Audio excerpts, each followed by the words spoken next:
Copyright at 2025 R. Richards. All rights reserved. No part of this publication may be reproduced, distributed, or transmitted in any form or by any means, including photocopying, recording, or other electronic or mechanical methods, without prior written permission of the author.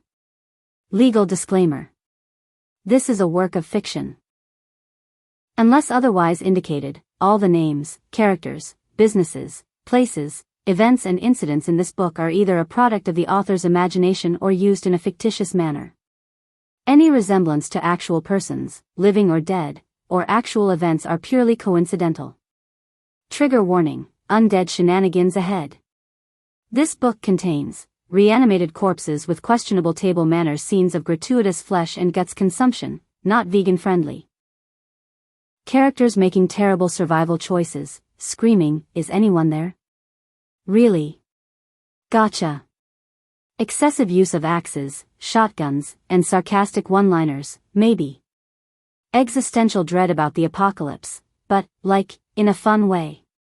If you're squeamish about gore, allergic to bad decisions, or just really hoping zombies turn out to be misunderstood, consider yourself warned. Otherwise, grab a weapon, watch your back, and enjoy the carnage. Want more news? Want to keep up with my new releases? Please subscribe, roxyrich@gmail.com.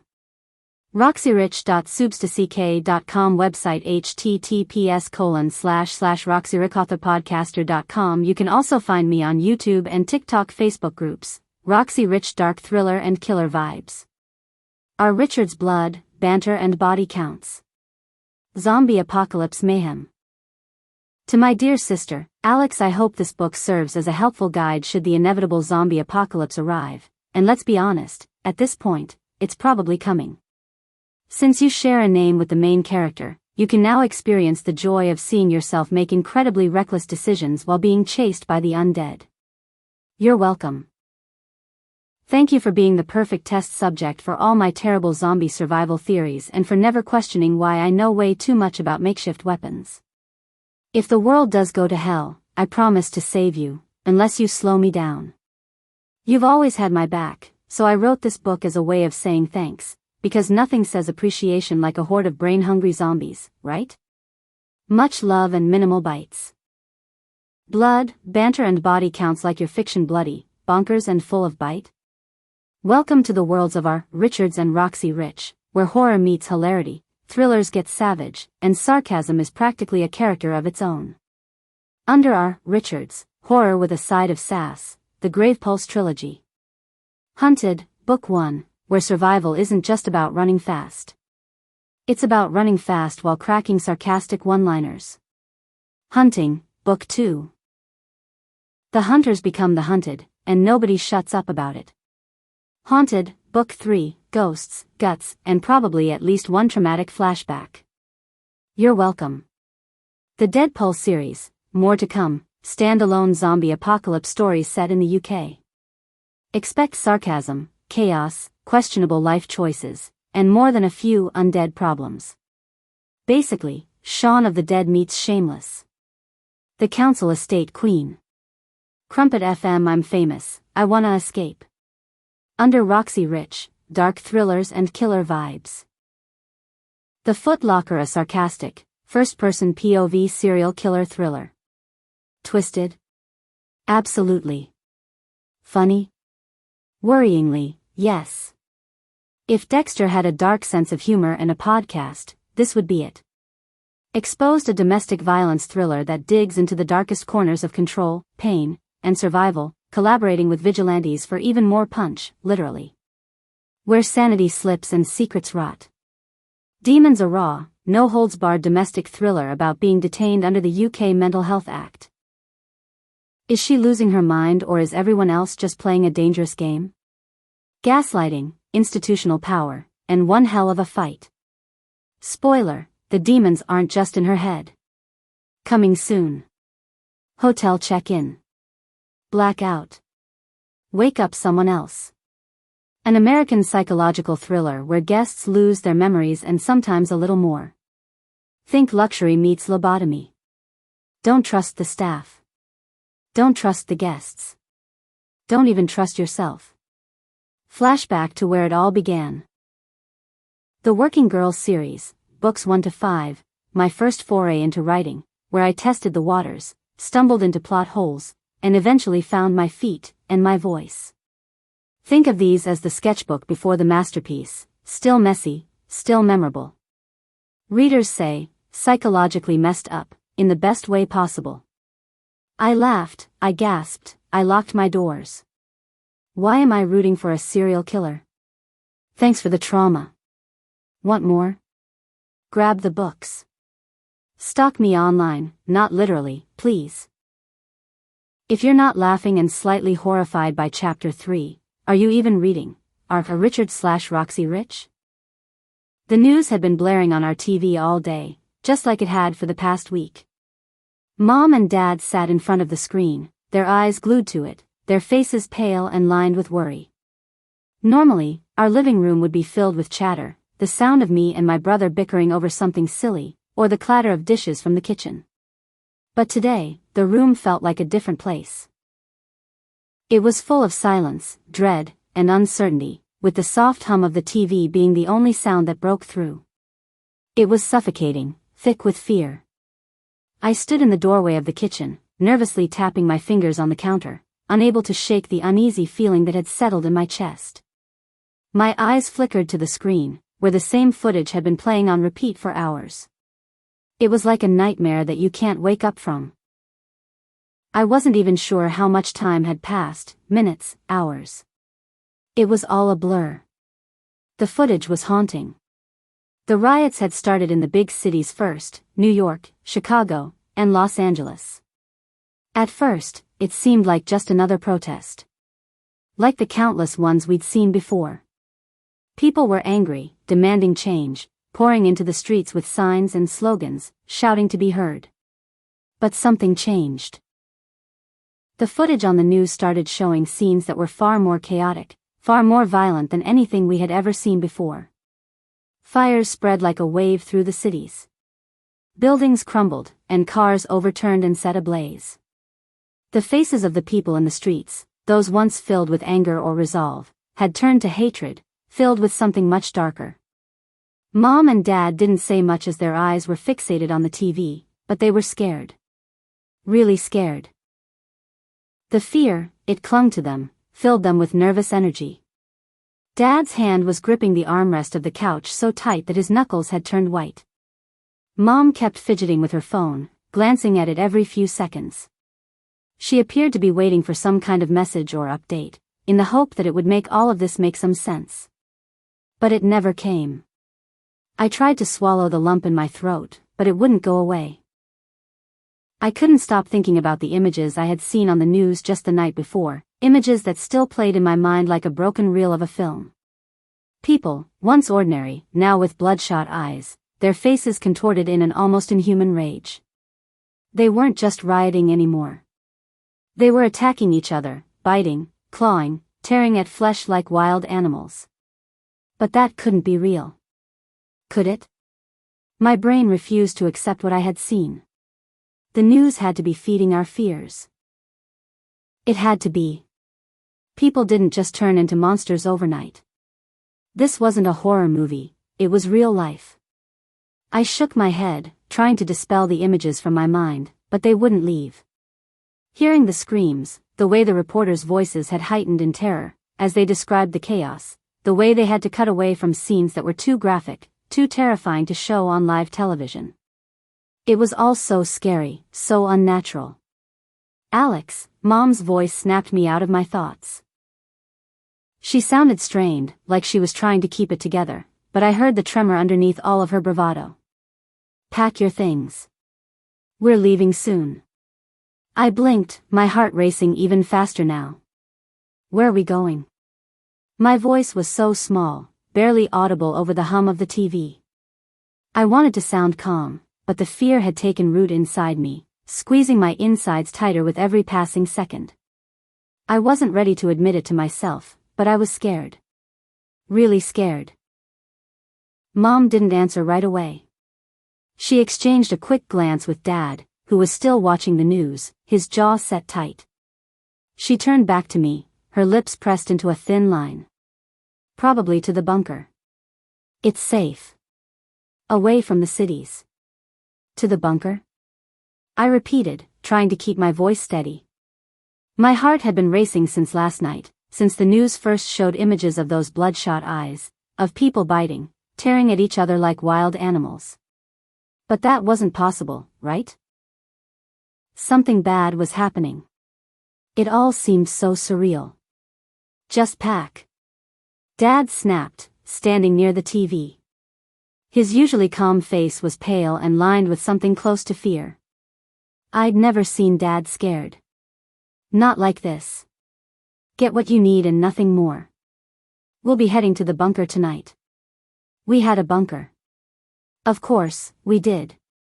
My parents were preppers, always ready for the next big disaster. I used to roll my eyes when they stocked up on canned food and made me practice escape drills. Now, all of that didn't seem so stupid. The world outside was falling apart. I nodded, but the words didn't bring me any comfort. Safe. What did that even mean anymore? Everywhere seemed dangerous. The thought of leaving home, of abandoning the only place that I had ever known, sent a wave of panic crashing over me. But what other choice did we have? Staying didn't seem like an option either. My hands were shaking as I headed upstairs to pack. My room looked the same as it always had, posters on the walls, books piled on my desk, clothes strewn across the floor. I threw in some clothes, some tampons, my sketchbook, a flashlight, and the knife Dad had given me for my 16th birthday. He said every girl should know how to defend herself. I had laughed it off then, thinking it was overkill. Now, the heaviness of the blade in my hand gave me some reassurance, even if I didn't understand what we were about to face. It was such a normal scene, and yet the world outside was falling apart. How had everything changed so fast? Just a week ago, things had been fine. We had been going to school, making plans for the weekend, talking about the future. Now, none of that seemed to matter. As I stuffed clothes into a bag, I heard footsteps behind me. It was my little brother, Danny. He stood in the doorway, his face pale, his eyes wide with fear. Are we really leaving? He asked, his voice trembling. Is it like they're saying on the news? Are people really? I hesitated, unsure of what to say. It was impossible to explain something I didn't totally understand myself. Yeah, we're leaving, I insisted, although my voice was quieter than I intended. It's going to be okay, Danny. Mom and Dad, they'll keep us safe. But even as I said the words, I wasn't sure I believed them. Danny's eyes were full of doubt, too. He was only 6 years old, and the idea of leaving home, of running from something so terrifying and unknown, was overwhelming for him. It was overwhelming for all of us. I finished packing, my mind was racing. Outside, the sky had started to darken, the sun was sinking below the horizon. Long shadows started to creep across the street. The world went eerily quiet, too quiet. It was a deadly silence. I joined my family downstairs, where the tension was tangible. Mom was hurriedly throwing supplies into bags, food, water, first aid kits, while Dad kept checking the locks on the doors and windows, as though expecting someone, or something, to come knocking. Dad was loading his shotgun. I stared at him, my throat tightening.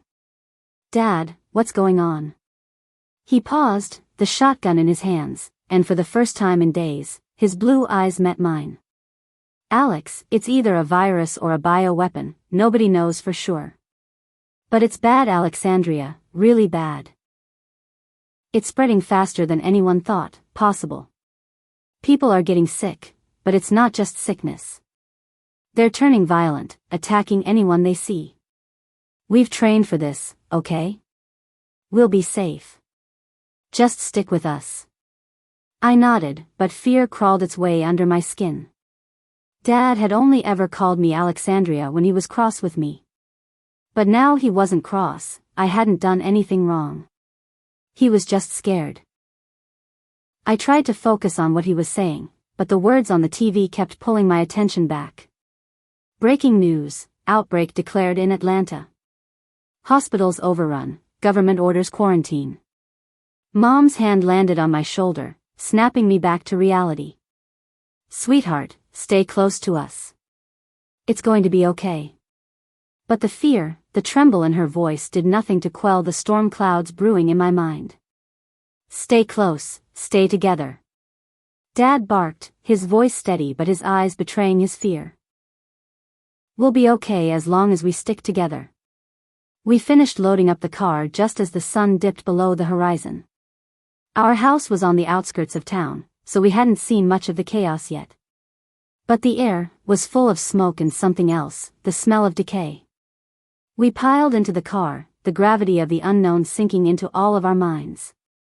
As we drove away from the house, I couldn't help but look back. My heart was aching with the realization that we might never return. Would I ever get to come home again? The world we had known crumbled around us, and we clung to the hope of finding a haven to withstand the storm.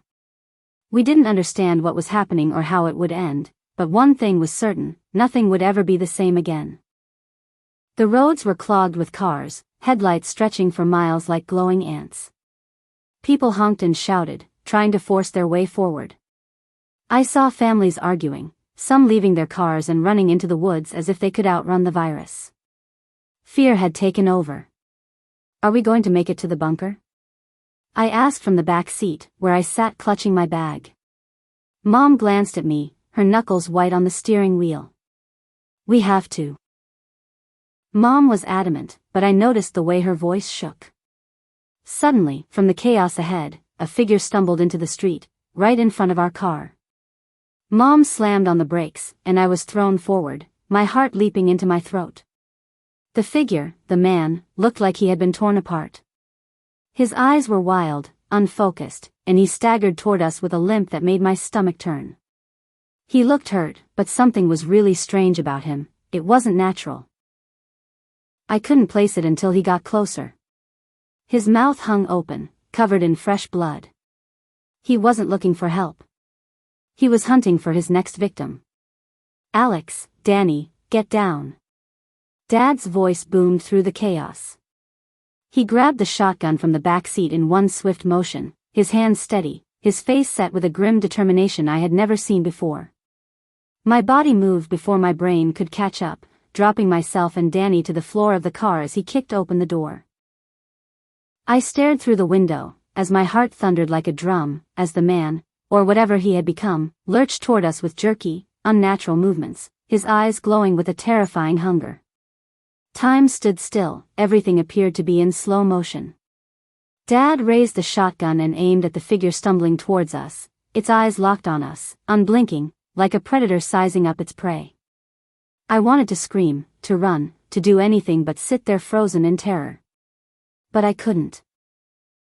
My limbs were like lead, my mind overwhelmed by the sheer horror of what was unfolding in front of my eyes. The news, the TV was telling the truth. Then the blast came, loud and deafening in the still night air. The man crumpled to the ground, his body folding in on itself like a marionette with its strings cut. The sound of the shot echoed through the empty streets, but it didn't bring any relief. Instead, my eyes darted to the distance, where more shapes began to emerge from the shadows, slow at first, but then faster. They were coming, more of them, just like the man Dad had shot. Get back in the car. Mom's voice cut through the panic, sharp with fear. Dad barely had time to slam the door shut before she floored the gas, the tires screeching against the asphalt as we sped away. I scrambled back into my seat, shaking uncontrollably, unable to comprehend the nightmare we were trapped in. Dad was loading the shotgun again, his movements quick and practiced, but I saw the fear in his eyes. They're everywhere, he muttered under his breath, his voice tight with urgency. We've got to get away from the city.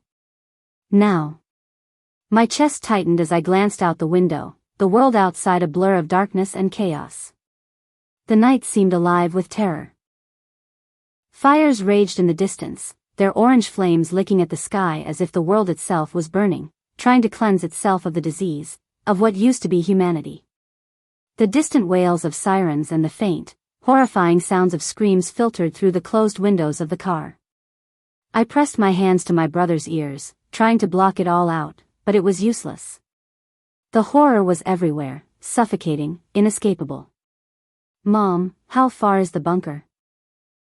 I asked, my voice small and trembling. "We're close, sweetheart," she replied, her voice wavering despite her best effort to sound calm.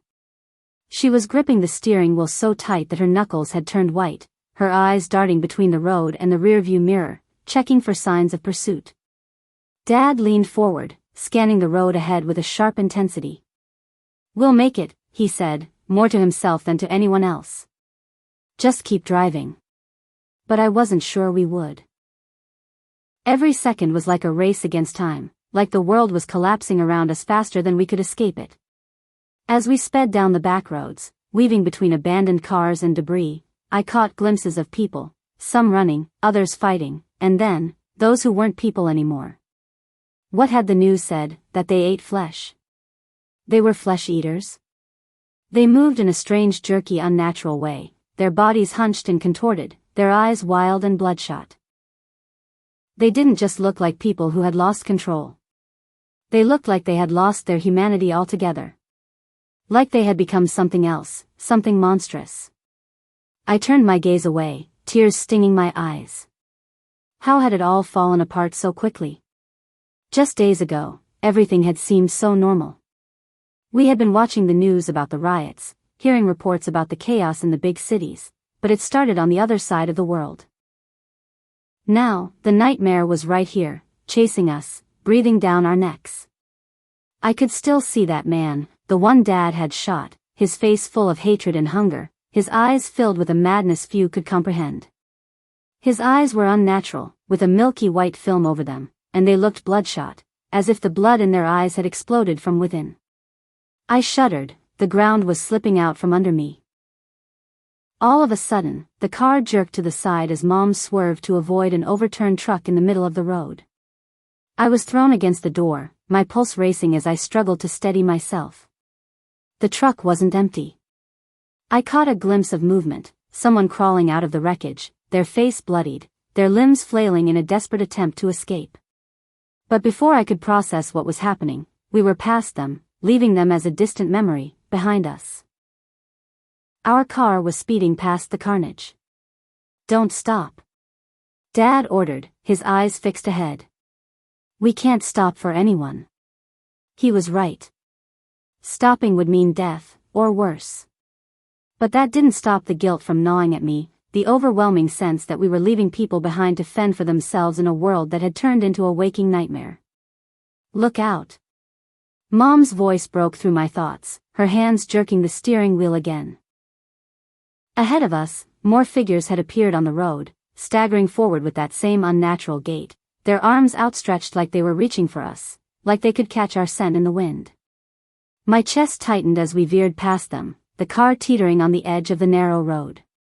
"Faster," Dad urged, his voice tight with tension. But there was no escape from the terror. No matter how fast we went, no matter how far we drove, they were everywhere, closing in on us from all sides. "We're almost there," Mom whispered, her voice only just audible over the roar of the engine. But the bunker, our safety net, was like a distant hope, a dwindling light in a world that had gone dark. And then it happened. A loud bang, followed by the jarring sensation of the car skidding. For a split second, time died with the end of the world. The engine sputtered and came to a halt. My breath caught in my throat as the reality of the situation hit me like a tidal wave. "Get out." Dad's voice sliced through the air, sharp and panicked. He threw open his door with a force that made the car rock, grabbing my arm and yanking me into the night. I didn't even understand what was happening. His grip was firm, almost painful, but I didn't care. Fear flooded my body, freezing my thoughts as I stumbled out onto the cold pavement. "Alex, move," he barked, shoving me forward. My legs were like jelly, but I forced them to move, to keep up with the urgency in his voice. Behind me, I heard Mom's frantic cry. She was struggling with Danny, who was slumped in his seat, a dark stream of blood trailing down his forehead. His head had hit the window during the crash, and now he was barely conscious, his small body limp as she pulled him into her arms. I wanted to help her, to run back and do something, but my feet wouldn't listen. They stayed glued to the ground, my mind spinning with the awful realization of what was coming. Then I heard it, the unmistakable sound. Footsteps. Shuffling, slow, dragging. A chorus of them, growing louder with every second. My heart lurched in my ribcage, beating so fast I thought it might explode. I turned, and that's when I saw them. The scene was terrifying. They were emerging from the shadows like something out of a nightmare, dozens of them. Their eyes, once human, were now glassy and wild, glowing faintly under the moonlight. Their faces were twisted into grotesque sneers, mouths open in unnatural shapes, as if they were caught mid-scream or mid-laugh.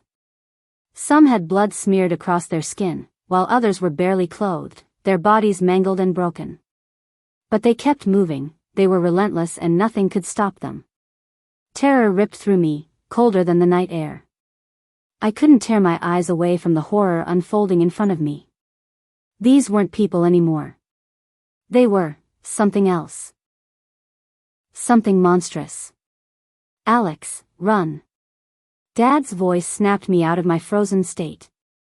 I saw him standing between us and them, his shotgun raised. His hands were shaking, but his face was battle-ready.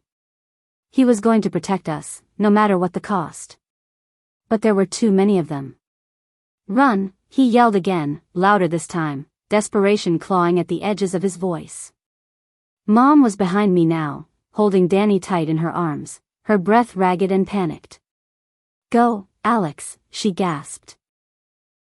I hesitated, looking at Dad, my heart breaking as I realized what was about to happen. He wasn't coming with us. He couldn't, not with that many of them. Dad.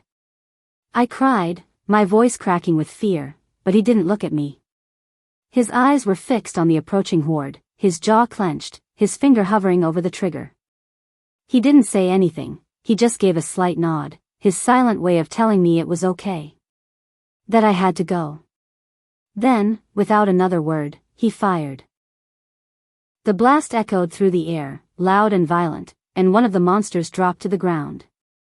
But for every one that fell, two more appeared, emerging from the dark, their hungry eyes locked on us. Dad fired again, and again, the recoil making his shoulders jerk with each shot. Alex. Mom's voice was desperate now, pleading. We have to go. She was already running, carrying Danny with what little strength she had left, her steps frantic and uneven. I couldn't move. My body refused to leave Dad behind. Every instinct in me screamed at me to stay, to fight, to help him. But deep down, I knew it would be pointless. Staying would mean death, for all of us. Tears blurred my vision as I turned and ran, my feet pounding against the pavement, my lungs burning with every breath. I didn't look back. I couldn't. But I could still hear the shotgun blasts behind me, each one a reminder that Dad was still fighting, still holding them back, for us. The night was alive with chaos, the distant roar of fires, the wail of sirens, and the terrible, guttural sounds of the flesh-eaters chasing us. I could hear them, even over the sounds flooding in my ears, their horrible moans and the relentless shuffling of their feet. They were faster than I expected, closing the distance between us with terrifying speed. Mom was ahead of me, running for her life, her grip tight on Danny as she weaved between the wreckage of abandoned cars and debris.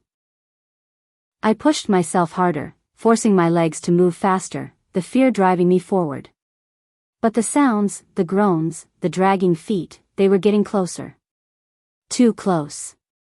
All of a sudden, I heard a different sound. A click, followed by silence. No more gunshots. I stopped in my tracks, my chest heaving with exhaustion, my heart plummeting into a pit of cold despair. No. No, no, no. Dad, I screamed out in pain, though I knew he couldn't hear me. The silence behind me was deafening, worse than any scream. I turned, my body shaking, and through the dim light, I could just make out his figure. He was standing in the middle of the road, his shotgun hanging limply at his side. The creatures had surrounded him, their faces contorted in hatred and hunger. He didn't have any more bullets.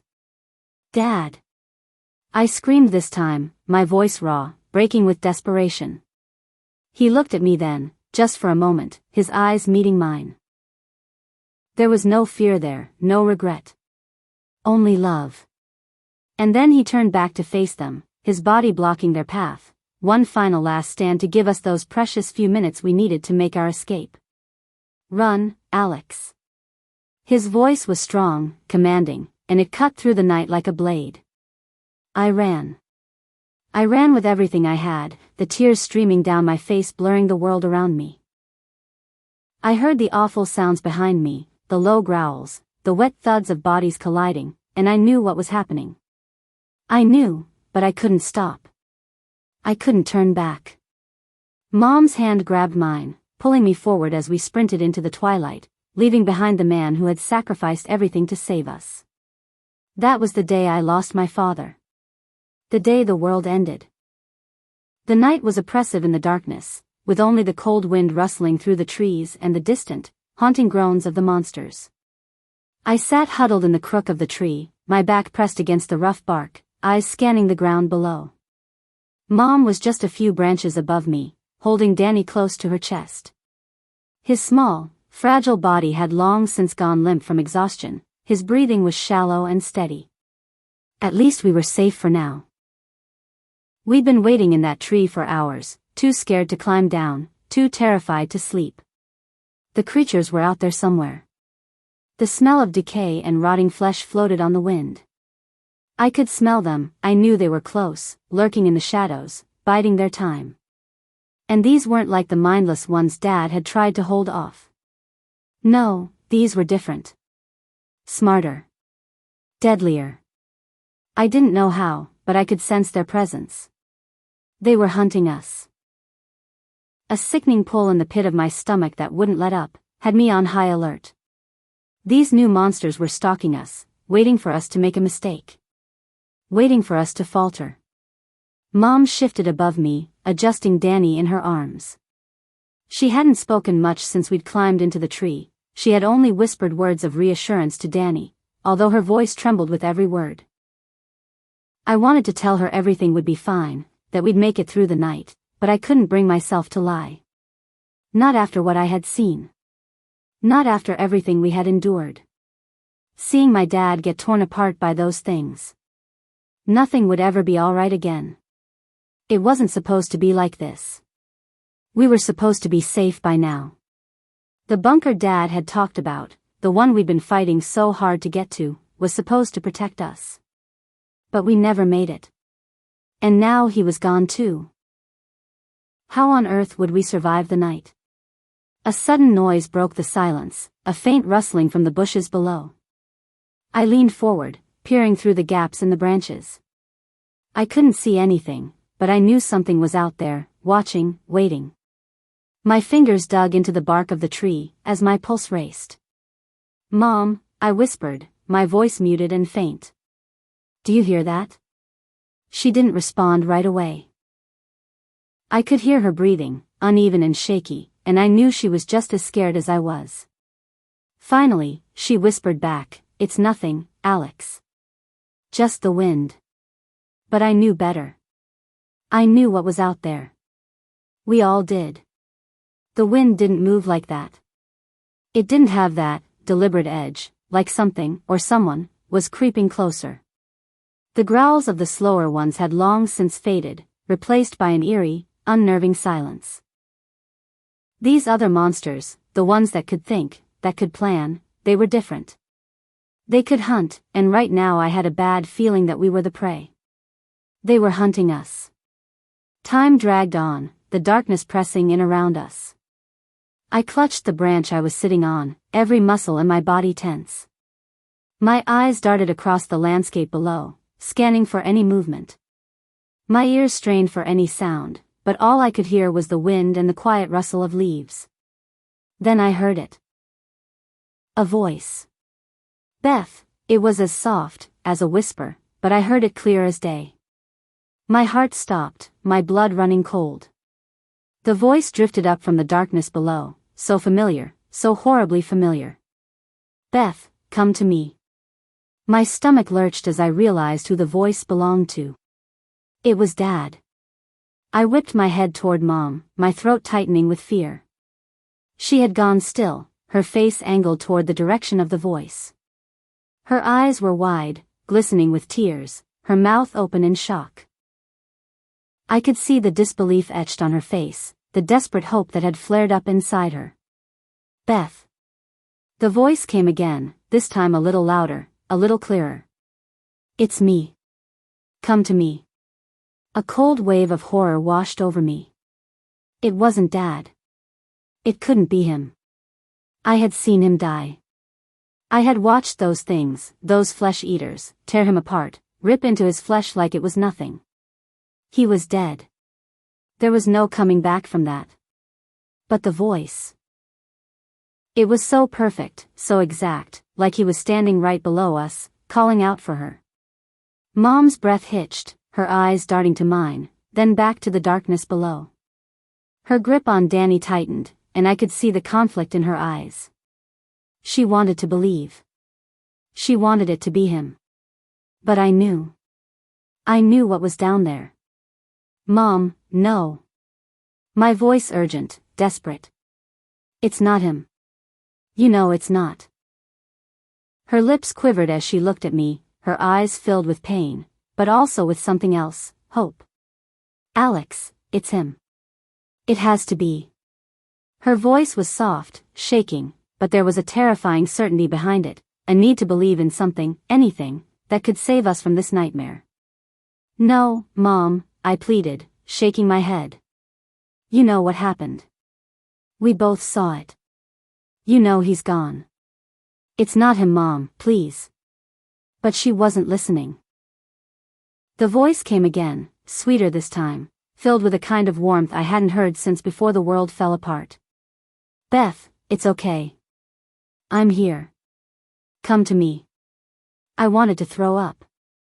I got goosebumps as I realized what was happening. These things, they weren't just mindless beasts anymore. They had learned. They had figured out how to use our grief, our desperation, against us. They were mimicking my dad, using his voice, his words, to lure us down. And they were getting to her. To my mom. Danny stirred in her arms, his eyes fluttering open as he woke from his fitful sleep. "Mom?" He mumbled, his voice thick with confusion. "Is Dad here?" Her face softened, a tear slipping down her cheek. "Yes, sweetheart," she whispered, her voice breaking. "He's here." "No." I hissed, panic clawing at my chest. "Mom, please don't. You can't believe this. It's a trick. They're not like the others. They're smart, they're setting a trap." But she wasn't listening anymore. She began her descent, balancing Danny in her arms with careful precision, as she made her way down the tree. A wild cadence thrummed through my veins, terror taking hold of me as my eyes followed her climb down, my mind screaming for her to stop, to turn back. But she wouldn't. She couldn't. "Alex, come on." Her voice trembled. "It's Dad. We're going to be okay now." "No." My voice cracked, breaking under the veil of my fear. I wanted to scream, to pull her back, but I was paralyzed, trapped by the sheer horror of what was happening. I watched as she reached the ground, setting Danny down beside her. The darkness swallowed them both, but I could still hear them, the soft shuffle of their feet as they moved toward the voice. "Beth," the voice called again, closer now. "Come to me." My breath hitched in my throat as I leaned forward, desperate to see them. Then, I heard something else. A faint growl, low and guttural, just beyond the tree line. My blood turned to ice. "Mom!" I screamed, finally breaking through the terror that had gripped me. But it was too late. The shadows shifted, and I saw them. The things that had been waiting for us, lurking in the darkness. They were faster, quieter than the ones before, their eyes glowing like cats' eyes. In the gloom, their bodies hunched as they moved with terrifying precision. They had been waiting, setting the trap, drawing us out. One of them lunged, and I heard my mother's penetrating scream, a blood-curdling sound that pierced the night air, echoing through the trees. I scrambled down the tree, not caring about the danger, not caring that I could be next. My heart was pounding so hard I thought it might burst out of my chest. "Mom!" I screamed, my voice hoarse with desperation. But when I reached the ground, they were gone. All of them. My mother, Danny, and the creatures. Swallowed by the darkness.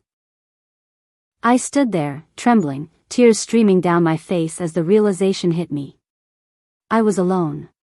Completely, utterly alone. I called for them, my voice breaking with each scream. But there was no answer. Only silence. That was the last time I saw them. That was the night I lost everything. And in the distance, just faint enough to send icicles through my spine, I heard my father's voice again, echoing through the trees. "Alex, come to me." The night pressed in on me, a suffocating shroud of darkness where only the occasional rustle of leaves broke the silence. I perched high in the tree, heart racing as I listened, each breath quick and shallow, filled with the scent of damp earth and the decay of the walking dead. And then I heard it. "Alex, it's me." The voice was unmistakable, echoing from the darkness below. My father. Clear as day. The same voice that had once promised me safety and love. The same voice that had lured my mother and Danny to their doom. "No." I whispered, squeezing my eyes shut as if that would block out the sound. It wasn't him. It couldn't be. I had watched him die, I had seen the monsters tear him apart, I had seen them tear away at his flesh and eat him. I had seen it with my own eyes. The truth coiled and squeezed around my heart, squeezing until it hurt. There was no way he could be out there, no way he would be calling my name. "Alex, join us." The voice continued, sweet and beckoning, filled with a warmth that made my skin crawl. I pressed my hands to my ears, biting down hard on my lip until I tasted blood. I couldn't listen. I wouldn't. It was a trap, just like it had been for Mom. Just like it had been for Danny. But the more I tried to block it out, the more it seeped into my mind, twisting my thoughts and threatening to unravel my sanity. "Alex, come to us." The voice was so perfect, so real, just like it had always been. Tears streamed down my face, my entire body trembling. My breath came in short, panicked gasps as I stared into the abyss where my mother and Danny had disappeared. They were gone. My family were gone. A wave of grief crashed over me, I was suffocating under its weight. A lump formed in my windpipe, burning like fire, but I refused to cry. Crying would make noise. I couldn't afford that, it would lead the monsters, the flesh-eaters to me. The night remained eerily still, no footsteps, no whispers, just the sound of the howling wind, rustling the leaves and my own ragged breathing. But I knew better. They were out there, the monsters who had taken my family. The ones who hunted us, the ones who set traps, who could mimic the voices of the dead. They were out there, lurking in the darkness, waiting for me to slip up. My heart pounded so hard I thought it might burst. I needed to get off the ground. I needed to get to safety. I scrambled back up the tree, my hands shaking as I clutched the rough bark, pulling myself up, branch by branch. My arms ached, and my legs quivered with exhaustion, but I knew I had to climb higher. I wouldn't stop until I was high enough of the ground, out of reach. When I reached the thick branch where we had hidden before, my chest heaved with the effort. My whole body trembled, not just from the cold but from the fear that had gripped me ever since this whole nightmare began. I could still smell my mother's faint perfume in the air, I could still feel the lingering warmth on the branch where Danny had been. But they were gone. They had followed the voice. Now there was just me, I was on my own, the only one left alive. I shuddered, hugging my knees to my chest as I perched on the branch, feeling utterly alone, desolate, grief-struck. My hands gripped the bark, but the branch felt too narrow, too fragile. The thought of slipping, of falling into the inky blackness below, twisted my stomach in fear. I couldn't let that happen. If I fell, I'd be helpless. I'd be down there, where they were.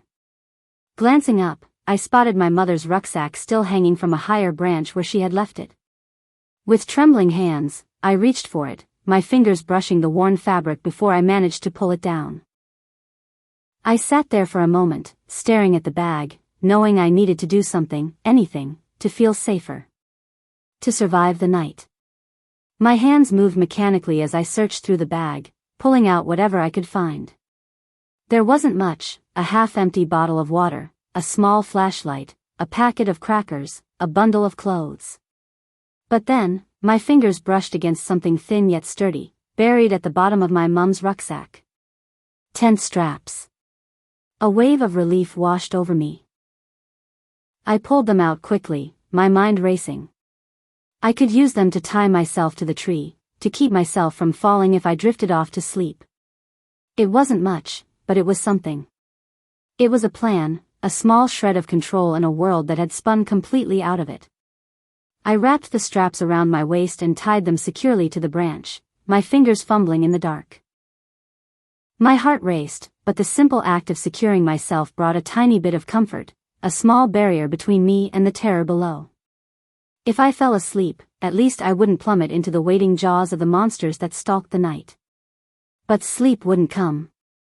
How could it, when every fiber of my being screamed at me, to stay awake, to stay alert? The fear gnawed at me, a constant hum beneath my skin, refusing to let me rest. I pressed my forehead against the rough bark of the tree, my tears spilling over at last. My family was gone. My mother, Danny, my father. They were all gone. I was alone, stranded in a world filled with nothing but death and darkness. I wasn't sure how I was going to survive this. The burden of the loss threatened to crush me, dragging me down into a pit of despair so deep I wasn't sure I'd ever climb out. I clenched my fists, biting down on my lip to keep from sobbing aloud. I couldn't cry. I couldn't afford to make noise. Not with them still out there. And then, just as the silence began to press down on me again, I heard it. Ali, the voice was soft, drifting through the night like a whisper carried on the wind. My body froze, going rigid as my heart leapt into my throat. No. It couldn't be. I shook my head, whispering to myself over and over again, "It's not him. It's not him. It's not him." But the voice wouldn't stop. "Ali, it's me." Sobs threatened to escape, but I held them back, willing myself to remain silent. I wanted to scream at the thing in the darkness to leave me alone, to stop using my father's voice. But I couldn't. I couldn't risk being heard. I just sat there in the middle of the night, tied to the tree, listening to the whispers of the dead. "Ali, we're waiting for you." My mother's voice. Soft, gentle, filled with the same love and warmth it had always had. The voice that had soothed me when I was scared, that had promised me everything would be okay when the world began to crumble. "Ali. Join us." The air stalled halfway to my lungs, as I pressed my hands harder against my ears, trying to drown out the sound, trying to drown out their voices. "It's not them." My voice trembling. "It's not them." But the voices wouldn't stop. "Ali, come to me." Danny's voice this time. My little brother. His voice was small, innocent, just like it had been before everything went wrong. He sounded so scared, lost, just like he had before our mother took him down from the tree. "Ali. I'm scared." My heart shattered all over again as I heard his voice, my chest tightening with grief so intense I thought I might break apart. I wanted to go to them. I wanted to believe it was real, that somehow, against all odds, they were still alive. But I knew the truth. I had seen it. My father was dead. My mother and Danny, they were dead too. They were all dead. "It's not them." I whispered again, rocking myself back and forth, trying to drown out the voices, trying to hold on to the reality of the situation. It's not them. They are all dead. The whispers continued, circling around me like vultures waiting for me to break. They called to me, over and over again, using the voices of the people I loved the most, the ones I would have done anything to save. But it wasn't them. It couldn't be. Time dragged on, the night stretching into the void, the voices never letting up. They called to me for what felt like hours, the same phrases, the same pleading, over and over again, until the sound of their voices made me want to scream. But slowly, gradually, the whispers began to fade. The voices became softer, more distant, until they were nothing more than faint echoes in the back of my mind. And then, finally, they stopped altogether. The silence that followed was deafening. I sat there, my whole body shaking, my throat raw from whispering to myself, my mind exhausted from the constant terror. But the voices were gone. I wiped my tear-streaked face with the back of my hand, my heart still racing, though now it was from the overwhelming sadness that had taken hold of me. They were gone. They were really gone. And I was truly alone. The night remained dark, but dawn wasn't far off. I had survived the night. Somehow, against all odds, I had made it through. But I had lost everything. Everyone I loved was dead, and my sanity was holding on by a mere thread. I stared out into the void, my body numb, my heart heavy. I had no idea what I was going to do next. No idea how I was going to keep going. All I knew was that I couldn't stay here forever. But for now, I would wait. I would wait for the light, for the safety that daylight would bring. Because in the daylight, at least, I could see the monsters. At least, I would know where they were. As the hours crept by, each second was like 1,000 lifetimes. I clung to the branch, listening to the night around me. The wind whispered through the trees, a haunting lullaby that reminded me of my mother's soothing voice. The shadows danced, and with each rustle, I could feel my pulse quickening, a reminder that danger lurked just beyond my peripheral vision. And then it began again, the soft whispering that pierced the silence like a knife.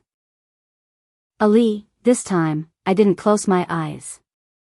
I couldn't afford to shut myself away. The voice was hauntingly familiar, tender yet otherworldly, taunting me, pulling on my heartstrings. Ali, we're waiting for you.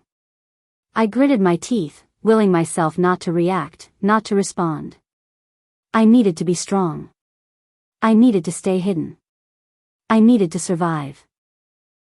The dawn came at a snail's pace, painting the sky with hues of orange and pink, but the shadows remained, clinging to the ground like a predator waiting for its prey.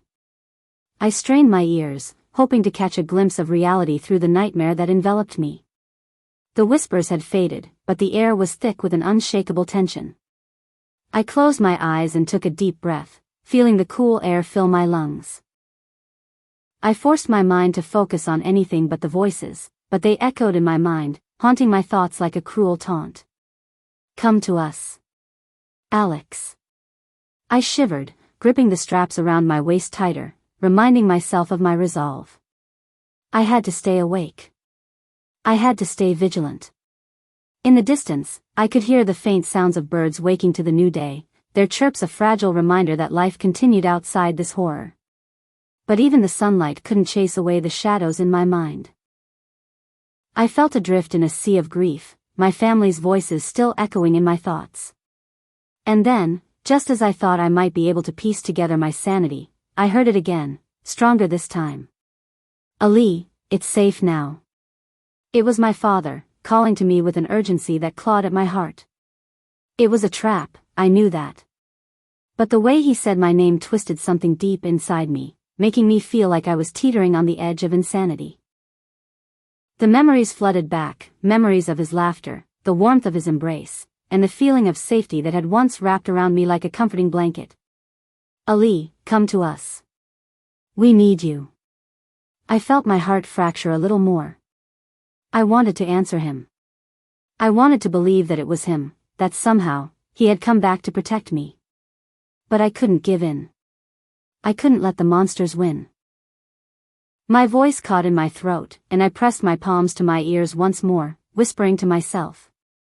It's not them. It's not them. The mantra had become my lifeline, anchoring me in this storm of grief and fear. Ali. We're waiting for you. The plea in his voice was like barbed wire being shoved through my heart. The pain was unbearable. My breath quickened, and I felt my tears spill over as the memories washed over me. I thought of Danny's laughter, my mother's soothing words, the warmth of their love. They were gone. I had to remind myself of that. They were gone, and it was a trick. Hours passed, each minute dragging on into eternity. I held on to my spot in the tree, as if my entire life depended on it. The sadness, the grieving, the loss. It all felt as if it was pouring out of me from every orifice. But I wasn't ready to give up and let the darkness consume me. I could almost convince myself that I was safe. I could almost forget the whispers of my family, begging me to join them. But as the sun crested the horizon, the whispers began to intensify once more, creeping into the edges of my consciousness. Ali, we need you.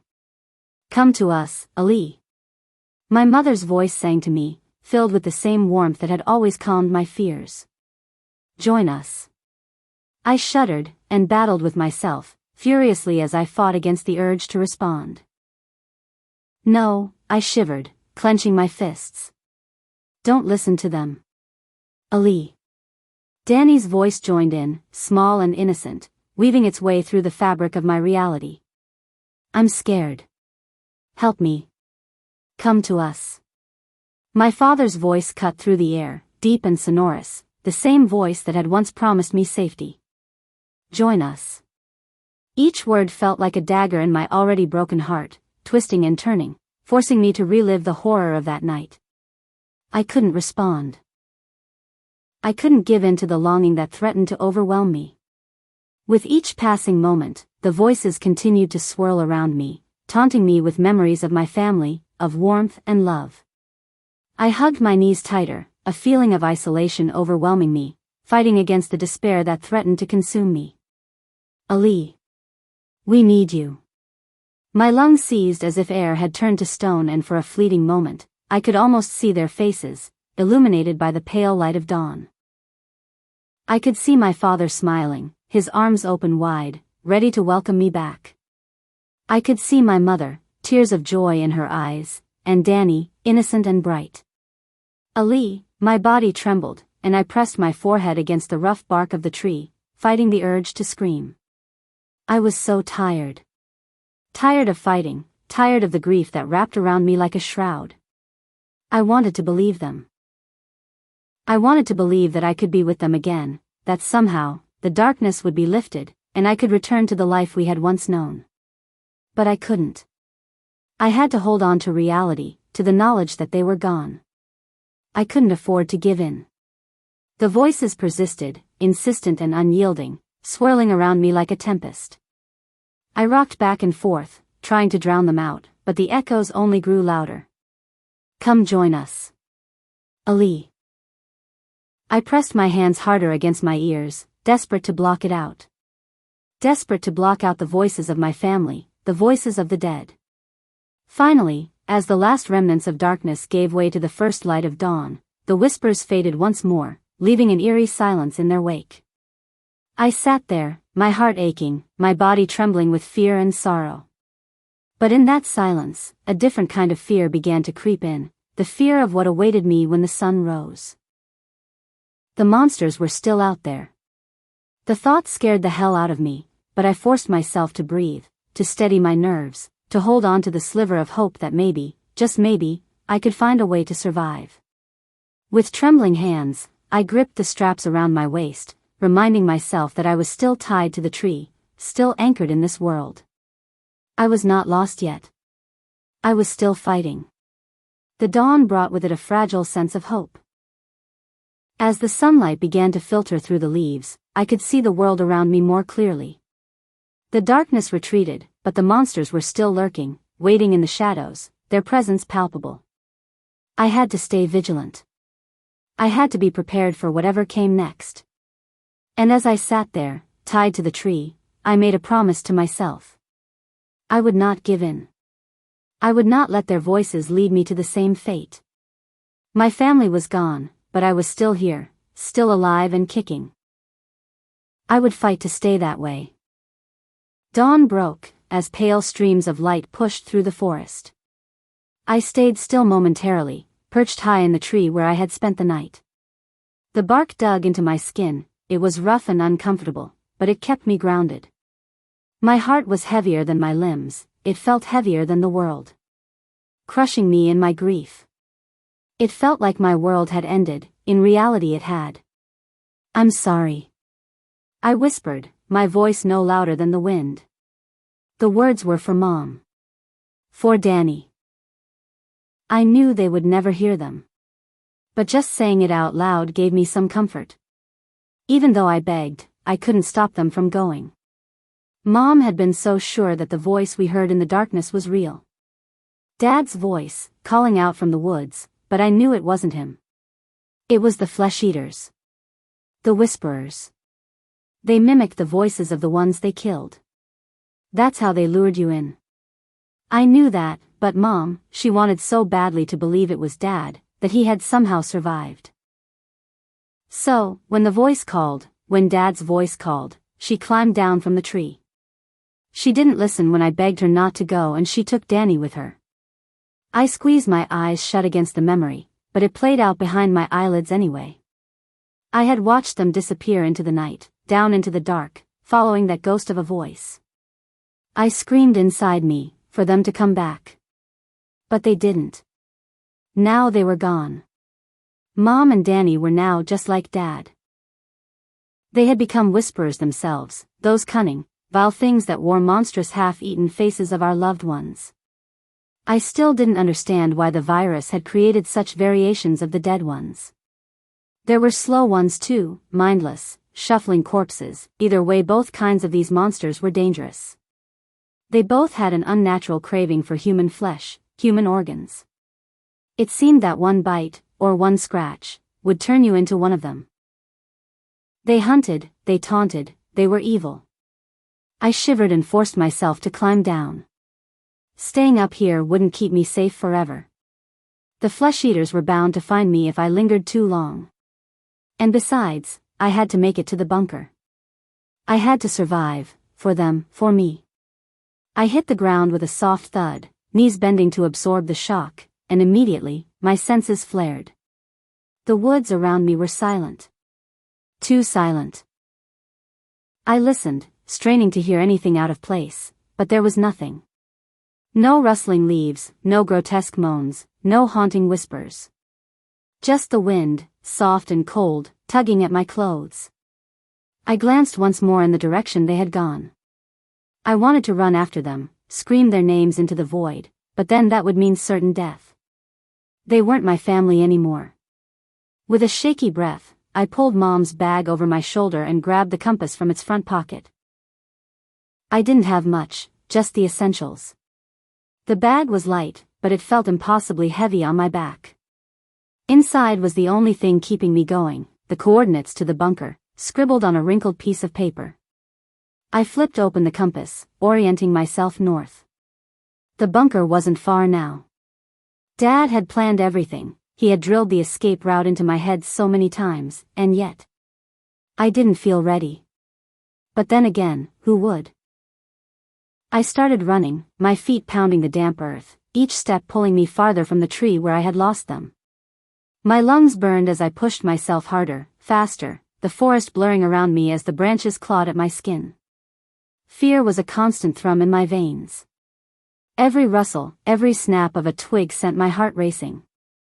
I was so convinced that the flesh-eaters were close. I could feel them behind me, even if I couldn't hear them. I had to keep going. I don't know how long I ran. The trees gave way to an open field, and my breath caught in my throat as I stumbled forward, legs trembling beneath me. In the distance, nestled low against the ground, I saw it. The bunker. Relief flooded through me, so powerful it almost knocked me to my knees. I made it. I actually made it. But there was no time to rest, no time to celebrate. I crossed the field in a few staggering steps, collapsing against the cold, hard surface of the steel door. My hands fumbled for the handle. It wouldn't budge. It was locked, of course it was. Panic seized me. I yanked at the door again, harder this time, my pulse pounding in my ears. No, no, no. Not after everything I had been through. Not after losing them. Then I remembered, the keypad. I forced my shaking hands to be still as I reached for it, but my mind was a mess. The numbers, the code, it was like trying to catch smoke. I had heard Dad say it 100 times, but now that I needed it, the memory danced just out of reach. Think, Alex. Think. Mom's birthday. The code was based on her birthday. With trembling fingers, I punched in the numbers, May 23, 1977. For a long moment, nothing happened. My stomach lurched. But then, with a loud, metallic click, the door swung open. I ducked inside, slamming the door behind me and locking it with shaking hands. Darkness swallowed me. For a few seconds, I stood frozen in the pitch black, my breath ragged, heart thudding. I was safe, at least for now. But the silence in here wasn't comforting. It was thick and suffocating. I could hear my own breath echoing in the cramped space. I fumbled for the flashlight in Mom's bag, my hands still shaking. When I found it, I clicked it on, and the narrow beam of light cut through the oppressive darkness. The bunker was small, just as Dad had described it. Shelves lined the walls, packed with canned food, army ration packs, water, and other supplies meant to last for months. But it didn't feel safe. It felt like a tomb. I leaned against the cold, steel wall, sliding down to the floor as the last of my adrenaline drained from my body. My chest heaved with silent sobs. They were gone. They were really gone. I should have felt relieved. I had made it, hadn't I? I was alive. But all I could feel was the emptiness that had been left behind. The bunker had always been meant for all of us.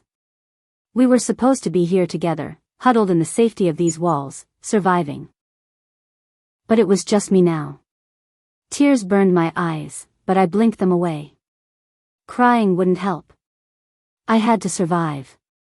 That's what Mom and Dad would have wanted. But how was I supposed to survive alone? The days passed in a haze. I rationed the food, drank the water, and tried to keep myself busy, but the silence was overwhelming. At night, I could hear them, the flesh-eaters, scraping at the walls, growling in the distance. It was only a matter of time before they found me. Or maybe they already knew I was in here, and they were just waiting, like predators circling their prey. Sleep didn't come easy. Every time I closed my eyes, I saw Danny's face, Mom's hands reaching for me as they disappeared into the night. The silence was driving me mad. I couldn't stay here, not forever. My mind was spinning, disintegrating bit by bit with every passing hour. I had no choice but to leave. But where would I go? The world outside was dead, filled with nothing but monsters. I was just one person, a 16-year-old girl trapped in a steel box with no one left to save me.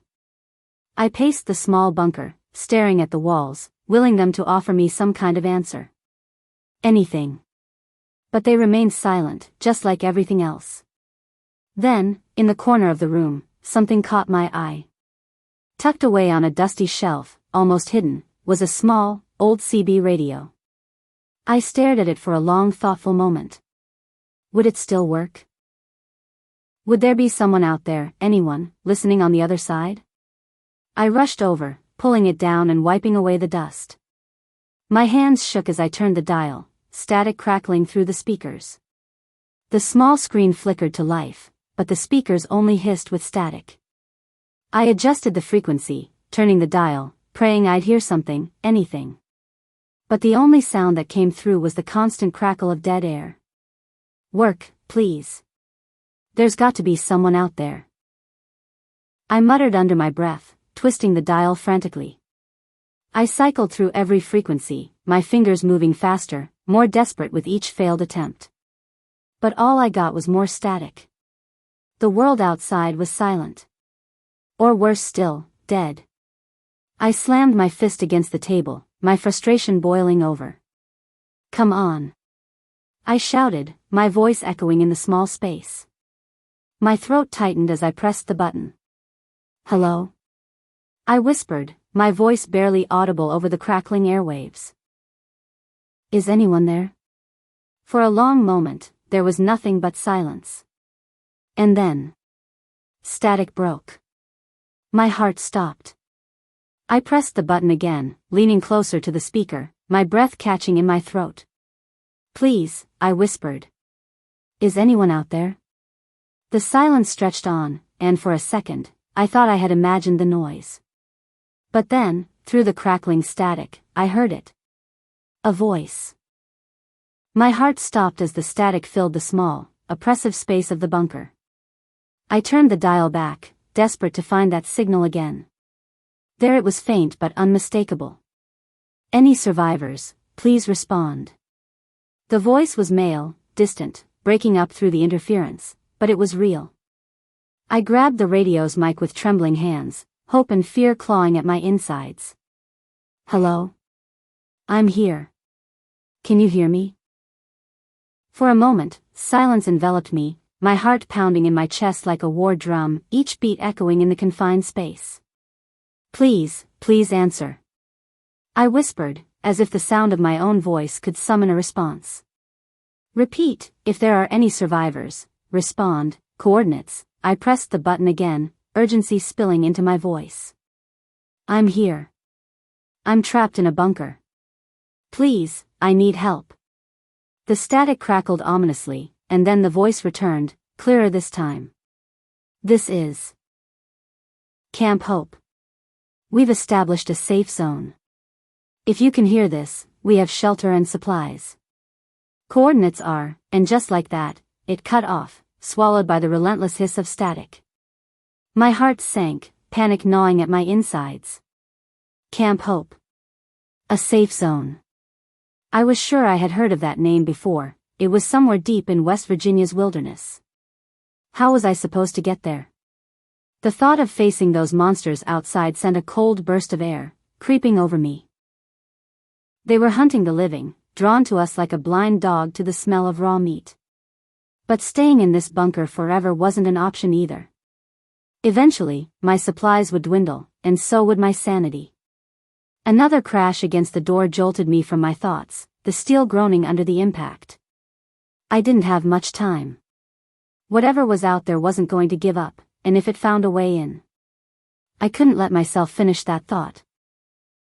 I moved back to the door, standing just a few feet away, listening.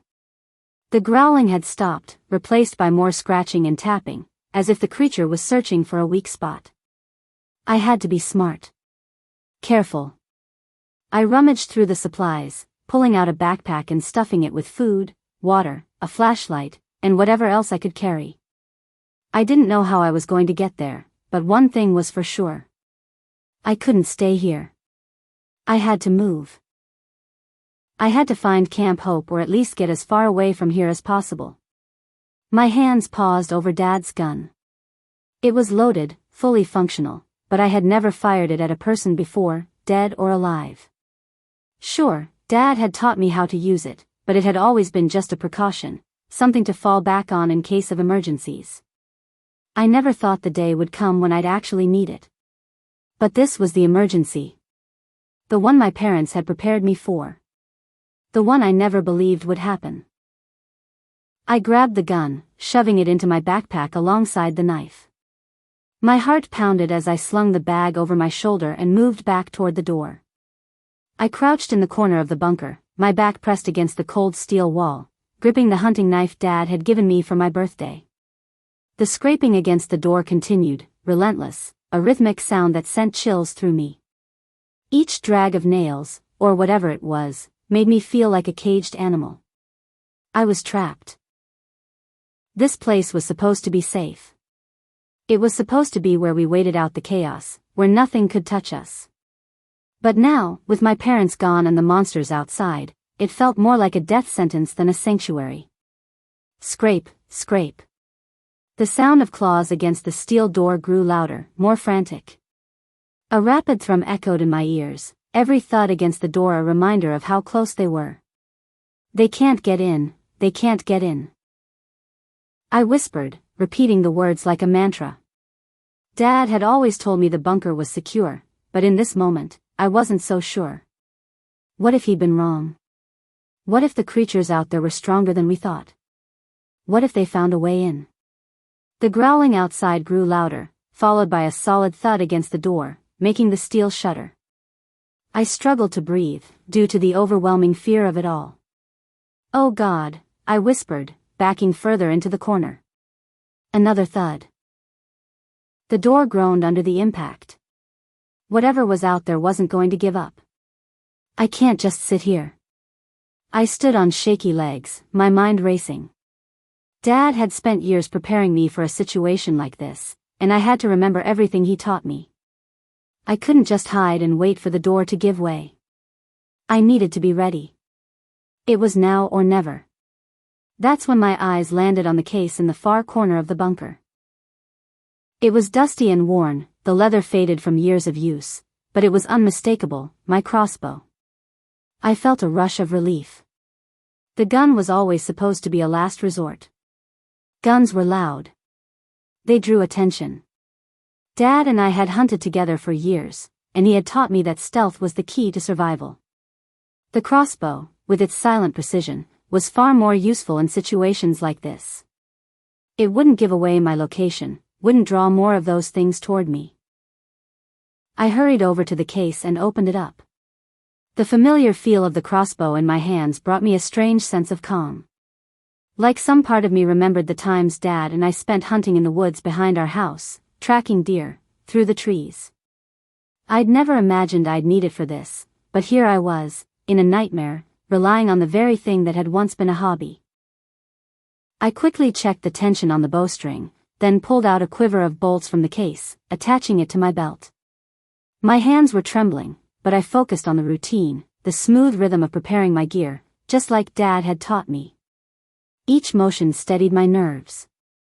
The weight of the crossbow in my hands was reassuring. I could do this. Stay quiet. Stay alert. Always watch for an escape route. The sounds outside had quieted, but I knew they were still out there, waiting. Watching. I took a deep breath, steadying myself. I had to be quick, to be quiet. One mistake, and it would be over. With trembling hands, I unlocked the door, and it cracked open, just enough to peek outside. The woods were dark and still, the moon seemed to hide behind the thick canopy of trees. My breath fogged in the cold night air, but I couldn't see anything moving. In that moment, I allowed myself to believe that the creatures had given up. Then I heard it, a rustle in the bushes, followed by a low growl. I froze. The creature was there, just a few feet away, hidden in the shadows. Its hunched figure shifted as it sniffed the air, searching. I held my breath, but my heart was pounding so hard I was sure the monster could hear me.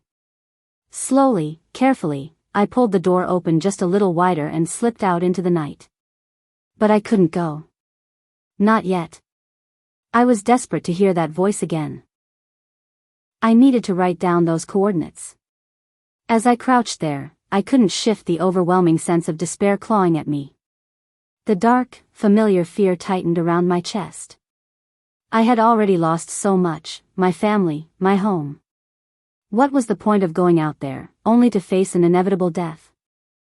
I could still hear my mother's voice, soft yet firm, urging me to be brave. I had to be brave.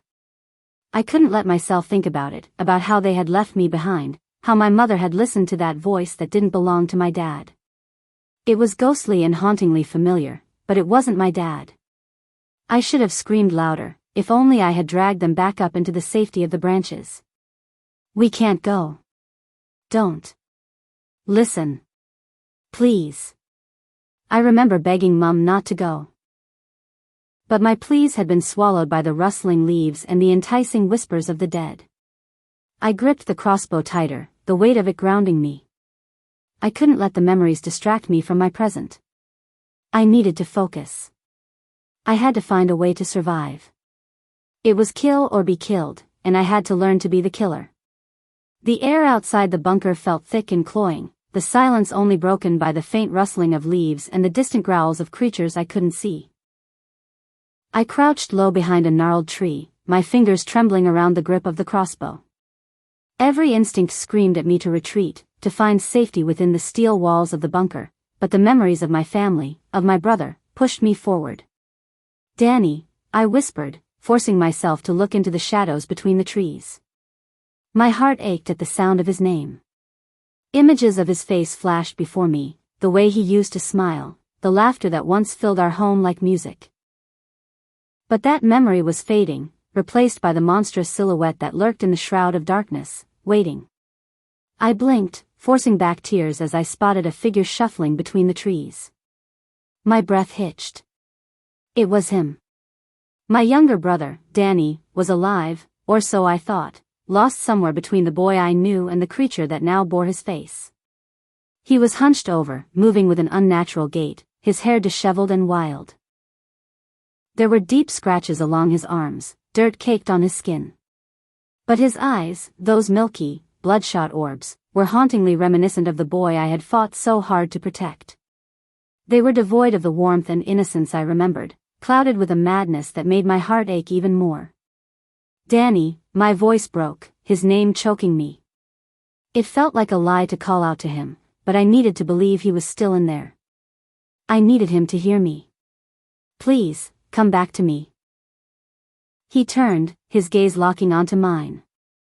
There was a flicker of recognition, a brief moment when his expression softened. "Ali?" The sound was guttural, a mix of confusion and desperation. It made my heart ache even more. But that moment quickly faded as he growled, a low, primal sound that sent a chill through my bones. My brother was gone, consumed by whatever horror had turned him into this beast. The fear surged back, knotting in my stomach. I knew what I had to do. "Please, Danny," I begged, tears streaming down my cheeks. "I don't want to do this." He took a step toward me, his grotesque form swaying slightly, the light fading from his eyes, replaced by something darker. I steadied my breathing, positioning the crossbow, my hands shaking. I had trained for this moment, but it was impossible to prepare for what lay before me, a choice that felt like a knife twisting in my heart. "Forgive me," I whispered, my voice barely audible over the pounding in my chest. "I love you." I drew back the string, feeling the smoothness of the weapon against my body. Every part of me screamed to drop it, to run away, to hold on to the last remnants of the brother I remembered. But there was no time. If I hesitated, he would come for me, and I wouldn't survive. "Please," I closed my eyes, envisioning the boy he had been, and steadied my breath. One shot. One shot to save myself. With a final deep breath, I opened my eyes and focused on the target. My heart felt heavy, leaden with the torture, the torment of it all. I whispered another prayer, a last plea for forgiveness. Then I pulled the trigger. The bolt flew through the air, cutting through the silence with a hissing whoosh. In that moment, everything froze, the world around me disappeared, leaving only the echo of the shot and the horror of what I had done. As the darkness closed in, I fell to my knees, my humanity shattering as the familiar figure crumpled to the ground. I had killed my brother, but it was the only way I could escape this nightmare. I choked back the sobs, as I mourned the loss of the boy I had loved, forever trapped in the shadows of this world. I had to be brave, but in that moment, bravery felt like the deepest betrayal. Settling back into the corner of the bunker, I kept my ear pressed against the door, straining to hear any sounds from outside. The scratching had stopped, replaced by an unsettling silence that filled the space with dread. The stillness made the darkness feel heavier, wrapping around me like a shroud. The radio remained silent, an echo of what had once been a lifeline. My heart skipped a beat as I remembered the voice from Camp Hope. I clung to that thread of hope, as thin as it was. If only I could hear those coordinates again, write them down, plan my escape. Suddenly, a voice crackled through the radio, and I leaned forward, hope flooding through every part of my being. Survivors. If anyone is listening, we will be broadcasting coordinates again shortly. Stay alert, stay safe. I fought to calm my racing heart. I'm here. I shouted, the desperation spilling from my lips. Please. I need those coordinates. Coordinates will be broadcasted. Stay strong, we're coming for you. But just as quickly, the voice faded away again, lost to the void of static. My heart sank, frustration and fear intertwining like vines wrapping around my chest. I couldn't afford to panic. I couldn't let my emotions consume me. With shaking hands, I rummaged through my backpack for a scrap of paper and a pen. I had to be ready for when the voice returned. I had to be strong. The walls of the bunker felt like they were closing in on me, the darkness encroaching on all sides. Memories of laughter, warmth, and safety were now replaced by fear and dread. It was suffocating. I wanted to scream, to rage against the fate that had befallen my family, but I knew I had to hold it together. I had to survive. I took a deep breath, reminding myself that I wasn't alone, at least not yet. There were other survivors. There were still people out there fighting, holding on. I just had to be brave long enough to join them. The scraping returned, louder this time, and I pressed my back against the wall, willing myself to stay still. The sound of claws dragging across the metal door sent jolts of fear through me. I couldn't let them know I was here. I had to remain quiet, hidden, until the coast was clear. The growling resumed, low and rumbling, reverberating through the walls of the bunker. It was closer now, close enough that I could feel the vibrations in my bones. My breath hitched in my throat as I waited for the moment it would break through. I couldn't give in to fear. Not now. I closed my eyes, envisioning the face of my brother, Danny. I pictured him smiling, full of life. I thought of the time we built that fort in the backyard, laughing as we draped sheets over the furniture, pretending it was our castle. I'm sorry, Danny. I whispered to the darkness. I couldn't leave you like that, heaven needed another angel. Please forgive me. As the minutes stretched into what felt like hours, I focused on that memory, the warmth of sunlight on my skin, the sound of laughter echoing in my ears. I couldn't afford to let despair take hold. I had to be brave, for him and for me. The scratching began to fade, replaced by the muffled sounds of the night. The growling grew fainter, drifting off into the distance. I could breathe again, albeit shakily, but I still wasn't safe. The radio crackled back to life, and my heart leaped into my throat. Coordinates, at 40.0650 degrees north. 80.7215 degrees west. I repeat 40.0650 degrees north. 80.7215 degrees west. I scrambled to write it down, my fingers fumbling over the pen as I jotted down the numbers. Anyone out there, we will be moving at dawn. If you can hear this, find us. I felt a rush of hope. I could do this. I could find my way. I had a chance. I had to get ready to leave, to make my escape while the darkness still sheltered me. The scratching at the door began again, but this time it felt different, more frantic, desperate. I knew I had to stay put. If I opened that door now, I'd be sealing my fate. I returned to my corner, clutching the crossbow as I waited for the creatures to retreat. With the coordinates written down, I felt a spark of determination surge within me. The monsters were out there, but I wasn't just going to sit back and let them take me. I had to survive. The growls faded into the distance, and I took a long hard gulp of air. I'm still here. I'm still alive. I held the crossbow close, staring at the door. I could do this. I had to be brave. Willing myself to escape this bunker and find Camp Hope. No matter what, I was going to survive. The cool night air brushed against my skin as I stepped away from the bunker. The woods loomed ahead. I paused to gather myself, breathing in the scent of damp earth and pine. I had survived the first hurdle, I'd escaped the bunker. Now, I needed to survive the forest.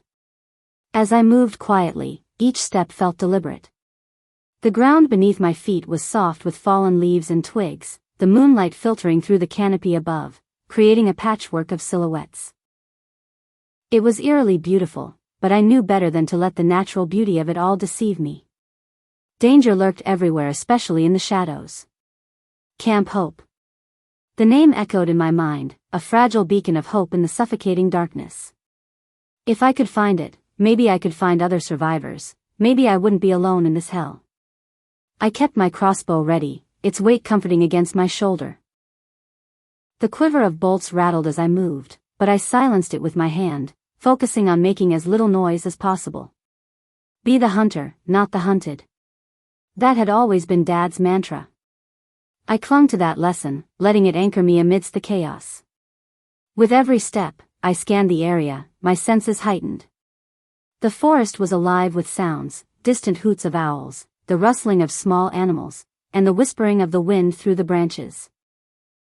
I forced myself to concentrate, drowning out the echoes of fear that threatened to rise up within me. I knew I had to find some sort of landmark or sign of civilization, anything to guide me toward Camp Hope. I had only heard a few fragmented words from the radio, and I hoped that luck would be on my side. Keeping to the shadows, I began to recognize familiar patterns in the forest, the way the trees clustered together, the way that moss grew thicker in certain areas. The snapped branches of bushes from where someone or something had created a path of destruction. After what felt like an eternity, I spotted something on the ground that caught my eye, a set of footprints, deep imprints in the soft earth. They were fresh, and my heart raced at the thought of other survivors nearby. I knelt down to inspect them, my pulse quickening. The prints were large, much larger than mine, and the earth around them was disturbed, as if something had dragged itself through the underbrush. My heart sank. Did they belong to a survivor or something worse? I glanced over my shoulder, filled with paranoia, the hairs on the back of my neck prickling. The forest felt alive. Was it watching me?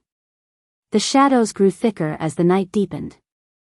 I didn't have time to dwell on my fear. I needed to keep moving. Standing up, I carefully followed the prints, hoping they would lead me to safety. The trees were dense, their gnarled branches twisting overhead like skeletal fingers. My mind raced with thoughts of my parents, their faces etched into my memory. I could almost hear Mom's soothing voice telling me to stay strong, to keep going. Just keep moving, I thought, willing myself to push through the memories and focus on the present. The footprints led me deeper into the woods. I followed with hesitation, each snap of a twig making my heart leap. Turning the corner around a large oak tree, I halted. There, in a small clearing, was the residue of a campfire, scorched wood and scattered stones, but no signs of life. Stepping forward with caution, I scanned the area for any signs of recent activity. I could see remnants of supplies scattered around, empty cans, torn backpacks, and even a few arrows stuck in the ground. My stomach churned. This wasn't a good sign. The hairs on my arms stood up as I surveyed the clearing. It felt abandoned, but someone had been here recently. I could feel it, feel a presence. The thought made me uneasy. It could mean danger was close. Crouching low, I began to search through the discarded items of the camp. I found an empty water bottle, its cap still intact, and a few granola bars tucked away in a torn backpack. I shoved the food into my own pack, grateful for any sustenance. A rustle in the bushes behind me made me jump out of my own skin. I whipped around, my crossbow drawn, aiming into the shadows. "Who's there?" I called out, my voice trembling despite my effort to sound confident. But there was nothing but silence. I strained to listen, the forest holding its breath around me. Just as I began to convince myself it was nothing, a figure stepped into the clearing, and I tightened my grip on the crossbow. It was a boy, no older than I was, with disheveled hair and dirt-streaked skin. He was thin, with sunken cheeks and haunted eyes that widened in shock as he raised his hands. "Wait. I'm not one of them." Don't move. I interrupted, aiming the crossbow directly at him. Who are you? He froze, his eyes darting to the weapon and back to my face. I'm just a survivor. I swear. I didn't mean to scare you. His voice trembled, but he kept his hands raised, showing no signs of aggression. I studied him. I wanted to believe him, but trust was a luxury I couldn't afford right now. Where are the others? What happened here? He lowered his hands, still maintaining eye contact. I don't know. I've been on my own for weeks. I'm just trying to find a safe place to hide. Then why were you at this camp? I demanded, still on edge, the crossbow steady in my hands. Because I thought there might be supplies. He stuttered. I'm desperate. I didn't mean to invade your space. Please, I can help you. We can help each other. I considered his words. In this world, trust was a fragile thing, it needed to be earned. But the thought of facing this nightmare alone was overwhelming. He seemed scared, just like me, but could I risk it? Why should I believe you? I asked, narrowing my eyes. Because I know how to hunt. He replied, his expression earnest. I can help you find food. We can stick together. There's safety in numbers, right?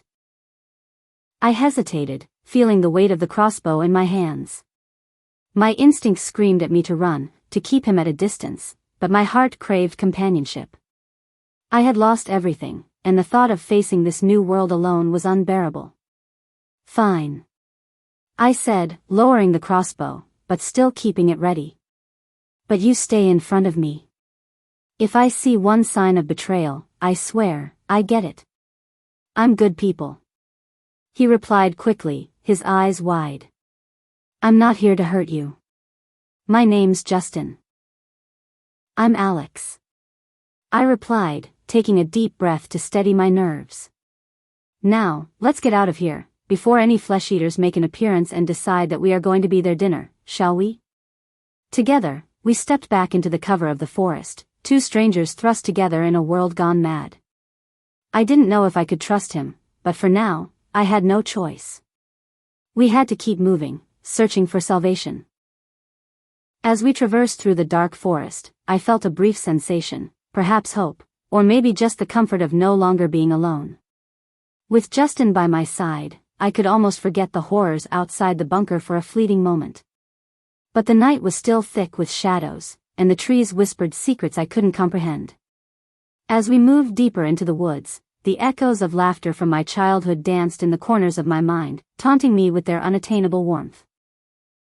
I was not just fighting to survive. I was fighting to remember what it felt like to live, to love, to laugh. And yet, as the darkness swallowed us whole, there was always that fragile slither of hope to cling to. As we moved through the thick underbrush, I kept stealing glances at Justin. His build was slight, his clothes ragged and streaked with mud, but something in his steady pace mirrored the determination burning inside me. The forest closed in around us, its dense shadows and the occasional rustle of unseen creatures a constant reminder that danger was everywhere. But it wasn't the monsters lurking in the dark that scared me. It was the thought of being truly alone again. Justin's voice broke the silence. Do you have a plan? He whispered, his tone soft, almost curious, as if he was afraid of pushing too hard. I shook my head, feeling a pang of frustration course through my veins. Not really. I was just heading to Camp Hope. I heard it's safe, but now I'm starting to wonder if it's even real. He frowned, his brow creasing in thought as he glanced at the ground. I've heard the same, but I've been out here for weeks, and you're the first survivor I have come across. All I've seen is zombies. They are everywhere. Hundreds of them, maybe thousands of them. I've seen huge hordes of them on the roads, that's why I decided to go into the forest, to use the trees as cover. At least they can't climb. His words sank into me like a stone, pulling at the fragile thread of hope I'd been holding on to. Thousands, you say? Then what do we do? Justin glanced around the darkened forest, his gaze calculating. First, we need food. We won't get far without it. He paused, as if weighing up whether to continue. I know a few spots nearby where we might catch something. If we're lucky, we'll get a rabbit, maybe a squirrel. My stomach clenched at the mention of food. Aren't there, them? Then the grotesque, snarling figure I'd narrowly escaped flashed in my mind, making my blood run cold. Justin nodded with sincerity. Yeah. But if we stay quiet, stay low, they won't hear us. They're drawn to sound. We just need to be smarter. It was then that I looked at him, really looked at him, and realized this boy, this stranger, was like me. He wasn't just trying to survive. He had a plan, a purpose. The thought gave me a small, much-needed spark of reassurance. Lead the way, I said, tightening my grip on the crossbow my dad had taught me to use. We started moving again, more cautious now, every step deliberate. The first hour felt like it stretched into eternity. Each snap of a twig, every distant rustle of leaves made my heart pound. My senses were raw, my nerves frayed, but I forced myself to stay calm. Focus. Breathe. Hunt in silence. Dad's voice echoed in my mind, a tether to the life I'd lost. Beside me, Justin moved with surprising grace, his eyes constantly scanning the ground for tracks, for signs of life. I felt clumsy next to him, like I was just playing at a survival game, whilst he lived it, he breathed it. There. Justin whispered out of the blue, crouching low and pointing toward a patch of disturbed underbrush. Looks like rabbits. I knelt beside him, squinting into the thicket. Sure enough, small tracks crisscrossed the ground, and tufts of fur clung to thorny branches. It was a sign of life, of something ordinary and hopeful in this nightmare world. How do we catch them? Patience. He replied, his tone calm and steady. We'll set a snare. It's quiet and effective.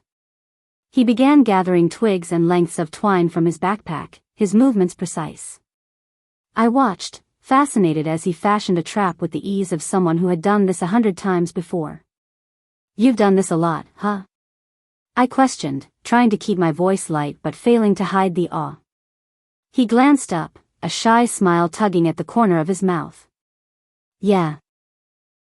My brother and I used to hunt back home. It was just the two of us, but we always found a way to get by. The mention of his brother tugged at something deep inside me. I used to hunt elk with my dad. The words escaped before I could stop them. He taught me everything I know. Justin paused, his eyes meeting mine. In that moment, something passed between us, an unspoken understanding. A shared loss. A pain too familiar to be explained with words. I'm sorry.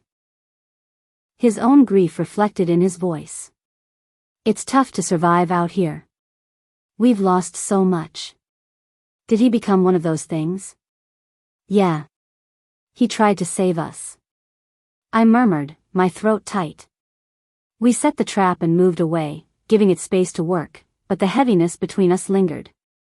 The forest seemed darker now, the shadows more oppressive, yet there was something oddly comforting about sharing this moment of silence with Justin.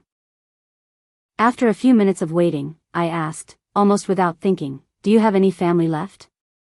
Justin frowned. He shook his head. No. They didn't make it. I lost them in the beginning, when everything went down. I was out, scavenging. When I got back, it was too late. The quiet sorrow in his voice broke something inside me. I'm sorry. I whispered, the words felt inadequate, but it was all I could say. He gave me a small, strained smile. It's okay. We can't change it, right? We just have to keep going. Before I could respond, a rustling sound came from the bushes. I stiffened, as a ghostly chill whispered along my spine. Did you hear that? I whispered, gripping my crossbow until my knuckles went white. Justin held a finger to his lips, eyes fixed on the thicket. The rustling grew louder, and then a small rabbit emerged, its nose twitching as it cautiously approached the trap. My heart pounded in my ears as I raised the crossbow, muscles coiling, ready to release the bolt. This was it, our chance at survival. I felt Justin's presence beside me, solid, grounding me. But just as I was about to shoot, the rabbit hunched on its back legs, its ears twitching, sensing danger. I cursed under my breath. "Wait!" Justin whispered, his hand brushing mine as he steadied me. "Give it a second." My pulse quickened, the warmth of his hand on mine unexpectedly calming. The rabbit took a cautious step closer, inching toward the trap. I held my breath, willing it to move just a little further. Suddenly, a sharp crackle erupted from the brush behind us. I whipped around, crossbow raised, panic flaring through every atom in my body. What was that? I hissed, eyes wide with fear. "I don't know, but we need to go." Justin's voice was urgent, he was already pulling me into the dense forest. The rabbit bolted, our opportunity vanishing with it. "No, wait." I protested, but Justin's grip on my arm was firm, pulling me along. The low growls of the creatures echoed behind us, their hungry moans closing in fast. My heart pounded in my chest as we ran, weaving between trees, the forest turning into a blur. Branches clawed at us, roots threatened to trip us, but I kept moving, Justin always a step ahead, guiding me through the darkness. "Up there!" Justin shouted, pointing to a large oak looming above us. "Climb!" Without hesitation, I grabbed the lowest branch and scrambled upward, my hands raw from the rough bark, my legs burning with the effort. Justin was right behind me, pushing me higher as the sounds of pursuit grew louder. We reached a thick branch and pulled ourselves onto it, just as a decaying figure burst through the underbrush below us, its snarling face twisted with hunger. I clamped my hand over my mouth, fighting the urge to scream. Justin climbed up beside me, his breath labored. "We just need to stay quiet," he whispered, his face pale but calm. "It'll lose interest." Minutes passed like hours. The creature below paced and clawed at the base of the tree, its growls filling the night air. I pressed against the trunk, my body trembling. But Justin was there, his presence a steadying force in the chaos. I glanced at him, and for the first time since this nightmare began, I didn't feel entirely alone. After what felt like a lifetime, the creature let out a final groan and slunk off into the night. The forest seemed to exhale with it, the oppressive tension lifting. "We made it," Justin said, his voice shaky with relief. He gave a soft laugh, the sound sounded so out of place it made me smile. "For now," I replied, my own voice trembling but steadier than I had expected. We settled against the tree, our breaths still ragged. The danger wasn't over, but as I glanced at Justin, I realized something had shifted. The fear, the loss, it was still there, but there was something else too. A connection. A bond. We weren't just two strangers anymore. As I closed my eyes, exhaustion pulling me under, the thought flashed through my consciousness. Maybe, we could survive this, together. The chill of the night seeped into my bones as I perched on the tree branch, but exhaustion clawed at me harder. I fought to keep my eyes open, listening to the distant sounds of the forest, the wind in the trees, the occasional hoot of an owl, and the fading growls of the creature that had pursued us. My senses were still on high alert, but the weight of sleep was dragging me down, like a comforting darkness beckoning. "Alex?" Justin's voice broke through my haze, pulling me back to the present. "Are you okay?" I blinked, shaking my head to clear my thoughts. "Yeah, I'm just tired." I let out a shaky breath. I never thought I'd end up sleeping in trees like this. Justin chuckled softly. "It's not exactly a luxury hotel, is it?" I smiled faintly, the sound of his laughter easing my tension. "You have no idea how much I miss my bed right now." "Me too," he agreed, settling against the trunk beside me. "But we'll figure this out. We just need to survive tonight, and then tomorrow we'll see if we can find a better place to bed down for the night." As the hours crept by, the darkness began to soften, the first hints of dawn breaking through the canopy above us. A soft light filtered through the leaves, casting a speckled golden glow on the forest floor. I blinked against the brightness, feeling the exhaustion in my limbs slowly give way to a renewed sense of urgency. Morning, I murmured, stretching my arms above my head. We made it through the night. I don't know how, Justin replied, yawning. But somehow, we did. I climbed down from the tree cautiously, landing lightly on the ground. My legs felt wobbly after resting for so long, but the adrenaline of the night had turned into determination. Now what? I asked, scanning the area for any sign of danger.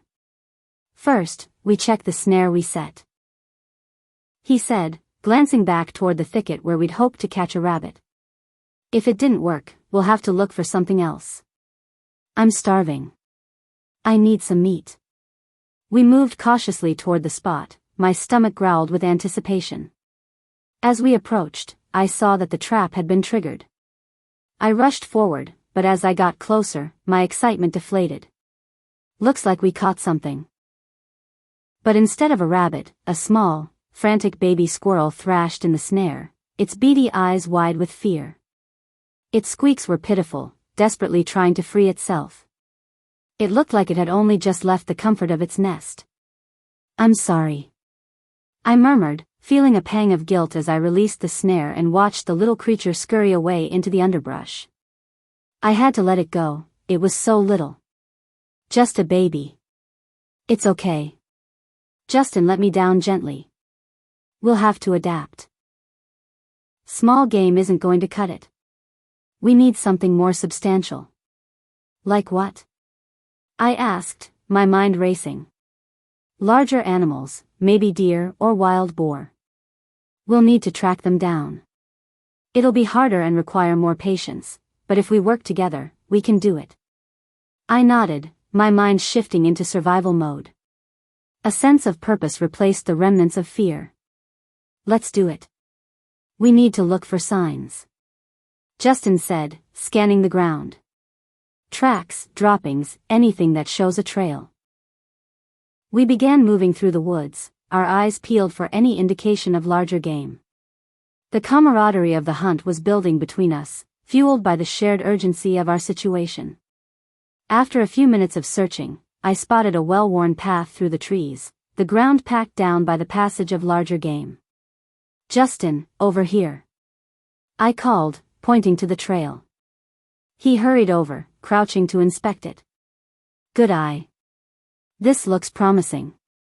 We should follow it and see where it leads. We followed the path, moving in silence, every rustle of leaves sending a jolt of anticipation through me. The sun was rising higher, casting golden rays through the branches, illuminating our path. As we walked, I felt anxiety and hope swirling in my stomach. I had to remind myself that every step we took brought us closer to survival. After about an hour, the path opened into a small clearing, and in the distance, I spotted a glimpse of movement, a herd of deer grazing peacefully. There they are, I whispered, pointing. Justin's eyes sparkled with determination. We need to get closer. I can't risk a shot from this distance. We have to be quiet and find a spot where we can ambush them. Adrenaline coursed through me as we crouched low and moved slowly toward the clearing. I followed Justin's lead. We weaved through the trees, careful to stay hidden, every instinct screaming at me to be silent. We found a thick cluster of bushes that provided good cover. Justin motioned for me to stay low, and I watched with bated breath as he knocked a bolt into the crossbow. On 3. He whispered. We'll aim for the biggest one. It's our best chance. I nodded, focusing on the deer as it grazed, oblivious to our presence. 1, 2, 3. Justin released the bolt and it flew through the air with a soft whoosh, striking the deer just behind its shoulder. It let out a pained bleat, stumbling before bolting into the woods, panic surging through the herd as they scattered in every direction. Go after it, I shouted, adrenaline surging through me. Justin dashed after the wounded deer, and I followed closely. I felt a surge of fear and exhilaration, the primal instinct of the hunt igniting something deep within me. We chased it through the underbrush, dodging branches and fallen logs, the world around us blurring into a haze. The deer was fast, but we kept gaining on it. I could see the blood pooling beneath it, a crimson trail marking our path. Just when I thought it would get away, the deer stumbled, falling to the ground in a thud. Justin reached it first, and I arrived just in time to see him kneeling beside it, breathing heavily. "We got it!" he exclaimed, disbelief and exhilaration washing over his face. I couldn't help but smile, the adrenaline still coursing through me. What do we do now? Only my dad never showed me how to prepare a deer for food. For a long time, the sight of blood used to make me woozy. I guess you're over it now, huh? After all the zombies and rivers of blood and guts you've had to deal with. We need to make it quick, Justin stated, glancing around nervously. There might be more predators drawn to the blood. I nodded, feeling the gravity of the moment. We had just secured food, but it wouldn't last long if we didn't work fast. Justin quickly set to work, expertly field dressing the deer while I kept watch. I couldn't help but feel a sense of awe as I watched him. His hands moved with confidence, and I realized just how much I was learning from him in this moment. "Okay, we need to get this back to our camp," he insisted whilst wiping his brow. "We will both need to carry it." Together, we hoisted the deer onto a makeshift harness using some branches and rope we'd found earlier. It was heavy, but we managed to carry it between us, moving quickly and quietly back through the trees. As we made our way back to the clearing, a thought struck me. What if we encounter some flesh eaters? Won't the smell attract them? Justin glanced at me, concern flickering in his eyes. We'll stay alert. If we hear or see anything, we will have to make do with what we can carry. We can set up defenses around the camp. We'll be ready. My heart raced at the thought, but I pushed it down, forcing myself to focus on the task at hand. We were actually going to eat a proper meal. I couldn't quite believe my luck. When we reached the clearing, we set the deer down and quickly began to prepare our camp for the night. We found a spot that felt safe, nestled between a cluster of trees and some dense underbrush. As we worked, I felt a sense of purpose growing within me. This was more than just survival. This was about reclaiming our lives. I could feel my strength returning, fueled by the shared experience of being with Justin. Once we had set up camp, I felt the tension in my shoulders begin to ease. We sat around the small fire we built, the smell of cooked meat wafting through the air. "Can you believe we actually did it?" I said, whilst giving Justin a triumphant smile. He grinned back, the joy evident in his expression. "Yeah, we did. This is a huge win for us." I couldn't help but feel a connection with him, a bond shaped by everything we'd been through together. The world out there was still terrifying, but now I had someone I could count on. As we sat together, the fire crackling between us, various thoughts ran through my mind. We were alive, we had food, and we were working together. The world may have crumbled, but here, in this moment, we were survivors. The fire crackled with the breeze as the scent of roasted deer filled the air, a much-needed reminder that we had made it through another day. For the first time in what felt like forever, I was actually eating something substantial, real food.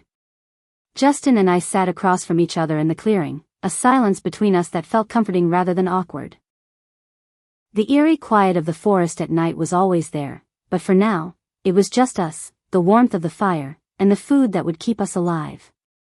I chewed on a piece of tender meat, feeling strength return to my body with every bite.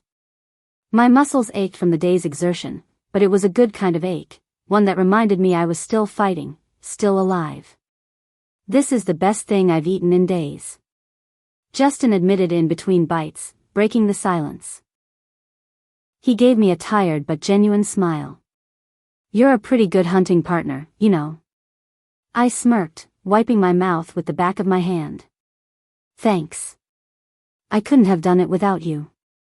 For a while, we didn't say much, both of us were far too focused on the much-needed meal. I felt the warmth from the fire soaking into my skin, but my mind refused to rest. Too much had happened in such a short time, and it was hard to shake off the constant awareness that we were still in danger. After we finished eating, Justin tossed the scraps into the flames, sending a flurry of sparks into the night sky. "We should keep the fire low," he said, his voice more serious now. "We don't want to draw any attention to us." I nodded in agreement, though the fire's warmth was a comfort I didn't want to give up. "Yeah. But how do we make sure we stay hidden?" Justin looked around the clearing, his eyes narrowing thoughtfully. "We can use the brush around here to camouflage the fire. We just need to make it look like a random patch of undergrowth from a distance." We worked quickly, gathering branches, leaves, and other debris from the forest floor to obscure the fire without smothering it completely. It wasn't perfect, but it would hopefully make it less visible to anything, or anyone, wandering by. Once that was done, we settled back down, and Justin began sharpening his knife, the rhythmic scrape of the blade against the whetstone oddly soothing. I watched him for a while, thinking back to everything we'd been through today. We had hunted, defended ourselves, and found food. We had a plan, we were going to survive the end of the world. "You ever wonder if there's anyone else out there?" I asked, breaking the silence. Justin didn't look up from his knife, but I saw the way his shoulders tensed at my question. "Yeah, I think about it a lot. There's got to be more people. We can't be the only ones left. But what if?" My voice trailed off, the fear creeping in again. "What if we are?" Justin paused, the scraping of the knife stopping as he met my gaze. "We're not. We can't think like that. If we start believing we're the last ones, we'll lose hope. And hope is all we've got." I nodded, trying to absorb his words. It was hard to stay hopeful when everything around us had fallen apart. The world was a mess, filled with the dead and the dying, and every day felt like a struggle to stay alive. But he was right, hope was all we had. "We just have to keep moving," Justin added, his voice low but firm. "We keep looking for others, for safe zones, for anything that will get us through this. And we don't stop until we find it." I admired his resolve, his refusal to give up. "We will, I just know it. We will find somewhere safe." Silence settled between us again, but it wasn't an uncomfortable one. The night stretched on, the fire dimming to glowing embers as the stars blinked overhead. I pulled my jacket tighter around me, the chill of the forest air seeping in. "You should get some sleep. I'll keep watch for a few hours." "Are you sure?" I asked, rubbing my eyes. I didn't want to admit it, but a full stomach and the energy levels I had used up during the hunt had worn me out. "Yeah." He nodded. "I think you are more tired than me. I'll wake you when it's your turn to take second watch." Reluctantly, I agreed. I lay down on the cold ground, using my backpack as a pillow, and closed my eyes. The sounds of the forest, the crackling embers, and Justin's steady breathing all blended together, lulling me into a light sleep. But even in sleep, my mind refused to fully relax. Images of my parents flashed through my dreams, Dad teaching me to shoot, Mom's worried smile as she packed our gear for the bunker. And then the chaos, the screams, the moment they were both killed. I jerked awake, struggling to get my bearings. It took me a moment to remember where I was. The fire had died down to faint glowing embers, and the forest was eerily silent. I glanced over at Justin, who was sitting a few feet away, his eyes scanning the trees.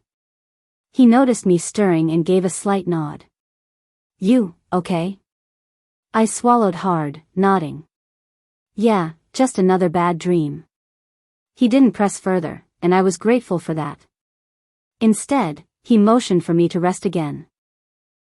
"It's still your turn to sleep. I've got this." I lay back down, my body tense and my mind racing. The dream had shaken me more than I wanted to admit. The image of my parents haunted me, the memory of their final moments playing on a loop in my head. I wished I could go back, just for a second, to warn them, to save them. But I couldn't. They were gone, and I was here, surviving in the wreckage they'd prepared me for. But I wasn't alone anymore. I had Justin. And for the first time since this nightmare began, I started to believe that maybe we had a chance. The next morning came earlier than I'd expected. The first rays of sunlight filtered through the trees, as I sat up, stretching the stiffness out of my limbs. Justin was still awake, his eyes dark with exhaustion. "You didn't wake me," I said, frowning. He shrugged. "You needed the sleep." "I'm fine," I sighed, feeling guilty. "We're supposed to take turns." "It's fine, Alex," he retorted, standing up and brushing dirt off his pants. "I'll sleep when we're safe." The word safe hung in the air, heavy with doubt. Were we ever going to be truly safe again? I wasn't sure. But Justin was so adamant, he kept me going, and I didn't argue further. We ate a small breakfast of the leftover deer meat before packing up camp and getting ready to move on. The air was crisp and cool, and the forest felt deceptively peaceful in the morning light. "Where to now?" I asked, tightening the straps on my backpack. "There's a town not far from here," Justin insisted whilst glancing at the map he carried. "It's risky, but we might find supplies. Maybe even other survivors." I felt a knot of anxiety form in my stomach at the thought of going back to civilization. Towns meant people, and people meant danger. But supplies were running low, and we couldn't afford to stay hidden in the woods forever. "Okay," I agreed. "Let's go." We set off through the forest, the trees thinning as we approached the outskirts of what had once been a small town. From a distance, it looked almost normal. Houses stood in neat rows, and the streets were eerily empty. But as we got closer, the signs of destruction became clearer: broken windows, abandoned cars, and the unmistakable stench of decay. Justin held up a hand, signaling for me to stop. "Stay quiet," he whispered. "We don't know what's out there." I nodded, gripping my crossbow tight as we crept closer to the edge of town. My breath was shallow, my senses on high alert. Every shadow, every sound, could mean certain death. We slipped between buildings, keeping low and out of sight.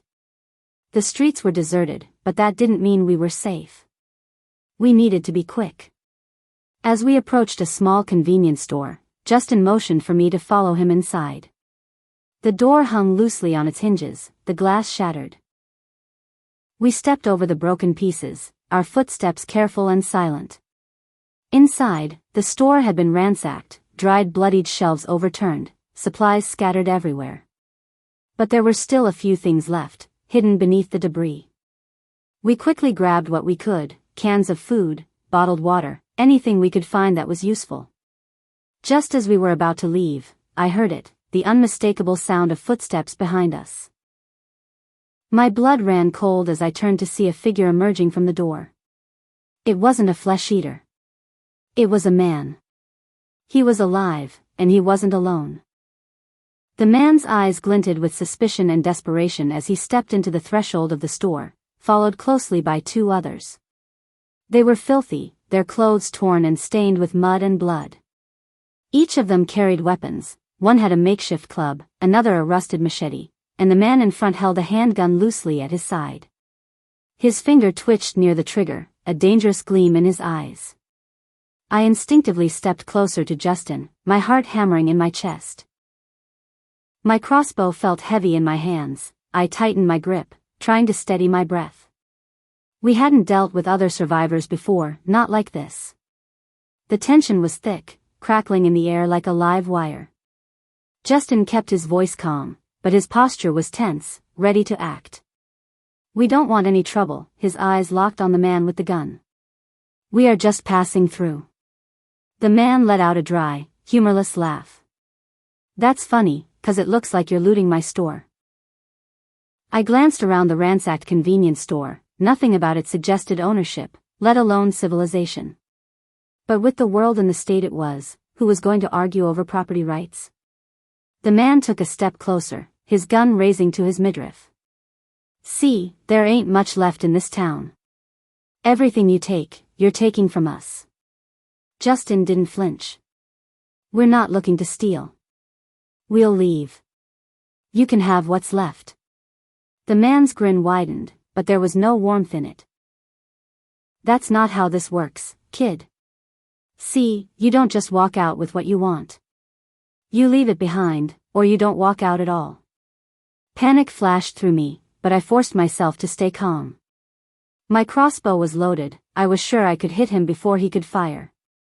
But what about the others? Justin gave me a quick glance, a silent signal, don't do anything rash. How about we make a deal? Justin insisted, his voice level. We'll leave some of what we found, and in return, we walk away. No one gets hurt. The man's eyes narrowed, and for a moment, I thought he might consider it.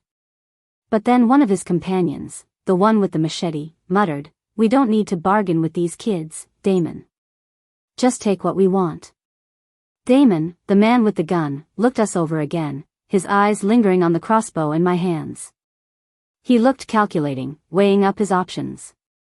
You know what? That crossbow looks like something I could use. He nodded toward me. Hand it over. My stomach dropped. The crossbow was my only reliable weapon, the one that kept me safe, kept me alive. I hesitated, my fingers tightening around it. Justin noticed my hesitation and stepped forward, his hands raised in a placating gesture. She needs it. Justin insisted, his tone still calm but firmer now. We're not giving up our only weapon. Damon's grin faded, replaced by an annoyed sneer. You're not in a position to make demands, kid. He raised his gun, aiming it directly at Justin's chest. Now, I'm gonna count to 3, and if that crossbow isn't in my hand by then, you'll be the first to go. 1, my heart pounded so loudly I could hardly hear him. I glanced at Justin, my mind racing. If I handed it over, we'd be defenseless. But if I didn't, Damon would kill him. 2, everything slowed down. The 3 men in front of us. Justin standing firm, refusing to back down. The gun trained on him. I couldn't lose him, not like this. 3, before Damon could squeeze the trigger, I acted on instinct. I released the crossbow bolt, the soft thwip cutting through the air. The bolt struck Damon in the shoulder, sending him stumbling back with a scream of pain. His gun fired, the shot going wide and shattering the window behind us. Run! Justin yelled, grabbing my arm and pulling me toward the back exit of the store. Chaos erupted as the other 2 men lunged forward. The guy with the machete swung wildly and I just ducked in time, the blade whistling past my head. Justin shoved me forward as the man took another swipe, but Justin was quicker. He slammed his knee into the man's groin, causing him to double over in pain. I turned to see Damon, blood soaking his sleeve, trying to aim his gun at us again. Without thinking, I grabbed a can from a nearby shelf and hurled it at him. It wasn't much, but it distracted him long enough for Justin to grab the machete from the fallen man and slash at Damon's hand. The gun clattered to the floor. Come on! I shouted, my voice breaking with urgency as I yanked Justin toward the door. We burst through the back exit, sprinting into the alley behind the store. My heart pounded in my ears, adrenaline surging through me as we bolted down the narrow path. I didn't look back to see if they were following. I didn't want to know. We ran for what felt like miles, our footsteps echoing off the walls of the abandoned buildings around us. The sun was higher now, casting long shadows that made everything feel more menacing, more dangerous. My lungs burned, but I couldn't stop. Not until we were far away from those vile men. When we reached the edge of the town, we ducked into a dilapidated building, panting and gasping for air. I collapsed against the wall, my chest heaving as I tried to catch my breath. Justin leaned next to me, his face flushed with exertion. For a moment, neither of us spoke. We were alive, that was all that mattered. You, okay? Justin asked, his voice rough. I nodded, still trying to steady my breathing. You? Yeah. He gave me a weak smile. Nice shot, by the way. I exhaled a shaky laugh, though my hands were trembling. I thought I had missed. You didn't. You saved us. The guilt was overpowering. I had shot a man, an actual person. He was alive, not one of the undead. I had hurt him. It didn't feel like a victory. It felt wrong. I swallowed the lump in my throat, trying to push my thoughts away. Justin must have seen the look on my face because he placed a hand on my shoulder, his touch grounding me. Alex, you did what you had to do. If you hadn't acted, he would have killed us. I nodded, though the knot in my stomach didn't loosen. I know. I wasn't ready for that. Killing the dead is one thing, but the living. You're good people, so you will never be ready to take a life. Justin murmured. But out here, we don't have a choice. I closed my eyes, trying to gather my thoughts. I couldn't afford to fall apart now. Not when we were still in danger. We need to keep moving. My voice held steadier than I felt. We can't stay here. Justin agreed, and after a quick check to make sure no one had followed us, we headed out of the town, sticking to the tree line for cover. Every rustle of leaves, every distant noise had my nerves on edge. I kept expecting Damon or one of his friends to come after us, but the woods remained silent, the town shrinking behind us. We walked for hours, the weight of what had happened still hanging heavy in the air between us. I could feel the shift. This wasn't just about surviving the undead anymore. People were just as dangerous, if not more. The world was broken, and trust was a rare commodity. Eventually, we found a spot to rest near a shallow creek. I crouched by the water, splashing my face and trying to wash away the grime of the day. The cool water was refreshing, but it didn't cleanse the deeper scars that had been left behind by what we'd just experienced. Justin sat down next to me, his expression hard to read. You did the right thing, Alex. I didn't answer right away, staring at my reflection in the water instead. I know, but I hate that this is what it's come to. He sighed, running a hand through his hair. Yeah. Me too. We sat in silence for a while, the trickle of the creek the only sound between us. I wanted to believe that there was still hope, that there were good people out there, somewhere. But after today, it felt harder to hold on to that belief. Do you think we'll ever find a place that's safe? Justin didn't answer right away. When he did, his voice was soft but filled with determination. I don't know. But we'll keep looking. The air around the creek felt heavier as the day faded into twilight. The sun dipped lower on the horizon, casting long, eerie shadows through the trees. There was a stillness in the forest, a quiet that pressed in on all sides. I could feel it creeping under my skin, the uneasy sense that we were being watched, that something was wrong. Justin and I hadn't spoken much since leaving the town. It was like a dark cloud hanging over us. But it was more than that now. I didn't want to say it out loud, but I couldn't banish the feeling that we weren't alone. As we sat by the creek, the sky darkening above us, Justin stood and started gathering wood for a small fire. It was risky, but we needed some warmth and light tonight. The temperature was dropping fast, and we didn't have the luxury of another sleepless night on guard. Just a small one. He murmured, glancing around the clearing as if expecting something, or someone, to emerge from the trees. We'll keep it low. It shouldn't draw much attention. I nodded, though my gut twisted at the idea of being so exposed. After everything, fire felt like a beacon, inviting trouble. The fire crackled to life, its soft glow illuminating our tired faces. The warmth was immediate, and I could feel the tension in my muscles start to ease, but the troubles in my mind didn't go away. Justin stared into the flames, lost in thought, the lines of exhaustion etched into his face. I can't stop thinking about them. I admitted, hugging my knees to my chest. Damon and the others, they're out there somewhere. Justin's gaze didn't shift from the fire, but I saw his jaw clench. Yeah. But we'll keep moving. We won't let them find us. But what if they do? I pressed, my voice barely a whisper. The thought of Damon coming after us, revenge in his eyes, made my stomach churn. I shot him, Justin. I hurt him. He's not going to let that go. Justin looked at me, his expression hard but not unkind. You did what you had to do. Damon wasn't giving us a choice. If he comes after us, we'll deal with it.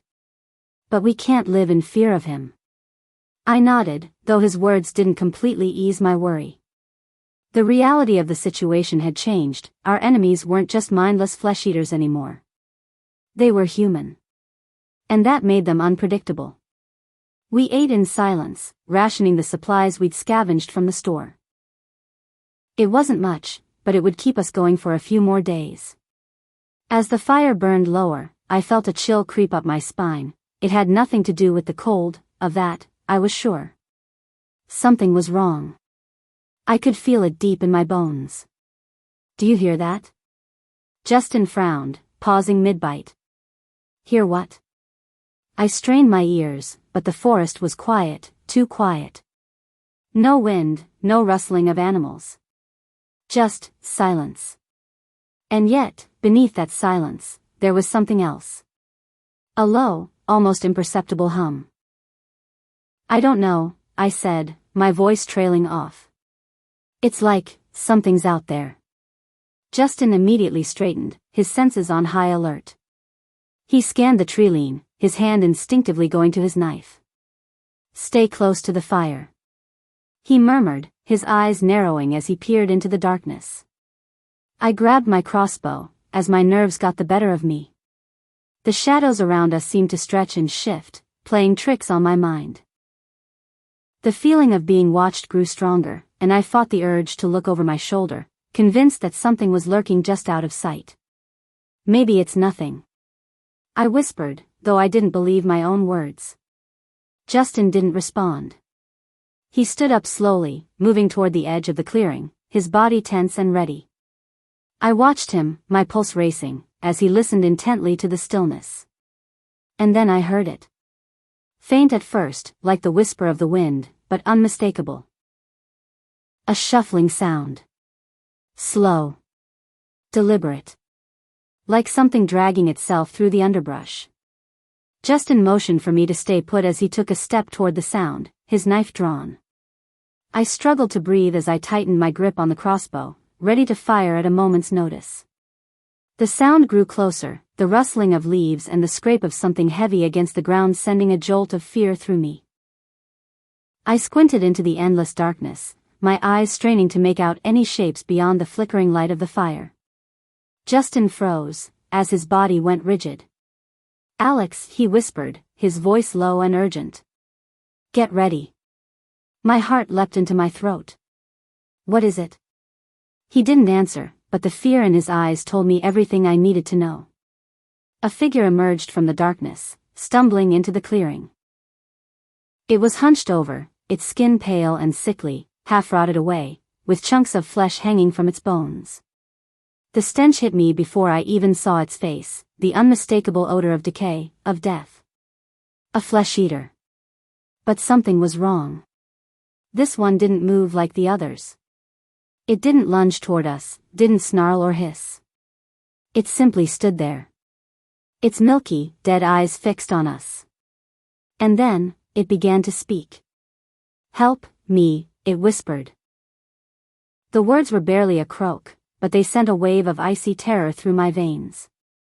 Justin, I whispered, my voice trembling. We need to leave, now. Justin didn't answer, his eyes wide with disbelief as the creature shuffled closer. Its movements were jerky, unnatural, like a puppet being pulled by invisible strings. Blood dripped from its mouth as it repeated the same phrase, over and over again. Help me, help me, help me. I took a step back, my mind reeling. They were real, the voices, I really did hear them. This thing's voice, it sounded almost human, filled with pain and desperation. Almost as if it remembered something. Justin raised his knife, his hands shaking. Stay behind me. It sounds like my brother, but it can't be. He's dead. I nodded, too stunned to speak. My heart raced, and every instinct screamed at me to run, but my legs wouldn't move. I could only watch in horrified fascination as the creature shuffled closer, its outstretched hand reaching toward us. Suddenly, without warning, it collapsed to the ground, its body twitching violently. I gasped, taking a step back as Justin moved forward cautiously. The thing lay there, writhing and convulsing, its limbs jerking unnaturally. And then, just as suddenly as it had started, the spasms stopped. The flesh-eater lay still, its milky eyes staring blankly up at the sky. What just happened? I blurted out, my voice shaky. Justin crouched down next to the body, his brow furrowed in confusion. I don't know. I've never seen anything like this before. I knelt beside him, staring at the flesh-eater's face. It looked like any other we'd seen, rotted, decayed, beyond recognition. But its eyes, something about its eyes felt wrong. Almost as if there had been a flicker of life left behind, trapped in the decaying shell.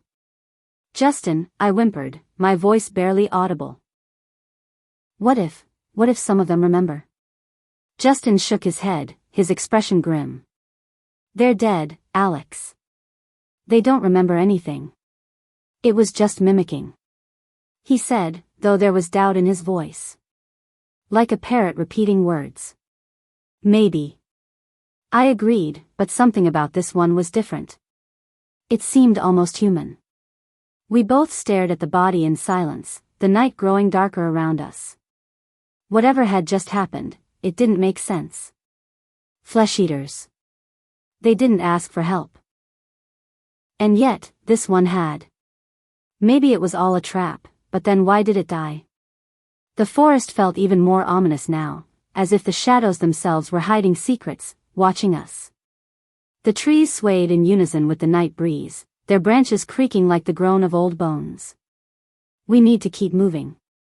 Justin insisted, standing up and brushing the dirt off his hands. We can't stay here any longer. Where there's one, there's usually more.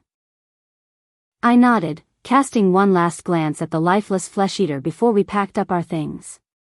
The fire had died down to embers, leaving us in near darkness. I felt a chill run through my entire being as we headed into the trees, leaving the clearing, and the strange, talking flesh-eater behind. But as we walked, I couldn't shake the feeling that we weren't alone. That the monsters were watching. Waiting. And that whatever had just happened. It was only the beginning. We moved quickly, into the thick vegetation of the forest. The trees around us felt like sentinels.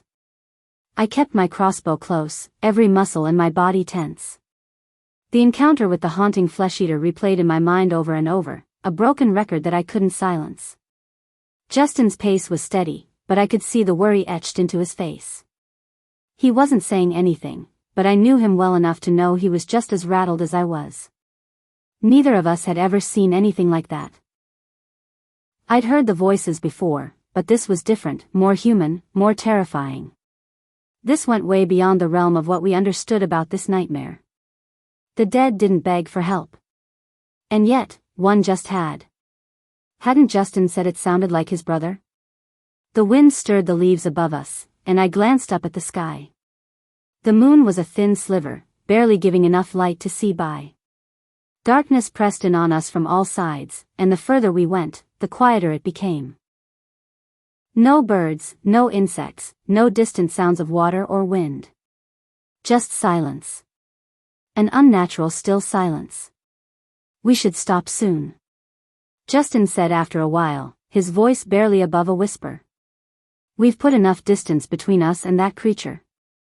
I nodded, though the idea of stopping for the night unnerved me. The forest felt wrong, like something was watching from just beyond the tree line. But I knew we couldn't keep going forever. We needed to rest, even if only for a few hours. We found a small clearing sheltered by thick bushes and an overhanging rock. It wasn't much, but it would give us some cover. Justin scouted the perimeter while I crouched by the rock, unpacking the few things we had left. My hands shook, but I forced myself to focus. I needed to stay sharp. I couldn't afford to let fear take over. Clear for now, Justin said as he returned, though his expression was tight. I don't like it. Something about this place feels off. I swallowed hard. You feel it too? He nodded. Yeah. I don't know what it is, but we need to be vigilant. One of us should always be awake. I didn't argue. After what we'd just seen, neither of us wanted to risk being caught off guard. We set up a small camp, no fire this time, just huddling under the rock for warmth. The chill in the air seeped into my bones, and I pulled my jacket tighter around me, trying to keep the cold at bay. Justin took the first watch, sitting just outside the shelter with his knife in hand. I laid down, my crossbow within reach, as I tried to calm my racing thoughts enough to sleep. But every time I closed my eyes, I saw that flesh-eater's face, its dead, cloudy eyes, its lips moving as it begged for help. Help me. The words echoed in my mind, filling me with a deep, gnawing fear. What if there were more of them out there? What if they weren't just mindless monsters anymore? I drifted into a restless sleep, though it was filled with nightmares. I saw the forest, dark and endless, and in every shadow, something lurked. I ran, but no matter how fast I moved, the darkness swallowed me whole. And in the distance, that voice followed me, calling out over and over again. Help me. Help me. I woke with a start, my heart pounding, drenched in cold sweat. For a moment, I didn't know where I was. The world felt disjointed, the nightmare bleeding into reality.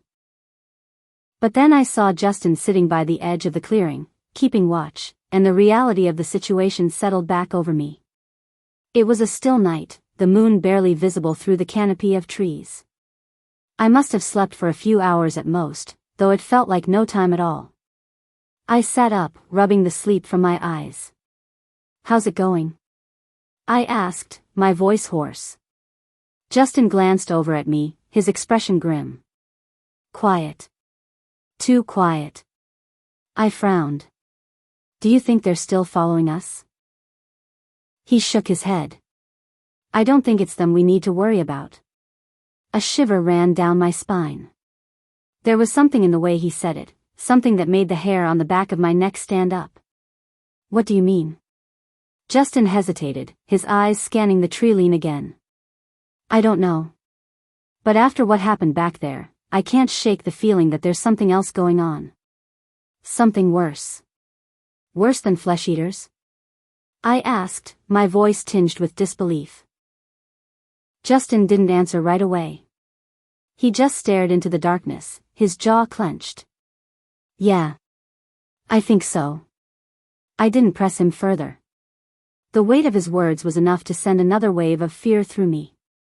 If Justin was spooked, I knew it had to be bad. I was just about to tell him that I had seen the flesh-eaters whisper into the night before, when the wind picked up, rustling the leaves around us, and for a moment, I thought I heard something, a faint whisper carried on the breeze. I froze. Did you hear that? I whispered, my eyes wide. Justin's head snapped toward the sound, his body going rigid. Yeah. He whispered back. Stay low. We crouched behind the rock, our backs pressed against the cold stone. My heart pounded in my ears, and I gripped my crossbow so tightly my knuckles ached. The forest around us was still, but that whisper, it had been real. I was sure of it. Seconds stretched into agonizing minutes, the silence scared the hell out of me. Every nerve in my body was on high alert, my senses straining for any sign of movement. And then, from the darkness, came a voice. Low and guttural, but unmistakable. Help me, my blood ran cold. It was the same voice. Justin's brother's voice. The same haunting, broken plea from the flesh-eater in the clearing. But this time, it wasn't just one voice. It was a choir. Help us, the voices overlapped, rising and falling like a terrible, dissonant chorus. They echoed through the trees, surrounding us, growing louder with every passing second. I felt my breath quicken, panic clawing at my chest. Justin, I whispered, my voice shaking. What the hell is happening? He didn't answer. His eyes were locked on the treeline, his body tense and ready to fight. I could see the fear in his eyes now, the fear he'd been trying to keep hidden. The voices grew louder, closer, and then I saw them. Figures emerging from the shadows, stumbling toward us. Their bodies were twisted, decayed, just like the flesh-eaters we'd seen before. But their faces were contorted in agony, mouths hanging open as they begged. Help us, there were so many of them. Too many. They shuffled forward, their dead eyes fixed on us, their hands reaching out as if they could still feel. Still hope. Stay behind me. Justin whispered, his knife raised as he stood between me and the approaching horde. I fumbled with my crossbow, my hands shaking so badly I struggled to load the bolt. Fear surged through me, overwhelming and suffocating. I fired at the closest flesh-eater, the bolt striking it in the chest. It fell back, but another one immediately took its place, stumbling over the body. The voices grew louder, filling the air with their desperate cries. Help us, I fired again, but it was no use. There were too many of them, and they just kept coming. Justin slashed at them with his knife, but for everyone he cut down, 3 more seemed to appear. We have to run. I shouted, my voice trembling with fear. Justin didn't argue. He grabbed my hand, pulling me away from the rock as we sprinted toward the trees. The voices followed us, their cries echoing through the forest, growing louder and more frenzied. Help us. Help us. My legs burned as we ran, the cold air biting at my lungs. The forest blurred around us, dark and endless, and I could hear the torment in those voices, chasing me through the night. We didn't stop. We couldn't. Behind us, the voices never stopped. The dead were calling out for unsuspecting victims. And they wouldn't be silenced. There was no stopping them, no fighting them, no ignoring them, no reasoning with them. We ran until my legs felt like they would give out, the cold air cutting through my lungs like shards of ice. Justin pulled me along, urging me to keep moving, but I could hear them, the voices were still behind us, growing more desperate with every step. Help us, help us.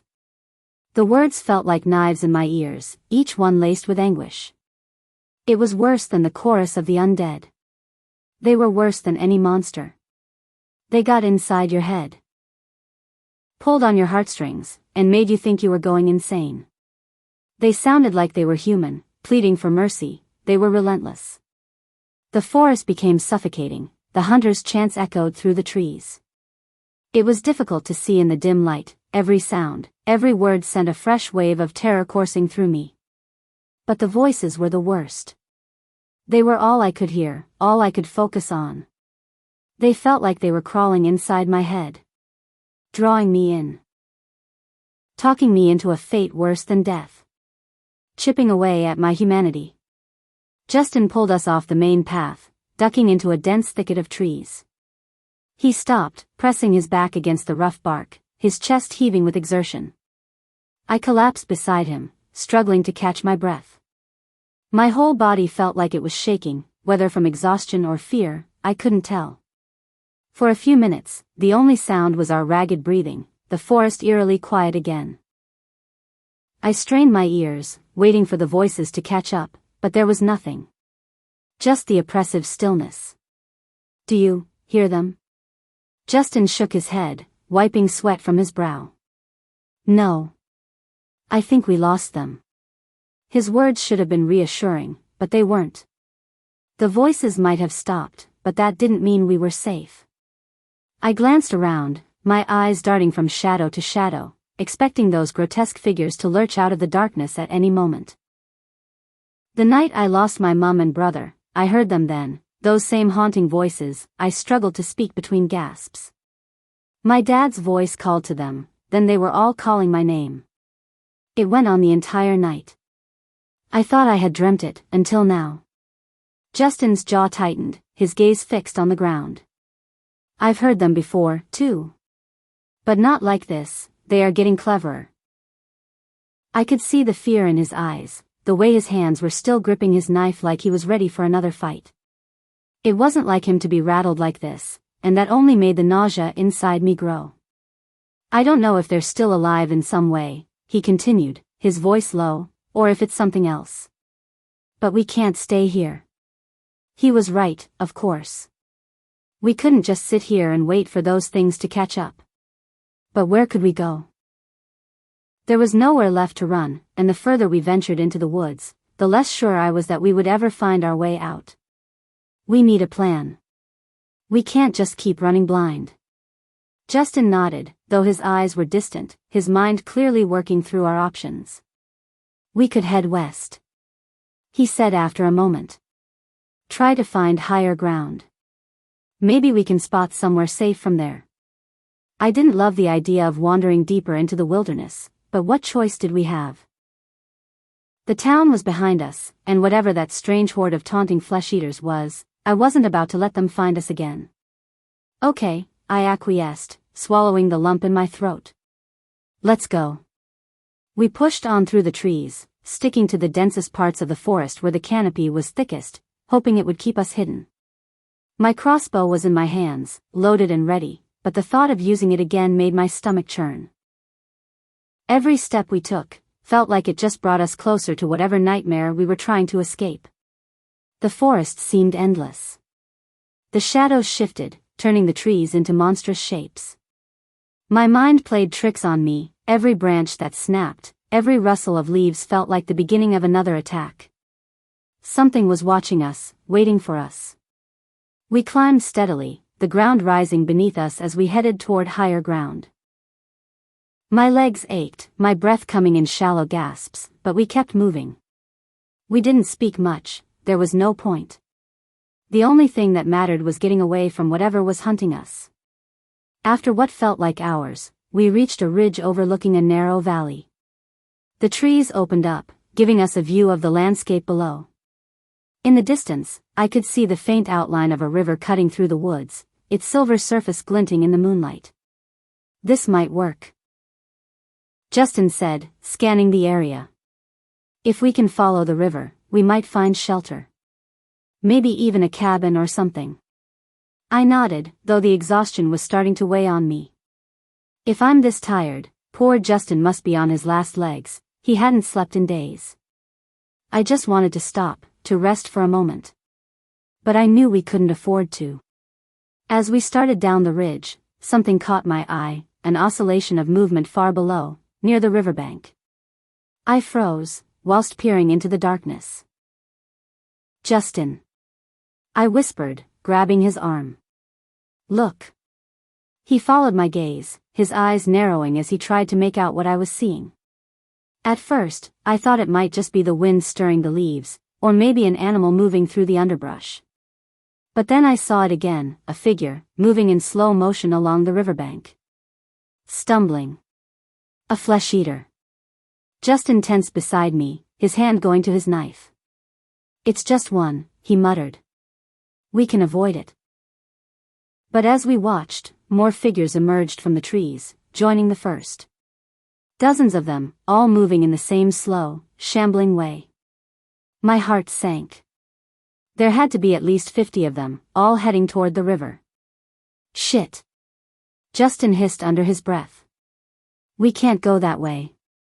I nodded, my mouth dry. The river had seemed like our best chance at finding safety, but now it was swarming with the dead. And it wasn't just the usual mindless horde, something about the way they moved was different. More deliberate. We backed away from the ridge, our path blocked. Panic gnawed at the edges of my mind. We were running out of options. If we couldn't go to the river, then where? The forest stretched out in every direction, dark and endless. And somewhere in that darkness, the ones that called out our names, were still out there, waiting for us. We'll head north, Justin said, his voice tight with determination. Maybe we can find another way around. We can't let them box us in. I didn't argue. I just followed him, all my senses were screaming at me, as we plunged back into the trees. Every step felt heavier than the last, the exhaustion was overbearing. But as we moved further into the woods, something strange began to happen. The air grew colder, almost unnaturally so, and a thick mist began to rise from the ground. It swirled around our feet, creeping higher with every step. I shivered, pulling my jacket tighter around me, but it did little to keep the cold at bay. Justin noticed it too, his eyes darting around as the mist thickened, obscuring our path. "This isn't right," he muttered, his voice laced with unease. The mist wrapped around us, damp and oppressive, making it harder to see. The trees loomed like dark giants in the fog, their branches reaching out like skeletal hands. I could hardly make out Justin's form in front of me, his silhouette ghostly in the pale light. And then I heard it again. "Help us," the voice was faint, carried on the wind, but unmistakable. My blood turned to ice. They had found us. The voices were back. "Justin," I whispered, "they're here." He spun around, his knife in hand, but there was nothing. Just the swirling mist and the cold, cloying air. "Stay close to me," he ordered, his voice low and urgent. "Don't lose sight of me." I nodded, holding onto my crossbow for dear life, as I moved closer to him. The fog was growing thicker, choking the air around us, making it hard to breathe. My skin prickled with fear, and every instinct screamed at me to run, but where could we go? The voices were getting louder now, coming from all directions. "Help us. Help us, please." They were everywhere. Surrounding us. Closing in. My heart raced as I scanned the mist, searching for the source of the voices. But I couldn't see anything. Just the fog. Just the cold. And the voices, always the voices. And then, out of the mist, a figure emerged. It was one of them, one of the undead. It lunged at us. It snarled then, growled. Staring at me, at us, with those dead, pleading eyes. "Help me," the chorus started to get louder. I scanned the area in desperation. The fog is so thick I can't see Justin anymore, just the blurred outline of his back as he moves through the forest like a ninja, his footsteps careful and measured. Every sound I make feels magnified, loud enough to wake the dead or the whispering hunters lying in wait for us in the fog, but the silence around us is worse. It's so deep it feels wrong, like the forest itself is holding its breath. Then, something moves in the mist. I stop, frozen in place, every nerve teetering on the edge. I squint, trying to make sense of the shapes, telling myself it's nothing. Just the shadows. Just the fog playing tricks on me. But then I see them. Figures, silhouettes, drifting closer. They're human-shaped, mostly, but something about the way they move feels off, unnatural, as if their limbs are too heavy to lift. I swear I can feel them watching me, even though their faces are just shadow shapes in the fog. They're closing in on us from all sides, silently drifting forward, and I realize I'm gripping my bow so hard my fingers ache. "Justin." I barely whisper. His name seems to disappear into the fog, swallowed up before it can reach him. But he hears me, stopping just a few feet ahead. He glances back, and even in the dimness, I can see the fear in his eyes. His gaze flicks to the shapes closing in around us, then back to me. Without a word, I raise my bow, notching an arrow, hoping my aim holds steady. I lock onto one of the shapes, a hunched, stilted figure dragging something behind it that sounds like nails on wet stone. I release the arrow. It cuts through the air, piercing the mist, and then a solid, wet thud tells me I've hit my mark. The figure pauses, swaying, before collapsing in a heap.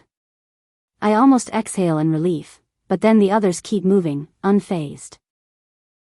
They just keep coming, drifting toward us with that slow, dreadful patience, as if my arrow only confirmed that we're here. Justin grabs my arm, pulling me back, and we break into a sprint. The fog presses in on me, cold and wet and heavy, and the shadows feel like they are coming for us. The world around us echoes the sound of our footsteps. The ache in my legs, the damp, stale taste of fear thick in my mouth. It's all so terrifying. Then, up ahead, I see it, a huge, old tree, ancient and towering, its branches stretching high into the mist.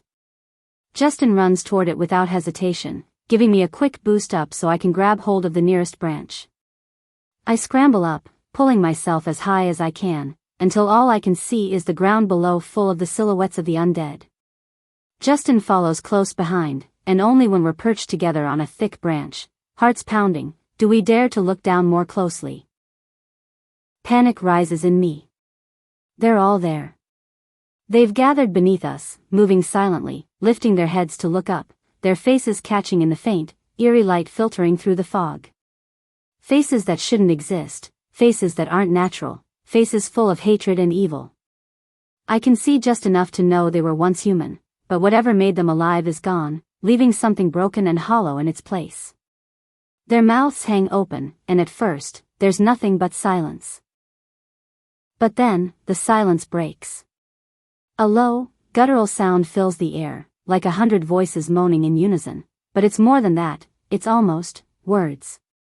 I can feel the hair rise on the back of my neck as I listen, hearing fragments of syllables that almost make sense, that almost sound like pleas, like they're begging. It's a pitiful, hollow sound that tugs at something in me even as it chills me to my core. Then, from somewhere in the fog, I hear my name. Alex. It's drawn out, a haunting hiss, a rasp, stretched long and mangled.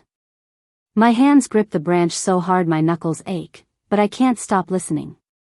Another voice picks it up, then another, until all of them below us are whispering my name, merging together into a hideous, haunting chorus that coils around my shattered heart.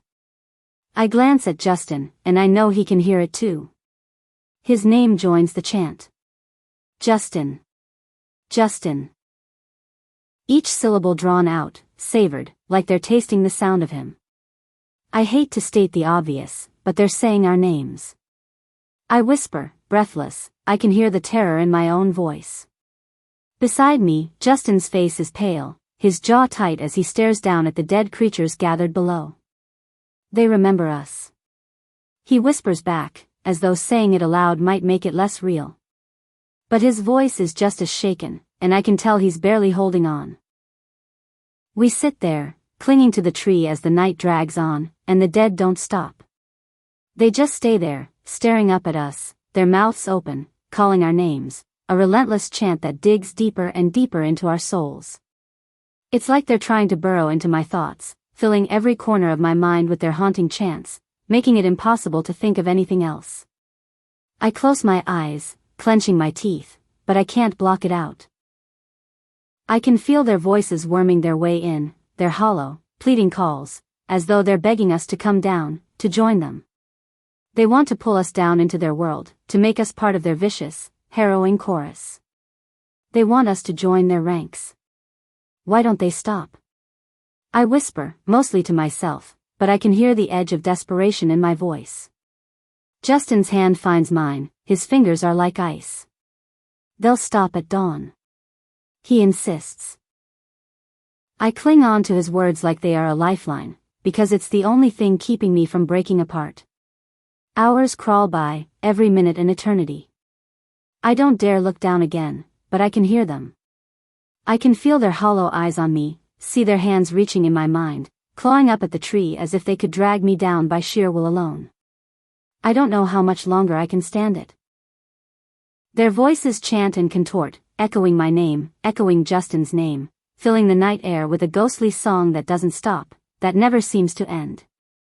After what feels like a lifetime, the sky begins to lighten, just a faint hint of gray in the distance, and I feel a sliver of hope. The fog starts to lift, swirling around us before it begins to clear, revealing the ground below in sharper detail. And there they are, still gathered, heads still tilted up, mouths still open in that final, silent scream. The dead look at us, and for a split second, I think I see something in their deathly faces, a pang of regret, almost. It's a thought I can't even fully process because it's too disturbing, but for a moment, it feels like they're sad.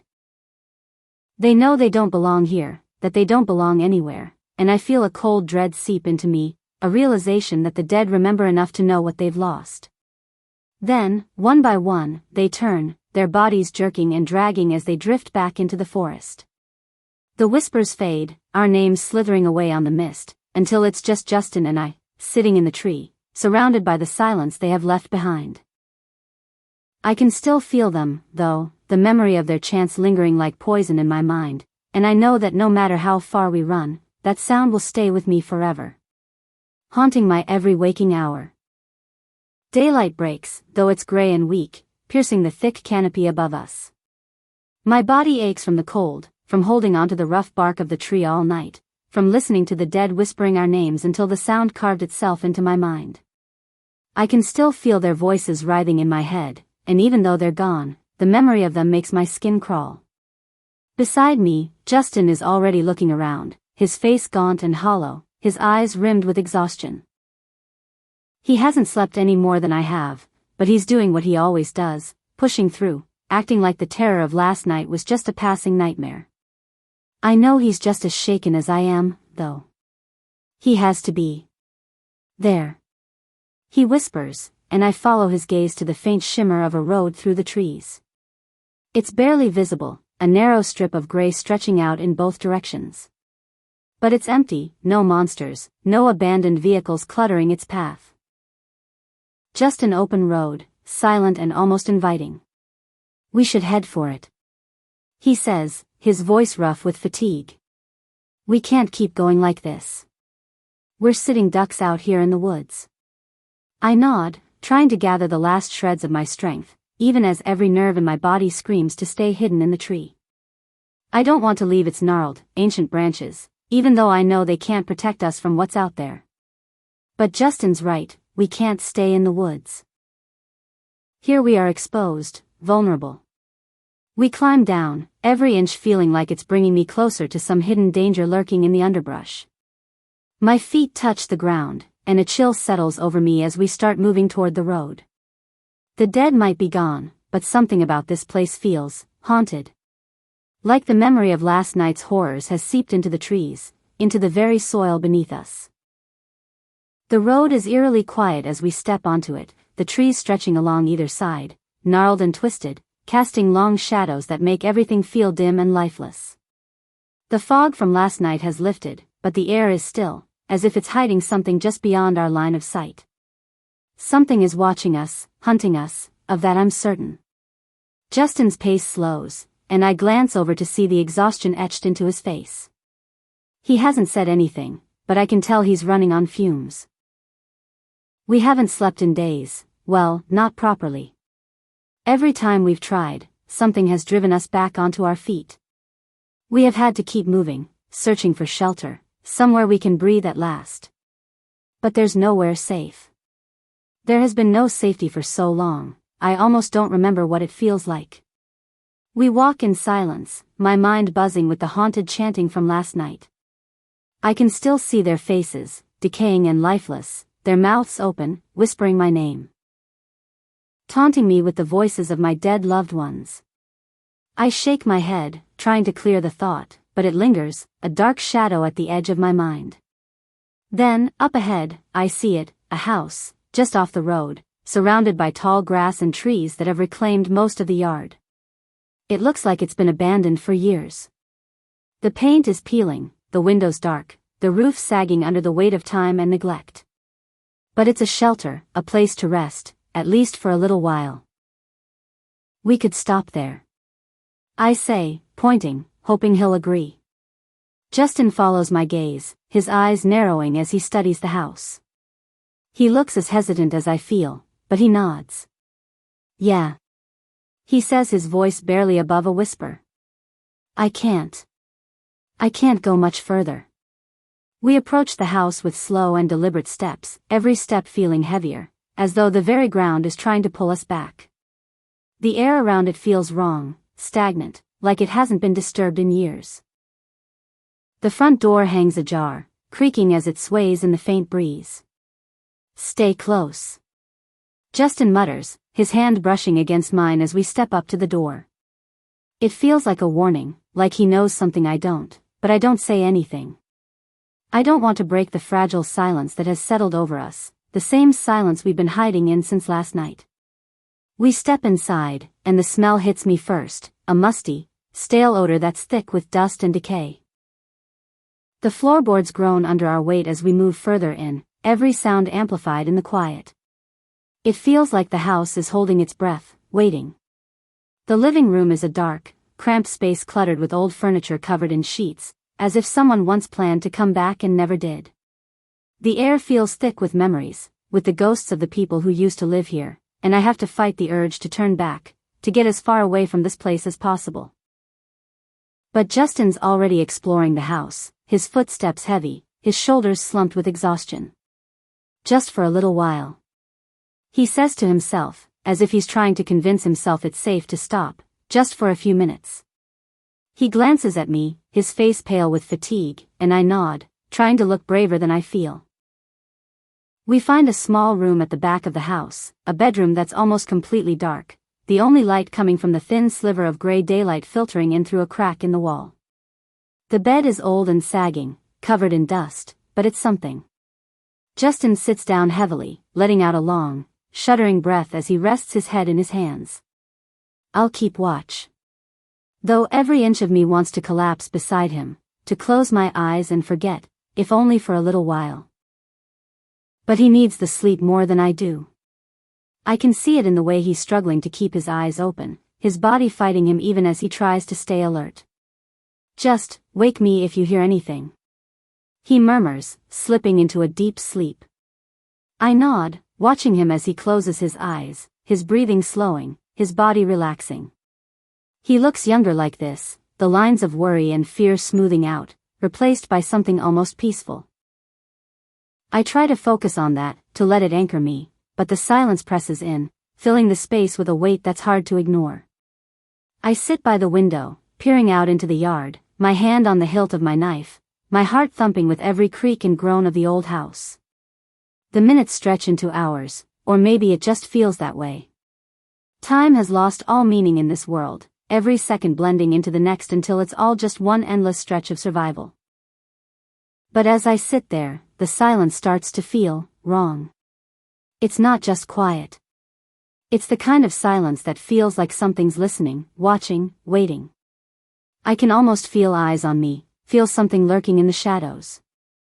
I tell myself it's my imagination, just the aftermath of last night, the exhaustion playing tricks on my mind.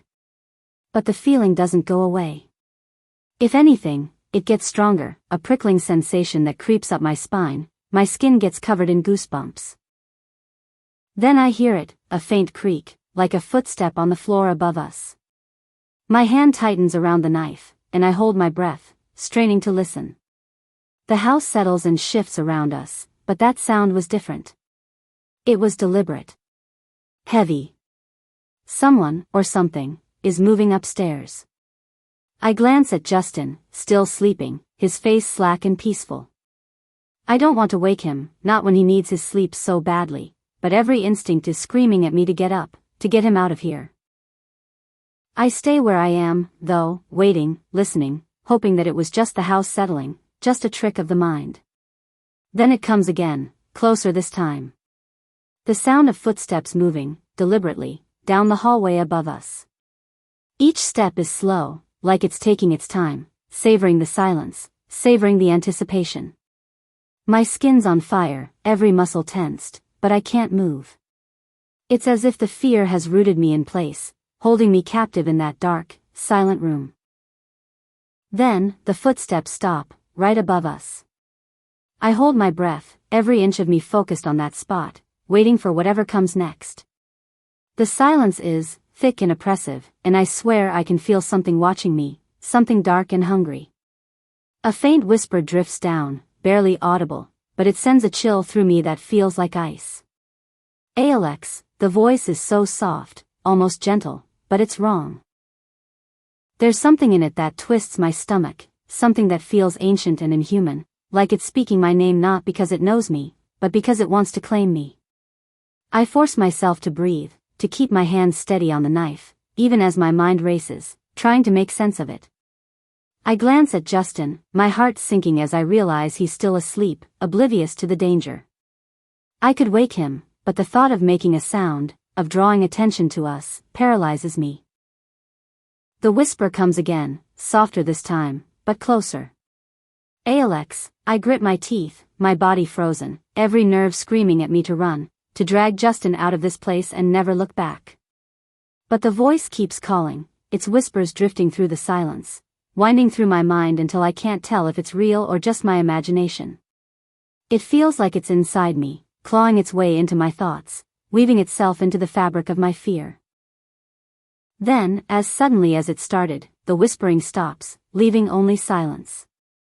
I sit there, waiting, my breath coming in shallow, terrified gasps, my hands still clenched around the knife.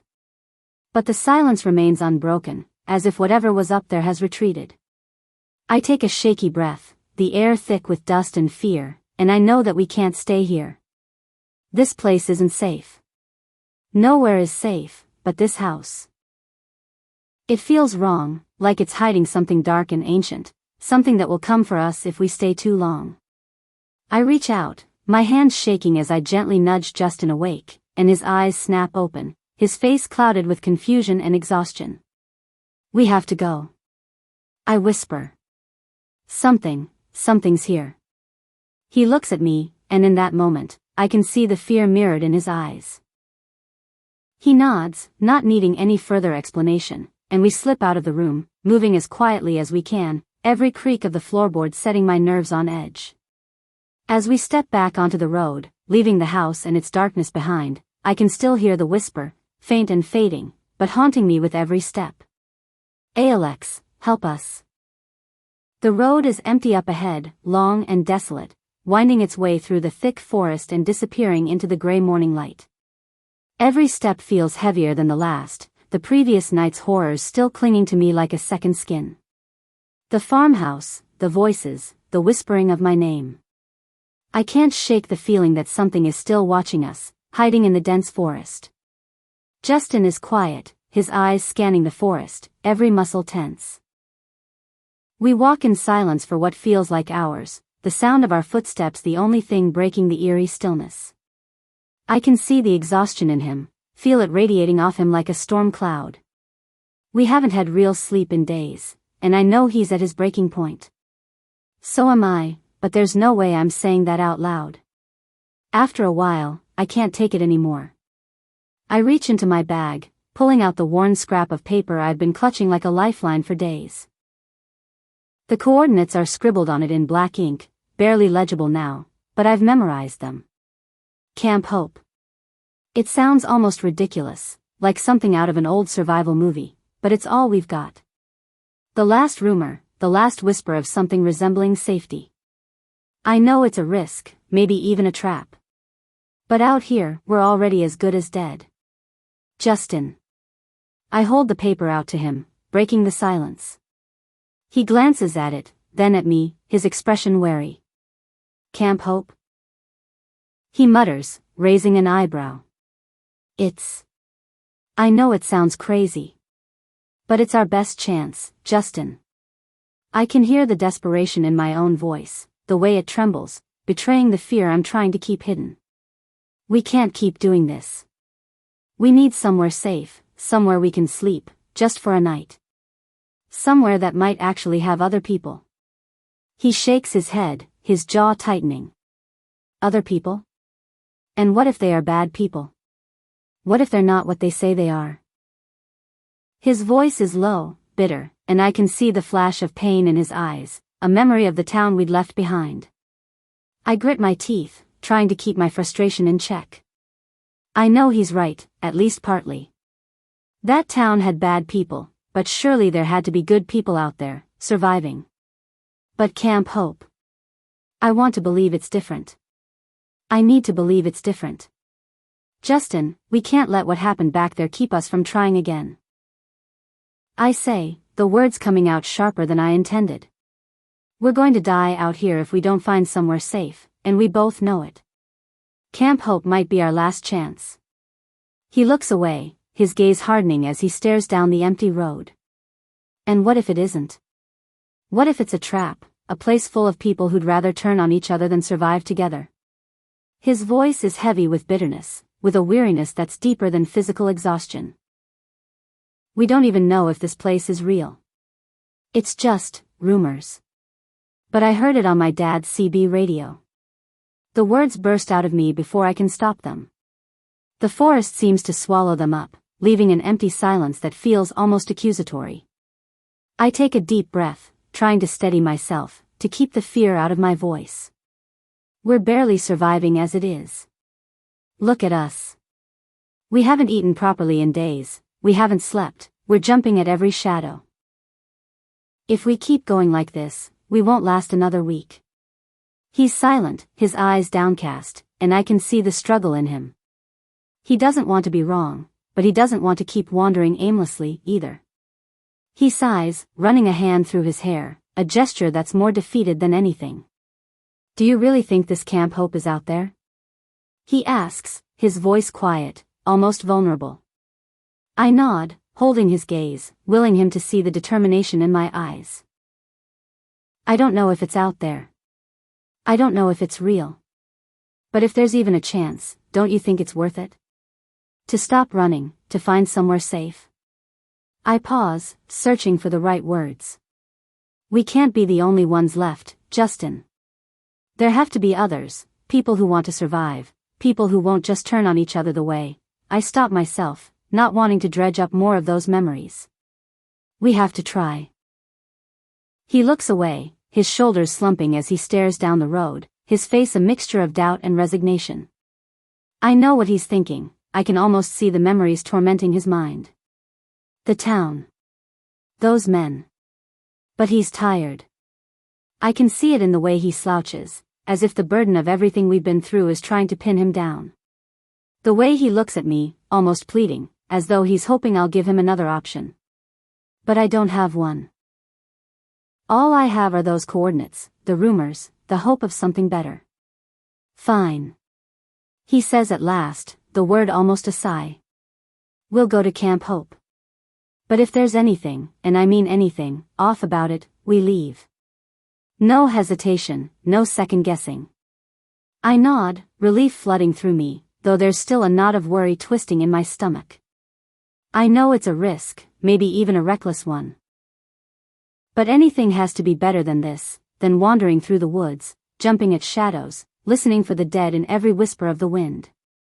We start walking again, the silence between us heavy but not uncomfortable. Justin is quieter than usual, his gaze is distant, he is lost in his own thoughts. I can tell he's not convinced, not really, but he's willing to follow me, to trust me, at least for now. And that's all I can ask for. After a while, he glances at me, his expression softening, a hint of vulnerability slipping through his usual guarded exterior. You know, he says, his voice low, almost hesitant. I don't think I could do this alone. Not anymore. The admission surprises me, and I feel a pang of guilt, of something close to fear. I can't imagine doing this without him either. We've been through too much together, shared too many horrors and close calls. The thought of losing him, of being out here alone. It's a fear I don't let myself dwell on. I don't think I could be without you, either. I admit, the words feeling heavier than I expected. That's why we have to keep moving forward, Justin. We have to find something, a safe place, maybe a new home, to give all of this some kind of meaning. He nods, though he doesn't look convinced. I know he's struggling, that part of him still wants to turn back, to find some other way to survive, even if that means living with one eye always open, always on guard. But he doesn't say it, and I know he's letting me take the lead. As we walk, I pull out the paper again, studying the coordinates, tracing the lines with my finger as if they're a map, a pathway to salvation. I try to imagine Camp Hope, to picture what it might be like, a real place, with people who haven't given in to fear, who still remember what it means to be human. It feels impossible, like a dream, but I hold on to it anyway, clinging to the hope it offers. The day drags on, the road long and arduous. We're moving towards something, not just running away, and that gives me a strange kind of courage, a spark of hope that feels almost foreign. By evening, the sky has turned a deep, dark blue, the stars beginning to peek through the gathering dusk. We stop to rest, sitting on the edge of the road, sharing what little food we have left.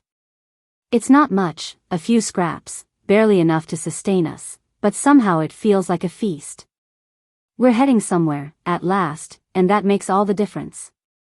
Justin is quiet, his gaze distant as he stares up at the sky, his expression softening as the stars begin to emerge. For a moment, he almost looks like the old Justin, the Justin I met that day.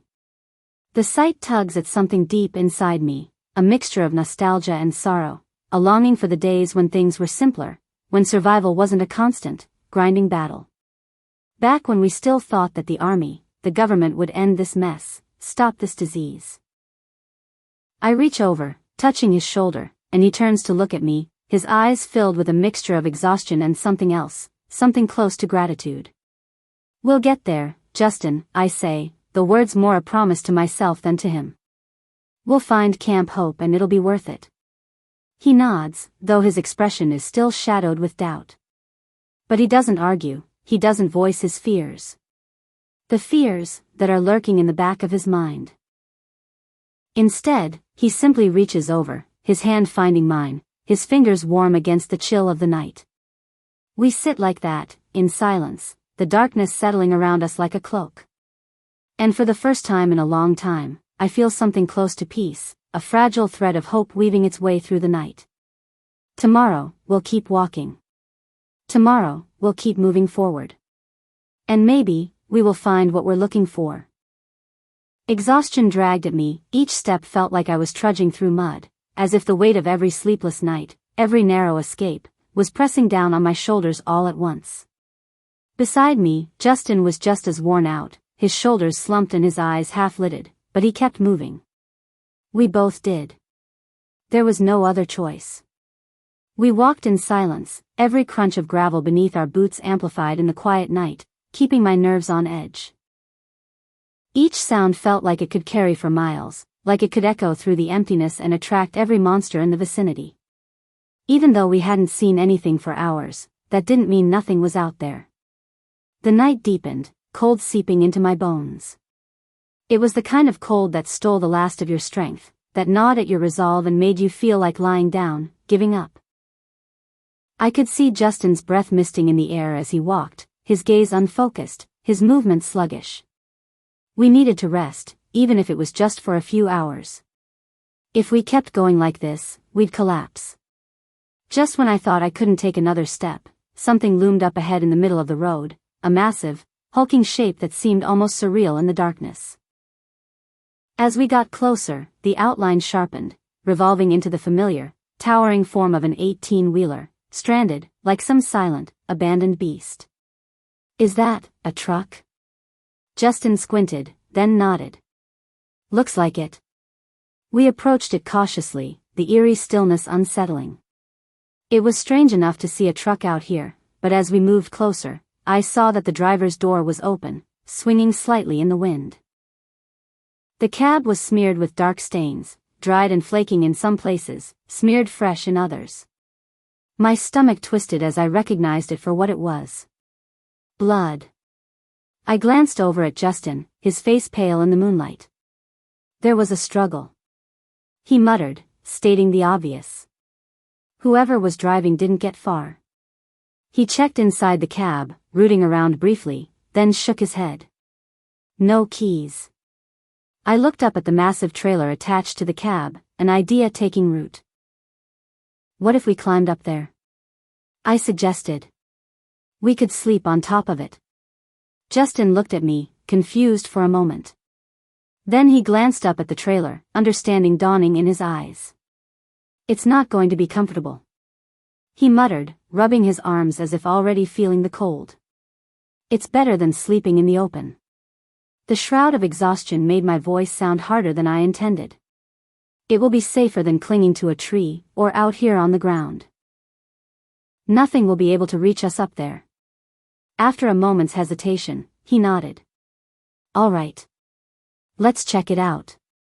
The truck was tall, and it took a few moments for us to reach the top, scrambling and slipping as we hoisted ourselves onto the roof of the trailer. Once we were up there, I was struck by how vast the road looked from this height. It stretched on in both directions, an empty void in the night, bordered by thick trees that seemed to close in, black and silent. Up here, it felt like we were on an island in the middle of a vast ocean of shadows. We lay side by side, trying to keep our movements to a minimum, careful not to make any noise that might carry. The cold seeped through my clothes, biting at my skin, but I pulled my jacket tighter and curled into myself, hoping for warmth. It wasn't much, but at least it was safer than sleeping on the ground. And for the first time in days, I felt like we might actually be able to close our eyes without waking up to a nightmare. It didn't take long for the exhaustion to drag me down. The last thing I remembered was the faint warmth of Justin's shoulder beside me, his breathing slowing as he drifted into a restless sleep. I let my eyes close, letting the silence lull me. But then, hours, or maybe only minutes later, a sound shattered the quiet. A low, guttural growl rolled through the night, followed by a heavy, rhythmic thud. My eyes snapped open, and for a moment, I was disoriented, blinking up at the endless dark sky above. Then I felt Justin shift beside me, his body tensing, and I knew he'd heard it too. The growling grew louder, joined by more sounds, muttering groans, shuffling footsteps that seemed to pound like thunder on the road below. It was a horde. The biggest one I'd ever seen. My heart hammered in my chest as I turned my head. I could just make out Justin's silhouette in the faint moonlight. His face was pale, his eyes wide, and he pressed a finger to his lips, signaling for silence. I nodded, barely daring to breathe. The first wave of them appeared, spilling out of the darkness and into the moonlight, a mass of rotting bodies, shambling and staggering, filling the road from edge to edge. They moved as one, a wall of decay and death, groaning and snarling, their eyes empty but somehow, relentless. Driven. Like some unseen force was pushing them forward, guiding them towards some unknown destination. I squeezed my eyes shut, trying to block out the sight, but I couldn't escape the sound. The ground seemed to tremble beneath us as more of them arrived, their feet dragging across the pavement in a steady, unabated rhythm. Hundreds of them, no thousands, as far as the eye could see, an endless sea of death that seemed to swallow up everything in its path. My breath came in shallow, the sound of my heartbeat loud in my ears. I'd seen hordes before, but nothing like this. This was monstrous. It was like some dark tide, a force of nature that couldn't be stopped, couldn't be reasoned with. And we were stranded above it, nothing but a few inches of metal between us and that churning mass of death. I turned my head, risking a glance at Justin.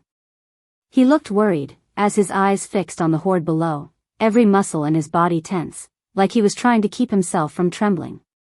He caught my gaze and gave a slight shake of his head, a silent warning to stay still, to stay silent. I nodded, not trusting myself to make a sound.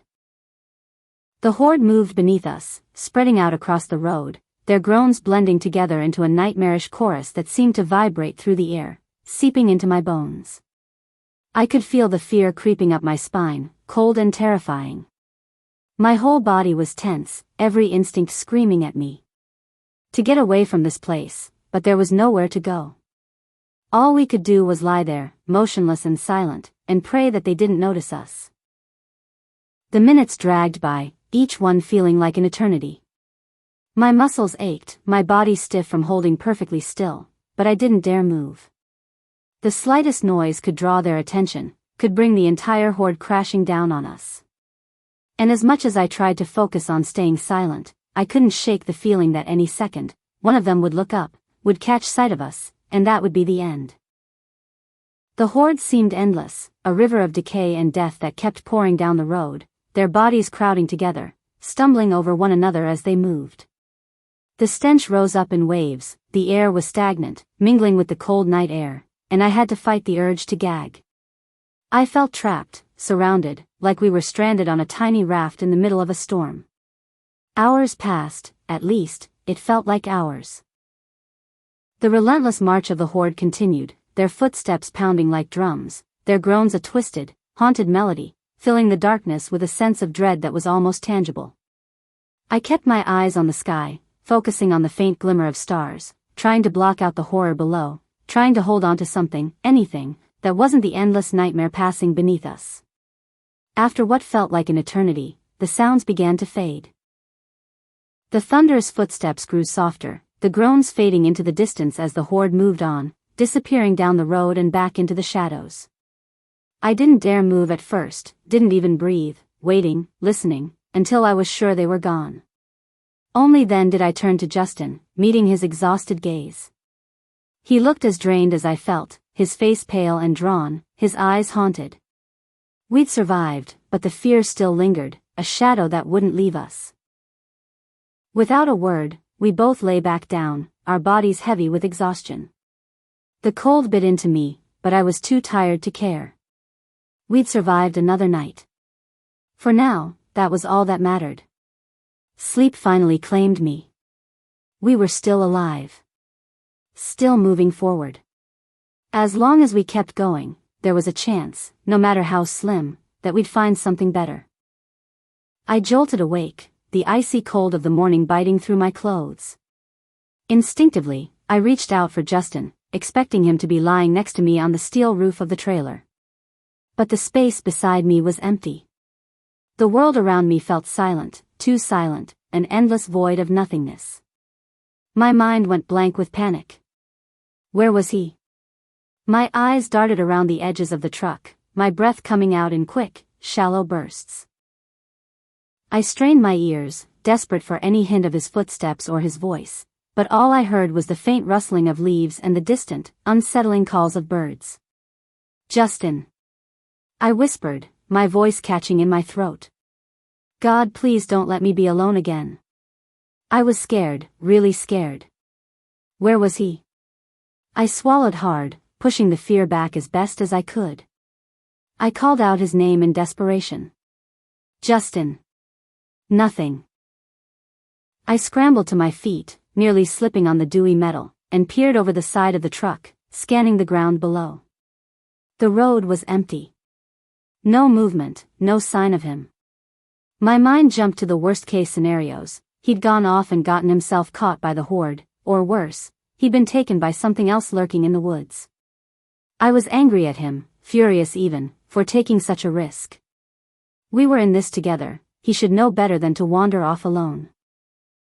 I was about to jump down, every nerve firing with a sense of urgency, when I caught a glimpse of movement at the edge of the trees. I froze, watching, my heart hammering painfully against my ribs. And then, through the dim light, I saw him.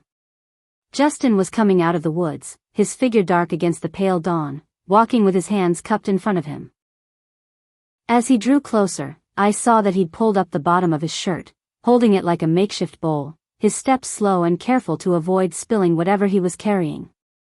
Relief washed over me, but it was quickly replaced by a surge of anger as he reached the side of the truck. He had a small, triumphant smile on his face. Hey, morning. He said, as if he hadn't just vanished into the forest without a word. I didn't give him time to climb up. Where were you? I demanded, my voice shaking more than I intended. I woke up and you were just gone. Do you have any idea how dangerous that is? I thought I'd lost you. Justin's face fell a little, his smile fading as he looked up at me, registering the panic in my eyes. I didn't mean to scare you, he said, glancing down at the small bundle in his shirt. I wanted to get us something for breakfast. We haven't eaten anything real in days. That doesn't mean you can go wandering off alone. We're supposed to be sticking together. I snapped, my fear spilling over into anger. What if something had happened to you? Justin sighed, taking a cautious step back as if to give me space to calm down. Alex, I get it. I shouldn't have gone alone. But I was careful. He held up the shirt, revealing a handful of small mushrooms, berries, and a couple of nuts. Look, I found these. They're edible. It's not much, but it'll give us some energy. Pressing my hand to my forehead, I closed my eyes to steady myself. The reality of how vulnerable we were hit me like a blow to my plexus. It wasn't just the dead we had to worry about, the woods were full of predators. Wandering off alone was practically inviting trouble. I took a deep breath, opening my eyes, as I forced myself to focus on the food he'd collected. Thank you for getting us brekkie. But please, don't do that again. I don't want to lose you. He nodded, looking almost sheepish. I get it. I'll be more careful next time. But Alex, he paused, glancing back at the woods, his eyes narrowing as he stared into the shadowy trees. When I was in there, foraging, I had this feeling. Like I was being watched. His words sent a chill through me, the fear from earlier resurfacing. Did you see anything? No, he replied, shaking his head. Nothing moved, nothing made a sound. But there was this sense, this presence. Like something was hiding just out of sight, waiting. He looked at me, his face serious. It was probably nothing. Just my nerves, right? I wanted to believe him, wanted to laugh it off, to tell him he was just paranoid. But the look in his eyes told me he wasn't exaggerating. There was a heaviness there, something dark lingering in his gaze that unnerved me. Let's eat quickly and get moving. He said, forcing a smile, but it didn't reach his eyes. The sooner we're off this road, the better. I climbed down from the trailer, leaning against it. I tried to shake off the feeling of dread that clung to me. I glanced at the edge of the woods, half expecting to see glowing eyes staring back at me. But there was only darkness, deep and endless. We shared the small portion of mushrooms, berries, and nuts, our breakfast quiet and somber. Every time I looked at Justin, I caught him glancing toward the woods, his eyes narrowing as if he expected something to lunge out at us. I knew he was trying to keep his fears hidden from me. But it was there, hanging between us like a dark cloud. Are you sure you didn't see anything? I questioned, unable to stand the silence any longer. No movement, no tracks, nothing. Justin shook his head, his gaze distant. Nothing visible. But there was something out there. I don't know how to explain it, Alex. It felt predatory. Icy tendrils ran up and down my spine, and I forced myself to look away from the woods. We were in the middle of nowhere, miles from any other living soul, and yet it felt like we were being stalked, hunted. At first, I thought it was just my paranoia, but now that Justin had spoken about the same fears, it made the threat seem more real. Let's go. I said, my voice firmer than I felt. The sooner we're out of here, the better. Justin nodded, and we started down the road, moving quickly, our footsteps nearly silent on the cracked asphalt. Every so often, I'd glance back, half expecting to see something watching us, but the road was empty. Still, the feeling of being watched lingered, a heavy, supernatural presence that seemed to follow us as we walked. I kept my eyes on the road ahead, focusing on putting one foot in front of the other, trying to ignore the unease that gnawed at me. But no matter how hard I tried, I couldn't dismiss the gut feeling I had. We were not alone. I broke the silence, my voice barely louder than a whisper. Do you think, maybe it was another person? Justin glanced at me, his expression unreadable. Could be. But whoever, or whatever, it was, they didn't want to be seen. The thought chilled me. In a world overrun by the dead, the living had become just as dangerous, if not more so. There was no telling who or what was out there, lurking in the shadows, waiting for the right moment to strike. Let's keep moving. He said, his voice low. The sooner we find shelter, the better. We walked in silence for a long time, our pace quick and steady. Every now and then, I'd hear a rustle in the bushes or catch a scurry of movement out of the corner of my eye, but every time I turned to look, there was nothing there. The sun rose, and with it, the fear in me. As we walked, something, or someone, was following us, watching us, waiting. Finally, as the sun climbed higher, I glanced at Justin, my voice barely a whisper. Do you think it's still out there? He didn't answer right away, his gaze fixed on the road ahead. But after a moment, he nodded, his face grim. Yes. And whatever it is, it's not done with us yet. The sun had set by the time we reached the clearing. We had been walking all day as fast as our legs would carry us. Every breath I took felt ragged, like I was out of breath. The creature, whatever it was, wasn't far behind us. I knew it. Justin knew it. But we couldn't stop. We had to keep moving. The clearing was small, surrounded by towering pines. Justin surveyed the area quickly, his hands still gripping his knife, his eyes scanning the tree-line for any sign of movement. "We can't stay here," he muttered, his voice tense. "It's too open." I nodded, wiping sweat from my brow, though the cold still seeped into my bones. "But we need a plan. We can't keep running like this forever." Justin glanced at me, his jaw clenched. "I know, but whatever that thing is, we need to put more distance between us and it. It's too close." "How do we know it's even following us?" I asked, though I didn't believe my own words. Whatever was following us, it was intelligent, it was hunting us. Justin didn't answer right away. He just stared out into the abyss, his face set in grim determination. "We don't, but we can't take the risk. We can both feel it. We know it's out there, stalking us." A part of me wanted to collapse, to sit down and let the exhaustion take over. But there was no time for that. Not with those things, the flesh-eaters, the whisperers, and whatever else was hunting us. "North," Justin insisted, pointing toward the thick trees that loomed on the other side of the clearing. "We head north. If we're lucky, we'll hit the river again and find higher ground." I nodded, though the thought of moving toward the river set my nerves on fire. The last time we had tried that, it had been overrun with the dead. But what choice did we have? Every other direction felt like a dead end.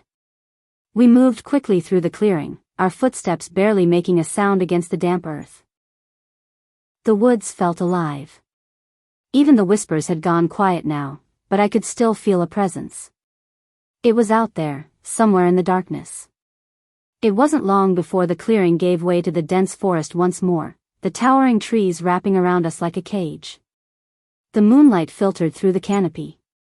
I kept my crossbow at the ready, every muscle in my body tense, expecting something to pounce out of the darkness at any moment. Justin led the way, his eyes scanning the path ahead, but his pace was slower now, more cautious. The adrenaline that had driven us through the last few hours was starting to fade, and I could see the exhaustion etched into his face. But he was trying not to let his fatigue slow us down. We had been walking for maybe another 20 minutes when I heard it. A branch snapping behind us. I froze, my heart leaping into my throat. Justin turned sharply, his knife raised, eyes wide. For a moment, there was nothing. Just the wind rustling through the trees. But then, footsteps. Slow. Deliberate. Something was following us. "Justin," I whispered, my voice barely audible. "I hear it," he muttered, his eyes narrowing as he scanned the darkness behind us. The footsteps stopped, and for a few agonizing seconds, everything was still. My heart pounded in my chest, the blood roaring in my ears. I gripped my crossbow, ready to fire at the first sign of movement. And then, just as suddenly, the footsteps started again. Closer this time. Justin and I exchanged a look, there was no need for words. We knew what this meant. Whatever had been stalking us hadn't given up. "Move," Justin hissed, his voice low and urgent. We broke into a sprint, the forest blurring around us as we crashed through the underbrush. My lungs burned with every breath, my legs ached, but I pushed through the pain. I could hear the footsteps behind us, faster now, gaining on us. It was coming. The sound of the creature's heavy, guttural breathing filled the air, growing louder with every second. I didn't dare look back. I didn't need to. I could feel it, its presence, looming behind us, hungry and relentless. We sprinted through the trees, ducking under low-hanging branches, leaping over fallen logs, but no matter how fast we ran, the creature was always there, always right behind us. I could hear it now, its growls, low and menacing, vibrating through the air. My chest tightened with fear, and for a split second, I thought about stopping. What was the point? We couldn't outrun this thing. It was too fast. Too strong. But then Justin grabbed my arm, pulling me forward, his eyes blazing with urgency. "Don't stop," he shouted, his voice cutting through the roar of the creature behind us. "Keep going." So, I did. We burst through the trees, emerging into another small clearing. This one was different. It was darker, more isolated. The air felt colder here, and the mist clung to the ground, swirling around our feet. Justin skidded to a stop, his breathing ragged, and for a moment, I thought we had lost it. The creature's growls had faded, and the forest was eerily silent once again. But then I saw it. A shadow, standing at the edge of the clearing. It was massive, twice the size of a normal man, its hunched form cloaked in darkness, its eyes glowing faintly in the dim light. It was a giant flesh-eater. But it was hunting alone. Waiting, watching. It stood there, unmoving, its gaze locked on us. I felt a cold dread wash over me, and my fingers tightened around my crossbow. This thing, whatever it wasn't here to kill us. Not yet. It was playing with us, stalking us through the forest like prey. It wanted us to be afraid. It wanted us to run. But I wasn't going to give it the satisfaction. Slowly, I raised my crossbow, aiming it at the creature's head. My hands shook, but I steadied my grip. "Alex," Justin whispered, his voice tight with fear, "don't." But I didn't lower my weapon. I couldn't. If we didn't do something, if we didn't fight back, this thing would kill us. It would tear us apart, just like it had torn through the woods, hunting us down. The watcher tilted its head, its glowing eyes narrowing as it watched me. It was almost curious. I exhaled, trying to steady my breathing. Then I fired. The bolt flew through the air, cutting through the mist, and for a split second, I thought it would hit its mark. But the watcher moved faster than I had ever seen anything move.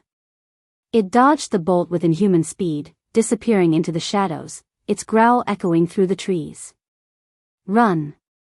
Justin shouted, grabbing my arm. We took off again, sprinting through the clearing and back into the forest, the sound of the watcher's growls following us.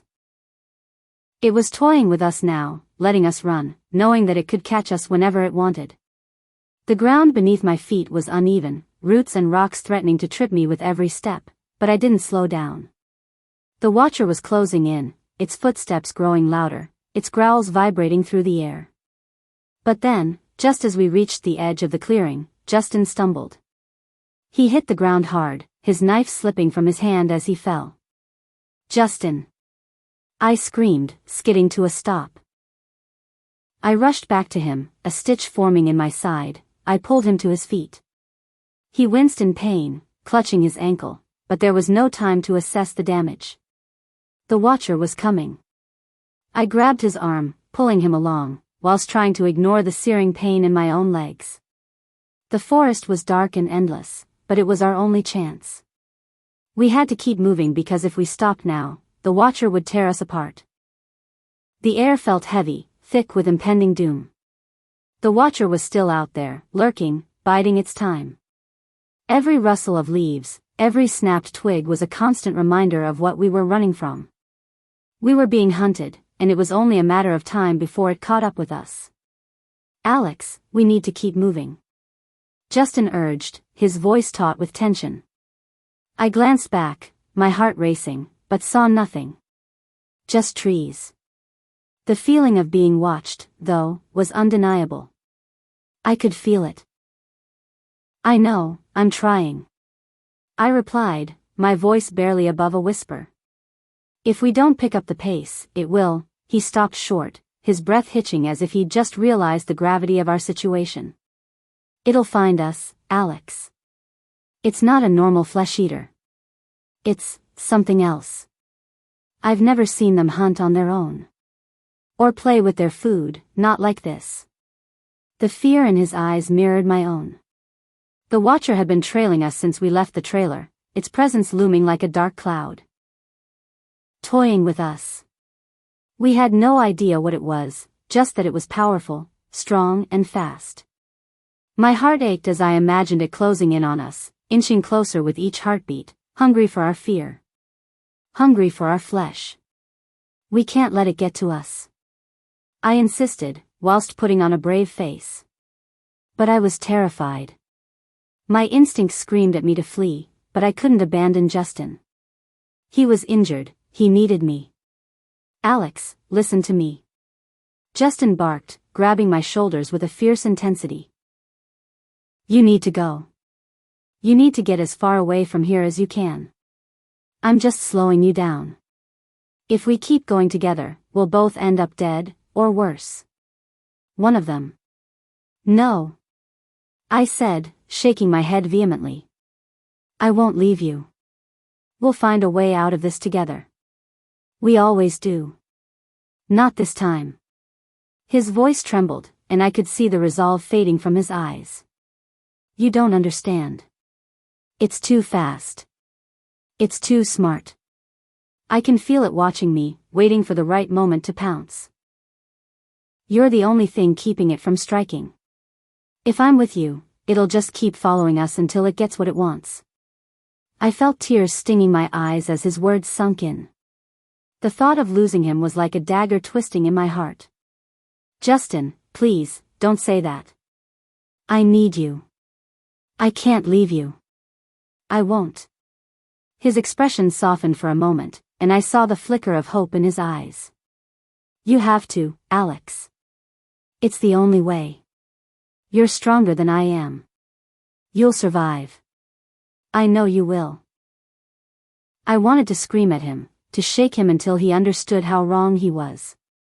But deep down, I knew he was right. I was the stronger one. I had to survive, for both of us. The thought of leaving him behind felt like tearing out my own heart. The idea of facing whatever hunted us alone sent a wave of panic crashing over me. But what if I can't? I whispered, my voice shaking. What if I get caught out there without you? He hobbled closer, his hands trembling as they cupped my face. You have to trust me, Alex. I need you to be brave, for both of us. I will not be responsible for your death too. You need to go now. I swallowed hard, the lump in my throat growing. His eyes held mine, deep and serious, as if he were searching for some last glimmer of hope, some reason for me to stay. But the weight of his resignation bore down on me, crushing my hopes. No, Justin. I can't just leave you here. I can't just abandon you to whatever that is. I said, desperation seeping into my voice. It's not a choice anymore. He snapped, and I could hear the break in his voice, the desperation that mirrored my own. You have to leave.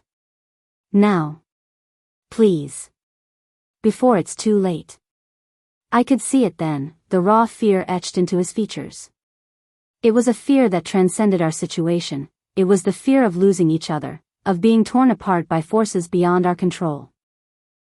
And then, before I could even register what was happening, he stumbled forward and pressed his lips against mine. The kiss was soft, tentative, but it ignited a spark of warmth in the icy grip of terror that surrounded us. It was my first kiss, and in that moment, everything felt perfect, as if the world had shifted into place, if only for a second. Reality crashed back in, heavy and suffocating, as he pulled away, leaving me breathless and bewildered. Justin. I whispered, feeling a mix of hope and heartbreak churning in my chest. How could he do this to me? How could he kiss me and then push me away? I'm sorry, Alex. His voice cracking. I had to. You need to remember this, okay? You're stronger than you know. You can't let fear consume you. You have to run. No. I choked out, my heart shattering. I can't just leave you. Not after that. Not after everything we've been through. He took a step back, his expression resolute, but I could see the pain behind his eyes. If you don't leave now, it'll get both of us. I can't let that happen. You have to live. You have to be the one to get out of here. Live for both of us, Alex. The forest seemed to shudder around us, the shadows deepening, and I felt the watcher closing in. I could almost hear it breathing, waiting, lurking just beyond the trees. My heart raced as fear clawed at my insides, but the thought of leaving him behind was unbearable. "I won't abandon you," I shouted, but my voice felt weak against the overwhelming terror of the moment. His gaze softened, but his jaw was set taut. "Listen, Alex, you've got to go. I'll hold it off, give you a head start.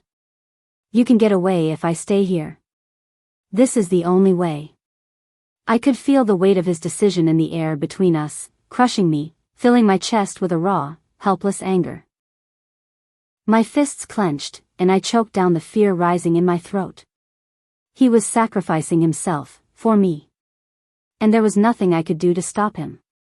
"Then take this," I said, my hands shaking as I reached into my bag. I pulled out my dad's revolver, holding it out to him. "Take it. If you're staying, you should have a weapon. This'll give you a fighting chance." He stared at the gun in my hand, his lips parting, as if he was about to argue. But something shifted in his eyes, and he reached out, taking the revolver from my grasp. His fingers brushed against mine, lingering for a moment, and I felt the pull of him then. "Your dad's gun." His voice thick with emotion. "Are you sure?" I nodded, swallowing the lump in my throat. "I'm sure. Use it. Make it count." Justin looked down at the revolver, then back up at me, a hint of that familiar smirk touching his lips despite everything. "You've got good aim," he said. "I guess I'll try to live up to it." A meek smile managed to cross my lips, but it quickly faded as the full weight of what was happening settled over us. He was staying behind. I was about to leave him, to save myself. "I don't want to go," I whispered, my voice cracking. He reached out, cupping my face with his strong, gentle hands, his thumb brushing away a tear that I hadn't realized had fallen. "You're stronger than you know, Alex. Keep going. Survive. For me." Before I could respond, he leaned forward, his lips brushing against mine in a soft, lingering kiss that seemed to hold all the words we'd never said. It was everything, our friendship, the trust we'd built, the bond that had carried us through so much. When he pulled back, his eyes were bright, fierce, and determined. He straightened, gripping the gun like it was a lifeline, and nodded toward the forest. "Go, Alex. Run. Don't look back." My heart shattered as I turned and stumbled forward, forcing myself to move, to leave him behind. As I ran, the sounds of the forest swallowed me, but the echo of his last words stayed with me, filling every step with his strength and his sacrifice. "Run." I heard him shout, his voice cutting through the silence, pulling me back to reality. In that moment, I felt a surge of desperation. I turned, legs moving before my brain could catch up, heart racing as I sprinted into the trees. I ran as fast as I could, branches whipping against my skin, the darkness swallowing me whole. I forced myself to breathe, to focus on the sound of my feet pounding against the ground, but all I could hear was Justin's voice echoing in my head. I pushed myself harder, tears blurring my vision, my mind screaming at me to turn back, to go back to him, but I couldn't. I had to survive. I had to make it out of here for both of us. The woods closed in around me, the shadows creeping ever closer, but I couldn't stop. I could almost feel the watcher behind me, chasing me, feeding off my fear. I glanced back, but there was nothing there. Only darkness and trees, molding into the void of the night. "Justin!" I screamed, my voice raw with anguish, but only silence answered me. The woods swallowed my cries, and I felt the weight of the world crashing down around me. I ran until my legs burned, until my lungs screamed for air. All I could feel was the ache in my chest, the hollow pit of loss that consumed me. Justin was gone, and I had left him behind, just like he wanted. The thought shattered me, but I couldn't afford to dwell on it. The ache in my chest was unforgiving, a burning hollowness that gnawed at me as I stumbled through the forest. Every step felt like a betrayal, my body screaming for me to turn around, to go back for Justin. But I knew he wouldn't be there waiting if I did. That haunting thought echoed in my mind, tearing at whatever fragile resolve I had left. My legs ached, my throat was raw. I was devastated. The shadows around me seemed darker now, thicker and more oppressive, as if the forest itself mourned. The Watcher's presence was still out there, hovering on the edge of my senses. I felt it watching, tracking my every move, but something had changed. The menacing urgency of its hunt seemed tempered somehow, as though it no longer needed to chase me outright. I was vulnerable, broken. I could feel it. And maybe, just maybe, it could too. Panic churned in my stomach, the world tilting as exhaustion and grief threatened to swallow me whole. I forced myself to keep moving, my feet dragging through the dense undergrowth, every rustle and snap of twigs sending jolts of adrenaline through my veins. The trees stretched out in every direction, unyielding and endless. How long had I been running? How far had I come? It didn't matter. Without Justin beside me, nothing felt real. I stumbled forward, my vision blurring, as I felt a wave of nausea twist in my gut. My knees buckled, and I crumpled to the ground, breathing in sharp, shallow gasps as my body finally gave out. I pressed my palms into the dirt, grounding myself, the rough earth biting into my skin, offering a grim reminder that I was still here, still fighting. I clung to that sensation, using it to pull myself back from the edge. But the hollow ache in my heart grew, spreading like poison. Every breath felt heavy, labored, as though Justin's last words were crushing me. I could still feel his kiss on my lips, warm and soft, tinged with everything unsaid. The memory was too fresh, too raw, slicing through me like a carving knife. My first kiss, and it was a goodbye. My best friend, my anchor, my everything, and I'd left him behind. I wanted to scream, to cry out, to collapse into the dirt and let the Watcher find me, let it finish what it had started. But then Justin's words echoed in my mind. "You're stronger than you know." I bit back the sob rising in my throat and forced myself to my feet. Justin had believed in me, even when I didn't believe in myself. He'd given up his life for me, so that I could keep going. I couldn't let that sacrifice be in vain.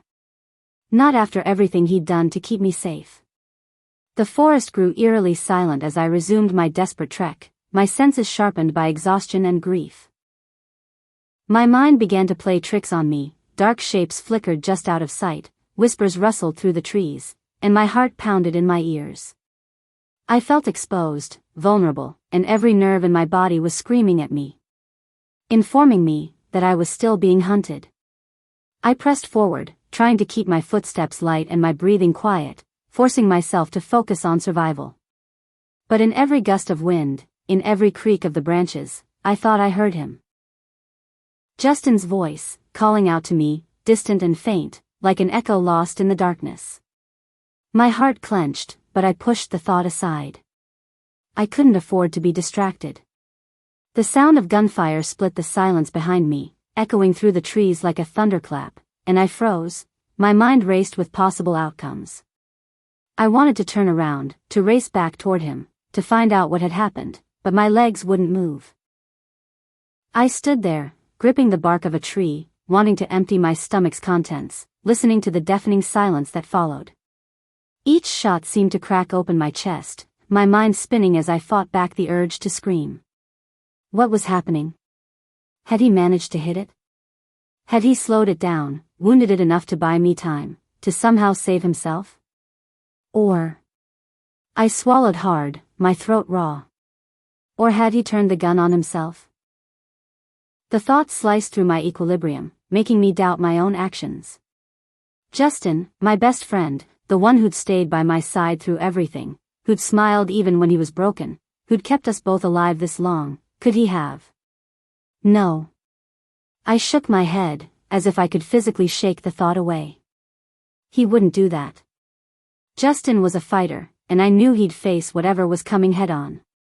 But fear tangled itself around my thoughts, squeezing until it was hard to breathe. The last time I'd seen him, he'd been so brave, but there'd been something in his eyes, a resignation, a finality. I'd seen it in the way he looked at me when he kissed me goodbye, the way his hand had lingered just a little too long on mine as he'd taken the gun. I wanted to believe that he had destroyed the Watcher. That he'd be there when I turned back, maybe limping but alive, waiting for me with that familiar crooked smile. But the silence was deadly, oppressive and empty, and with every second that passed, hope slipped further and further from my grasp.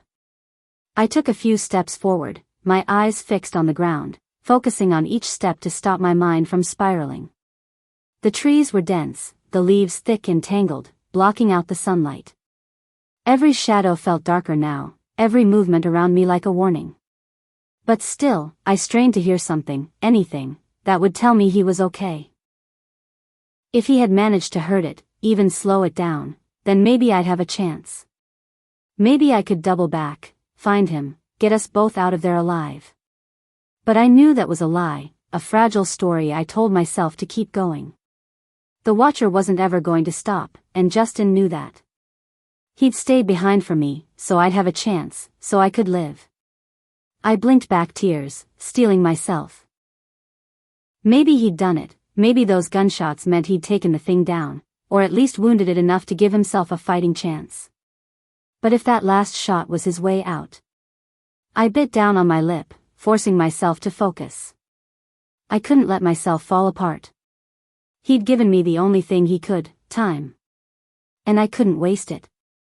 Then, just as despair threatened to overwhelm me, I noticed something new, a sliver of light in the distance, faint but unmistakable. My pulse quickened as I adjusted my path, heading toward it with renewed hope. Each step brought me closer, the light growing brighter, a beacon in the otherwise suffocating dark. I broke through the edge of the trees into a small clearing, the pale light of dawn filtering through the canopy above. The sudden openness was a relief, a small reprieve from the suffocating gloom. I took a shaky breath, my body trembling with exhaustion, and allowed myself a moment to rest. I clenched my fists, grounding myself, forcing back the fear that clawed at me. This clearing might be a temporary haven, but it was still far from safe.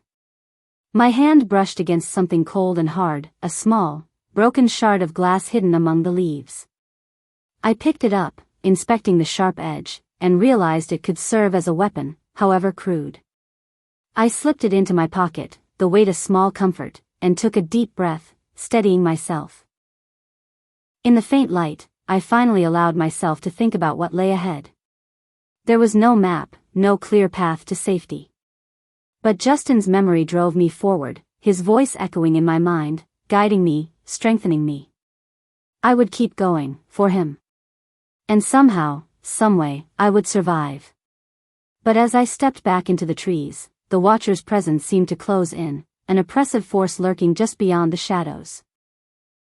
I glanced back, half expecting to see its terrible form stalking toward me, but there was nothing. Only silence, and the eerie sense that I was not alone. I pushed forward, one step at a time, my heart hammering in my chest. I forced myself to keep moving, Justin's memory guiding me, grounding me. I was alone, but I was not defeated. And as the first rays of dawn broke through the trees, illuminating the path ahead, I inhaled deeply and buried my grief. I would not let Justin's death be in vain. I would live for him as I lived for my family. As long as I was alive, their memories would live on inside of me. There was a time for grieving, and that time wasn't now. But Justin's memory drove me forward, his voice echoing in my mind, guiding me, strengthening me. I would keep going, for him. And somehow, I would survive.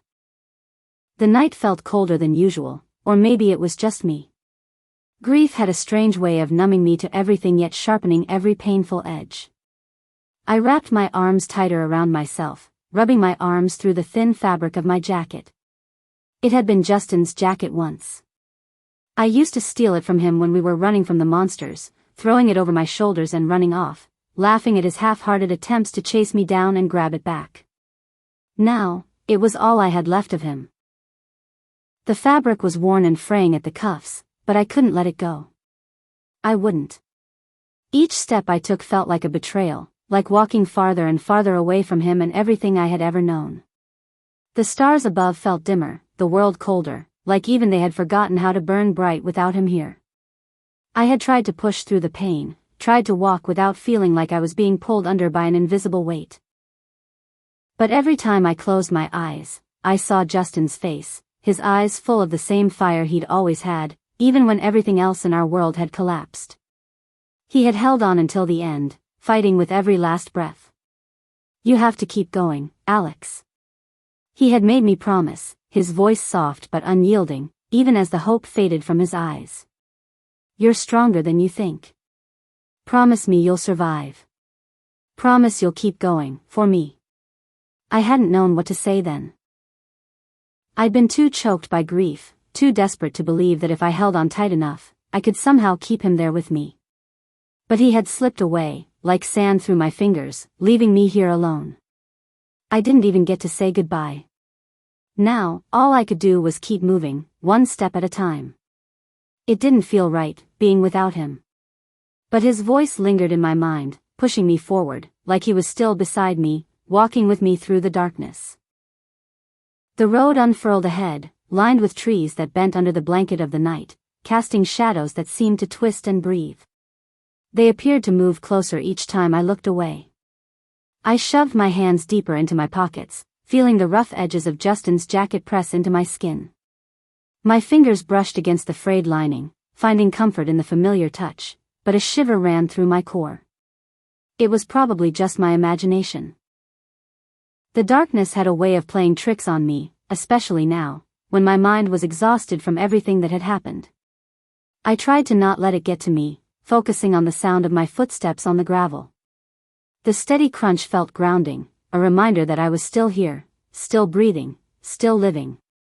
But the feeling of being watched lingered, prickling at the back of my neck. I told myself it was nothing. Just nerves. Just my imagination playing tricks on me. After all, everything was empty here. Even the gas stations I'd passed looked like hollow shells, abandoned to the creeping ivy and tangled weeds. No one was out here but me. But then I heard it, a soft rustle, like a footstep, just behind me. I froze, my heart pounding in my chest. For a moment, I held my breath, straining to hear over the blood rushing in my ears. The silence stretched, thick and heavy, until I almost convinced myself I'd imagined it. I forced myself to take a step forward, then another, trying to ignore the way my pulse thudded in my throat. Then it happened again, a footstep, louder this time. Closer. Panic surged through me, cold and unrelenting. I glanced over my shoulder, squinting into the shadows, but there was nothing. Only darkness, only the night. The feeling didn't fade, it only grew stronger, crawling over my skin like insects. I told myself to stay calm, to keep walking. But the moment I took another step, I heard it. A footfall, matching mine, as if someone was mirroring my every move. I broke into a sprint, my feet pounding against the gravel, my breath coming in short, sharp bursts. The night wanted to consume me, the shadows warping and twisting with each step. The footsteps behind me grew louder, quicker, gaining on me with terrifying speed. I tried to scream, but the sound lodged in my throat, swallowed by the darkness. I knew if I screamed, if I made a sound, the dead would come for me. My mind raced, my body flooded with adrenaline, but every step felt like I was running in quicksand, sinking deeper with each stride. And then I felt it, a hand clamped down on my shoulder, yanking me backward with a force that sent me reeling. I stumbled, gasping, as a second hand covered my mouth, muffling my scream. The scent of stale sweat and something sharp, metallic, filled my nose, making my stomach churn. "Stop fighting." A rough voice growled in my ear, his breath hot and sticky against my skin. His grip tightened, fingers digging into my arm like talons. "You make a sound, and I'll make sure it's the last one you ever make." A cold blade pressed against my side, the tip biting into my skin. I froze, fear locking every muscle in place. My mind screamed at me to run, to fight, but his words held me in place, freezing me where I stood. Justin's voice echoed in my mind, faint but clear. "Survive, Alex." I forced myself to breathe, to stay calm, even as my heart hammered in my chest. I knew I couldn't fight him here, not with that knife pressed against my ribs. The best I could do was wait, try to find an opening, and hope it came before he did anything worse. Good girl. He sneered, loosening his grip just enough to pull me toward a van parked nearby, its windows dark, the back doors hanging open. Every instinct screamed at me to run, but his grip was like a vice, holding me in place, pushing me forward with a quiet, terrible force. My mind scrambled, searching for a way out, but I couldn't think, couldn't move.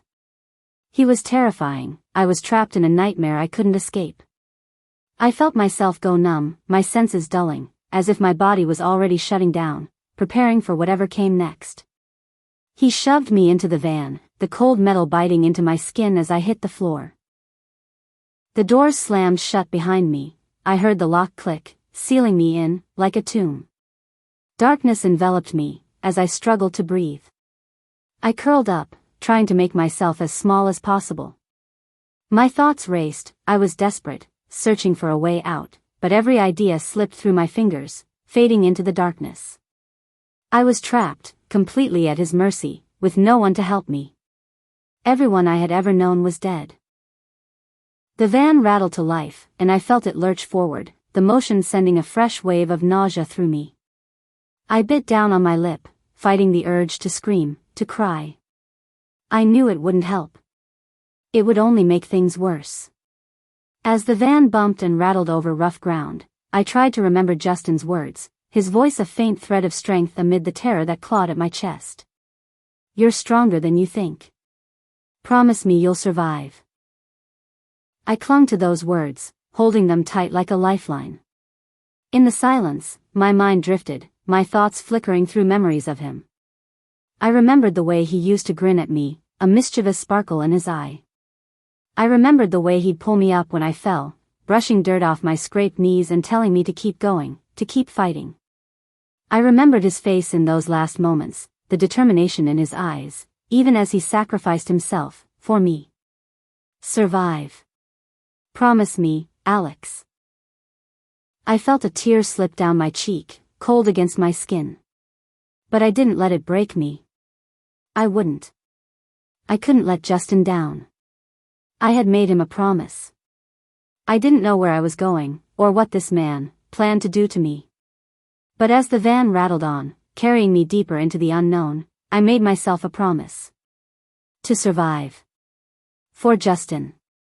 For my family. For me. I would find a way out of this nightmare, no matter what it took. The van screeched to a halt, jolting me forward, my face scraping against the cold, rusted floor. I held my breath, listening to his footsteps crunch across the gravel outside. The night felt alive with dread, as though even the air around me had gone quiet in anticipation. My mind raced and my eyes squinted as the van door creaked open, flooding the cramped space with the harsh beam of a flashlight. Out! He barked. My body froze. Every cell in me screamed to run, but my limbs felt as if they were made of stone. The light moved closer until it was almost blinding. I flinched as he grabbed my arm and yanked me out of the van. Stumbling, I nearly fell to my knees, but he tightened his grip and pulled me up. Come on. You don't want to make this harder than it has to be. He sneered, the smirk on his face sending a fresh wave of nausea through me. His eyes were cold, hollow, like the eyes of the dead ones, but he was missing the milky glaze on them. I felt the roughness of his hand against my skin as he led me across a dirt path to an old barn looming in the distance. It was sagging under the passage of time. The wood was dark, weathered, and broken in places, like the mouth of some hungry beast waiting to swallow me whole. I knew, in the pit of my stomach, that this place was a graveyard, holding the memories of others who hadn't made it out. Inside, it was pitch black. The only sounds, the rustle of old straw beneath my feet and the creak of rusted hinges as he shut the door behind me. The heavy scent of decay and dust filled the air, making it hard to breathe. Welcome to your new home. His voice dripping with mockery. He let out a laugh that seemed to echo off the walls, bouncing around the cavernous space, amplifying the horror of the moment. I tried to pull away from him, but he gripped my wrist tighter, like a Chinese burn, twisting it until I cried out. "Hurts, doesn't it?" He sneered, relishing in my pain. "That's nothing compared to what's coming." He dragged me into the barn, where shadows pooled in the corners, shifting and moving as if alive. I couldn't see much, just faint outlines in the dark. Tools hanging from the walls, a splintered workbench, and something else. My eyes adjusted, and I noticed scraps of fabric scattered across the floor, worn and torn, along with old shoes, small and faded. My stomach lurched. These had belonged to other people. Other kids.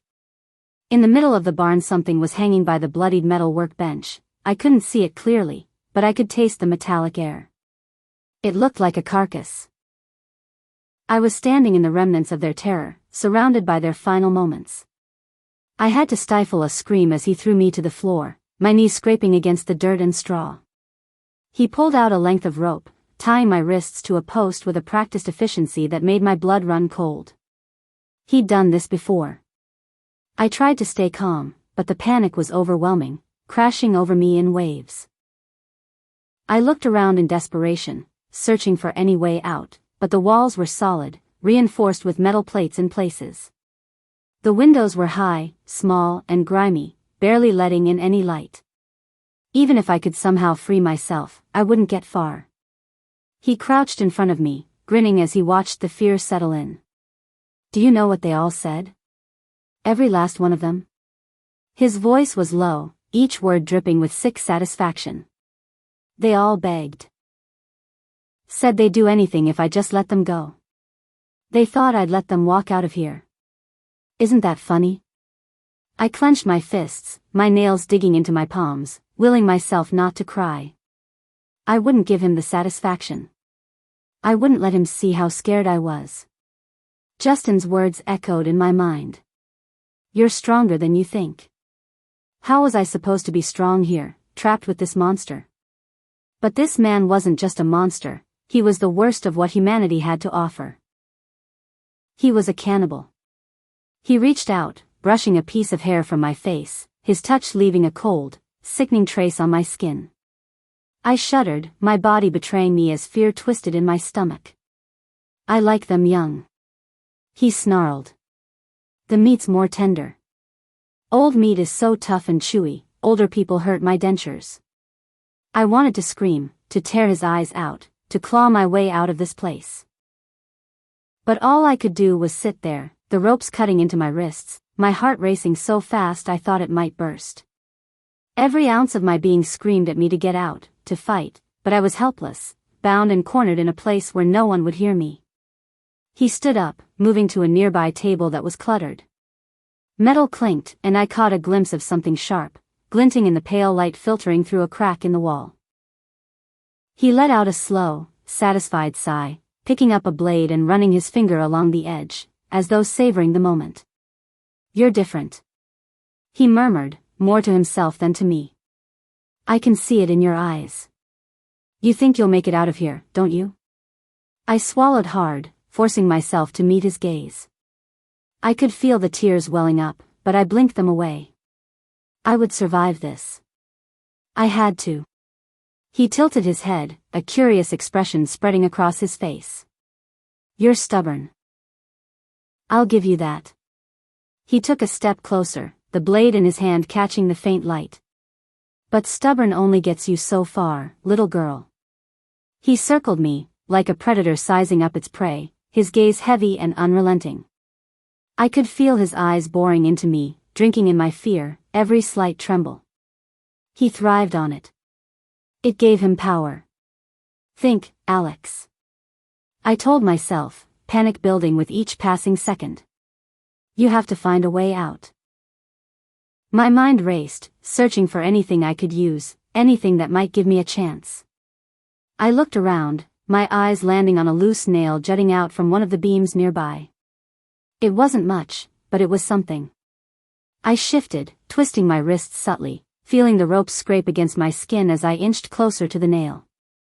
He didn't seem to notice, too absorbed in his sick game, lost in whatever sick satisfaction he got from watching me squirm. I forced myself to keep my movements slow, steady, hoping he wouldn't see what I was doing. My fingers stretched, reaching for the nail, and finally, I felt the cold metal press against my skin. I slipped the nail into my hand, holding onto it for dear life, feeling a surge of determination I hadn't felt since this nightmare began. I could feel Justin's voice in my mind, stronger now, guiding me. Stay focused. Find a way. Don't give up. He turned his back, rummaging through a pile of tools on the workbench, muttering to himself as he picked through the assortment of tools. His focus was elsewhere, giving me a precious few seconds to work the nail into the rope, twisting it back and forth, hoping it would cut through the fibers before he noticed. My heart hammered, my desperation evident with each second stretching into eternity as I worked, the rope beginning to fray under the pressure. I could feel it loosening, just a little more. What do you think you're doing? His voice cut through the silence, cold and sharp, sending a jolt of terror through me. He stalked toward me, his face crimson in anger, eyes narrowing as he saw the nail clutched in my hand. I swung my arm up, driving the nail into his eye socket with every ounce of strength I had left. He howled in pain, stumbling back, and I seized the moment, yanking my arms free from the loosened ropes and scrambling to my feet. I ran, my feet skimming the ground as I bolted for the door, adrenaline surging through me in a dizzying wave. I heard him behind me, cursing, his footsteps pounding against the floor as he gave chase, but I didn't look back. My only focus was on the exit, the faint sliver of moonlight peeking through the cracks. It was my only hope of escape. As I reached the door, my fingers fumbling with the latch, desperation clawing at my throat. Behind me, his footsteps grew louder, closer, his rage echoing through the barn. The latch gave way, and I shoved the door open, bursting into the night, the cool air filling my lungs in an exhilarating rush. But he was right behind me. I could feel him, his presence like a dark cloud, looming closer with every step. I forced myself to run faster, my muscles screaming in protest, my vision blurring as I stumbled across the uneven ground. I can't stop. The words pounded in my mind, over and over, like a mantra. I can't stop. I have to survive. The forest was ahead of me with open arms, and I dove into it, branches scratching at my skin, leaves crunching underfoot as I disappeared into the shadows. The sounds of his pursuit faded, swallowed by the darkness, until all that remained was the echo of my own breath, ragged and desperate, filling the silent night. My heartbeat was the only sound, loud and deafening in the suffocating quiet. I pressed my back against the rough bark of the tree, curling up into myself, clinging to what little protection it offered. Above me, the branches stretched out like ominous fingers against the starless sky, and I climbed higher, each step taking me farther from the ground, from the dead that shuffled below. I had nothing now. No backpack, no food, no water. No crossbow. My hands ached from gripping the bark, but the pain was the only thing keeping me grounded, stopping the panic from swallowing me whole. Losing everything I had wasn't just frightening, it felt like it was all so pointless. All my hard work, everything I had collected, every resource I'd risked my life for. Gone. All because of that monster. I wanted to scream at the injustice of it all. How could someone like that survive in this world? When everyone I loved was dead. How was that fair? How was that just? I didn't like this new world. A cold wind rustled through the leaves, biting into my skin, making me shiver. I squeezed my eyes shut, hating myself for feeling this helpless, for letting myself fall into that man's trap. Self-pity wouldn't get me anywhere. Survive. I reminded myself, the word echoing like a drumbeat in my mind. That's what Justin would say. Survive, no matter what. The tree swayed with the wind, but I gripped it tighter, keeping my gaze on the shifting shadows below. In the half-light, I could make out the dark shapes of the dead, their shuffling, rotting forms stumbling aimlessly around the base of the tree. Their guttural groans filled the night, a sound I knew I would never get used to. Knowing they were this close without a weapon to protect myself, that was new. But at least they weren't whispering. My mind raced, trying to focus on tomorrow. I needed a plan, a way to scavenge something, anything, to replace what I'd lost. In the early dawn, when the dead were slower, maybe I could search for supplies on the road. I couldn't let fear hold me back. Not when every hour without food or water meant losing strength. Sleep was out of the question. I couldn't close my eyes, not even for a second, knowing that if I slipped or lost my grip, I'd fall right into their rotting, grasping hands. So, I stayed awake, counting the hours by the shifting light of the moon, focusing on the sunrise that would eventually bring some respite, however brief. When the first light crept over the horizon, I felt like a survivor coming up for air, after drowning. The dead, still aimless, drifted farther from the tree. My only chance to climb down undetected. My legs shook as I eased myself down, my muscles stiff from holding the same position for hours, but I forced myself to keep moving. One step at a time. I kept telling myself, just one more step. My feet touched solid ground, and I pressed myself against the tree, scanning my surroundings. The dead were scattered, some too far to notice me, others still loitering in a vague shuffle. I picked my way through the underbrush, staying low, every step calculated. The air was full of cloying decay, each breath making my chest ache as I moved cautiously, focusing on the road just ahead. As I reached the road, I glanced around. The daylight was thin but steady, casting long shadows over the cracked asphalt. I squinted, my eyes catching something glinting up ahead, half buried in the dust and gravel. Moving closer, I saw it clearly, a knife, its handle wrapped in worn leather, the blade dulled by time but intact. A jolt of hope shot through me, and I knelt down, my fingers brushing against the knife's handle. It was a hunter's knife. The sight of it made my heart ache, but I pushed the feeling away. I didn't have the luxury of mourning or nostalgia. I only had survival. This knife would keep me alive, at least long enough to find something better. I scanned the area, looking for anything else useful, my eyes catching a broken tree branch just off the road, dry and stripped of leaves. It was nearly as tall as I was, but lightweight and straight, a perfect base for a spear. I took it in my hands, testing its strength, letting my fingers trace over its jagged end. The knife slipped into the wood, and I wedged it deeper, carving out the branch until the blade was secure. I wound a few vines around the base, reinforcing the bond, and stood back to examine my new weapon. It wasn't perfect, but it would work. The weight of the spear felt strangely comforting, an extension of my own body, giving me the reach I needed to keep the dead at a safe distance. The spear wasn't as powerful as the crossbow I'd lost, but in a way, it was better. With the crossbow, I was always a shot away from the dead. With the spear, I could keep them back, hold them off without getting close enough for them to scratch or bite. And without ammunition to worry about, I wouldn't have to rely on collecting my arrows, a rare commodity in this ruined world.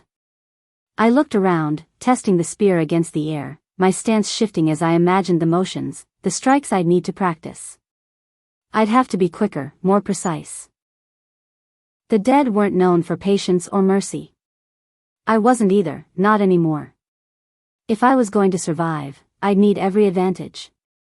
With my new weapon in hand, I set out along the road, keeping low, my eyes on every shifting shadow, every broken down car. I couldn't afford to miss anything. Every step felt deliberate, each one measured as if I were walking on a tightrope stretched over the Grand Canyon. I moved with caution, stopping to search through overturned dumpsters, rummaging through broken crates and forgotten bags. Most of it was useless, rotted food, tattered clothes eaten away by moths, empty water bottles that hadn't seen a drop in months. But then, under a layer of leaves in the back of an old, abandoned truck, I found a small tin can, dented but still sealed. I didn't know what was inside, but it was food.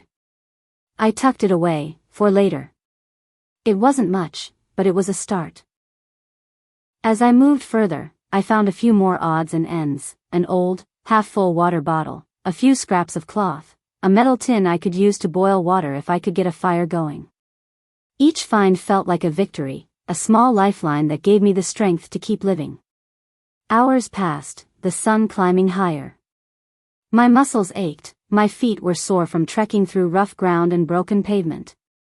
I had to keep scavenging. I had to keep fighting to survive. I covered every possible inch of ground, leaving nothing behind. The long road ahead was silent and desolate. I fought the weariness that threatened to be my undoing, the bone-deep exhaustion that wanted nothing more than to drag me down to the pits of hell. Giving up was not an option. I thought of Justin, his voice a whisper in my mind, propelling me forward. He had believed in me, even when I hadn't. He had trusted me to survive. I clenched my fists, tightening my grip on the spear, feeling a surge of resolve flood through me. I wouldn't let him down. I refused to. As the sun began to dip lower in the sky, casting a warm, golden light over the broken road, I spotted a small, abandoned farmhouse on the horizon. The windows were shattered, and the walls were crumbling, but it was shelter. Shelter was the first step, a place I could rest, gather my strength, and plan my next move. I approached carefully, staying low, my spear held out in front of me, ready to strike if anything moved. The air was thick with silence, and I slipped into the house, my steps soft against the broken floorboards. Inside it was empty, save for a few broken chairs and a pile of old, rotted blankets. But it was a roof over my head, and that was all that mattered. I blocked the door with an overturned dresser, wedging it tight against the frame, creating a barrier that would give me some warning if anything tried to get in. Huddled in the corner, clutching the spear close, letting myself breathe for the first time since I'd fled from that man, that predator. After everything I'd lost, everything I'd endured, my anxiety was so overpowering that it made it hard to breathe. Breathe, just breathe. But I held on, clinging to the spear, the few precious supplies I'd scavenged. They were my lifelines now, fragile and finite, but it was enough to keep me going. As the last light of day faded, I made a silent promise to myself. I would keep moving, keep fighting, keep surviving. I would honor Justin's memory, keep him alive in the choices I made, the battles I fought, even when everything else was gone. This was my world now, stripped down to the bare bones of survival. It wasn't fair.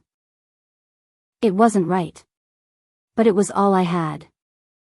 The road stretched out like an open wound, cracked and broken, leading me forward as I trudged on, step by step.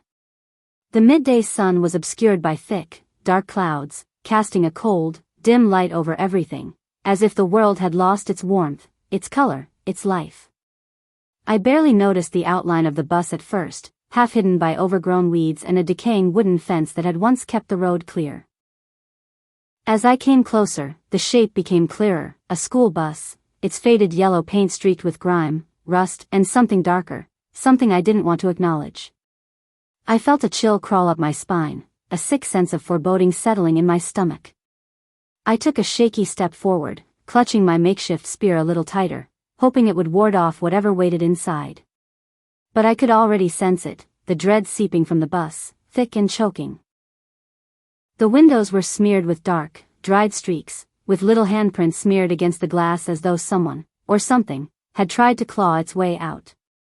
My heart pounded as I stepped closer, drawn by the awful curiosity that whispered in my mind. Look. Just look.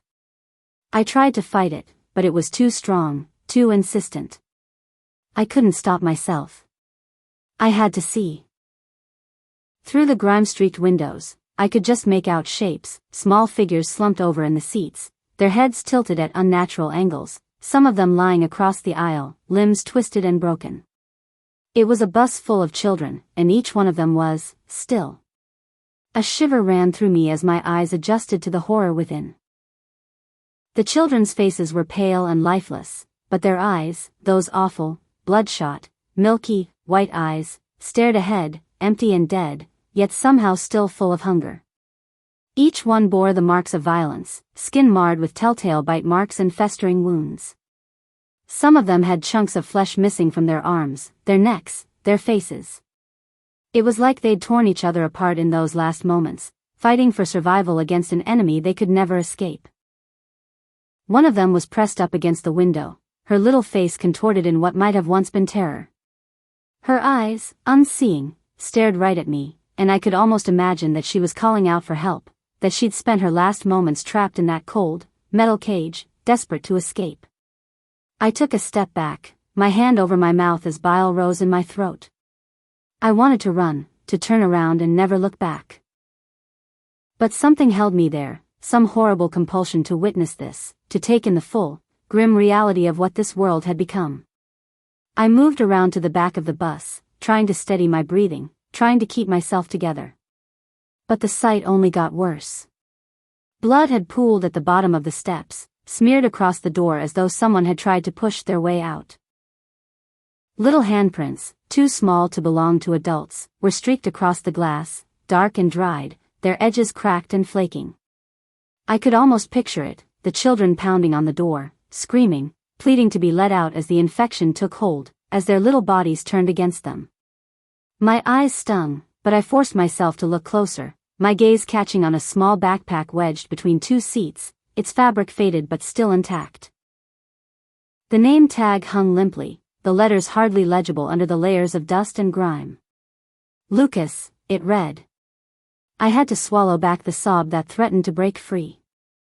These were just kids, just innocent kids who'd been caught in a nightmare they never had a chance of escaping. Suddenly, a soft thump echoed from inside the bus, followed by a low, wet groan. I froze, my heart pounding as I watched, transfixed, as one of the figures began to stir. Its head turned at slow speed, that lifeless gaze shifting until it landed on me. Then, one by one, the others began to move, like some terrible domino effect. Heads lolled, jaws slack, as their eyes fixed on me, empty but filled with a hunger that defied reason. My legs felt like they were rooted to the ground as the children started to move, their small, broken bodies shuffling in their seats, jerking and twitching with unnatural, disjointed movements. One of them, a boy with a blood-stained shirt, began to claw at the seat in front of him, his fingers leaving trails of blood and dirt as he dragged himself forward. I backed away, my heart hammering against my ribs. I should have turned and run, should have put as much distance as possible between myself and that bus. But I couldn't look away. I couldn't tear my gaze from those dead, hungry eyes that followed me, each pair staring at me as though I were their salvation, or their next meal. Then, as if in a trance, they began to push toward the back door, drawn by the faint hint of life standing just outside. The pounding grew louder, the dead children's small hands slapping against the glass, leaving smears of blood and dirt in their wake. They clawed and scratched, their faces pressed against the glass, their milky eyes wide and unseeing. One of them, a girl with her hair matted and tangled, slammed her hands against the glass with a force that startled me, her mouth opening in a soundless scream, lips peeling back to reveal broken, rotting teeth. Her hands scraped down the glass, leaving streaks that smeared together, forming a grotesque pattern of desperation and decay. My breath caught as a small crack appeared in the glass, splintering out from where her hand had struck. Another bang, louder this time, and the crack deepened, spiderwebbing across the pane, each line like a countdown, ticking down to the inevitable. My survival instincts kicked in, and I took a shaky step back, then another, my mind screaming at me to run, to get as far from this horror as I could.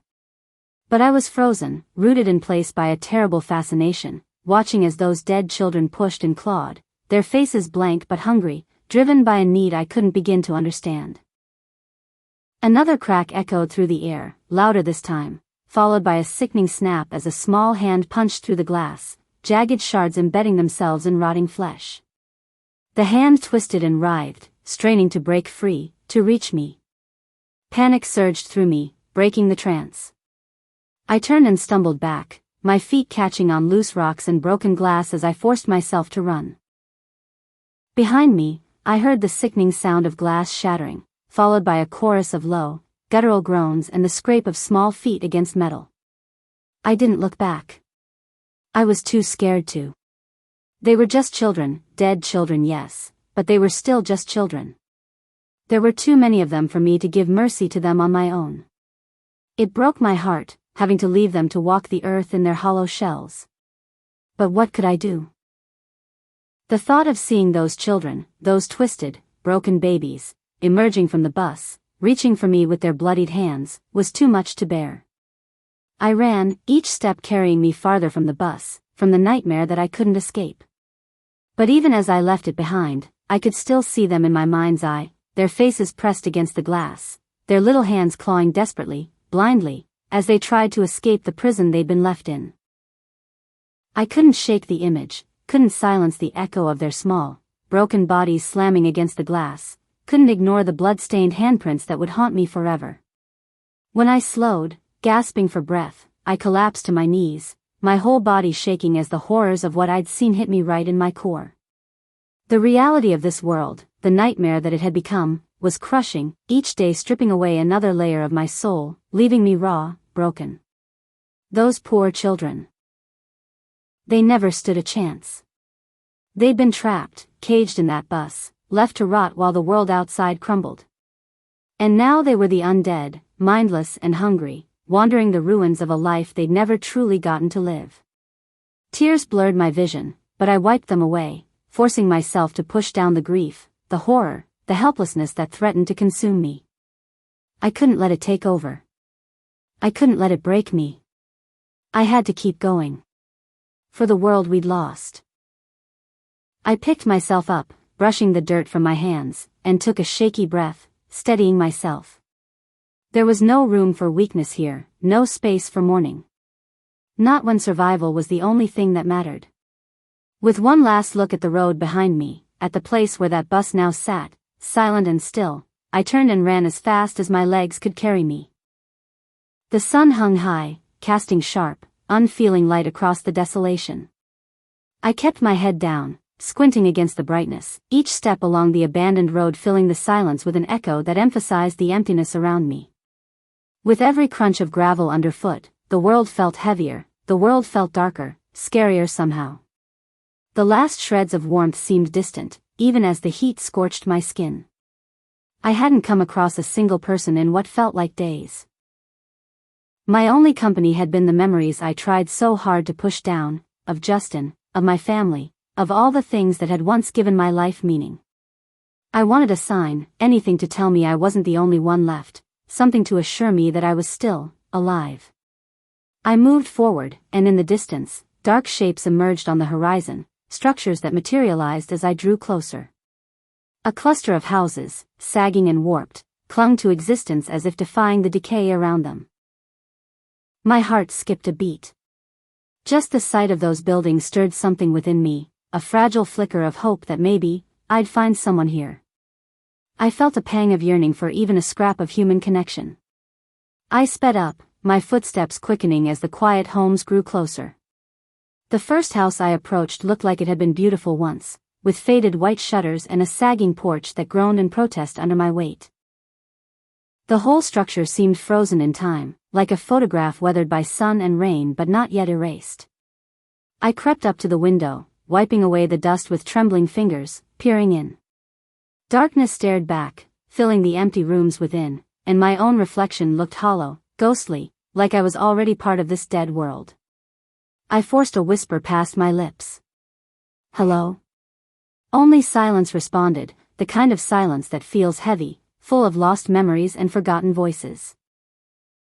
I moved to the door, pressing my ear to it before hesitantly pushing it open. The hinges creaked, the sound slicing through the stillness, echoing like a warning. Inside, the living room was dim and undisturbed. Dust floated in the thin beams of light that sneaked through the boarded-up windows, and a strange, stale smell lingered in the air. The furniture was untouched, covered in a layer of dust thick enough to show the passage of time. It was eerie, like stepping into someone else's memories. I imagined a family here once, laughing, arguing, living. The thought sent a shiver through me. What had become of them?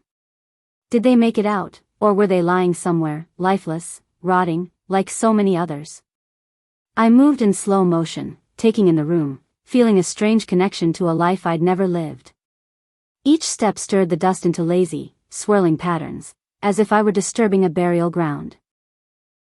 In the kitchen, a broken plate lay scattered across the tiles, and an open can of beans had rolled under the table, forgotten in haste. The fridge door hung open, its insides crawling with maggots. I swallowed back a gag, a pang of sadness washing over me for these strangers and the life they had once led. The stillness was broken by a low, almost inaudible growl from somewhere down the hallway. I froze, my muscles stiffening as my heart raced. I knew that sound. That low, guttural growl. Flesh-eaters. They were here. For a heartbeat, I considered standing my ground, but instinct took over, and I bolted. I spun on my heel, lunging for the door, hoping to slip away before they caught my scent. But my foot caught on the edge of the torn rug, and I stumbled forward, the sound of shuffling feet growing louder from the shadows behind me. Get out, get out, get out. My mind screamed as I regained my balance, sprinting out the door and down the porch steps, barely daring to look back. As I reached the road, I risked a glance over my shoulder. Shadows filled the doorway, moving slowly, staggering into the light. They were children, or what had once been children, small figures with hollow, milky white eyes, skin mottled with decay. They shuffled forward, hands reaching out, mouths gaping open in silent screams. There was something disturbing about seeing their tiny frames in the doorway, echoes of innocence forever imprisoned into this monstrous state. I didn't wait to see how fast they were. I took off down the road, ignoring the stitch in my side, my legs pumping as fast as they could carry me. I needed to get as far away from them as possible, and fast. The footsteps followed, relentless and patient, like they had all the time in the world. And they did. They always did. I ran until my legs burned, until my lungs ached, and my breath came in ragged gasps. Only then did I dare to slow down, my hands on my knees as I struggled to catch my breath. I turned to look behind me, and the road was empty. The figures had vanished, though I knew they weren't gone.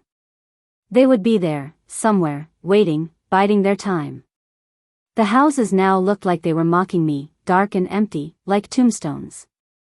They only served to mark another failed attempt to find life in this world. I swallowed back the bitter taste of despair, forcing myself to carry on. The sky was starting to darken, the sun sinking lower as shadows crept along the road. I knew I'd need to find shelter soon, somewhere safe enough to keep the dead at bay through the night. But as I looked around, all I could see were empty fields, dark trees, and the haunting outline of the houses I'd just left behind. As night began to fall, I climbed into the branches of an old tree on the side of the road, securing myself as best as I could. It wasn't comfortable, and it wasn't safe, but it would do for now. Up here, at least, I had a chance of seeing anything that approached, and the dead weren't agile enough to follow me into the branches. I watched as the sky darkened, the stars appearing one by one, tiny pinpricks of light in the vast, indifferent sky. The world felt so hollow, so empty, with nothing but my thoughts to keep me company. The silence was unbearable, pressing in on me like a weight, threatening to crush me under the realization of just how alone I was. I clutched the spear close, listening to the rustle of the leaves, the distant sounds of shuffling footsteps in the night. I thought of Justin, of the promise I'd made to keep going, to live for him, even if I didn't know how. It would have been so easy to give up, to let the darkness take me, to surrender to the horrors of this world. But I couldn't. I wouldn't. Justin wouldn't have wanted that. Tomorrow, I'd scavenge for supplies. Tomorrow, I'd keep going, keep fighting, keep surviving. Because as long as I was still here, as long as I was still breathing, there was a chance, a slim, fragile chance, that things could get better. And maybe, I'd find someone else out there, someone who was fighting just as hard to survive in this broken, shattered world. The wind rustled the leaves around me, and I let out a slow breath, grounding myself. Tomorrow was another day. Another chance. Another fight for survival. But was I ready to face it? The sun had just begun to rise as I reached the outskirts of the gas station, a faded relic stranded on the edge of an empty road. Its sign was weather-worn, the bright reds and yellows bleached out by years of relentless sun, now nothing but muted shades of their former selves. The sight of it made my heart pound, with hope and dread.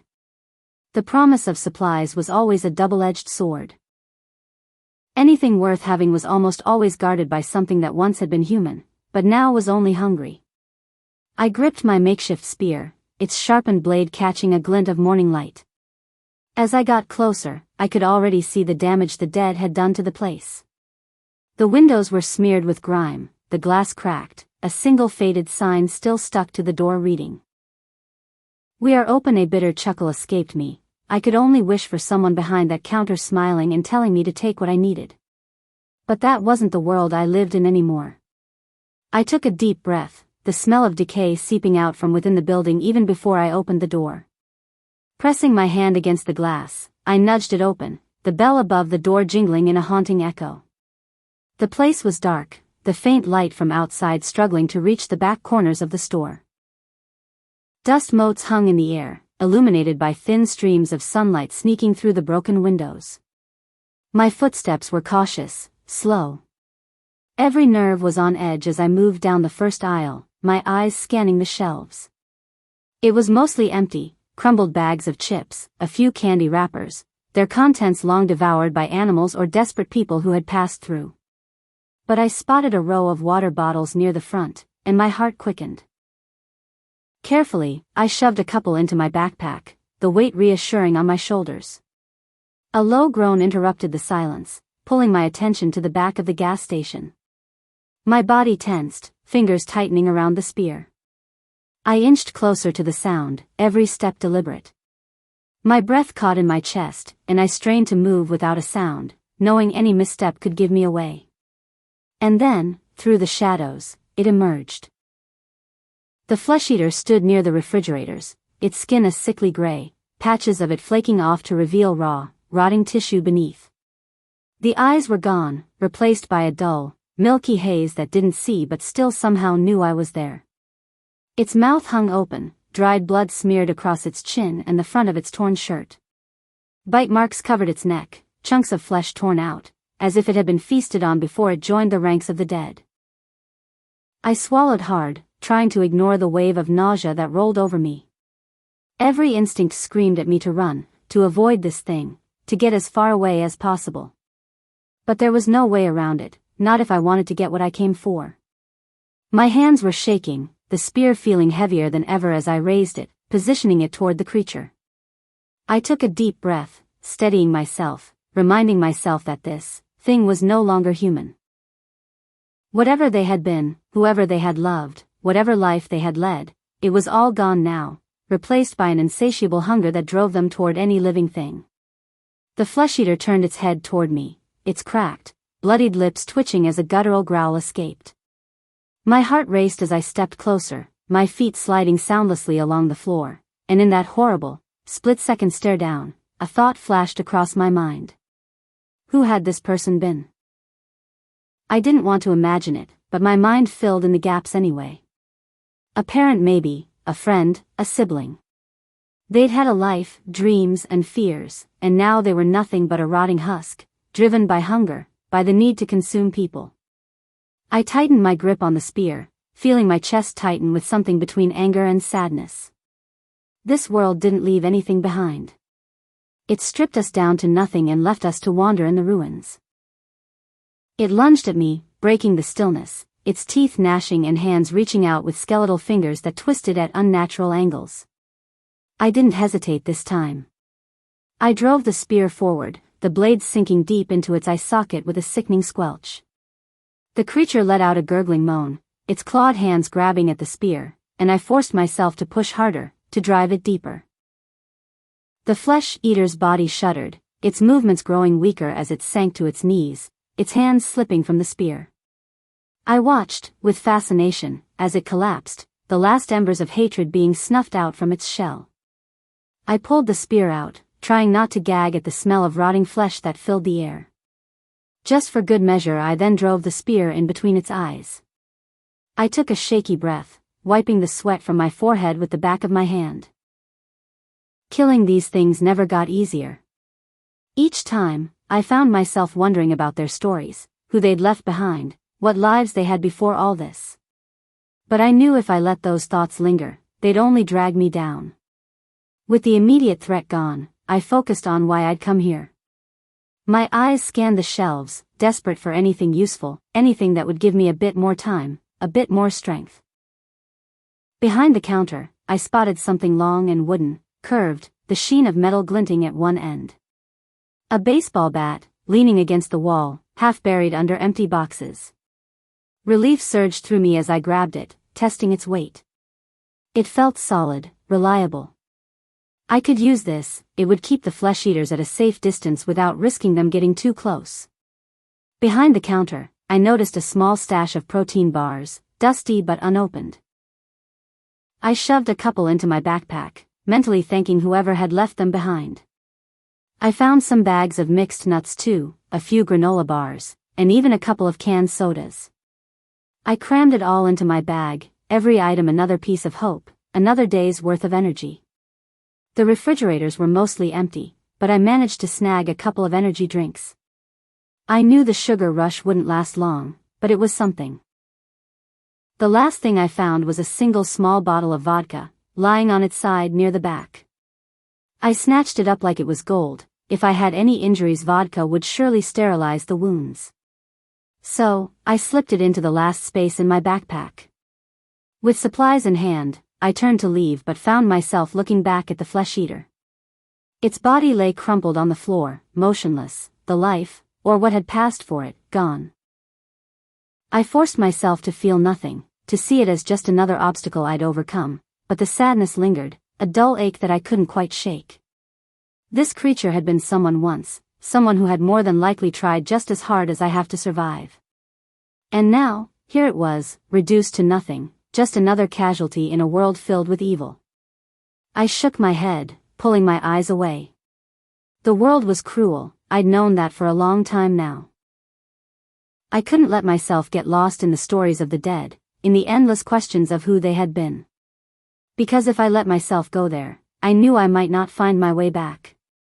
As I stepped out of the gas station, the sun was already climbing higher, a deserted road lay ahead. My backpack was heavy, but it felt good. It felt like survival, like another small victory in a world that seemed determined to take everything from me. I tightened my grip on the baseball bat, feeling its sturdy weight in my hand, a comfort and a weapon all at once. I knew there would be more flesh eaters, more moments like the one I'd just faced. But I'd face them. For the memory of everyone I'd lost. I took one last look at the gas station, a final farewell to the fallen, a silent promise that I'd keep going, no matter what.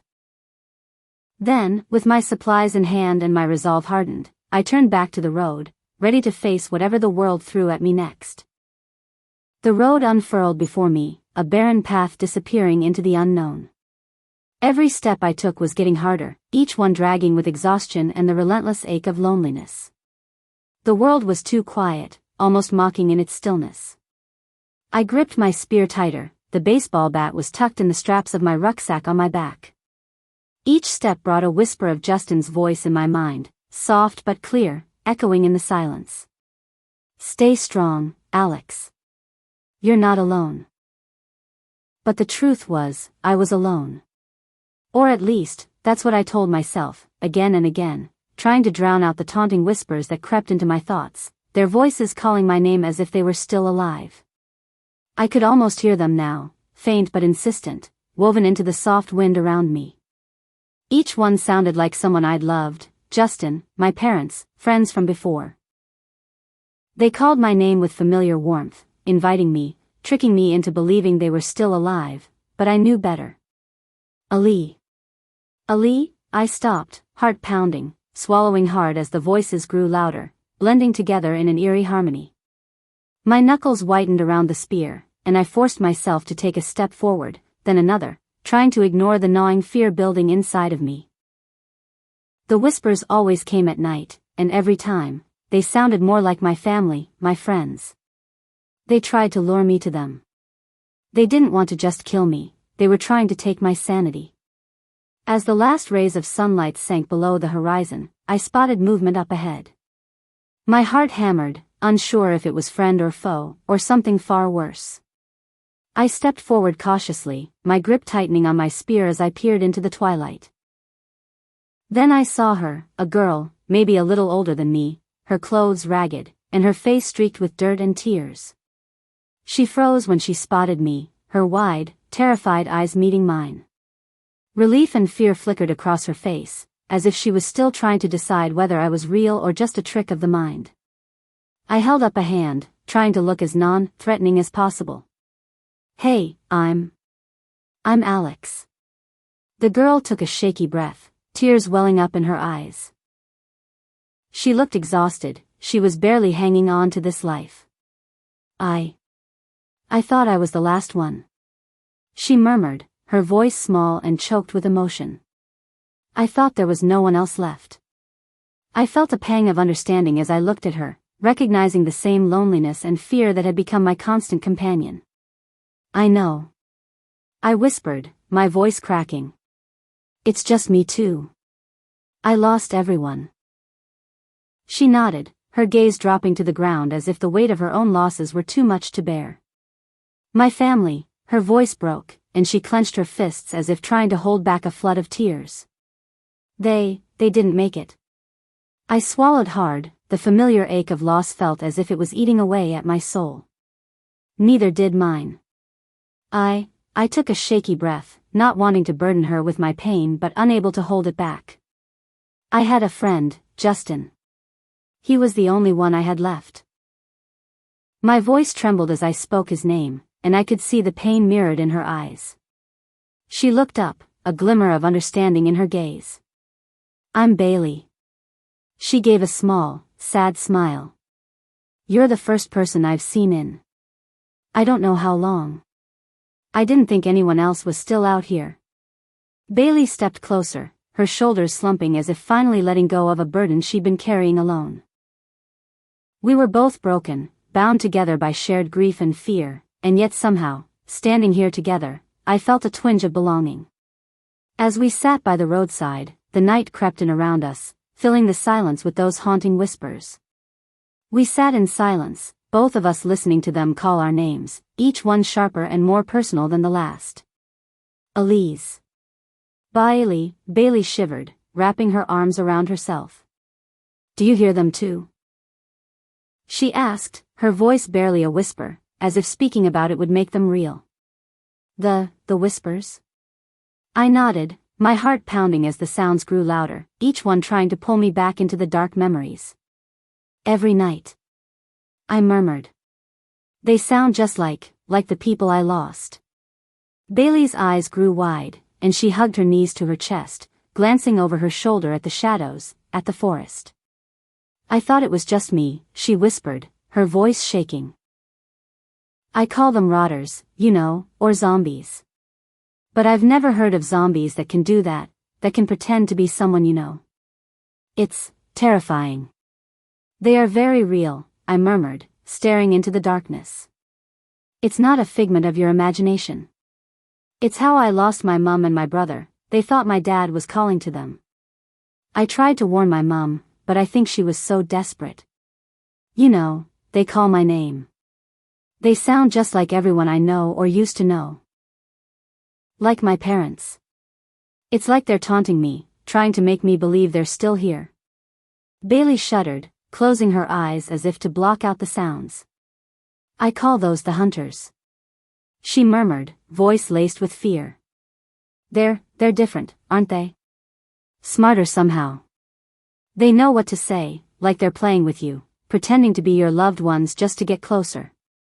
A cold chill crept up my spine as her words sunk in. The hunters.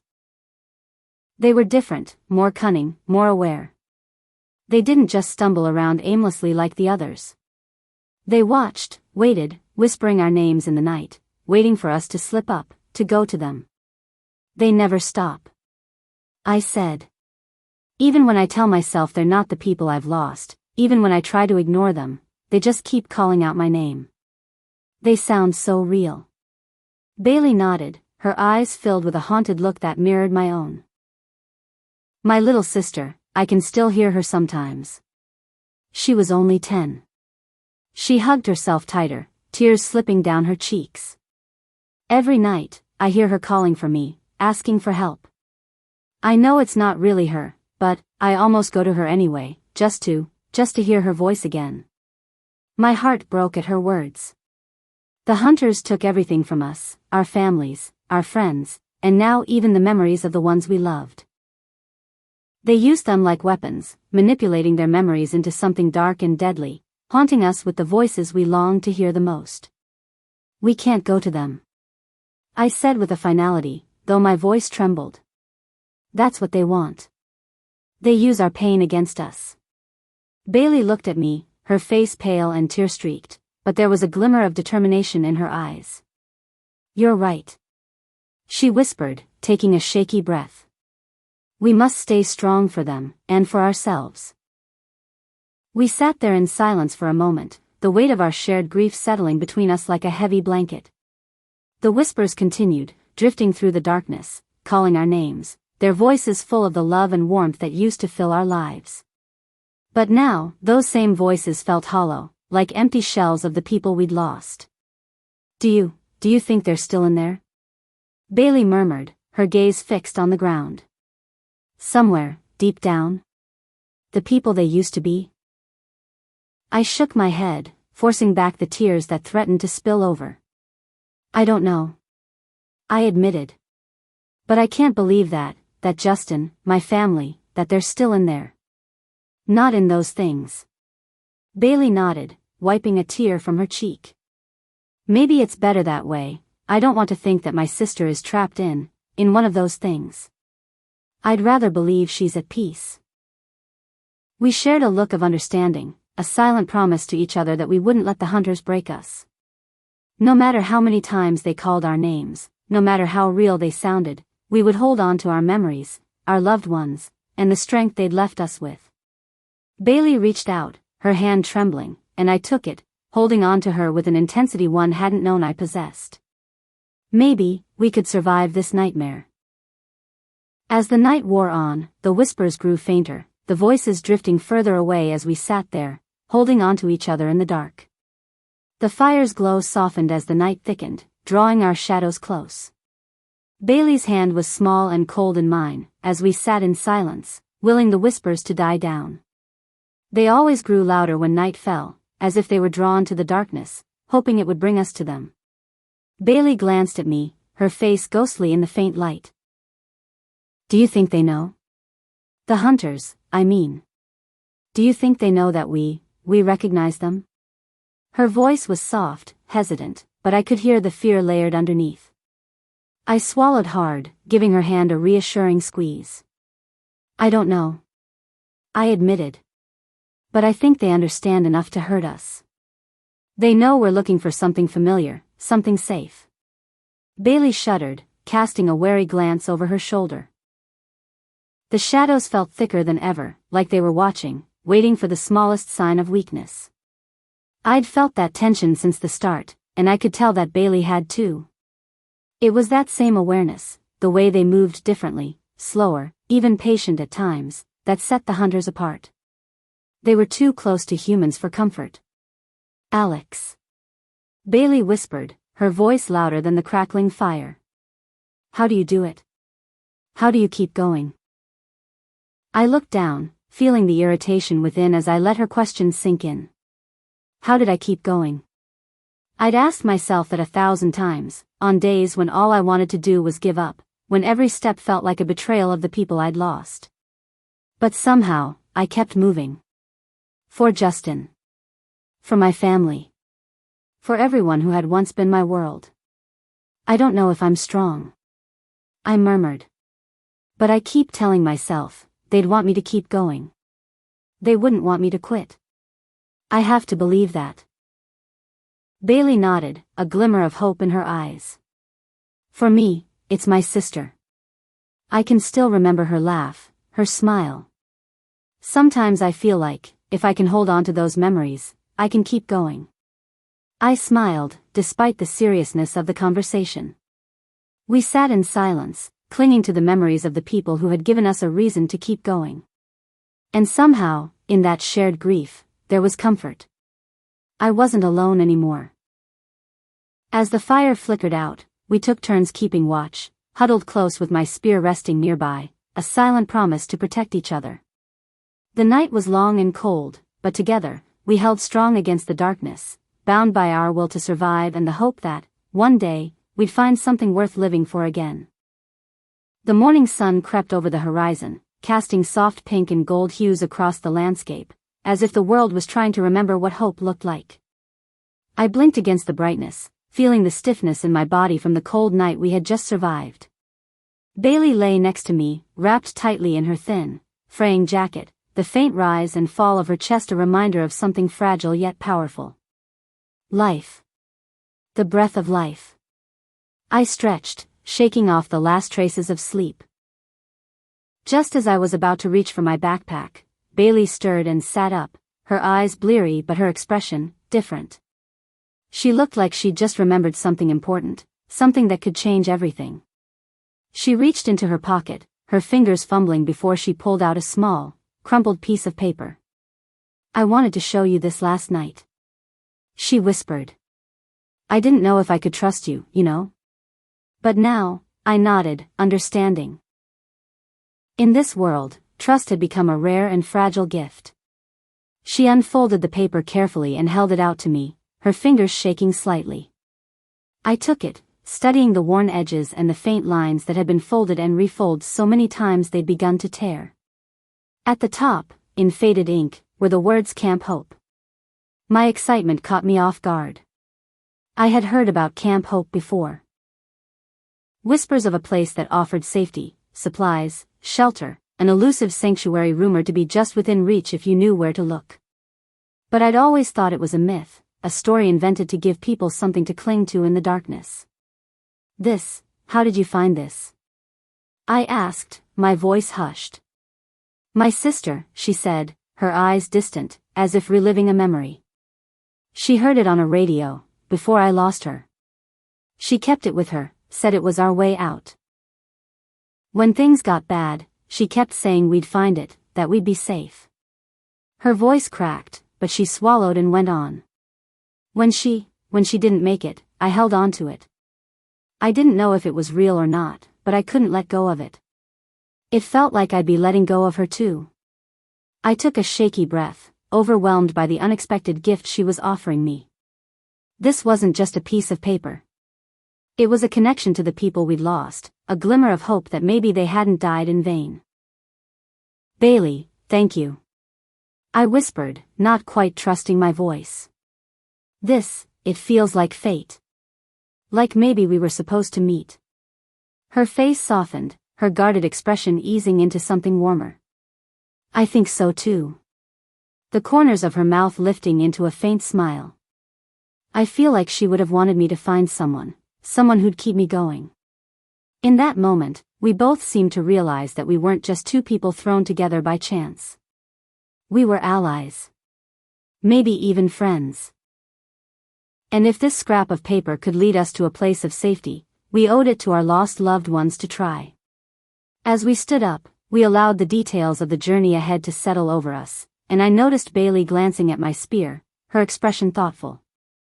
"I wish I had something like that," she murmured, almost to herself.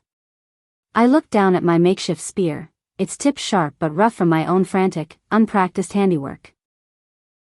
I had learned quickly that in this world, any weapon was better than none, and now Bailey needed something to protect herself, too.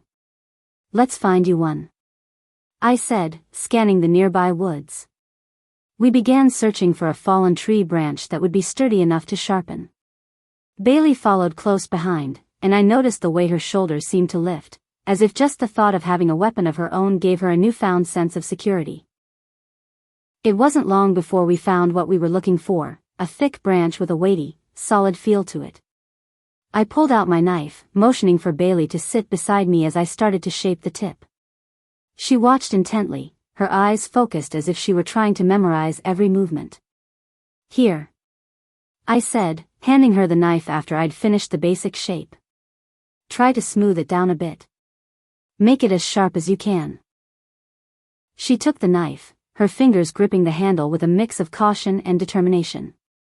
I watched as she chipped away at the wood, her brow furrowed in concentration. In a different time, I might have smiled, encouraged her with light-hearted words, but right now, this was survival.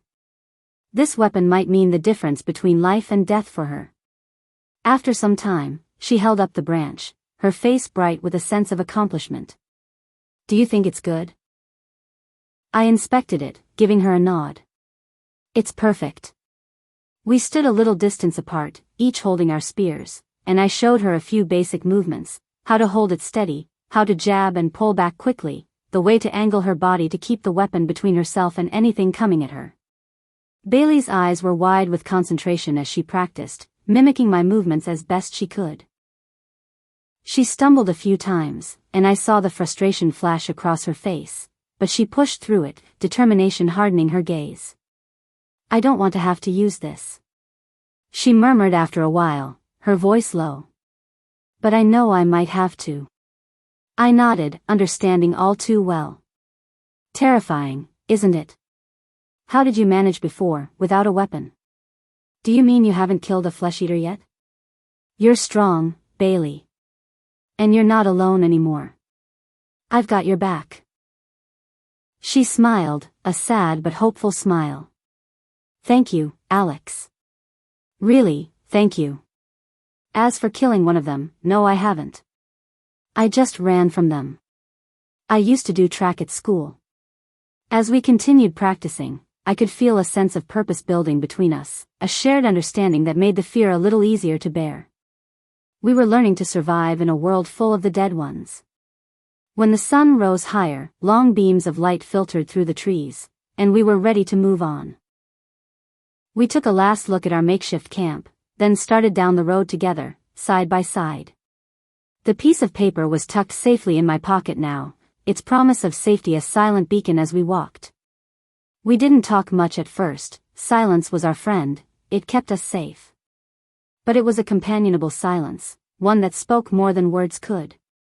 Each step felt like a promise, a small step toward a future we dared to hope for. After a while, Bailey spoke up, her voice soft but curious. What do you call them? She asked, looking at me out of the corner of her eye. The dead? I call them flesh-eaters because that's what they do, but I prefer your name for them. They don't sound as scary, if you say rotters or zombies. I clarified, raising an eyebrow. She nodded. I mean, I've always called them zombies or rotters. But you mentioned the ones that whisper last night, and... I don't know, it sounds like you think there's something different. I thought about it, trying to find the right words. Yeah, I guess I do. The hunters, they're the ones that stand out. The ones that move like they have a purpose, like they're aware. They are the ones who whisper. Bailey, they hunt you down, they try and trick you. It's like they know. She shivered, wrapping her arms around herself as if trying to ward off all the evil in this world. I haven't met any like that yet, I've heard them call my name, but I haven't seen them. Just the regular rotters, mindless and slow. But that sounds worse. It is, I replied. They're harder to predict. And when you're alone, it feels like they're everywhere. Bailey nodded, her expression somber. My sister used to say they could sense fear, that it was like the smell of blood to them. Her words struck a chord. Fear. It was something we couldn't avoid but had to somehow live with, manage. We had to be stronger than the fear, we couldn't let the fear win. As we walked, I glanced at her, the glint of her makeshift spear catching the sunlight. We were a team now, bound by loss but also by a newfound resilience. She had brought something precious into my life, a glimmer of possibility. Maybe Camp Hope wasn't just a dream. Maybe it was real, waiting for us. Do you think we'll make it? Bailey asked, her voice so soft it was almost lost in the wind. I looked at her, feeling a strange surge of confidence. Yeah, I said, my voice steady. I think we will. As we walked onward, our journey no longer felt as daunting. Together, we would face whatever lay ahead, both the living and the dead. The next few days blurred together as Bailey and I navigated the treacherous landscape, scavenging for supplies whilst avoiding the flesh-eaters and the hunters. Every day was a game of survival, and every evening we huddled together, haunted by the ghosts of our pasts. The farmhouse where we had taken refuge became our temporary sanctuary, a place filled with echoes and memories. It was a crumbling structure, the walls sagging, and the windows boarded up, but it felt safer than the open road. Yet even here, the darkness loomed, ever present, gnawing at the edges of my sanity. Bailey and I took turns standing watch, our eyes darting nervously at every sound that broke the silence of the night. The world outside felt alive with danger, and I couldn't shake the feeling that the hunters were stalking us, waiting for a moment of weakness to pounce. That night, as I lay awake, I stared up at the cracked ceiling, my thoughts were whipping up a tornado in my head. I thought of Justin, of his laughter, his unwavering courage, the way he always seemed to know what to say to make everything better. Tears filled my eyes as I recalled the last time we were together, the way he had looked at me with that familiar spark of hope, as if we could conquer anything together. But he was gone. I was alone, left to grapple with the remnants of a world that had collapsed around me. The whispers returned, wrapping around me like a dark shroud. "You're all alone, Alex." No. I wanted to scream at the injustice of it all, but the darkness was relentless. Suddenly, the sound of shuffling feet broke through my reverie. I froze, my heart sinking. I looked over at Bailey, who lay asleep a few feet away, oblivious to the approaching danger. My hand instinctively went to my spear, it felt familiar and reassuring. I crept toward the window, my breath coming in short shallow gasps, as I peered outside. The moon hung low in the sky, and there, in the light, I could see them, two flesh-eaters, shambling aimlessly, their sunken eyes scanning the ground as if they were searching for something they had lost. I swallowed hard, my pulse quickening. I had to protect Bailey, I couldn't let them find us. The shadows seemed to close in around me, and I could feel the familiar gnawing panic rising within. I had faced rotters before, but the prospect of fighting them now felt different. What if I failed? What if I lost Bailey too? But I couldn't think like that. I had to stay strong. I took a deep breath, steeling myself for what was to come. My thoughts intensified, a chaotic symphony of voices, filling my mind with doubt. "You'll lose her, just like you lost everyone else." I cast the thoughts out of my mind and moved back toward Bailey, gently shaking her awake. "Bailey," I whispered with urgency, "we have company. We need to move, now." Her eyes shot open, confusion swirling in her gaze. "What? What's happening?" "Rotters. 2 of them. We have to get out of here before they find us." Bailey nodded, her expression shifting from confusion to panic. We grabbed our backpacks and quietly slipped out of the farmhouse, the cool night air washing over us as we stepped into the backyard. The flesh-eaters were still shuffling around the front of the farmhouse, and I held my breath, trying to remain silent as we crept past them. The moonlight illuminated their grotesque features, and I could feel the bile rising from my stomach at the sight of their lifeless eyes and rotting flesh. We made our way to the tree line, hearts pounding as we ducked behind a large oak. I glanced back at the farmhouse, feeling a sense of loss wash over me. It had been our temporary sanctuary, if only for a few days, and now we were leaving it behind. "Where do we go?" Bailey whispered. "We stick to the trees for now. We need to find a safe place to hide until morning." With that, we set off into the woods, the darkness like a blanket around us. Every rustle, every sound gave me palpitations, the anxiety wrapping around me like a vice. The whispers were back, echoing through my mind, taunting me. "You're running out of time." We moved cautiously through the forest, using the trees as cover. The moon cast an eerie glow, and shadows danced around us, playing tricks on my mind. I could hear the distant howls of the wind, the rustling of leaves, and the steady thump of my heart in my ears. After what felt like hours of weaving through the underbrush, we stumbled upon a small clearing.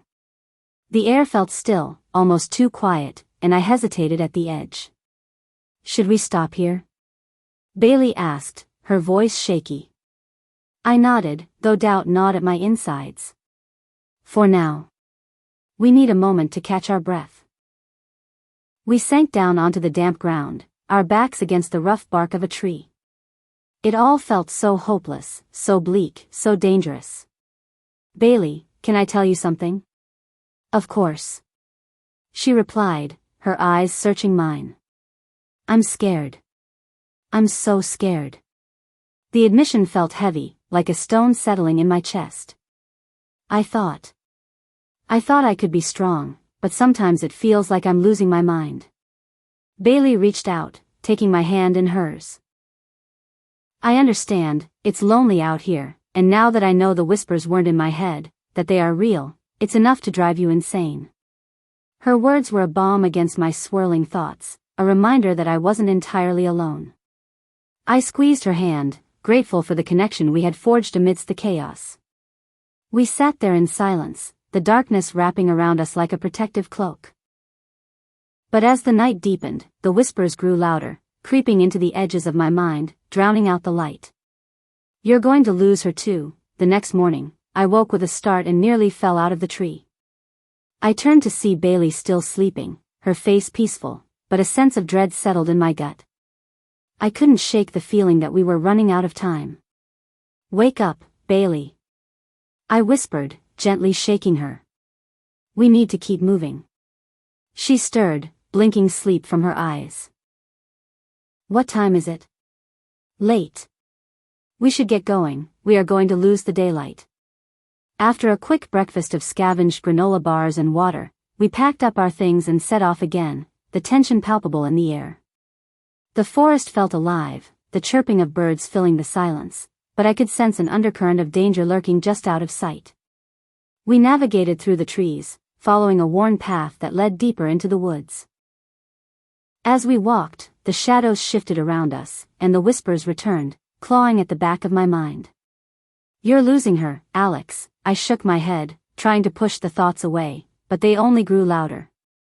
The weight of despair threatened to consume me, and I fought to stay focused on the present. "Bailey." I needed to break the suffocating silence. "Do you think there are other survivors out there?" "I hope so," she replied.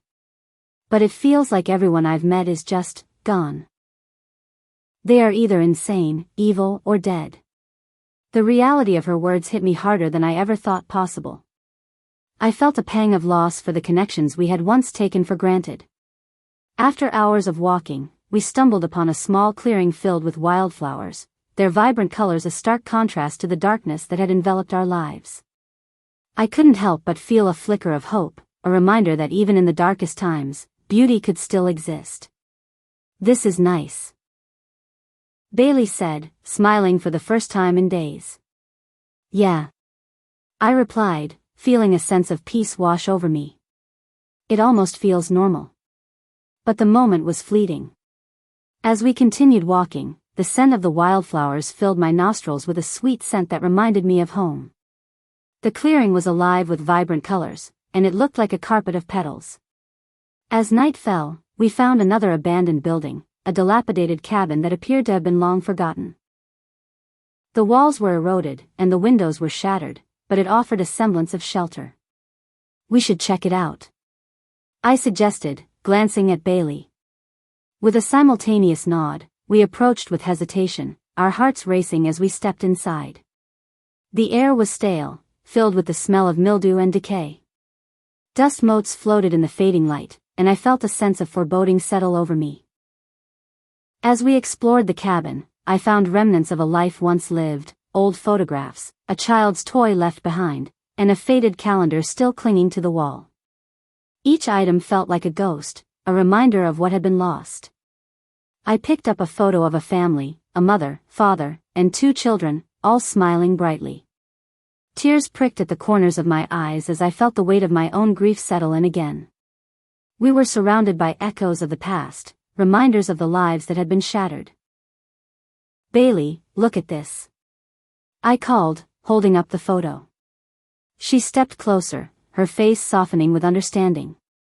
"It's heartbreaking," she whispered. "They looked so happy.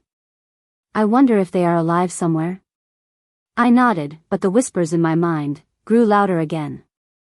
"You're going to lose her too." That night, as we settled in the cabin, I lay awake, staring at the ceiling, the despair settling over me like a thick fog. Suddenly, a loud crash jolted me from my thoughts, and I shot upright, heart racing. "Bailey!" I hissed, panic rising in my throat. I grabbed my homemade spear and crept toward the door, my heart pounding in my ears. The whispers were a chaotic symphony now, drowning out all rational thought. I pushed the door open slowly, peering into the darkness. The cabin creaked ominously, and I held my breath, straining to hear for any sounds that might indicate danger. That's when I saw them, 6 flesh-eaters, stumbling through the clearing, their sunken eyes scanning the ground as they moved. My stomach dropped, fear clawing at my insides. "Bailey!" I whispered, backing away from the door. "We have to move. Now." The weight of my words hung in the air. We had to run for our lives. I turned back to Bailey, who stood frozen in fear, her eyes wide. I grabbed her hand, pulling her toward the back of the cabin. "We can't let them find us."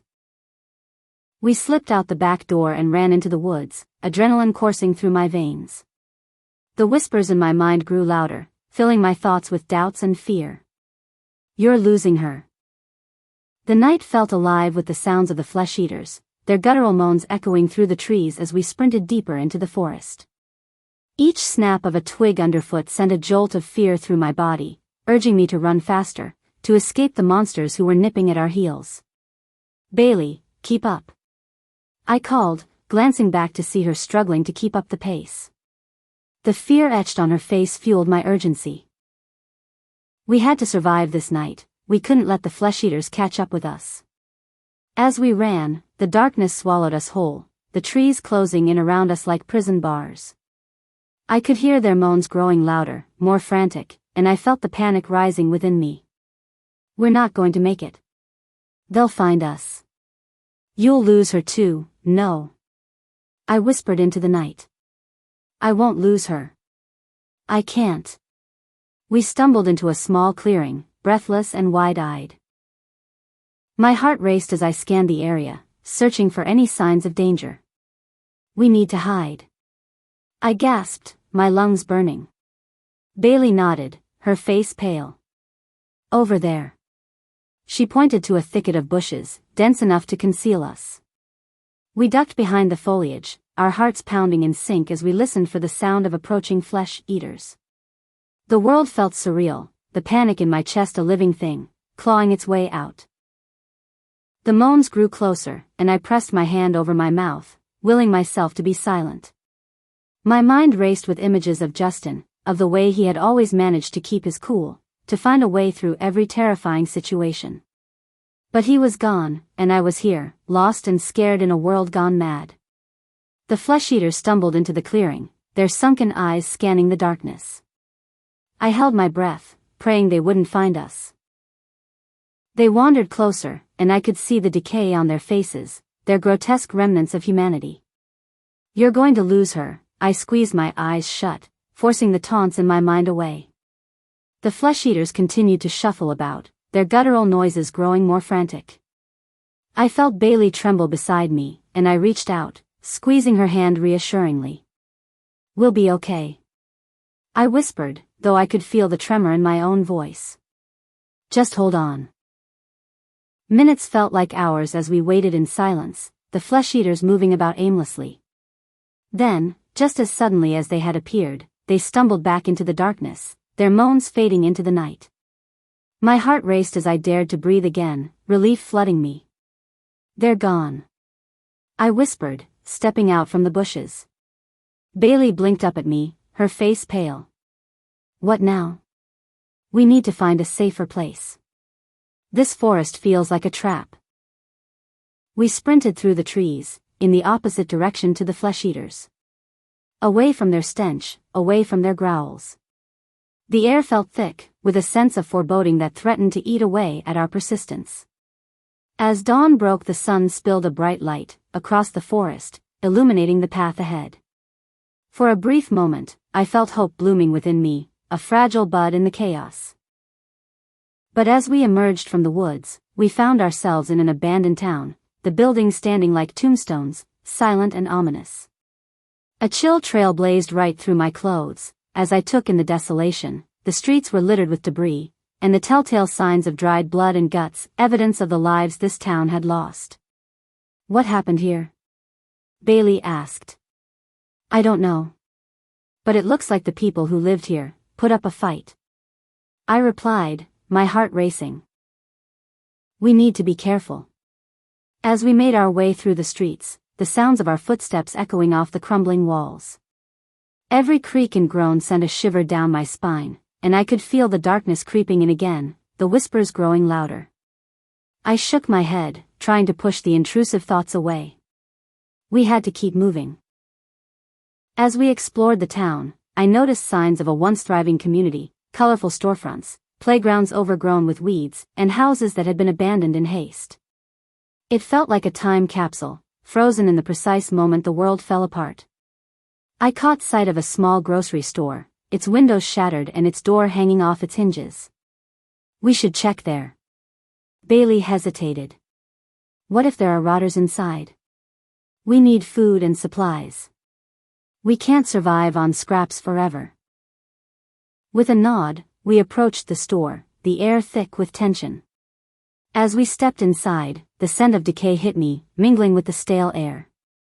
The shelves were mostly bare, but there were still a few items scattered about: canned goods, a half-empty bottle of water, and a few boxes of cereal. I quickly gathered what I could, stuffing them into my backpack while keeping one eye on the door. Suddenly, a loud crash from the back of the store made my heart leap. Time seemed to stand still. I was terrified. But I still had fight left in me. "Bailey," I whispered, "we need to go. Now." But before we could turn to leave, the source of the noise emerged, a lone flesh-eater, its grotesque body stumbling toward us. Panic surged within me, and I raised my spear, aiming at the creature's head. But just as I was about to attack, I hesitated.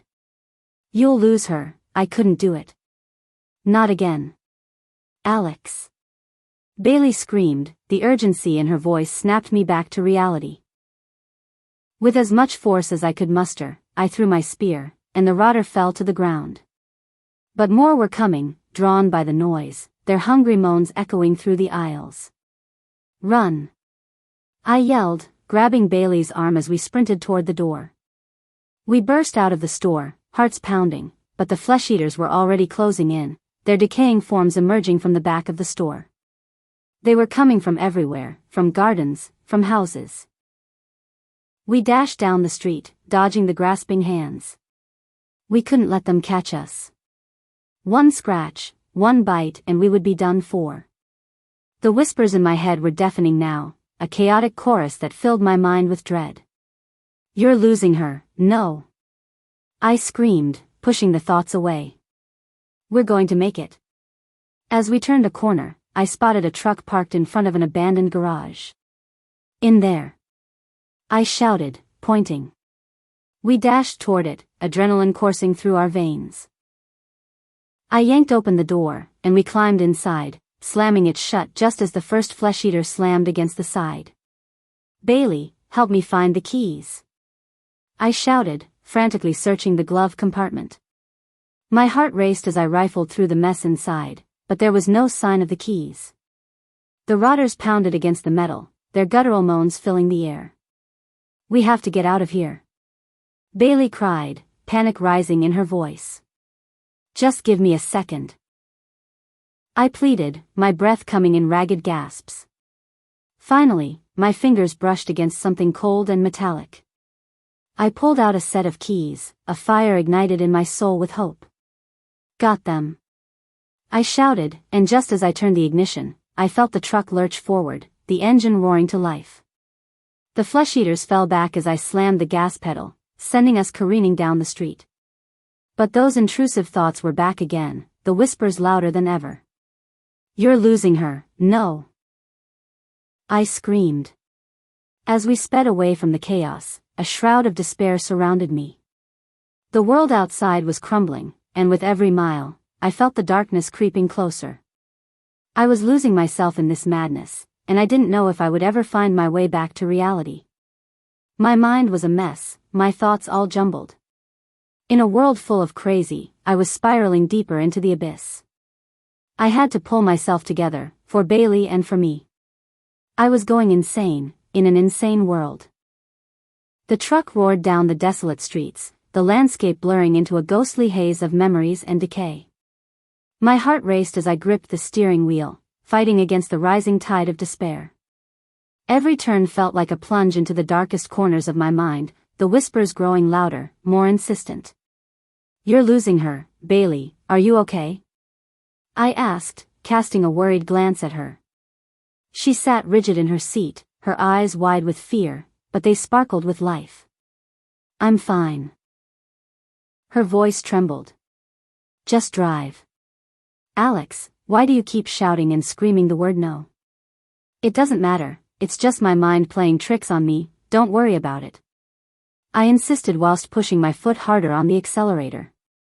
The sound of the engine drowned out the whispers for a moment, but they always found a way back.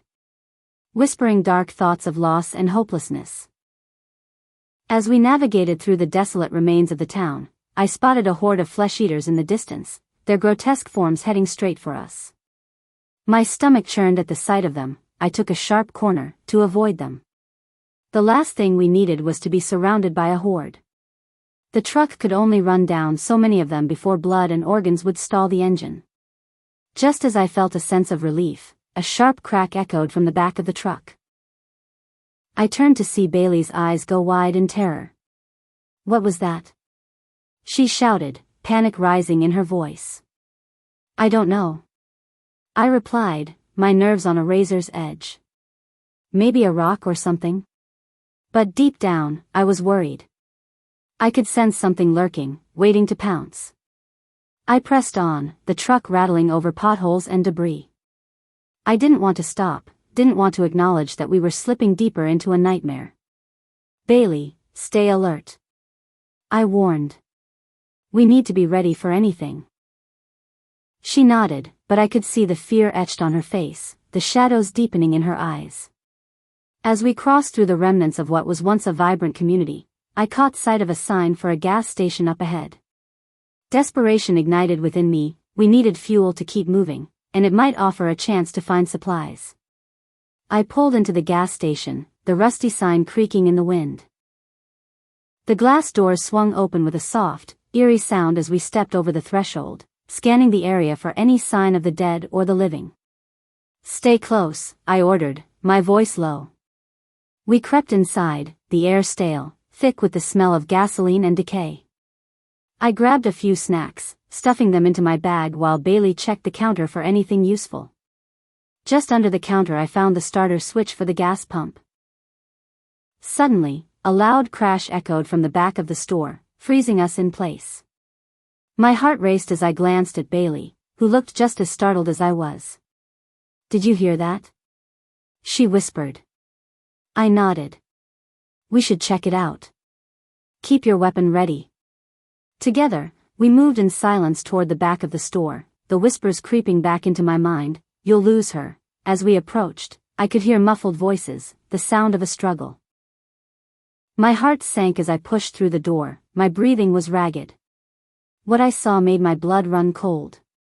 A group of survivors, 3 men and a woman, were cornered by a small horde of flesh-eaters, the creatures clawing at the barricade they had hastily constructed. Fear gripped my heart. They were outnumbered, and I could see the desperation in their eyes. "Help us," one of the men yelled, his voice cracking with fear. "We're out of ammo."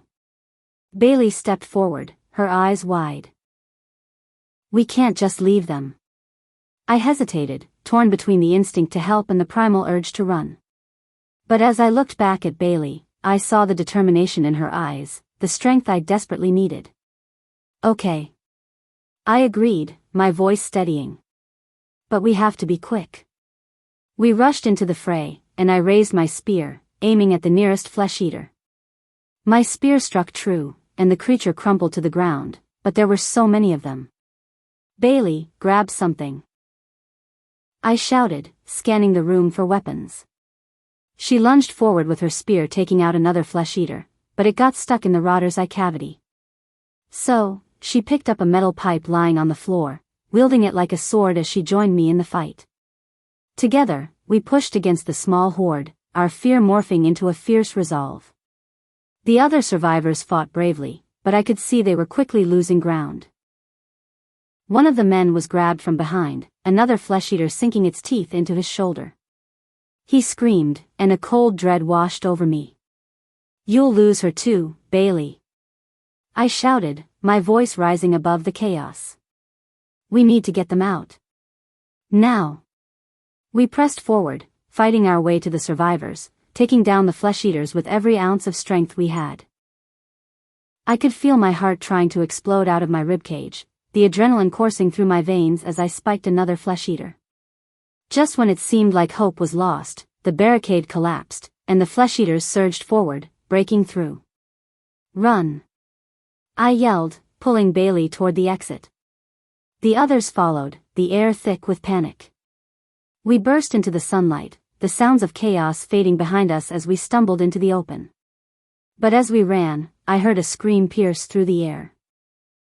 One of the men had been separated from the group, his cries bouncing off the trees. "No!" Bailey shouted, her voice filled with despair. I glanced back, and in that split second, I saw the flesh-eaters swarm him, their bodies consuming him. My heart sank, losing people never got any easier. "We have to go," I yelled, pulling Bailey away from the scene. The whispers in my own head grew louder, a cacophony of despair and loss. "You're losing her." As we reached the truck, I fumbled for the keys, my hands shaking. The sound of the flesh-eaters followed us, their guttural moans echoing in the distance. The screams of the survivors we had tried to save piercing my eardrums. "Get in!" I shouted, urgency driving my words. Bailey climbed into the passenger seat, her eyes wide with fear, and I jumped into the driver's seat, slamming the door behind me. I shoved the keys into the ignition and turned, but the engine sputtered. Come on," I muttered, panic rising as I turned the key again. The engine roared to life, and I slammed my foot on the gas. The truck lurched forward, tearing away from the gas station and the horrors we had left behind. As we sped down the road, I felt defeated. The darkness loomed closer, and the whispers clawed at my mind. "You lost them. You lost them all." I punched the steering wheel with my fist, as if I could bat the voices away.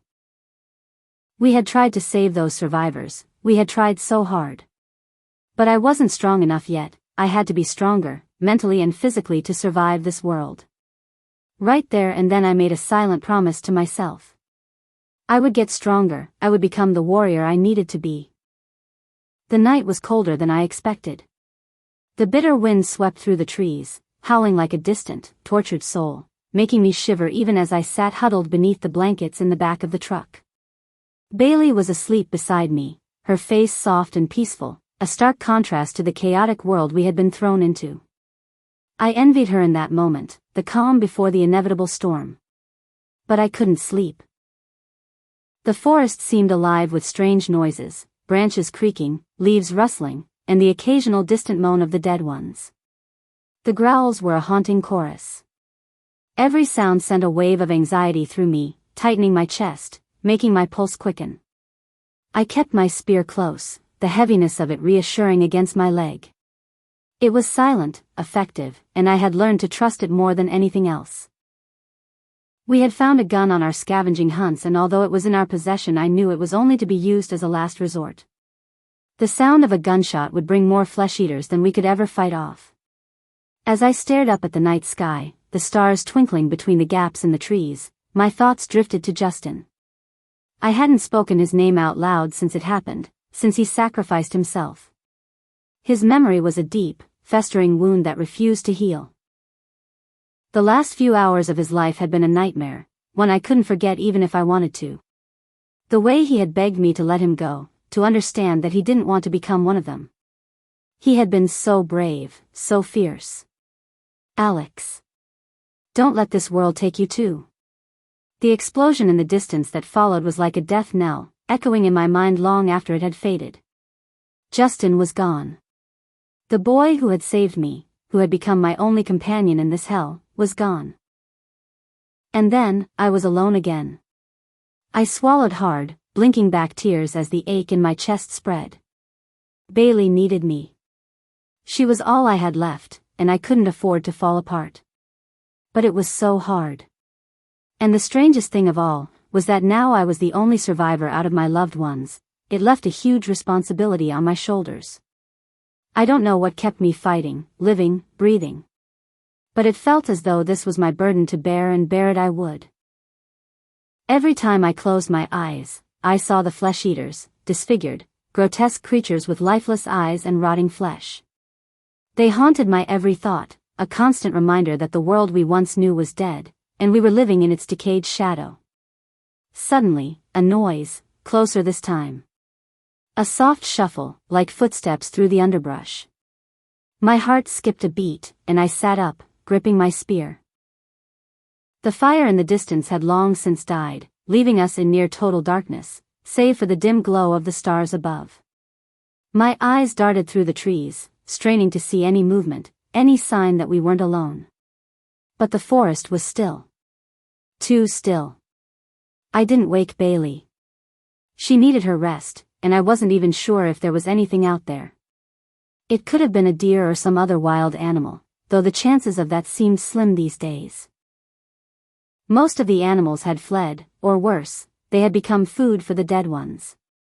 I slid out of the truck as quietly as possible, my breath misting in the cold air as I crept around to the edge of the trees. My heart pounded in my ears, each beat louder than the last as I scanned the darkness, searching for the source of the sound. There was nothing. But I knew better than to let my guard down. I kept my spear raised, every muscle tense as I headed deeper into the trees. The whispers were back, growing louder, more insistent, tugging at the edges of my mind. You're alone now. You'll never find anyone again. Shut up. I whispered, shaking my head. Just shut up.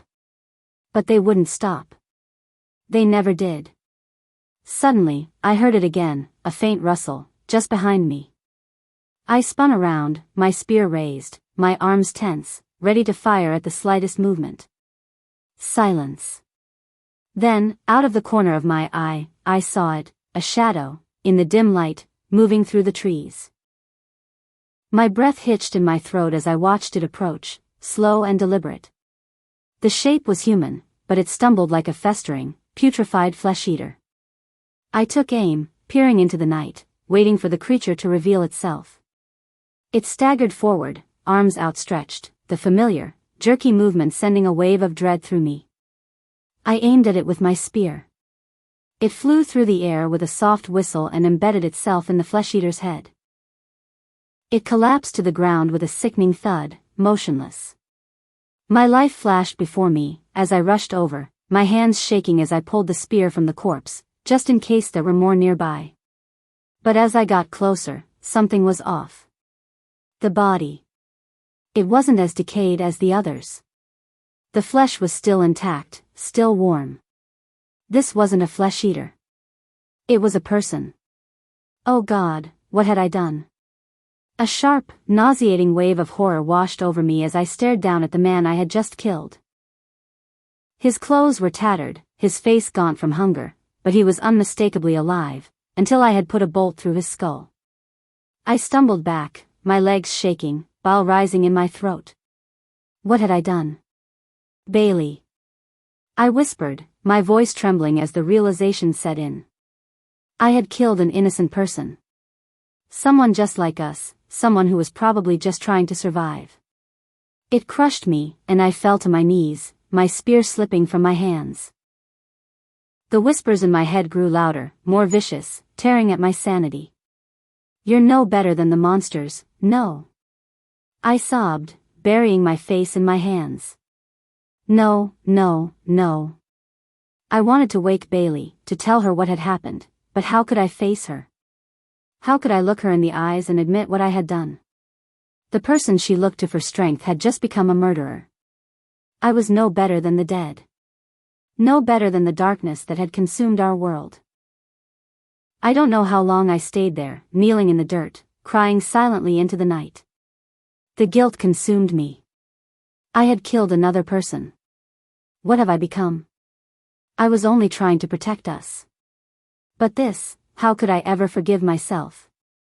The forest around me felt like it was closing in, the darkness thickening until I couldn't breathe. I finally dragged myself back to the truck, my legs weak and trembling. I collapsed beside Bailey, who was still fast asleep, oblivious to the horror that had unfolded just a few yards away. As I lay there, staring up at the stars, I felt more alone than ever.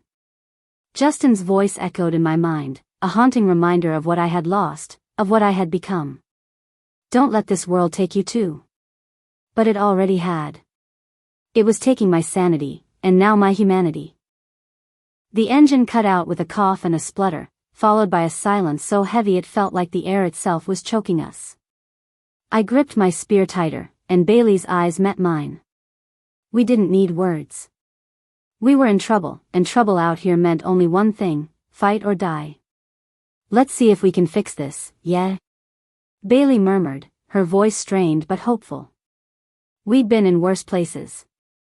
I had to believe we could pull through. If I didn't, I'd never survive this. I nodded, swallowing down the fear clawing up my throat, and together we moved to the front of the truck. Bailey popped the hood, her hands disappearing into the tangle of wires and metal. I watched our surroundings, feeling the skin on the back of my neck prickle with dread.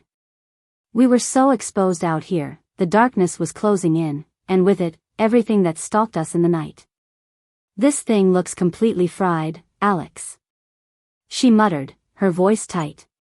If we had any parts, we might. Snap. The sound cracked through the silence like a gunshot. I whipped my head around, straining to see through the twilight. But the shadows were everywhere, dark shapes flitting between the trees, moving low and fast. My stomach twisted. Hunters. We'd seen what they did to people before, their snarling faces and those impossibly quick limbs, sprinting and lunging like beasts. Bailey, I whispered, keeping my voice steady, we need to go. Now. She met my eyes, and I saw the realization in hers. We were no match for them in the open. She let go of the engine, and we sprinted for our lives, off the road and toward the cover of trees. We barely made it a few paces before the first one appeared, darting out of the shadows, its eyes gleaming with hunger. Heart hammering, I jerked my spear forward, swinging it like a shield between us and the creature. It stopped for just a second, then darted away, outpacing us, eyes gleaming with a cruel, patient intelligence. We bolted, weaving between the trees, branches scraping at our clothes and tearing at our skin. Adrenaline pumped through me, making everything sharper, louder. I could hear Bailey's breaths, short, ragged gasps and the guttural snarls coming from behind us. They were getting closer, too close. There. I hissed, spotting a massive tree up ahead with thick, contorted branches stretching out like open arms. We could climb it, at least by ourselves time, until they gave up. Maybe even wait them out until daylight. I didn't wait to see if Bailey had heard me. I grabbed the lowest branch and swung myself up, gripping the rough bark so tight that my knuckles ached. I climbed higher, eyes darting down to make sure Bailey was behind me. But she wasn't. Bailey. I hissed, panic flaring through me. She was still on the ground, her gaze darting between me and the hunter creeping toward her. She gave me a grim nod and leapt up, her fingers finding notches on the rough bark as she tried to pull herself up. Just as she was about to clear the first branch, I saw it. A hunter, sprinting toward her with unnatural speed, it reached out, fingers like claws raking the air. I yelled her name again, terror choking me as I watched the creature's clawed hands sink into her calf muscle. Her scream was intense, raw, ripping through the air. She kicked, her boot catching it in the face, but the damage was done. Her leg was a bloody mess, skin torn where its nails had dug deep. "Keep climbing, Alex." She gasped, her face twisted in pain as she yanked herself up to the branch beside me, teeth gritted as she fought back the agony. "Don't look down, just go up. I'll be right behind you." I didn't move. I couldn't take my eyes off the wound, the blood that seeped out and trickled over her boot, staining the bark beneath us. Her breathing was growing more labored, her skin paling even in the dim light. I knew what this meant. We both did. No. I whispered, reaching out to steady her, to do something, anything that would make this nightmare go away. But she just shook her head. Go, Alex. She said softly, her voice a mixture of determination and sadness. I'm not gonna be around much longer, am I? Her words hit me like a physical blow, and I felt my throat tighten, my vision blur. Don't say that. I whispered, clinging to her hand as if by holding on, I could somehow keep her here. We'll figure something out. I can carry you, or we'll find medicine. There's nothing we can do. You know it and I know it. One scratch, one bite, is all it takes. Her voice barely a whisper now. She was trembling, and I could see the pain in her features, the struggle in her eyes. Please. Alex. I don't want this to be the end, but if it is, I need you to help me. A shudder ran through me. I could feel the promise in her words, the soul-destroying words of what she was asking me to do. Bailey. I can't. My voice broke, the words spilling out as a sob. But her grip on my hand tightened, her gaze fierce and unyielding. You can. She whispered. Promise me. Don't let me become one of those things. I held her gaze, my heart breaking as I nodded. I promise. I choked out, my voice cracking. Bailey took a shuddering breath, and a hint of a smile ghosted across her lips. Thank you. She leaned her head back against the tree, her eyes closing as she took in the silence, the stillness. And in that moment, the hunters forgotten, the fear of everything out there fading away, I could see her for what she was, my friend, my family. The one person who had saved me from the isolation, the desperation. And then, her breathing began to change. The rhythm grew shallower, each breath coming out in short, ragged gasps, until there was nothing. Just silence. She was gone. But the nightmare wasn't over. A slow, dreadful creak sounded beside me, and I watched, horrified, as her fingers twitched. Her hand began to curl, her head jerking to the side as if something inside her was changing, shifting. I held my breath, feeling the bile rise in my throat, my heart pounding so hard it felt like it would burst. Her head turned, and her eyes opened, but they were different now. Empty, soulless, her once kind face now twisted into a grotesque mimicry of life. A low, guttural sound escaped her lips, a noise that sent shivers down my spine. My promise. I had to keep my promise. I forced myself to raise the spear, my hands trembling so hard it was a struggle just to aim it. I'm so sorry. I whispered, tears blurring my vision. I knew she wasn't in there anymore, but it didn't stop the ache, the feeling that I was losing her all over again. With one final, choked sob, I drove the spear forward, watching as it found its mark. Her body went limp, the unnatural light leaving her eyes as she slumped back against the tree, still and silent once more.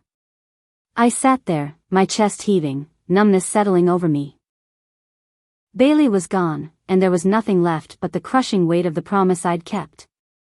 The morning light began to creep over the horizon, casting a pale, ghostly glow over the world around me, but I felt no comfort in its warmth.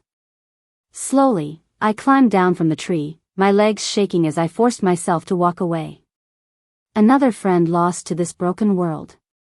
As the sunlight rose, I turned away, stepping into the endless, silent road ahead. My heart was hollow. I had killed my only friend. I had really killed her. The sun was nothing more than a smudge of sickly yellow above me, washed out and pale, casting its thin light over the desolate landscape. I kept walking because I had no choice. There was no one left to turn to. The emptiness seemed endless, swallowing the miles as I moved, but it didn't matter where I went. Every step felt like I was just digging deeper into this dark hole. Bailey was gone. She was really gone. I didn't think I had anything left to lose, until I lost her. Now there was only silence and memories. It had been only hours since I left her behind, but it felt like days. The world had become small, a wasteland where companionship and life felt impossibly distant. The crackle of dead leaves under my boots felt like thunder in the quiet, and the only other sound was the soft, rhythmic whisper of my own breath. My chest felt tight, as I struggled to breathe through the grief. My legs ached, and my arms trembled from holding my spear too long, from clinging too hard to the only thing keeping me alive. Exhaustion dug into me, sinking deep, draining me in ways I hadn't known were possible. But I had to keep going. I was in the open. And being in the open was a dangerous place to be. I'd learned that much by now. The memories crept in, ghosting through the cracks in my mind. As I walked, they felt like dark thunderstorms circling me. I saw Bailey's face, her tired but hopeful smile, the way she'd roll her eyes but still always gave me that comforting, steady look when I panicked. It all came rushing back, like a flood breaking through a dam, and suddenly it wasn't just Bailey anymore. The ghosts of my past were haunting me. I could see Mom. She was so clear in my mind, more real than the world around me. Back when I was 8, and she was teaching me how to ride my bike. I'd been so scared. "Come on, Alex," she'd said, laughing as she held on to the back of the seat. "I'm right here. I won't let you fall." And she didn't. Not until I was ready. She let go, and I remember the wind in my face, the freedom of gliding down the path, the thrill of doing it on my own. I wanted to look back and make sure she was still there, to see her smile and know I was safe. But she wasn't. Not anymore. She was gone, I'd lost her too.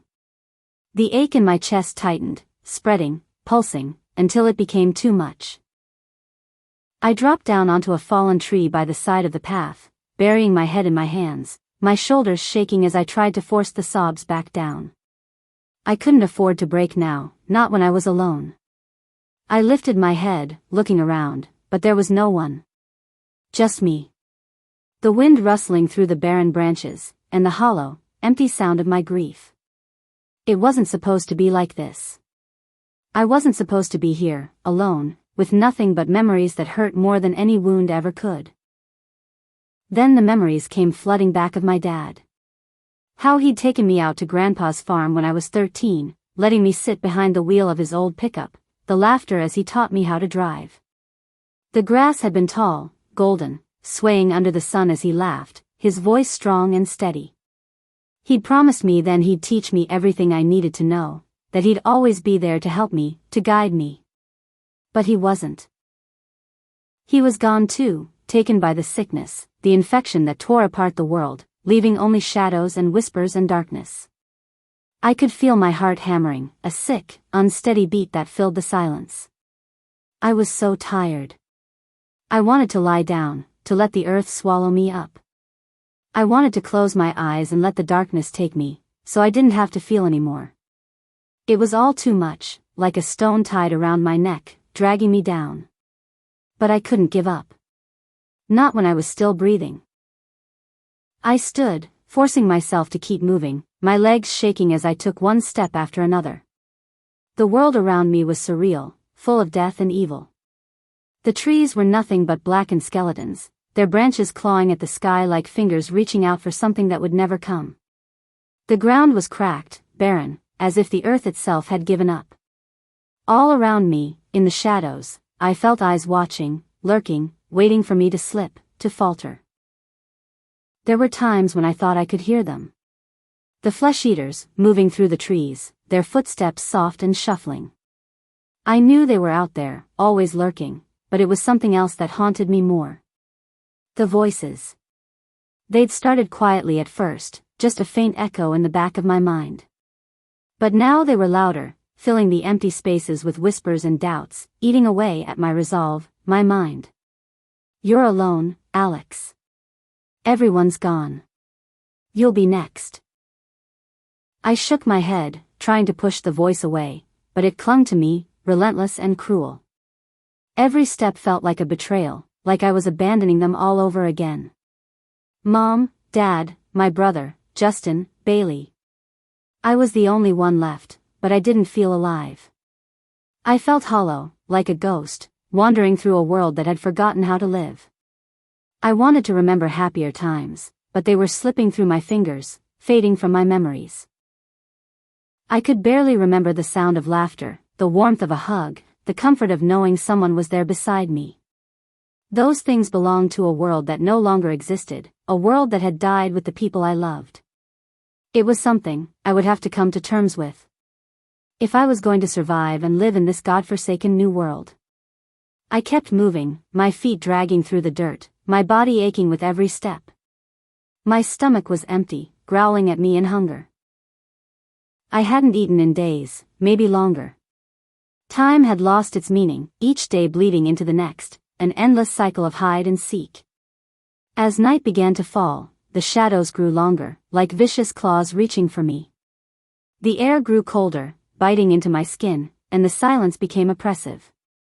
I could feel death all around me, suffocating me, filling me with a dread that went beyond fear. I found a small hollow under an old tree, curling up against the roots, trying to keep warm. The ground was hard and unforgiving, and every ache, every bruise, throbbed. I closed my eyes, hoping for sleep, but the memories wouldn't let me rest. They crept into my mind, like tormentors refusing to let me get some respite. I remembered Mom's voice, soft and gentle, as she read me bedtime stories, her arms wrapped around me, making me feel safe. I remembered Dad's laugh, deep and rich, filling the room with warmth. I remembered Bailey's smile, the way she'd always joke, even when things were at their worst, trying to make me laugh.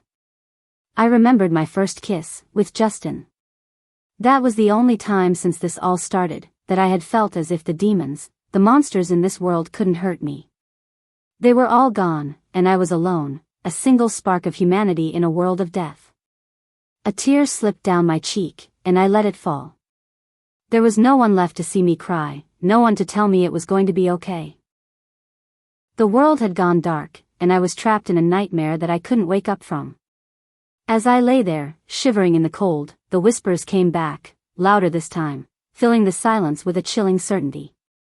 You're alone, Alex. There's no one left. This is all there is. This is all you'll ever have. I clenched my fists, my nails digging into my palms, trying to ground myself, to push the voice away.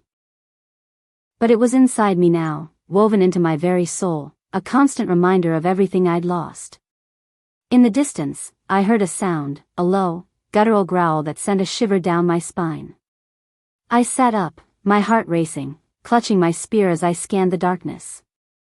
Flesh-eaters were out there, somewhere, moving through the shadows, searching for anything that still had a heartbeat. I knew I should run, should find a better place to hide, but I was so tired. I didn't have the strength to keep going. Maybe it would be easier to just let go. To let the darkness take me, to join the people I loved, to finally be free of this endless nightmare. But as the flesh-eaters drew closer, something inside me stirred. A flicker of defiance, a spark of the girl I used to be. I wasn't ready to give up. Not when there was still a sliver of hope, a chance that maybe, somehow, I could survive. I gripped my spear, feeling its rough, familiar weight in my hands. I wasn't going to just lie down and let this end me.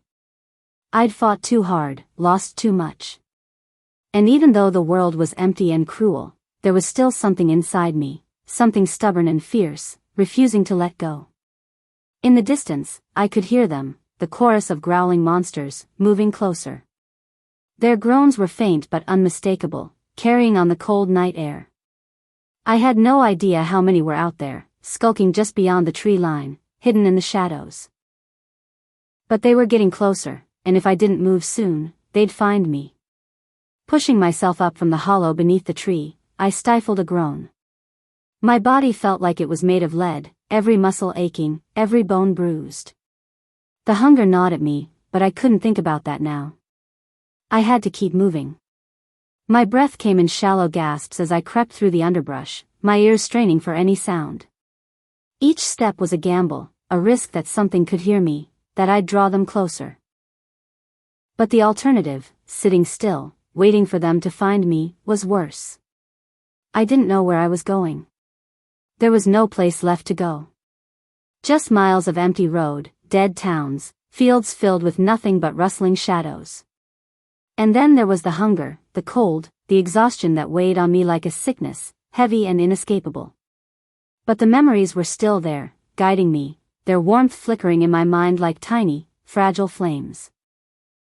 I remembered the smell of my mom's perfume as she hugged me after school, the soft sound of her voice singing to me as I fell asleep. I could feel the rough texture of my dad's calloused hands as he taught me how to hunt, how to fish, his voice calm and steady, making me feel safe even as the world started to unravel. I remembered those things, and for a moment, I felt almost human.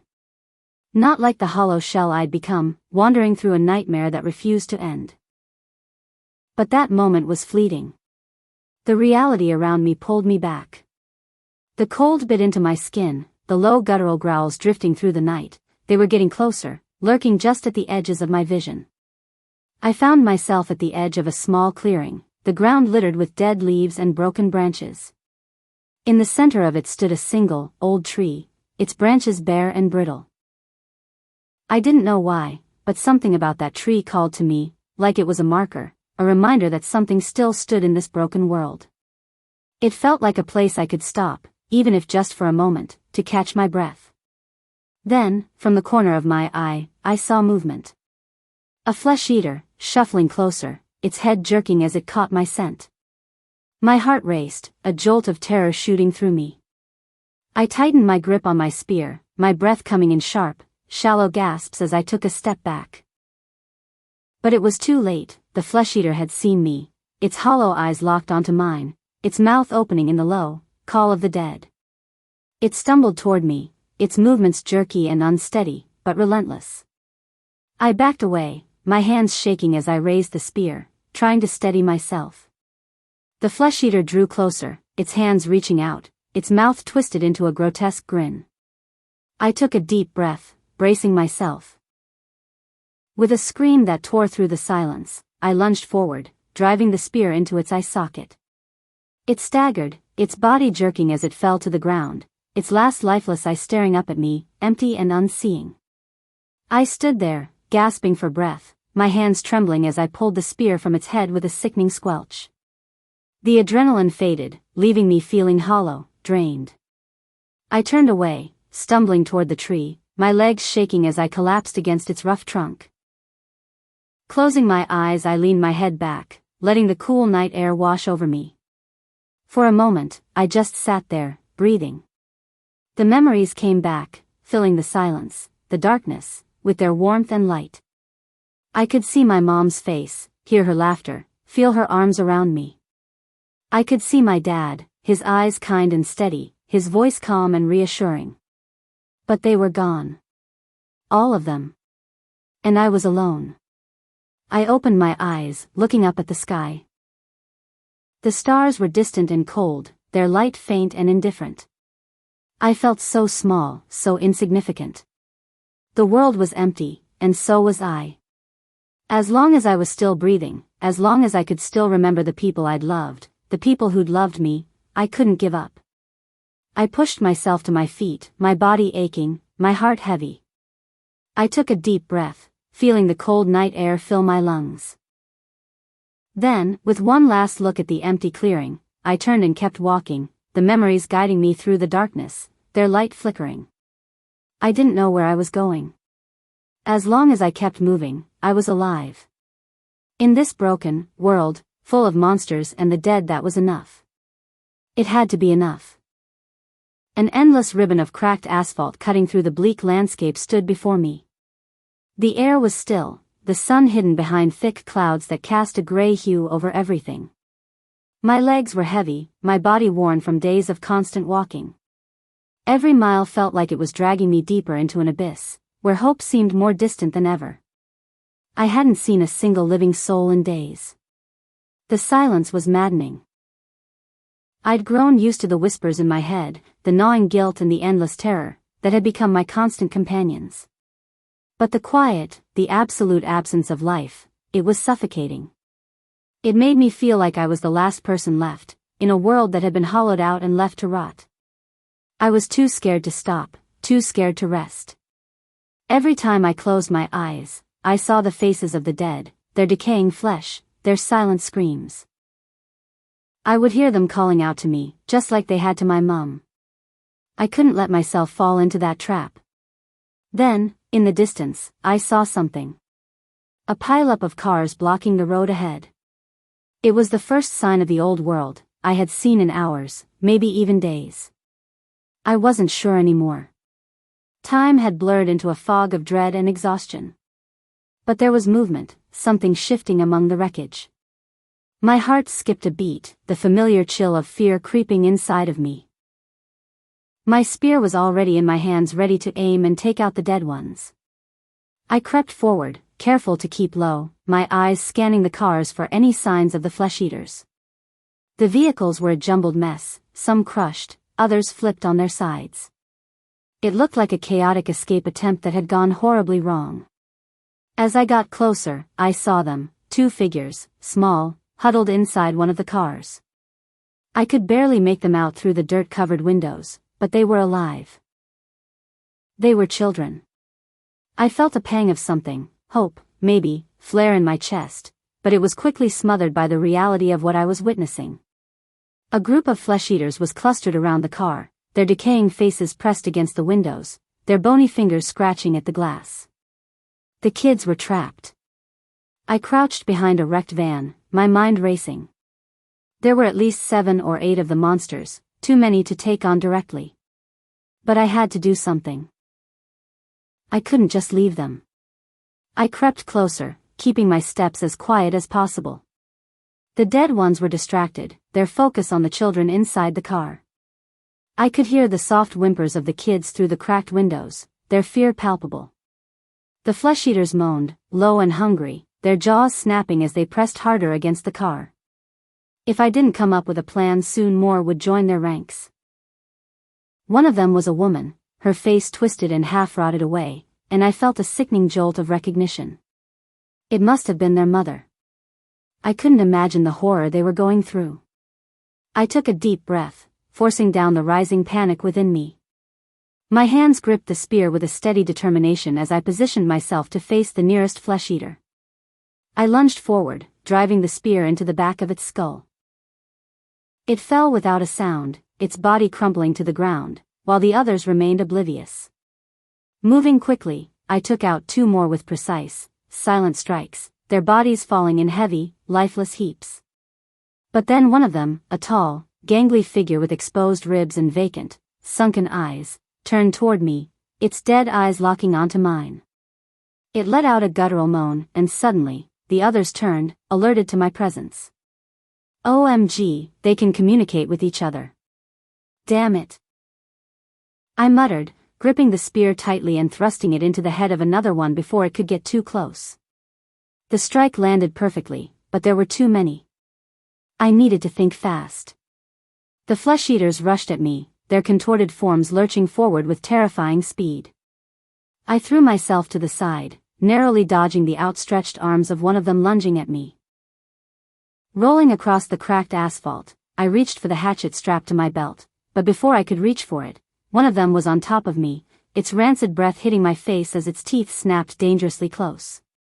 With a grunt, I tugged the hatchet free, burying it deep in its skull. Blood and gore splattered across the ground as its body fell limp. But there was no time to catch my breath, the others were closing in too fast.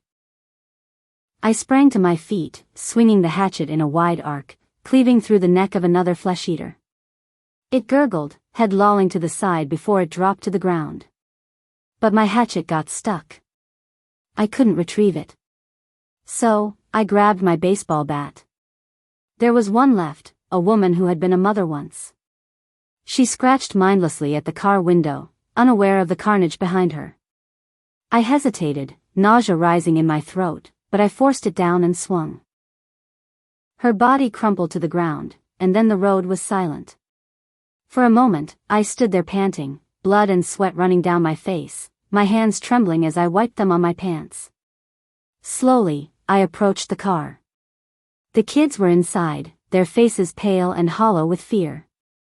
The boy, maybe 14, had his arm protectively around a younger girl who couldn't have been older than 12. Her wide eyes stared at me, torn between fear and desperation. I knocked gently on the window, trying to steady my voice, making it sound calm. "It's okay. You're safe now." The boy didn't move at first, his eyes darting between me and the corpses scattered across the road. He looked like he didn't believe me, like he was waiting for the nightmare to start again. Finally, after what felt like an eternity, he unlocked the door and pushed it open. The girl didn't move, her small body curled up against the door, her knees tucked to her chest.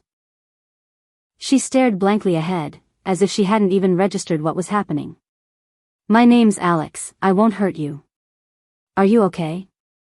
The boy nodded, but his face was pale and ghostly. We've been stuck here for days." His voice cracked, and he cleared his throat, trying to maintain some composure. "There were more of them. My parents," his voice broke, as he looked down at the woman I had just killed with my baseball bat, tears welling in his eyes. I didn't need to hear the rest. I already knew. "How long?" I asked, trying to keep the conversation moving. 3 days. His voice was hoarse. "We had 2 bottles of water and an apple, that's all we had. We were scared to move because of them." He nodded toward the flesh eaters on the ground, his face ashen. "My sister, she hasn't spoken since it happened. She's special. She doesn't talk much even normally, but, after our parents got infected, she stopped." I glanced at the girl. She was still staring straight ahead, her lips pressed into a thin line. Her hands clutched the fabric of her dress so tight that her knuckles were white. I could see the trauma written all over her face, the weight of what she had witnessed crushing her from the inside. "I'm so sorry," I whispered.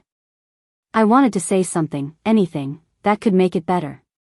But there was nothing. No words could heal this kind of wound.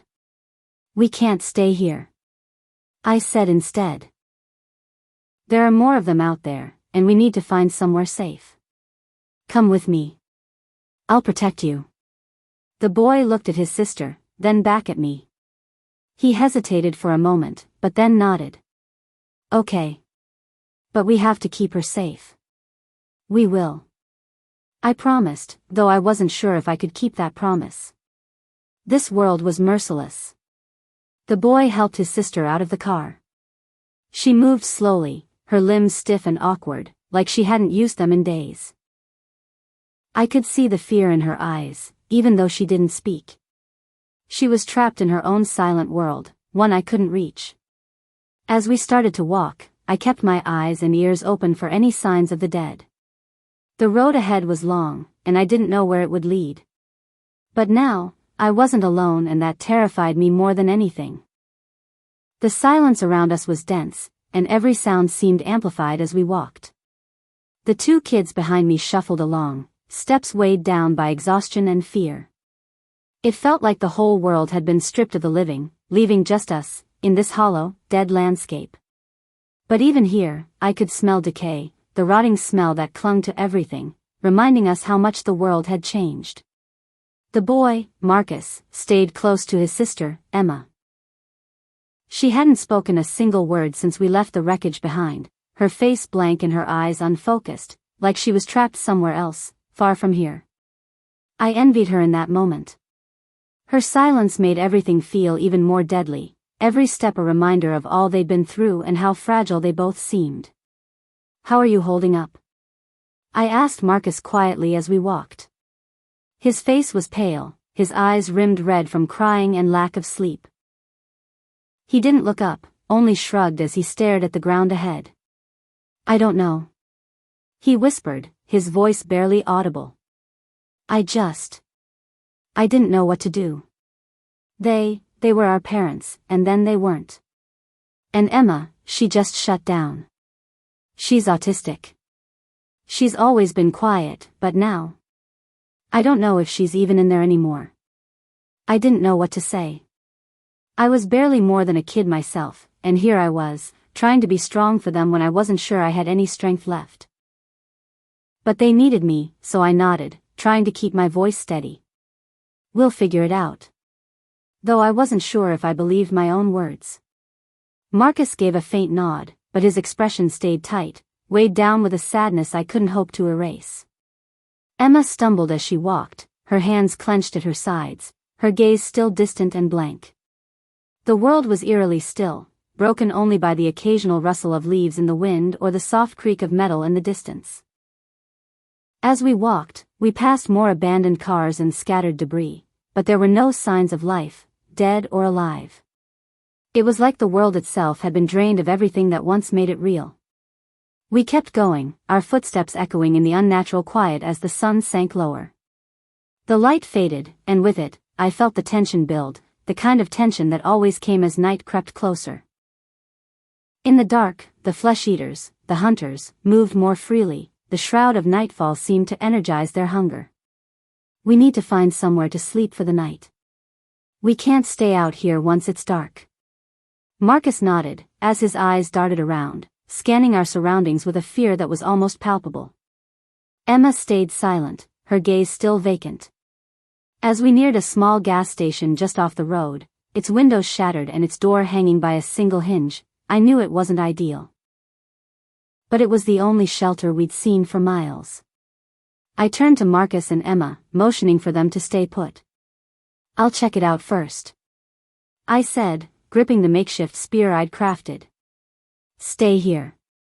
If anything happens, just run."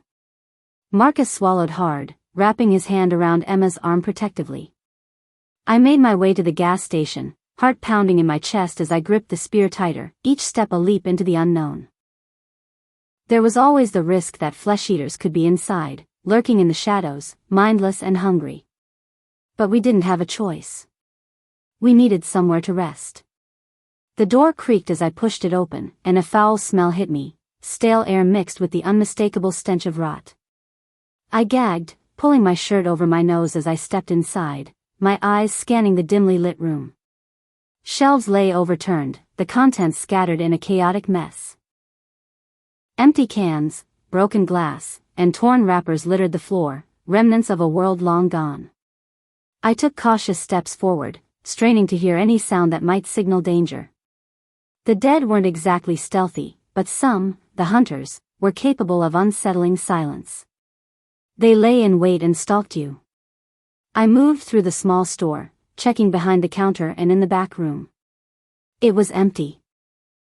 A faint wave of relief washed over me, though it did little to ease the gnawing dread that had become a constant companion.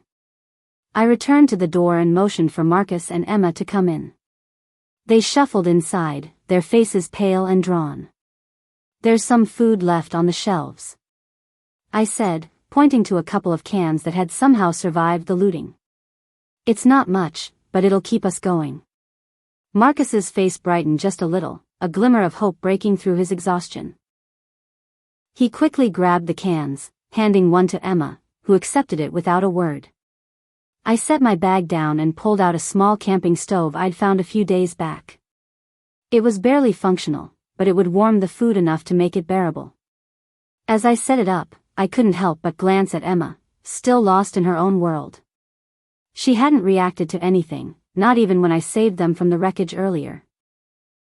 I wondered what thoughts were replaying in her mind, trapping her in a place she couldn't escape.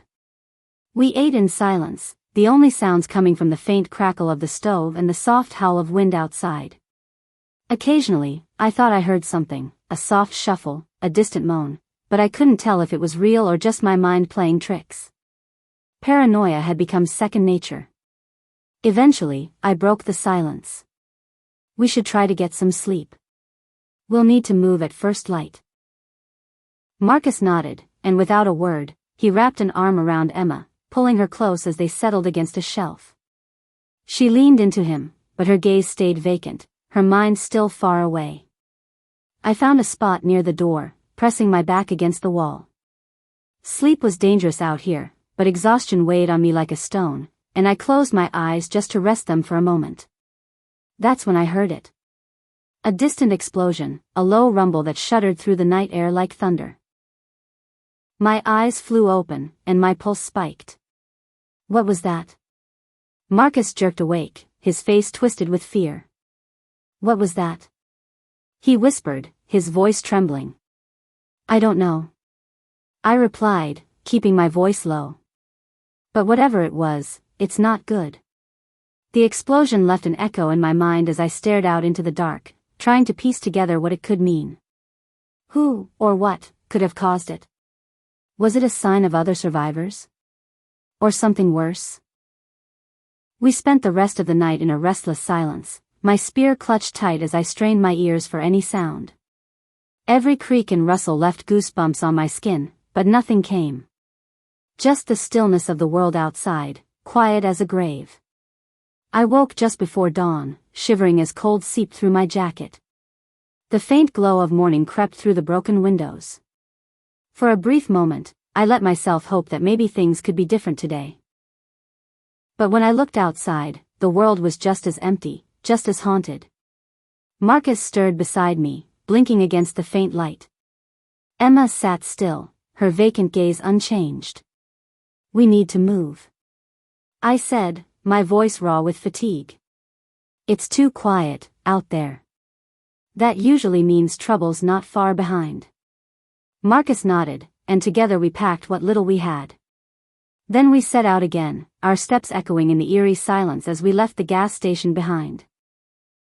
The farther we went, the more isolated I felt, like we were the only souls left in this barren world. And yet, I couldn't stop, even with each step growing heavier. I had to keep going, for them, and maybe even for myself. The memory of that explosion from last night lingered in my mind, a reminder that there was something out there. Whether it was life or something far worse, I didn't know. The sky was washed with a dull, metallic gray that muted everything, the world around us as lifeless and cold as a morgue. Marcus and Emma walked ahead in silence. We'd been on the road for hours, aimless but steady, like we could outrun the horrors we'd left behind if we just kept going. But even though I tried to focus on the path ahead, my mind kept slipping, wandering to the bleak reality that surrounded us. Alex? Marcus's voice broke the silence, low and steady. I glanced over, surprised he was even talking. Since I'd found him and Emma, he'd hardly said a word, he was always looking out for his sister or lost in thought. Now his eyes were locked on me, though there was a strange intensity in them, something I hadn't seen before. Have you ever heard of Camp Hope? He asked, his voice barely above a whisper. Yes, I have, that's where I was heading for, before I lost. I hesitated. I had given up on it, thinking it was a mythical place. It felt like the kind of hope people clung to when there was nothing else left, a desperate dream that could just as easily turn into a nightmare. My parents, he hesitated, looking down at his shoes as he trudged through the damp ground. They were taking us there when everything went to hell. It was supposed to be some kind of safe haven. You know, away from all of this. He gestured at the wasteland around us, a bitter smile pulling at his lips. It's supposed to be safe there. I could see the grief in his eyes, the way it weighed on him like a lead blanket, and I felt a sharp pang of sympathy. What happened? I queried, already knowing it was a terrible story but wanting to hear it anyway. He sighed, his breath fogging in the cold air. We got caught off guard. Some rotters, they were too fast, too many. Dad told me to run, said he'd catch up. I took Emma and I ran, but when I looked back, his voice cracked, his words barely a whisper now. He wasn't there. That's how we ended up in the car. We were waiting for Mom and Dad, but they never came, not until they were those things. I didn't know what to say, so I stayed silent, letting his words hang in the air, thick with unspoken pain. Marcus took a shaky breath, gathering himself before he continued. Mom and Dad thought Camp Hope was real. They said it was the one place left where people were still people, where they didn't just look out for themselves. They thought we'd be safe there. But I don't even know where it is. He said, his voice growing hard. I should have tried harder to find it. But we hid in that car and the monsters surrounded us. For a long moment, we walked in silence, both lost in our own dark thoughts. I thought about all the places people had clung to as the world crumbled around them, each one a beacon of false hope. There had been too many of them, places people believed could save them, only to turn into traps when things went wrong. Maybe we should try to find it. His voice tinged with a mixture of fear and determination. For Emma. For all of us. I looked over at him, and the desperation in his eyes was unmistakable. I understood that need, the gnawing hunger for something more than just survival. But the road to those places always seemed to be paved with blood and shattered dreams. Still, something in me wanted to believe him, wanted to think that maybe this time, things could be different. All I know is it's in West Virginia, I said, shaking my head. But that's so far away from here. I've been trying to get there ever since I heard it on my dad's radio. But it seems like it's an impossible task. But I stopped myself, remembering the crumpled piece of paper I'd shoved into my pocket weeks ago. The note with the coordinates. A sick feeling knotted in my stomach, like my body knew something I didn't. I pulled out the paper, unfolding it and staring at the numbers scrawled across the top. My friend gave me this a while back, I said, my voice barely audible. Someone I had to leave behind, she got infected, gave me these coordinates. I had the coordinates but lost them. My friend wanted to go there too. Maybe it's fate. Marcus's eyes lit up with a spark of hope that was almost painful to see. It could be it, Alex. It has to be. Maybe that's Camp Hope. I felt a dark pit open in my stomach as I looked at him, torn between wanting to believe him and knowing the world didn't give out chances like this for free. But his eyes were so full of hope, so full of desperate, aching hope, and I couldn't bring myself to crush it. I took a deep breath. All right. I nodded. We'll keep heading there. For the first time since I'd met him, Marcus smiled, a real, genuine smile that seemed to chase away the shadows, if only for a moment. Then his expression turned serious again, his eyes hardening with a determination I hadn't seen before. Alex, I want you to train me. To fight. I'm sick of running and hiding. If we're going to find Camp Hope, I need to be able to protect Emma. To protect myself. Teach me to kill the zombies. The weight of his words settled heavily on me, but I understood the need behind them. He was just a kid, he was younger than I was, but he had that same fire, that same need to fight back against a world that had taken everything from him. All right, I said, gripping the spear tighter. But it won't be easy. Killing zombies isn't like killing anything else. I trailed off, searching for the right words, but the darkness in his eyes told me he already knew. I can handle it. He insisted. I nodded, feeling a strange sense of purpose settle over me. We walked on in silence, our shared mission hanging heavy between us. As the sun began to set, I looked around, feeling the prickling sense of unease I'd come to recognize as instinct. Something wasn't right. The air was too still, the silence too quiet. I turned to Marcus and Emma, gesturing for them to stay close as I approached a tree that towered above the others. I'm going to climb up, I said, my voice low. Get a look at what's around us. Marcus nodded, his expression wary as he stood protectively in front of Emma. Before grabbing hold of the rough bark, I gave Marcus my baseball bat. My fingers dug into the grooves as I began to climb, pulling myself up inch by inch until I was high enough to see over the treetops. And that's when I saw it. A massive horde, extending out as far as the eye could see. Hundreds, maybe thousands of them, moving as one, their bodies twisted and broken, their eyes empty and hollow. The sight of them made my blood run cold. They were still a good distance away, maybe 20 kilometers, but the way they moved, in waves of death, told me they wouldn't stop until they found something to feed on. My heart pounded as I climbed back down, my hands shaking as I gripped the tree trunk. When I reached the ground, Marcus looked at me, his face filled with dread as he read the terror in my eyes. What is it? He whispered, his voice barely audible. A horde. I replied, my voice shaking. Thousands of them. They're coming this way. Marcus's face went pale, his eyes wide with fear as he glanced over at Emma, who was still lost in her own world, oblivious to the danger closing in on us. We have to move. I barked, my voice clipped. Now.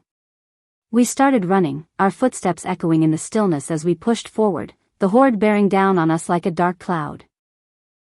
Every step felt like a race against time, the distance between us and them shrinking with every passing second. I could feel the fear clawing at me, the terror of knowing that no matter how fast we ran, they would keep coming, it was inevitable, and nothing could stop them. Marcus ran beside me, his face set with grim resolve as he clutched Emma's hand, pulling her along as she stumbled, barely keeping up. I could see the exhaustion in his eyes, the burden of everything he'd lost and everything he was fighting to protect. We didn't stop, didn't look back. The only sound was the pounding of our footsteps, the ragged breaths that filled the air as we pushed forward, desperate to stay ahead of the horde. But no matter how fast we ran, the sense of doom hung over us like a shroud, a constant reminder of the danger that was heading straight into our path. I could feel it consume me, the fear that gnawed at me, the knowledge that no matter how hard we fought, no matter how far we ran, the dead would always be one step ahead, waiting to eat us alive. As we stumbled through the trees, I felt a strange sense of calm settle over me, a grim acceptance of the reality that had become our lives. We were survivors, fighters, clinging to a fragile thread of hope in a world that had been stripped of everything that once made it worth living. And as we moved through the shadows, the memory of Camp Hope burned bright in my mind, a beacon of light in the darkness, a reminder that even in the face of unimaginable horror, there was still something worth fighting for. If nothing else, at least we still had hope. The air felt dense, carrying the sickly scent of decay mixed with something metallic, like old blood. Every breath clawed at my lungs, each heartbeat louder than the last. The night was closing in around us, pressing closer with each strangled moan that drifted through the walls. They were outside, moving, restless, hungry. Marcus. I kept my voice low, barely a whisper. The last thing we needed was to stir them up even more. He looked at me, his face pale as he clutched Emma, his arms wrapped protectively around his little sister. She was trembling, her small body barely more than an outline beside him, her eyes wide, glassy, almost unseeing. Fear had hollowed her out, left her somewhere far away from this nightmare. But I could feel her tension, the way she shook like a cornered animal, instinctively knowing death was inches away. We have to go. I murmured, my own voice shaking despite every attempt to steady it. They're going to break through any second. Marcus's eyes darted to the door. It was just a thin, flimsy piece of wood, already sagging under the mass of the horde pressing against it. I could hear them clawing, their filthy, broken nails scraping down the sides, eager to tear it open. One hard push, one desperate slam, and they'd be inside. And we'd be cornered. But where? He asked, his voice barely a breath. There was no panic, just a haunted look, the realization that there might not be any place left to go. I scanned the room, my mind racing. Windows were boarded up, thick slabs of wood nailed into the walls so tightly they seemed part of the structure itself. But then I spotted it, a bridge, just visible beyond the treeline, dark and half hidden in the night, a ghostly outline that almost looked like a path to freedom. It was high, cracked, and old, the planks as splintered as bones, but if we could get up there, maybe we'd have a shot. We could try the bridge. I whispered, nodding toward it. If we're high enough, they won't be able to reach us. Marcus's face was full of doubt. Do you think it's safe? There wasn't a choice. I don't know, I said. But it's our only shot. The growling was growing louder, that hungry, empty sound that seemed to rise up from the ground itself. I could hear their footsteps now, heavy, rhythmic, a sickening thud of decaying bodies pressing forward. Dust sifted through cracks in the wall, kicked up from outside, carrying with it that scent of death and damp earth. It thickened in my throat, clawing its way into my lungs. Stay close, and stay quiet. I whispered, pulling my spear close, the cool weight of it grounding me for a brief, fleeting second. We can't let them know where we are. He nodded, gripping Emma's hand.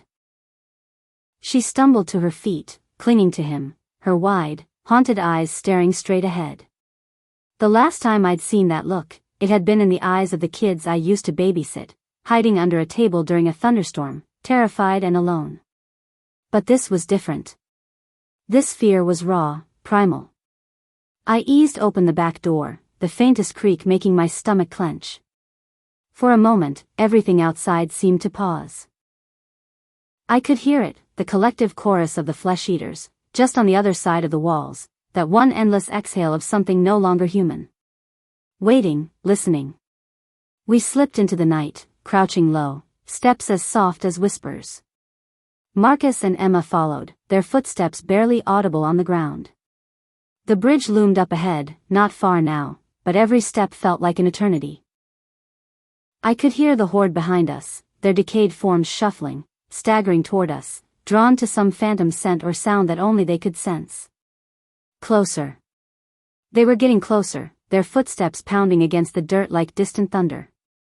My pulse raced, my heart a wild drumbeat in my chest. They sounded like a tornado, rolling over the ground, devouring everything in their wake. The bridge was our only hope, that weathered structure looming above us, silent and empty. We reached the base, and I pointed to the old metal ladder climbing up the side. Up there. We'll be safe, just get up fast, and whatever you do, don't look down. I took the first rung, pulling myself up, the metal rough under my fingers. It creaked, the old bolts straining, but it held. Below me, Marcus hoisted Emma up, her small, trembling hands clutching the ladder as she climbed. I could feel their fear, see it in their desperate movements, the way Emma's grip tightened every time the ladder groaned. But then I heard it, the footsteps, close, too close. I looked down and froze. The horde had reached us. They stumbled into view, their hollow eyes catching the moonlight, their bodies misshapen, some twisted and broken, others half-rotted, their mouths open in endless hunger. They'd seen us. Their hands reached out, grasping, clawing, their mouths stretching wide as they let out those horrible, guttural sounds that made my skin crawl. Climb! I shouted, urgency sharpening my voice. I scrambled up, pulling myself onto the wooden beams, just as the first of the flesh-eaters reached the base of the ladder. Their fingers scraped the metal, pulling, tugging, desperate to reach us. Marcus was last in line. As he reached Emma, she had frozen in fear. He ended up practically hauling Emma up with him. She was crying now, silent tears streaming down her cheeks as she clung to him. He held her close, his face drawn with fear as he helped her onto the platform beside me. We stood on the beam, huddled together, breathing hard.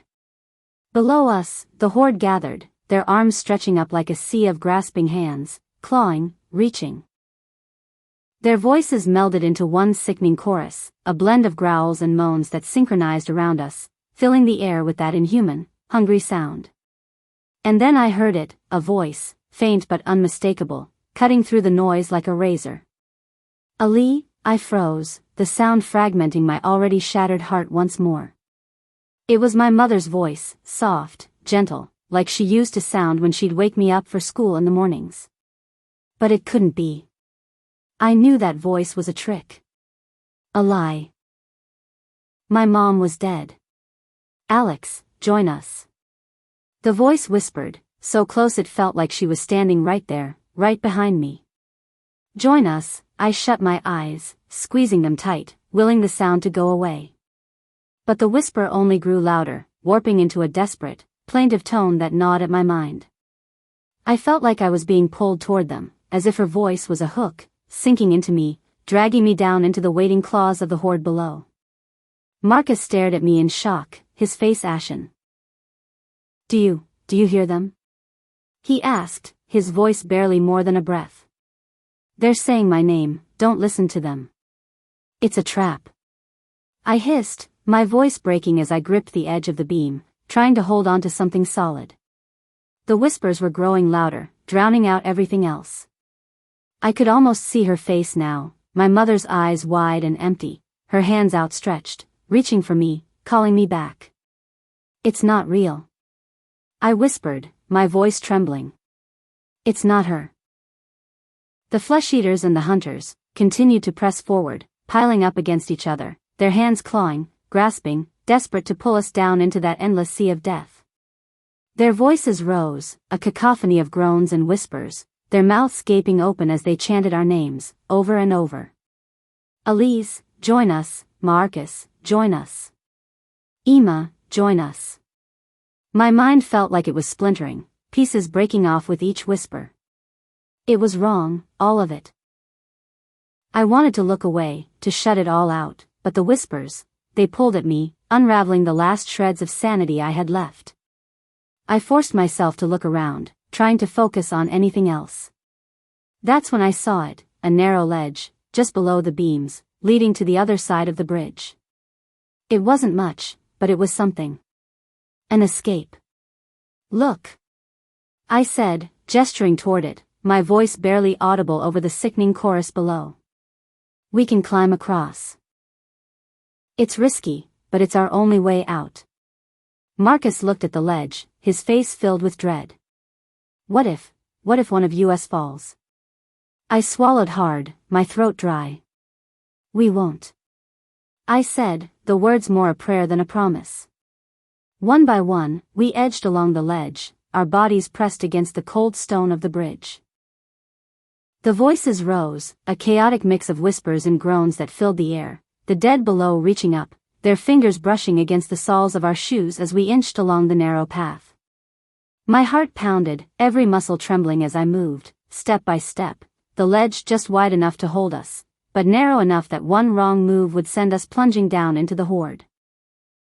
My hands gripped the rough stone, fingers scraping against the cold, unyielding surface as I forced myself to keep moving, one step, then another.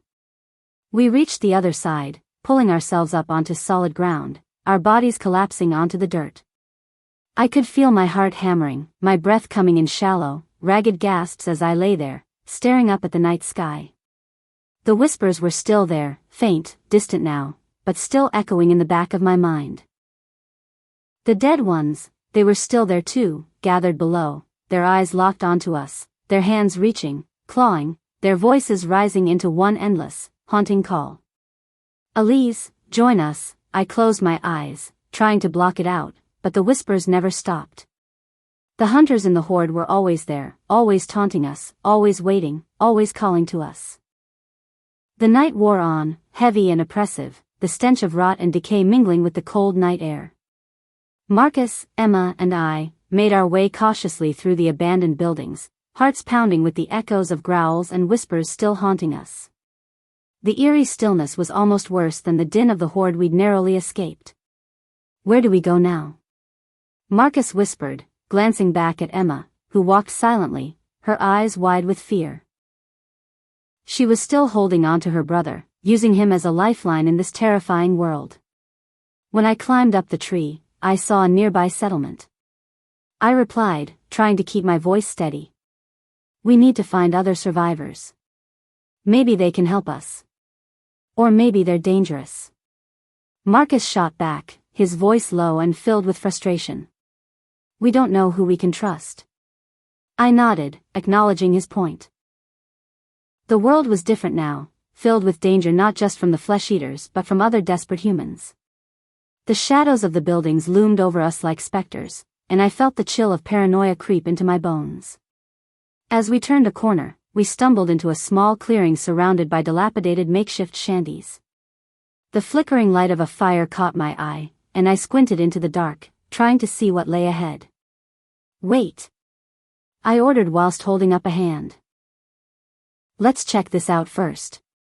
Marcus and Emma paused, their breath quickening as they looked at me. I could feel the tension in the air, a thick blanket of unease settling over us.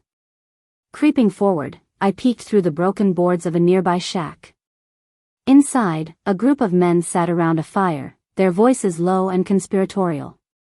I could see their faces illuminated by the flames, hardened, cruel, eyes glinting with a predatory gleam. What are they talking about? Marcus whispered, inching closer to my side. I strained to listen. The men were laughing, their voices gruff and mocking. We'll have plenty of girls soon enough. The weak ones are always the easiest to break. One of them sneered, making me sick to my stomach. They'll make good breeders. Another man chimed in, a sadistic grin splitting his face. This is how we build back the human race. I felt my stomach churn at their words, the reality of their intentions sinking in like a weight in my chest cavity. They were hunting girls, capturing them for something disturbing and horrifying. Oh God, they were traffickers. Alex. Marcus murmured, his voice shaking. What do we do? We have to stop them. I'm thinking. I said, glancing back at Emma. Her face was pale, fear etched in her features. We can't let them see us. Just then, a noise came from behind us, a low growl that sent adrenaline coursing through my veins. My heart raced, and I turned just in time to see a figure emerging from the shadows, their eyes gleaming with malice. Looks like we have company. One of the men from the fire called out, standing to his full height. Well, what do we have here? I instinctively pulled Emma close, my heart pounding. Run! I shouted, but it was too late. A figure lunged forward, grabbing Marcus by the shoulder and throwing him to the ground. Got a couple of strays here. The man laughed, his breath rancid and hot. No! I screamed, rushing forward, but another man stepped in front of me, blocking my path. Hold her. The first man ordered, his grip tightening on Marcus. I felt a surge of rage and fear. They were trying to take him, take us.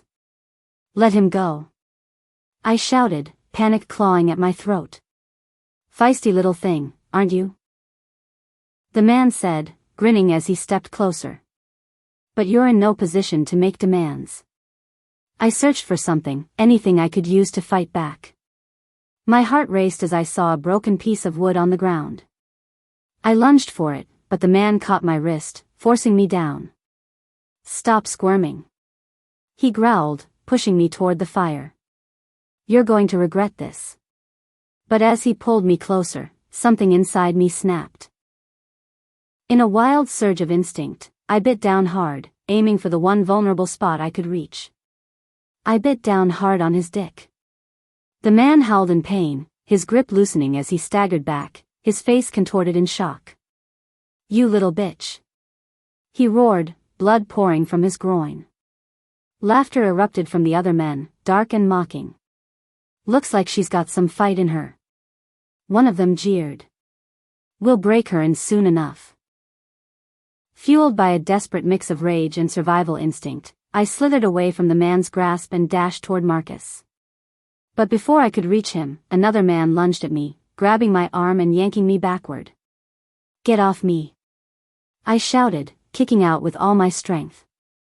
Just then, out of the corner of my eye, I saw a flash of movement. Marcus had scrambled to his feet, eyes wild with fear. Alex! Over here! In that moment, the chaos erupted. The men were distracted, laughter turning to curses as they attempted to regain control. I seized the opportunity, tearing free from my captor's grasp. Run! I screamed, darting toward Marcus and Emma. We bolted together, weaving through the shanties as the men shouted after us. Get them! One of them barked, the sound of their footsteps pounding behind us. We ran, adrenaline coursing through my veins, pushing us forward despite the terror clawing at my heart. The night was alive with the sounds of pursuit, the growls of the men echoing like a chorus of demons. Over here! Marcus shouted, pointing toward a narrow alleyway between two crumbling buildings. This way! We ducked into the alley, our breath coming in ragged gasps as we pressed against the cold, rough wall. I could hear the men's voices growing closer, their taunts mingling with the sounds of the night. Where did they go? One of them growled, frustration spilling into his voice. They can't have gotten far. Come out, wherever you are. Another taunted. We'll find them. They won't escape, another said, his tone dark and sinister. We'll make them pay for that. As their footsteps faded into the distance, I dared to breathe again. What? What, now? Emma whispered, her voice trembling. Marcus looked at me, determination hardening his features. We have to find a way to help them, those girls in the cage. We can't just leave them. My heart ached at the thought of others suffering the same fate, trapped and terrified. But how? I asked, glancing back at the direction we'd come from. They'll be looking for us. I have a plan. Marcus said, his voice steady. We can use the darkness to our advantage. If we create a distraction, we might be able to get to the cage without them noticing. I nodded, feeling a surge of hope mixed with fear. What do we need to do? Marcus quickly outlined his plan, and despite the fear gnawing at my stomach, I felt a cloak of hatred ignite within me. The plan wasn't perfect, but we had to try.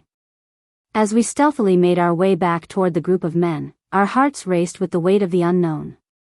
We crouched behind a stack of rotting crates, peering into the clearing where the fire still flickered, casting grotesque shadows on the walls around it. They'll hear us if we're not careful. I whispered, my eyes scanning the area for any sign of the dead. Marcus nodded, his brow furrowed in concentration. We just need to wait for the right moment. We watched as the men continued their crude banter, their laughter echoing through the night like a dark symphony. But beneath the surface of their laughter was a sinister intent. At least the flesh-eaters were infected, they had no choice, but these men were the worst of humanity.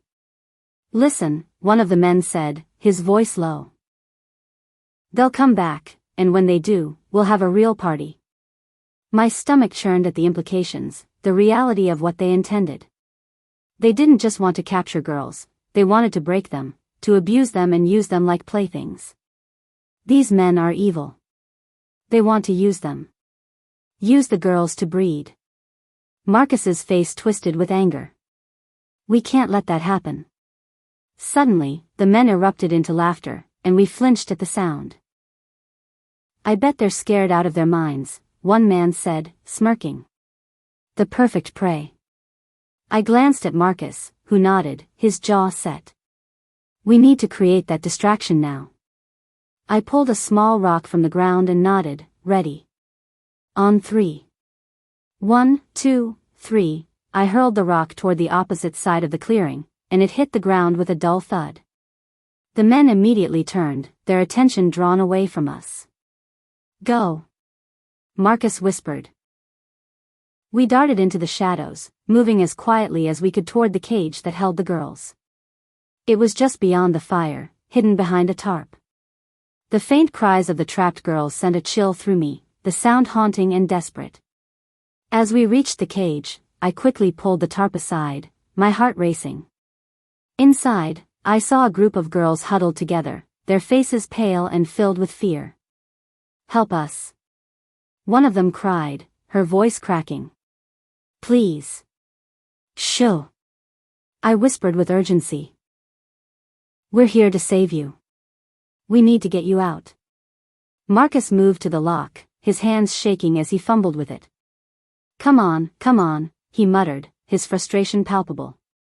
The girls looked at each other, some filled with hope while others clung to their fear. They'll come back, one girl said, tears streaming down her cheeks. We can't leave. We have to go. I insisted, desperation filling my voice. You'll be safe with us. Finally, Marcus managed to free the lock, and the door swung open. The girls rushed out, some embracing us, others standing back, fear etched on their faces. Please, we have to hurry. I urged. The men will be back any second. As we moved to make our escape, the sound of footsteps reached my ears, heavy and purposeful, moving toward us. They're coming. I shouted, glancing back toward the fire. Marcus grabbed Emma's hand, pulling her close as we sprinted through the darkness, the other girls following behind us. But just as we reached the edge of the clearing, a figure stepped into our path, a man with dark eyes and a cruel smile, blocking our escape. Where do you think you're going? He taunted, his voice dripping with malice. Panic surged through me as I turned to run, but he lunged forward, grabbing my arm and yanking me back. You're not going anywhere, he growled, his grip like iron. No. I screamed, kicking out desperately. But before I could break free, I heard a familiar voice call out, filled with anger. Get your hands off her. Marcus surged forward, tackling the man with all his strength. The two of them fell to the ground, struggling as the others closed in around us. Help him. I yelled to the girls, but they hesitated, frozen in fear. We need to fight. One of the girls stepped forward, and with a fierce determination, she grabbed a nearby rock and hurled it at the man holding Marcus. It hit him square in the head, and he fell back, stunned. Marcus took advantage of the moment, pushing himself up and delivering a solid kick to the man's side. The fight was chaotic, fists flying as the other men joined the fray. Go! I screamed at the girls. Run! They hesitated for a moment, fear still gripping them, but finally, they took off into the night, disappearing into the shadows. Marcus and I fought back against the men, our hearts racing as we pushed them away, desperate to break free. Suddenly, one of the men grabbed Marcus from behind, pinning him down. I could see the fury in Marcus's eyes, but he was outnumbered. Get off him! I screamed, lunging forward, but another man blocked my path. In a surge of adrenaline, I turned and struck him with all my strength, feeling the satisfaction of connecting with his jaw. He stumbled back, stunned, but the others were closing in. Then I heard it, a chilling laugh from behind me. You think you can escape? You'll never get away. But as I turned to face them, I saw something unexpected. The other girls had returned, holding makeshift weapons with a newfound determination. They charged forward, joining the fight, and together we pushed against the men, desperation fueling our movements. The chaos was deafening, a whirlwind of fear and anger, but we fought them off with everything we had. The night was thick with smoke, black and suffocating, curling up from the burning rooftops and walls, turning the stars into nothing more than smears of light in a choking sky. The crackle of flames echoed through the empty streets, a steady rhythm of destruction that almost drowned out the sounds of the men's muffled cries. I glanced back at the shadows moving in the firelight. Figures tied and helpless, their eyes wide, panicked as the reality of what was happening closed in on them. I could see them fighting against the ropes, trying to break free, but there was no escape. Not from this. Not anymore. Beside me, Marcus worked quickly, securing another of the town's guards to a broken signpost, tying the knots with a quiet, grim determination that seemed to bleed from every movement. He didn't say a word, his face a mask of hardened hatred, the boyish fear replaced by something colder. Sharper. He glanced up, catching my eye, and in that moment, I saw it, a flash of the rage that had simmered inside him since we found the other captives. There were more girls, barely clinging to life in the town's hidden prison. They'd been kept in a filthy basement, windows barred, chains rattling against the concrete. I could still hear their voices in my mind, soft, broken cries that barely escaped their lips. Girls who'd had their lives taken from them by men who thought they were gods in this post-apocalyptic wasteland. I tightened the last knot around the man nearest to me, his hands shaking as he stared up at me, eyes desperate and pleading. There was something about his face, a blank sort of terror that washed over him as he realized what was coming. Please, please, you don't understand, he stammered, his voice thick with fear. I understand perfectly, my voice cold and callous. You made your choices. Now you can live with them. For as long as that lasts. The flames were spreading, licking up the sides of the wooden shacks and brick buildings that lined the street, casting an orange glow that made the entire town look like it was drowning in fire. It would soon become a beacon to the dead ones. Shadows flickered across the men's faces, the heat drawing beads of sweat from their skin as they struggled, writhing against the ropes that held them fast. They looked pathetic, the way they fought and pulled, as they tried to free themselves. They had spent their days reveling in the misery of others. They had built their lives around the suffering of those weaker than themselves. They deserved everything they had coming to them. A scream cut through the night, high and piercing, as one of the men managed to dislodge a burning beam from the building nearest to him. It fell to the ground with a heavy thud, sending a spray of embers into the air. For a moment, he looked as if he might break free, his body straining against the ropes, muscles bulging as he fought to pull his wrists apart. But it was useless. The flames moved closer, and with it, the dark figures that had been drawn by the scent of smoke and the promise of fresh meat. The flesh-eaters. They moved in a slow, shuffling mass from the edges of the firelight, emerging from the darkened woods like specters, their empty eyes fixed on the men struggling against their bonds. I could hear their low growls, soft and guttural, rising up from the back of their throats as they closed in, drawn by the flames and the scent of fear that hung thick in the air.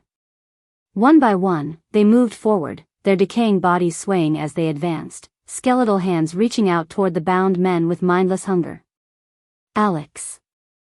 Marcus's voice was quiet, almost reverent as he watched the dead move closer, his eyes reflecting the glow of the flames. We should go. It's time. I nodded, casting one last glance at the men before turning away. It would be quick, I told myself. The fire would spread, swallowing the town in a wave of flames, and the flesh-eaters would take care of the rest. There would be no coming back from this, no rebuilding, no revenge. We'd made sure of that. We moved in silence, slipping through the darkened streets as the town burned behind us, the girls huddling together in a tight group, their faces pale, eyes wide with something that bordered on disbelief. They clutched each other, stepping over broken glass and debris, their movements tentative, fragile, as if they couldn't quite believe they were free. I felt a pang of something inside of me, anger, maybe, or something darker, something I didn't have a name for. These girls had been locked away, raped and tortured, left to rot in that basement while the men we'd tied up had ruled over them like kings. And now those same men were nothing more than offerings for the flesh-eaters, left to face the same hell they'd created. A few yards ahead, Emma walked beside Marcus, her small hand gripping his. She looked up at him, her face streaked with ash and dirt, her eyes huge in the firelight.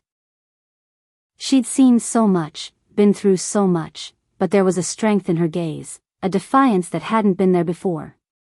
She knew what we'd done, and she understood why we'd done it. And she hadn't batted an eye.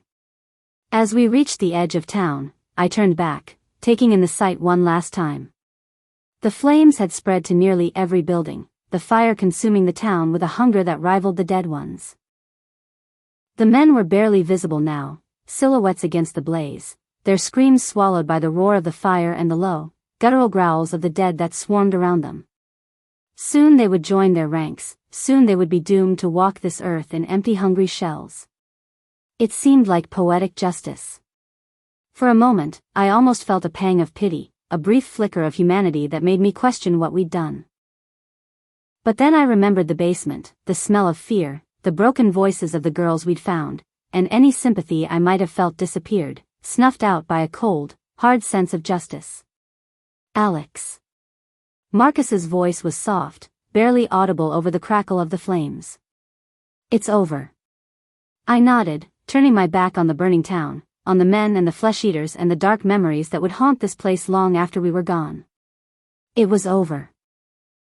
Those evil men would never be able to rape another girl ever again.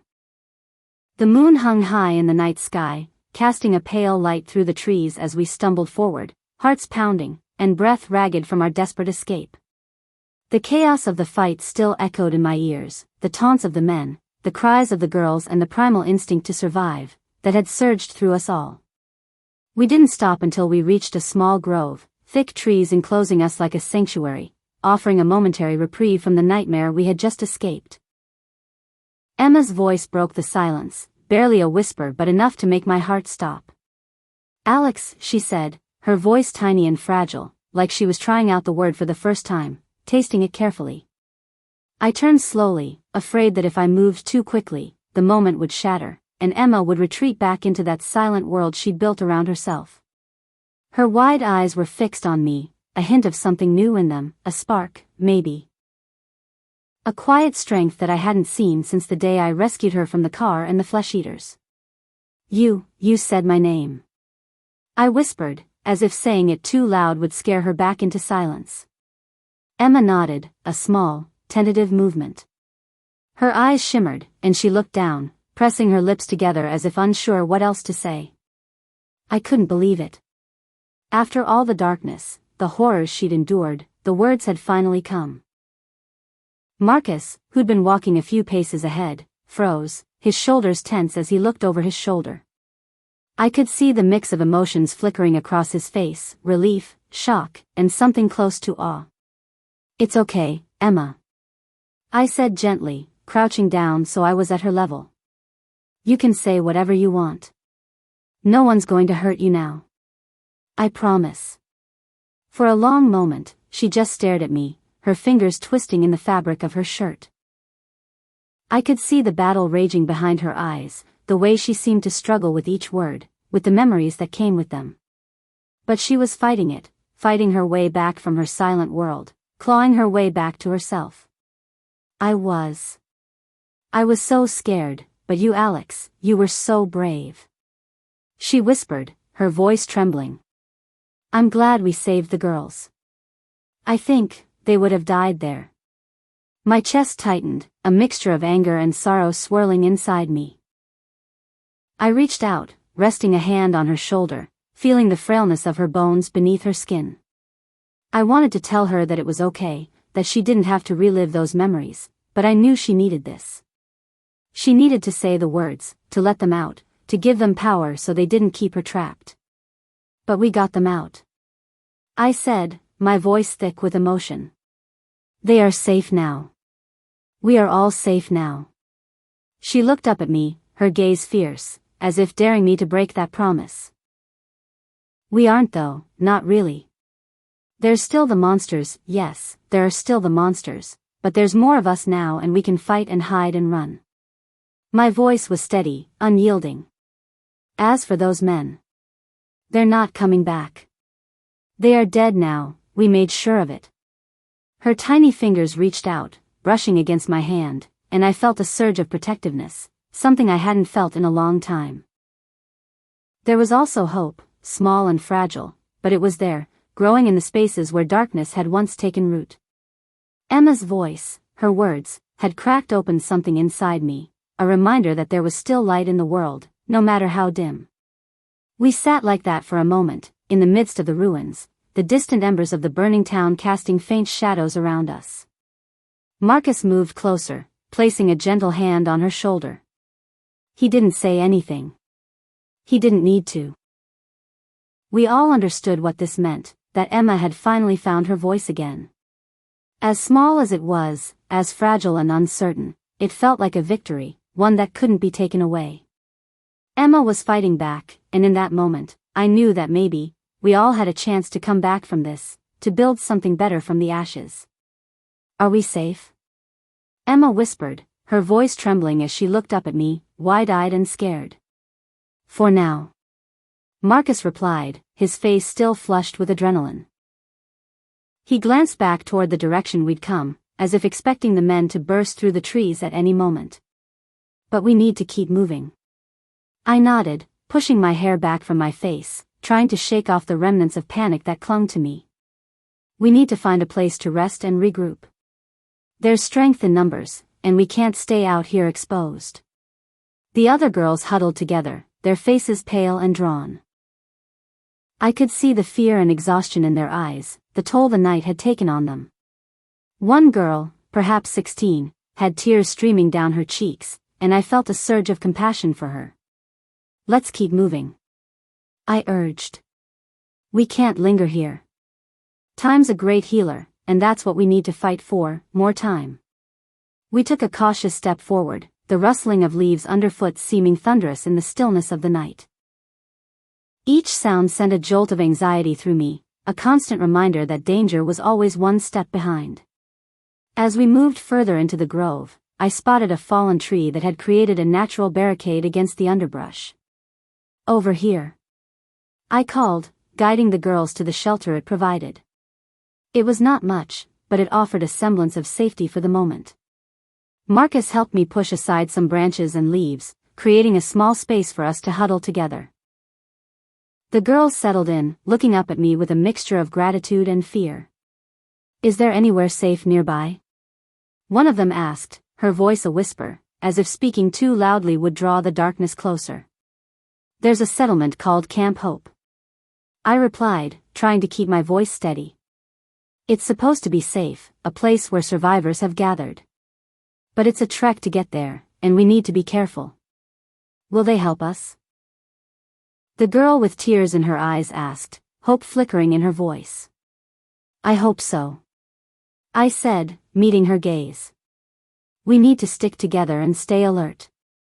We can't let our guard down out here, not for a second." As the chill of the night seeped in around us, I caught Marcus glancing at me with concern. "What if they're not safe? What if it's just another trap?" he asked, his brow furrowed. "We won't know unless we try," I replied. "We can't just wait here for the dead to find us. We have to take the chance. There's more of us now, and it's my responsibility to get us all there. I've been out here the longest. I need to train you all in combat. Train you all to hunt. Train you all, so that we can make it to Camp Hope in one piece." A shiver ran through me, not just from the cold but from the memory of the men's laughter, their cruel intentions.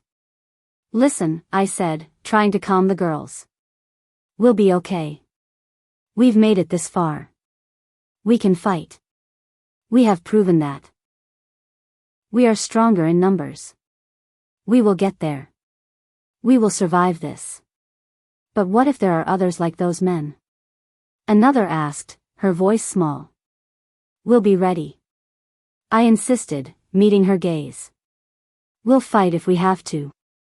The night wore on, the sounds of the forest wrapping around us like a shroud. I pulled my knees up to my chest, trying to keep warm as I watched the others huddle together for comfort. The stillness was both a blessing and a curse, the absence of noise amplifying the unease that sat heavy in the pit of my stomach. As exhaustion began to pull at my eyelids, I closed my eyes briefly, letting my mind drift.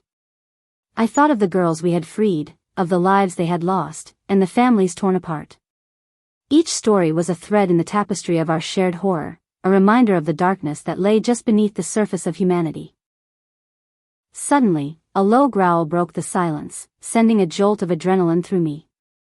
I shot up, heart racing, as the sound reverberated through the grove, echoing in the stillness. "What was that?" one of the girls whispered, her eyes wide with fear.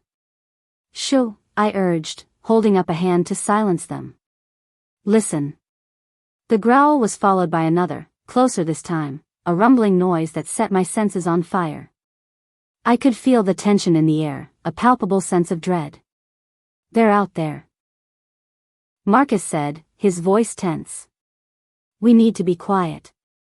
I nodded, as I caught up with my breathing. We had escaped one danger, but the world outside our little sanctuary was still filled with threats. Then, without warning, a shadow moved beyond the trees, and I ducked behind the underbrush. The silhouette was large, lumbering, and unmistakably human, or at least it had been once. "Flesh-eaters," I whispered, eyes wide as I scanned the darkness. "We need to stay low." The girls nodded, fear etched on their faces as they pressed closer together, holding their breath as the sounds grew louder. The rustling of leaves and snapping of twigs announced the approach of the horde, and I felt a sickening knot in my stomach. "Do you think they can smell us?" one of the girls murmured, her voice trembling. "I don't know," I replied, crouching low. "But we can't take that chance." As the first silhouettes of the flesh-eaters came into view, I held my breath. Their bodies were deformed and decayed, grotesque imitations of the people they once were. Their eyes were sunken, hungry, and devoid of humanity, and the growls that escaped their throats were nothing short of terrifying. "Stay quiet," I urged, barely able to keep my voice steady. They moved in a slow, lumbering fashion, the sound of their feet shuffling against the ground like nails on a chalkboard. The darkness masked their movements, but the stench of decay was unmistakable. It filled your nostrils, you could taste it. My heart pounded in my ears as I watched them inch closer, the fear of discovery gripping me. If they caught us, there would be no escape. We have to climb, Marcus whispered, glancing at the trees that surrounded us. If we can get high enough, maybe they won't notice us. I nodded, understanding his reasoning. But we have to be careful. We can't make any noise. One by one, we scrambled up the tree, each movement deliberate and calculated. I helped Emma climb, her small frame trembling with fear as she reached for the branches above. Marcus climbed alongside me, his determination palpable as he glanced back at the approaching horde. Go.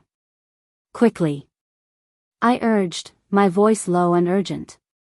As we settled into the branches, I held my breath, straining to see through the darkness. The dead moved below us, their grotesque forms stumbling and swaying, but they didn't seem to notice our presence. I hate heights, Sarah whispered, her voice shaking. What if they come after us? They can't climb, I assured her, trying to keep my own fear at bay. We'll be safe for now. We might have to spend the night up here. As we settled into our makeshift perch, the sound of the dead ones filled the air, a cacophony of moans and growls that started to freak me out. It wasn't something you ever got used to. I could feel their presence like a tangible force, a reminder of the horrors we faced. The night wore on, we huddled together, listening to the sounds of the forest, and the sounds of the dead ones. My eyes grew heavy with fatigue, but the fear of sleep tugged at my consciousness, the darkness around us a constant reminder of our peril.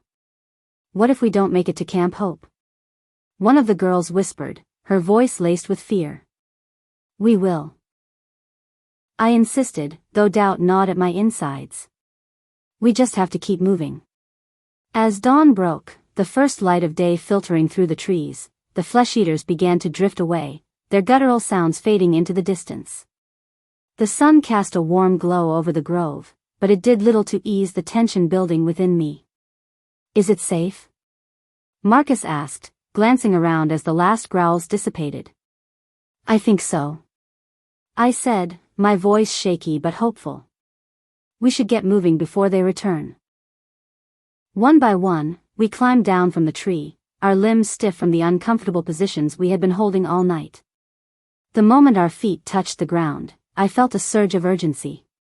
We needed to find safety. As we ventured back into the woods, the sunlight painted the landscape in hues of gold and green, but it felt like a deceptive beauty. Everyone is so exhausted, we can't stop until we find shelter, I said, my heart racing as I scanned the area. We need to stick close and stay alert. As we navigated through the forest, the reality of our situation hit me like a punch to the plexus. I was now responsible for everyone we had saved. We were being stalked and hunted. We were survivors in a world that had turned its back on us. Let's head east toward the road, Marcus suggested, glancing at the sun. If we keep moving, we might find a way to Camp Hope. Agreed, I said, taking a deep breath to steady my nerves. We continued on, moving as quietly as we could through the underbrush. The fear of discovery always looming in the back of my mind. As the hours wore on, I caught glimpses of the girls' faces, their expressions a mix of exhaustion and determination. The world outside was unpredictable, and with every step, I felt the shadows of the past creeping in, reminding me that the darkness was never far away. No matter what though, we would forge ahead, battling the terrors of the night and the nightmares that lingered in the depths of our minds. We had survived the night, but the journey was far from over. We pressed on through the dense underbrush. The forest surrounded us like a living entity. Sunlight filtered through the canopy, casting dappled shadows that danced around our feet, but the beauty of it felt tainted. I couldn't shake the feeling that something was watching us. Stay close, I whispered, glancing back at the girls. Their faces were drawn and tired, marred by the fear we had all shared. Marcus walked beside me, his brow furrowed in concentration as we moved through the trees. The path was rough, overgrown with brambles and protruding roots. Every progression a careful negotiation with the earth, and I was acutely aware of the noise we made. I strained to listen for any signs of danger, for low growls of the flesh-eaters, the rustling of leaves that signaled movement. Do you think we'll find other survivors? One of the girls, a timid blonde named Mia, asked, her voice barely above a whisper. I hope so. I replied, trying to offer her some reassurance. There are still pockets of people out there. We just need to find them. Pockets of people? Marcus echoed, a hint of skepticism in his voice.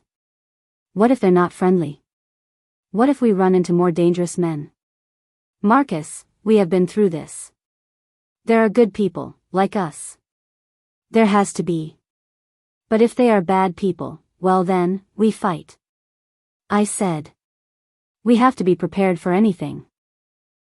We continued in silence, the sounds of the forest filling the air, the rustle of leaves, the chirp of distant birds, and the haunting silence that followed. It was a strange mix, a world that felt both alive and dead at the same time. After what felt like hours of trudging through the thick underbrush, we finally stumbled upon a small clearing. A cluster of trees surrounded a patch of soft grass, and the sun broke through the canopy, illuminating the space. Let's take a quick break, I suggested, feeling the exhaustion creep into my bones. The girls collapsed onto the grass, their shoulders sagging as they took a moment to breathe. I sat down beside them, trying to quell the unease that had settled in my chest. I can't believe we have made it this far, Mia said, staring at the sky. It feels like a dream, or a nightmare. It's a nightmare we're living through, Marcus replied, his voice grim. But we can't let it defeat us. We can't let it beat us. We have to keep going, keep surviving. As we rested, I took a moment to survey our surroundings, scanning the tree line for any signs of danger. I knew we couldn't afford to let our guard down, not even for a moment. Do you think it's safe here? Emma asked, her voice quiet. We should keep moving, I replied. We can't risk being caught off guard again. Just then, the distant sound of voices floated through the trees, sending a jolt of adrenaline through me. Did you hear that? The girls nodded, their expressions shifting from exhaustion to alarm. Stay low, Marcus instructed, his voice barely above a whisper as we crouched down behind the underbrush. The voices grew louder, and I strained to catch their words. They were muffled but unmistakably human. As I peered through the leaves, I could see a group of men approaching, their silhouettes cutting through the sunlight. There's got to be more of them around here, one of them questioned, his voice rough and gravelly. We can't let them slip away again. We'll find those girls. We'll make them pay for what they did. A chill ran down my spine. We need to get out of here. Which way? Marcus asked, scanning the area for an escape route. We can't go back, I said, nodding toward the direction we had come from. We'll have to move deeper into the forest. But what if we run into more of them? One of the girls asked, fear creeping into her voice. We'll have to take that risk. I thought we had killed them all. We must have missed some, I said, trying to keep my voice steady. We can't stay here. We'll be trapped. As the men continued to speak, their laughter echoing through the trees, I felt the huge responsibility on my shoulders. The world outside had become a battleground. We were no longer fighting to survive against just the flesh-eaters, but people, too. Men were hunting us too. Now, I hissed, urging the girls to follow me as we darted from our hiding place, moving swiftly and silently deeper into the forest. The underbrush crackled beneath our feet, but the adrenaline coursing through me masked the fear that threatened to eat away at my sanity. We navigated through the trees, every rustle and snap sending a fresh wave of panic through my veins. I couldn't shake the feeling that we were being hunted, the echoes of the men's threats lingering in my mind. Do you think they'll find us? Mia panted, glancing back over her shoulder. They won't, I replied, trying to sound confident. We're faster and smarter.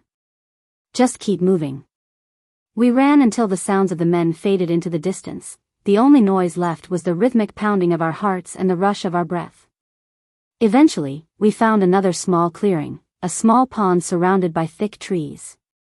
"Let's rest here for a moment," I suggested, although I knew we had to stay vigilant. As we settled beside the pond, I caught a glimpse of our reflections in the water. The girls looked exhausted, dirt smeared across their faces and clothes torn from our frantic escape. My heart broke for them. I couldn't imagine what they had been put through. "I'm so tired," Emma murmured, leaning against a tree. "I don't know how much longer I can keep this up." I knelt beside her, looking into her eyes. "I know it's hard, but we can't give up. We're going to make it through this. We have to keep pushing forward." Marcus stood nearby, his eyes scanning the perimeter. "We need to find food, water, and shelter," he said, his tone serious. "If we stay here too long, we'll attract attention." "I can look for food," I offered, rising to my feet. "Maybe we can find some berries or something." "I'll come with you," Marcus replied, determination evident in his voice. The girls nodded, though they looked wary. "Be careful," Mia implored. "Please. Stay here and keep an eye on each other," I instructed, trying to instill a sense of security. "We'll be back soon." Myself and Marcus ventured away from the pond, the trees closed in around us, the light dimming as we moved deeper into the forest. The air was thick with humidity, and the sounds of nature surrounded us, the rustle of leaves, the call of distant birds, and the ever-present hum of life hidden beneath the surface. After searching for what felt like an eternity, we finally stumbled upon a small patch of wild berries, vibrant red and plump, hanging from the branches like nature's candy. "Look!" I exclaimed, crouching down to inspect them. "These should be safe to eat." Marcus joined me, his face lighting up with relief as he carefully plucked a handful of berries. "I can't believe we found these," he said, with a small smile breaking through the tension. "Let's gather as many as we can," I suggested, filling my hands with the sweet fruit. "We'll need all the energy we can get." We worked quickly, the momentary distraction allowing us to forget the terror that was hounding us. As I reached for another cluster of berries, I couldn't shake the feeling of unease that lingered in the back of my mind. Suddenly, a low growl echoed through the woods, shattering the fragile peace. I froze, my heart racing as I exchanged a glance with Marcus. "Did you hear that?" I whispered, panic surging through me. "Yeah," he replied, his expression grim. "We need to get back to the girls. Now." We dropped the berries, abandoning our treasure trove, as we rushed back toward the pond. The growl came again, louder this time, followed by the unmistakable sounds of movement in the underbrush. As we burst into the clearing, the sight before us stopped me in my tracks. The girls were huddled together, wide-eyed and terrified, but it was the figure looming over them that made my blood run cold. A flesh-eater stood before them, its decaying body twitching as it staggered closer, drawn by the scent of our presence. The girls were frozen in fear, their eyes locked on the creature that had once been human. "Get back!" I shouted, instinctively stepping forward. But before I could reach them, the flesh-eater pounced, its arms outstretched, fingers clawing at the air. "No!" I screamed, adrenaline pumping through my veins as I ran forward. Marcus was beside me in an instant, grabbing his baseball bat and swinging it with all his might. The impact connected with the zombie's head, sending it sprawling to the ground. "Run!" I yelled to the girls, pushing them toward the trees as I focused on the creature writhing on the ground. They didn't need to be told twice, they sprinted away, as I turned to help Marcus fend off the flesh-eater. It was still moving, though slower now, the blow to its head not enough to stop it entirely. I rammed my spear into its head and watched as its glazed inhuman eyes went dull. We couldn't afford to waste any time. "Let's go!" I shouted, adrenaline coursing through me as I grabbed Marcus's arm, pulling him away from the creature. We sprinted after the girls, my heart pounding as I tried to keep my fear in check. We couldn't let the flesh-eaters catch us, not when we were so close to finding safety. As we burst through the underbrush, the sounds of the forest filled my ears, the rustling of leaves, the distant calls of birds, and the ominous growl that followed us. "Keep moving," I urged, glancing back to ensure other flesh-eaters were not following us. "We have to find a way to avoid them." The girls ran ahead, scarpering in various directions. "Stay together," I screamed, out louder than I had wanted to. But the surge of protectiveness I felt towards the girls had forced my hand. My words had come tumbling out before I could adjust the volume. They were depending on us, and I couldn't let them down. We raced through the trees, pushing ourselves harder and faster until we found a narrow path that led deeper into the woods. I grabbed Marcus's arm, guiding him toward it. "This way," I shouted, the urgency in my voice propelling us forward. As we followed the path, the low guttural growls faded into the distance. We kept moving, the adrenaline pumping through my veins, until we reached a small clearing once more, a glade surrounded by tall trees, bathed in the fading light of the day. We collapsed onto the ground, gasping for breath, the reality of our situation washing over us like a cold wave. "Are we safe?" Mia asked, her voice trembling. "For now," I replied, glancing around to ensure we were alone. "We can't rest for long, especially if there are hunters out there. They are way worse than the flesh-eaters, but they usually come out at night. They are faster, they sound almost human. Calling your name in the dead of night, mimicking the voices of dead loved ones. They are the most terrifying. When I was alone on the road it was hard to keep my sanity. Whatever you do, don't go to them. Don't listen to them. They will pretend to be your mother, father, brother, sister. So just remember, it's not them calling you, it's the dead, the ones that hunt us, playing with our hearts and souls." Mia's face was pale as she whispered to me, glancing over her shoulder as if the very mention of it would summon something dark from the trees. "We heard about the ones who whisper back when we were prisoners, the ones who call to you in the voices of people you've lost," she said, her voice barely louder than the breeze rustling the leaves around us. Another girl beside her, Sarah, nodded solemnly, her gaze fixed on the ground. One night, back in the shanty town, we all heard it, the guard's name, like a soft whisper floating through the air. He thought it was his daughter, calling to him from the edge of the camp. He looked shaken, but before anyone could stop him, he just walked off into the night, toward the forest. Mia paused, swallowing hard. He never came back. The next morning, the men were spooked, talking in hushed voices, and that same day, they packed up and moved the whole town. Said it was for security, but I knew better. They were afraid. Afraid of whatever had taken him. The memory seemed to chill Mia to the bone, and a quiet fear lingered in her eyes, a fear that those hunters were still out there, whispering in the dead of night, waiting. The night enveloped us like a heavy blanket, comforting but stifling all at once. As the shadows deepened, I could feel the fear swirling among us, a tangible thing that clung to the air. The forest, once a refuge, now felt like a maze of lurking dangers, each rustle and snap sending jolts of anxiety through my body. "Do you think they're still out there?" Mia whispered, her voice barely above a tremor. The girls huddled together, their expressions a mix of exhaustion and raw fear. I glanced around, the darkness impenetrable beyond the dim outline of trees. "Honestly, they are always out there. It's just the way things are now," I replied, keeping my voice low. Marcus sat nearby, his eyes scanning the perimeter as he tried to keep watch. "We need to find a more secure place to rest." His voice was steady but fraught with fear. "It doesn't feel safe, here. It's too exposed, too open." I nodded in agreement. "Let's keep moving, then. There might be a cave or an abandoned structure nearby." As we gathered our things, I could feel the despair creeping up on me. The memories of the hunters and flesh-eaters we had encountered flooded my mind, each horrific image flashing before my eyes.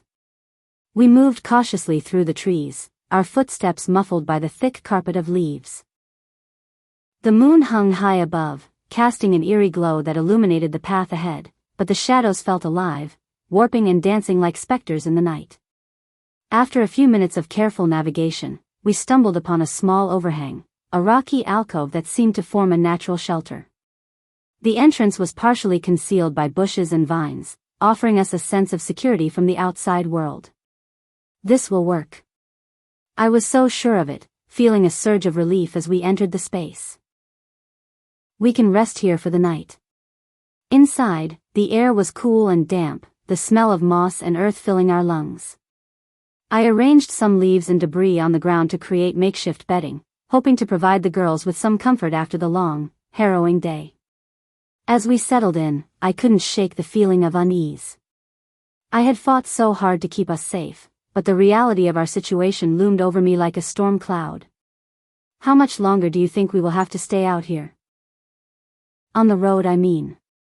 Sarah questioned, her voice quiet. I don't think we are too far away now. I replied, trying to infuse some hope. We'll keep fighting, keep moving and surviving. The girls exchanged glances, their expressions full of trust. In that moment I felt empowered. These girls trusted me.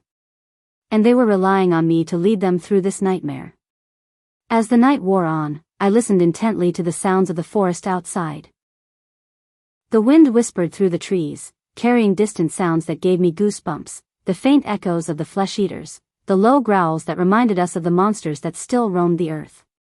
Do you think they can smell us? Mia whispered, her eyes wide with fear. Maybe. Marcus replied, his voice steady. But one thing we know for sure, is that they are attracted to sound. If we keep our voices down, we should be okay. I closed my eyes, trying to drown out the fear that threatened to overwhelm me. Focusing on the rhythm of my breathing, drawing strength from the knowledge that we were still alive. Then, a sound shattered the stillness, a faint rustle that seemed to come from just beyond the entrance of our alcove. My heart raced as I held my breath, straining to listen. What was that? I whispered, my voice barely audible. Shh. Marcus cautioned, his expression ghostly. The rustling grew louder, and I could see shadows moving just outside the alcove. The adrenaline kicked in, and I instinctively reached for my spear, gripping it for dear life, as we all fell silent, waiting for whatever lurked outside to reveal itself. Suddenly, a figure stumbled into view, a boy, ragged and dirty, his clothes torn and bloodied. I recognized him immediately. Justin? I gasped, lowering my spear in disbelief. His eyes darted around the clearing, wide with panic. Alex! He shouted, relief flooding his voice. I thought I'd lost you. Justin. I rushed forward, dropping my spear, as I enveloped him in a fierce hug. I thought you were one of them. When I left you, I heard the gunshots and, I was looking for you. He stepped back, his eyes frantic. I thought the men had caught you. We escaped. I said, glancing back at the girls. But we've had a hell of a time since then. As Justin stepped into the alcove, the tension in the air shifted. The girls exchanged bewildered looks, unsure of what to make of the sudden appearance of their newfound ally. Are you okay? I asked, concern flooding through me as I took in his appearance. I'm fine. He replied, though his voice was strained. I've been hiding from the men and the flesh-eaters. It's a nightmare out there. What do you mean? I pressed, urgency lacing my words. Have you seen them? Are they nearby? They've been patrolling the area. Justin said, his voice lowering. I overheard them talking about looking for girls, about taking them. We have to keep moving. Why didn't you find us sooner? Marcus interjected, his voice tense. I was trying to avoid being seen. Justin explained, frustration evident in his tone. I didn't want to lead them straight to you. The gravity of his words hit me like a punch to the gut. We had narrowly escaped the clutches of evil, but it was clear that danger was still all around us. What's our plan now? I asked, trying to keep my voice steady. We need to head further north. Justin said, determination hardening his features. To Camp Hope, a community that's safe. If we can make it there, we might finally find some peace. I heard the men talking about it. They were annoyed because the camp won't trade with them. Apparently, they don't trade with bad people. Camp Hope? Mia echoed, her eyes wide. Is it really safe? It's the best chance we've got. Justin replied, his voice steady. But we have to move quickly. The men could be back at any moment. The urgency in his tone launched us into action. We quickly gathered our belongings, the fear of being discovered pushing us into a frantic pace. As we prepared to leave the alcove, I couldn't quite believe Justin had made it back to me. So many thoughts were spinning around my head. How did he survive? How did he get away? Stay close, I urged, leading the way as we stepped out into the night once more. The forest was alive with sounds, the distant calls of nocturnal creatures, and the faint echoes of flesh-eaters traveling on the wind. My heart raced as I led everyone deeper into the woods. Traveling at night was dangerous. I could feel the fear emanating from the girls. What if we run into more of them? Sarah whispered, her voice trembling. We won't. I promised. Just keep your eyes open. Navigating through the trees, we found a narrow path that led deeper into the forest. The moonlight filtered through the branches, illuminating the path ahead. A growl echoed through the trees. Did you hear that? I hissed. Yeah. Justin replied, his eyes darting around. We need to keep moving. We picked up the pace, the path winding through the underbrush as we pushed forward. The growls grew louder, the flesh-eaters were gaining on us, and I could feel panic rising in my chest. Stay close, I urged, glancing back at the group. As we sprinted through the trees, I could hear the rustling of leaves behind us, the unmistakable sound of pursuit. The reality of our situation became stark, the horrors of our world creeping ever closer. Alex! Marcus shouted, his voice strained. We need to find cover. Ahead, I spotted a large tree with low-hanging branches. There. I pointed, rushing toward it. We ducked beneath the branches, pressing ourselves against the trunk as we held our breath, hearts racing. The growls grew closer, reverberating through the ground beneath us, and I fought to keep my fear in check. Just as I thought we were safe, a figure stumbled into view, a flesh-eater, its eyes glazed and lifeless, staggering toward us with an insatiable hunger. Get ready, I hissed, as I readied my spear. As the flesh-eater drew closer, I could see the twisted remnants of its face, the flesh decayed and hanging loosely from its skull. My stomach churned at the sight, but I forced myself to focus. Marcus was beside me, his expression hardened. We have to take it out before it gets any closer. With a surge of adrenaline, I stepped forward, aiming my spear at it with all my strength. The impact connected with its head, sending it crashing to the ground. But there was no time to celebrate. More growls echoed through the trees, and I could see shadows moving just beyond the branches. Keep moving, I shouted, urgency flooding my voice. We have to go. There's too many. We sprinted away from the tree, the sound of pursuit hot on our heels. The forest became a blur around us, branches whipping against our skin as we dashed through the underbrush, desperately seeking refuge. As we burst into another clearing, I spotted a fallen log nearby. Over there, I pointed, leading the way. We dove behind the log, pressing our backs against it as we held our breath, praying the flesh-eaters wouldn't find us. The growls echoed around us, the night filled with the sounds of the undead. The fear was almost overwhelming, a tide of dread washing over us as we huddled together. I could feel the girls trembling beside me, their breaths quick and shallow. I can't take this anymore, Mia whispered, tears shimmering in her eyes. I wrapped my arms around her, trying to offer some comfort. We're going to get through this, I promised, my voice steady despite the terror gripping my heart. But as the growls intensified, the realization sank in, this nightmare was far from over. The world had descended into chaos, and we were only just surviving by the skin of our teeth. We have to find a way to escape, Justin murmured, his voice low. I know. I replied, determination hardening my resolve. We'll find safety, I swear it.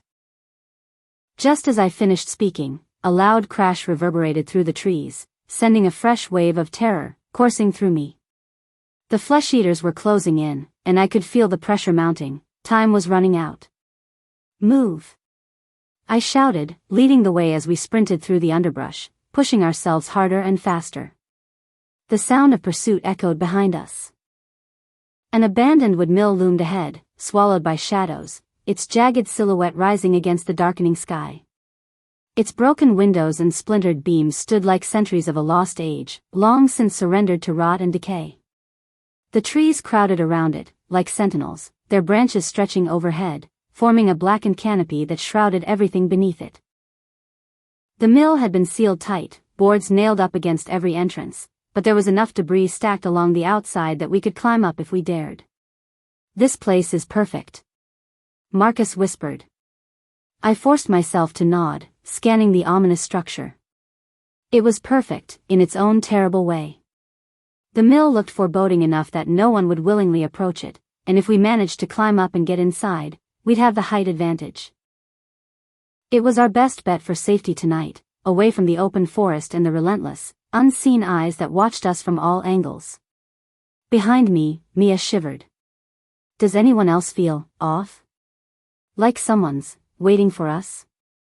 It wasn't just Mia. There was an unnerving tension in the air, making each step feel more ominous than the last. But Mia's unease wasn't new. She and a few of the others had been hearing things all day, faint whispers rustling through the forest like the wind, voices that made the hair on the back of my neck stand on end. We clambered up the heaped woodpile, keeping our footsteps light and deliberate. The decayed boards groaned underfoot, their cracks and splinters catching on our clothes, as we ascended toward an open window high on the mill's wall. I pulled myself up, and my hands sunk into something soft, the decay of years disintegrating beneath my fingers. I shivered, half expecting a bony hand to reach out from the dark void, to pull me inside. When I looked down, Emma and Marcus had already started climbing up after me. Justin waited at the bottom, his dark eyes scanning the trees as he gave me a quick nod. Once you're up, I'll climb. Keep your eyes on Beth and Maisie. Beth and Maisie. The two who'd heard their names. Every time we stopped, they would stare off into the trees, eyes wide, lips moving silently as if trying to answer some invisible voice. We all knew the whispers weren't real. But the hunters knew just how to get into your head, how to use the voices of the ones you loved, and for Beth and Maisie, those voices were calling them home. Inside, the mill was a cavern of shadows. Thick beams crossed the walls, blanketing the room in darkness. Dust clung to every surface, drifting through the air like floating remnants of some long, dead memory. The floor was strewn with bits of machinery, saw blades and rusted pipes piled up in forgotten heaps. In the far corner, a staircase led up into the darkness, the boards creaking as we took each cautious step, the echoes filling the silence around us. We huddled in the main room, exhausted and too wary to speak. I moved to sit beside Justin, letting the dim light from a high, cracked window illuminate just enough of his face to remind me he was real. His clothes were torn, and he had a raw, angry scrape along his jawline that I hadn't noticed earlier. I didn't get chance to talk to you today. I whispered, breaking the silence. When you ran into that hunter. What happened? He leaned back, his eyes dark with some memory he'd probably rather forget. It came out of nowhere. He murmured, almost as if he were talking to himself. Larger than the others, fast. Had these long claws and this look in its eyes, like it knew what it wanted. He shook his head, absently tracing the scrape on his face. I thought it was over, honestly. It just stood there, looking at me. Then, the men from that camp appeared, guns drawn. They fired, and it bolted. I didn't wait to find out if it was coming back. The hunters, the ones who could whisper, the ones with human-like cunning in their dead eyes. The idea of one hunting Justin sent a chill through me, but I pushed it down, glancing over at Beth and Maisie. They were still staring into the distance, their faces pale, their bodies stiff and tense. "Do you think it's getting to them?" I asked, keeping my voice low. "The whispers?" Justin followed my gaze, his jaw tight. "It has to be. They're getting inside their heads, Alex. And it's working." Just as he said it, a voice echoed through the mill, faint but unmistakable. "Beef." The voice was barely a whisper, floating through the cracks and crevices like a breath on the wind. It sounded like a man's voice, warm, familiar. I watched as Beth's face changed, her eyes widening, her breath catching in her throat. "Dad?" she whispered, so softly I almost didn't hear it. Her hand drifted to her chest, clutching something invisible. "Dad, is that you?" I reached out, touching her shoulder. "Beth, it's not real," I warned.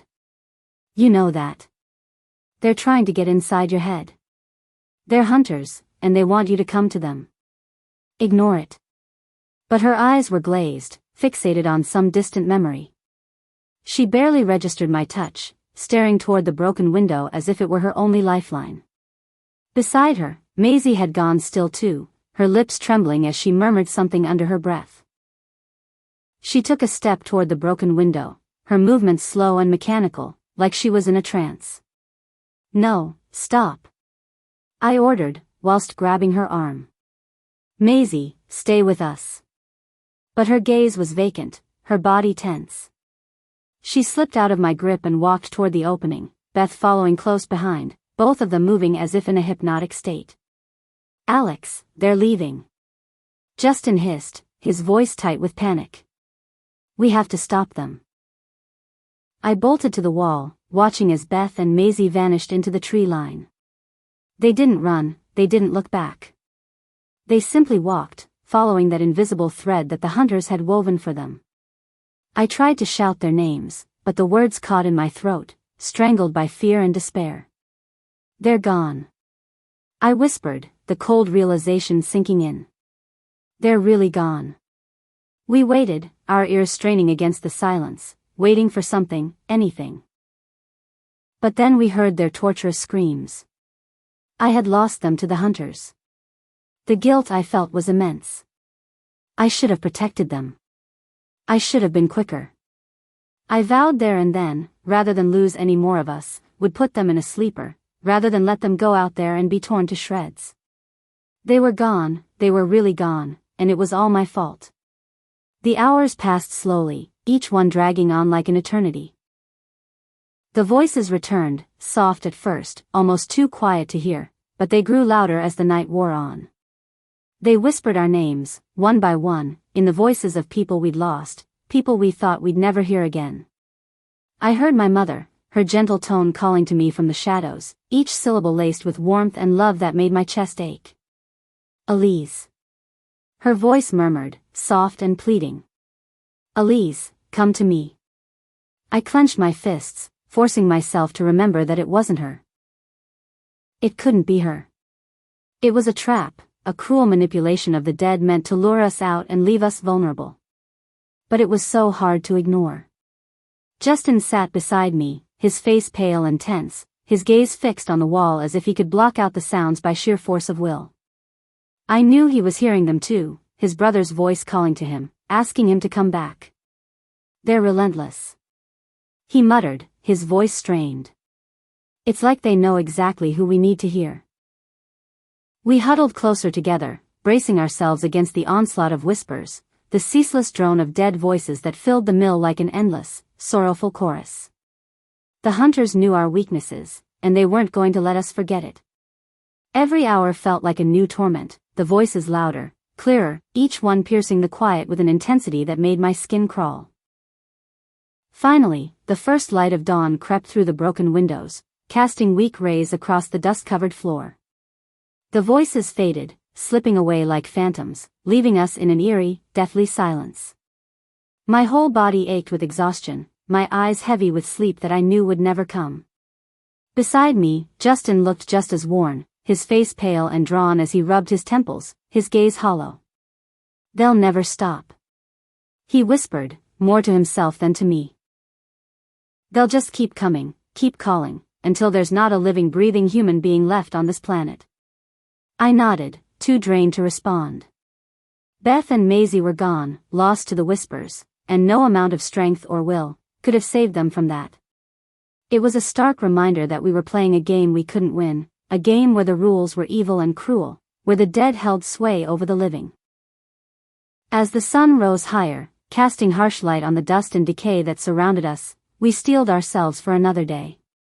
We knew that the whispers would return, that they would keep calling to us, tempting us with the voices of those we'd lost. And one day, they might win. One day, we might follow, just like Beth and Maisie had. But today, we would keep going, clinging to the thin thread of survival that kept us grounded, refusing to let the dead claim us just yet. We huddled together in the faint gray light spilling through the cracked window of the wood mill. Dust motes drifted lazily in the air, and I could see that every person here was worn down to their very bones. Dark bags under hollow eyes, expressions strained and haunted. Last night had left its mark on us, etching lines of fear and exhaustion into everyone's faces. If we didn't rest soon, I knew some of us might not survive another encounter with the dead, let alone be able to fight back. I let out a breath, feeling the responsibility of it all settle on my shoulders. Someone had to say something. If we kept pushing ourselves, driven by adrenaline and desperation, we'd burn out. We'd slip, we'd falter, and the hunters would take us one by one, whispering our own names back at us until we couldn't resist. I took a step forward, glancing around at the others, my voice hoarse. Listen, everyone. We can't keep running like this, day and night. If we don't rest, we're not going to make it. They'll get us. We're still here because we're strong, because we've survived, but none of us are invincible. My gaze met each one of theirs, lingering on Marcus and Emma, who looked more fragile than ever. Last night, I continued, my voice steady, we almost lost each other to the whispers. We can't let them keep calling us out, luring us into the night. We can't afford to lose anyone else. The silence was deafening. For a moment, I wondered if anyone would argue back, insist that we keep going, but no one did. Instead, Mia and Sarah exchanged a look, both of them biting their lips, their expressions tinged with fear. Marcus just nodded, his face set, his eyes dark with some hidden pain. He knew, as I did, that we couldn't afford to lose anyone else. Not like this. I took a shaky breath and pressed on. The hunters that whisper, they're smart. They know exactly what to say, whose voices to use, because they want us weak. They want us to give in. I paused, looking down at my hands, rough and scraped from climbing the mill. But we can't let them do that to us. We're still here, that's got to stand for something. As long as we have each other, as long as we don't give in, they can't take us. Beth and Maisie were fragile, their minds were already at breaking point, after those men had hurt them. Don't let that be you. Don't succumb to fear. The whispers are not real, they are not your loved ones, they are not your family. They are the dead. Dead flesh-eaters that taunt you, that hunt you, that eat you. Don't let them make you their next meal. You need to be strong, you need to survive. We all do, for the ones we have had to leave behind. For the ones we have lost. For the ones they killed. This is how we honor them. We fight and we survive. A few heads nodded, some reluctantly, but I could feel the faintest flicker of hope settling among us. It was a weak light, but it was there. We'll rest here, just for a few hours. I ordered. But when we wake up, we need to be ready. We're going to find whatever we can use as weapons in this mill, and we're going to use these tools to fight back. To survive. Every saw, every blade, every bit of machinery in this place, we will use it all. We are going to make ourselves weapons. Carla looked at me, her eyes wide. Do you really think it'll be enough? I met her gaze. It has to be, I replied as quietly as possible. We don't have a choice. Justin, who had been silent all morning, finally spoke up, his voice low and grim. Alex is right. We can't keep running blind and weak.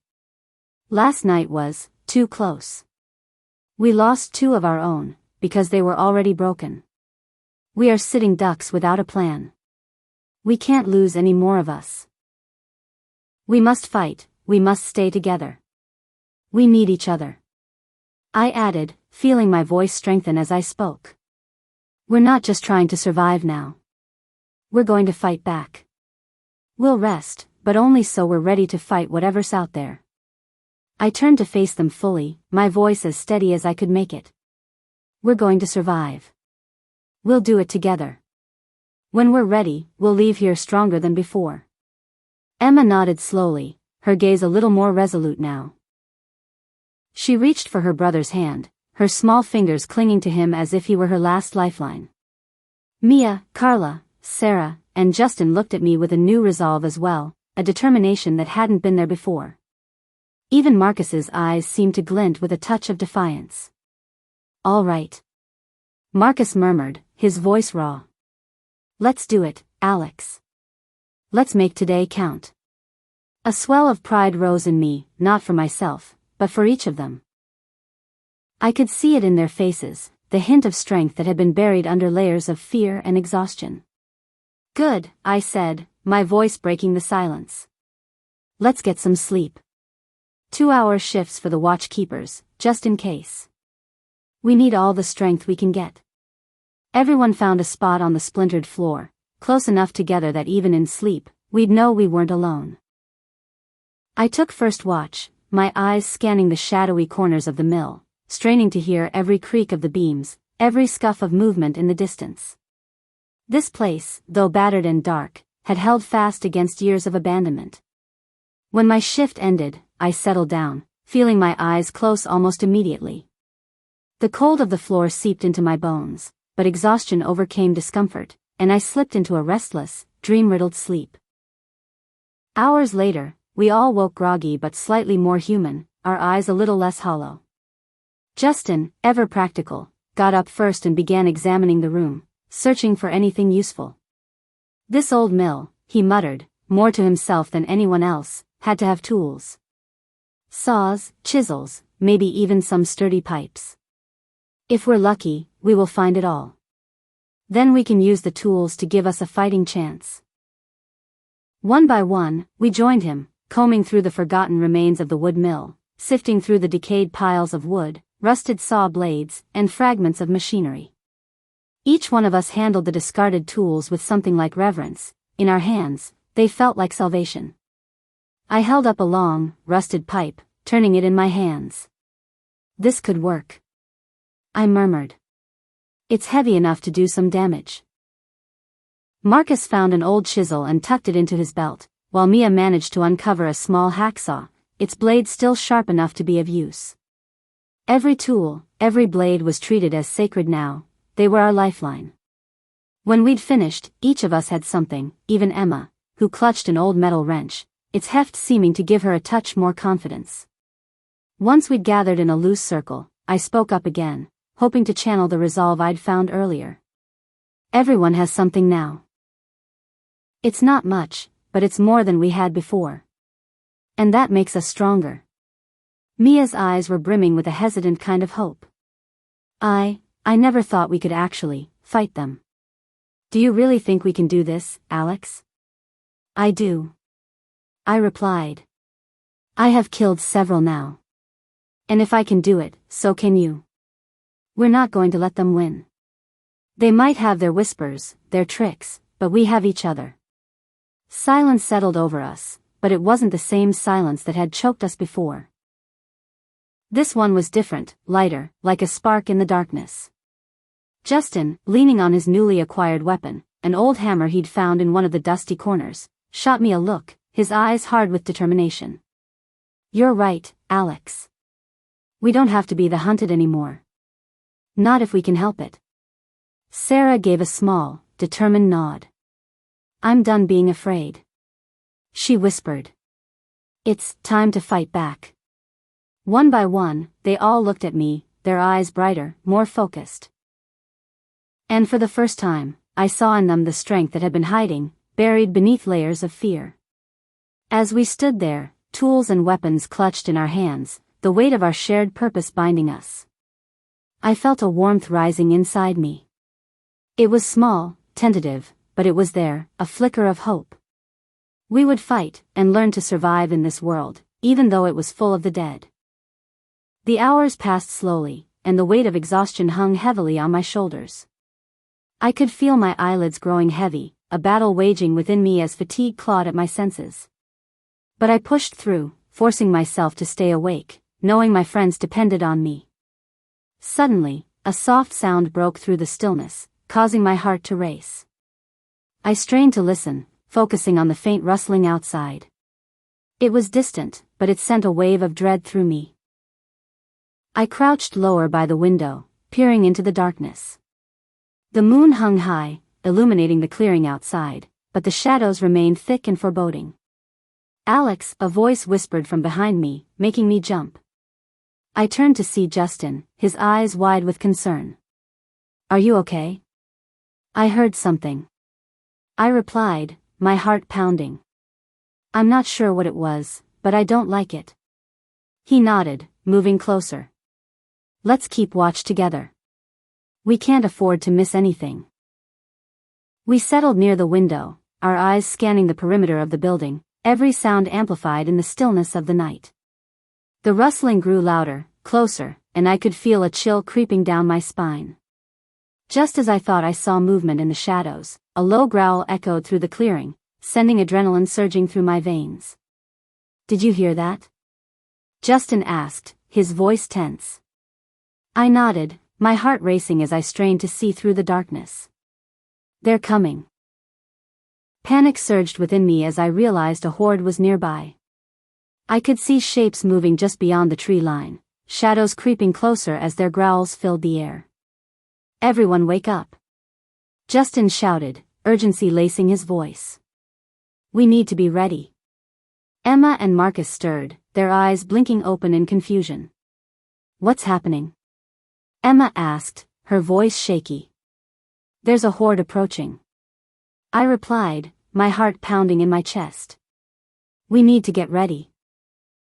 As we gathered our makeshift weapons, I felt a wave of determination wash over me. We had faced so much already, I knew we could handle this. "Get ready," Justin urged, his eyes locked on the darkness beyond. "We're going to fight." The growls grew louder, a cacophony of hunger and desperation. I peered through the window again, my heart racing as I saw the first flesh-eater stumble into view, its empty eyes fixated on our building. "Here they come," I shouted, adrenaline surging through me. The horde surged forward, their grotesque forms illuminated by the moonlight. There were too many, their numbers overwhelming, and I felt a knot of fear tighten in my stomach. "Hold the line," Justin shouted, brandishing his hammer. We positioned ourselves near the door, ready to defend our fragile sanctuary. The first flesh-eater reached the building, its hands clawing at the door. I swung my pipe, connecting with its head. The impact sent it crashing to the ground, but more were already pushing forward. "Keep fighting," I shouted, swinging my pipe again and again, feeling the adrenaline fuel my movements. But for every flesh-eater we took down, 2 more took its place.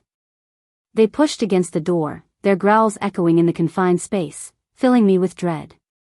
"Alex," Justin yelled, panic in his voice. "We need to barricade the door." I glanced back at the flimsy door, realizing it wouldn't hold for long. "Let's find something to block it," I shouted, rushing to the nearest room, desperate to find anything we could use. I grabbed a broken piece of furniture, a chair, and hurled it against the door, wedging it against the doorknob. Marcus and Mia joined me, frantically searching for anything to reinforce our defenses. The horde was relentless, their growls filling the air as they clawed at the door, their hunger insatiable. "We can't hold them off forever," Mia cried, tears glistening in her eyes. "We have to try," I shouted, feeling the weight of despair creeping in. "We can't give up." As we secured the door, the growls intensified, the dead pushing against it with all their might. The wood creaked ominously, and I felt the fear swell within me. "We're not going to make it," Marcus shouted, panic flooding his voice. "Stay strong," I urged, feeling the heat of determination rise within me.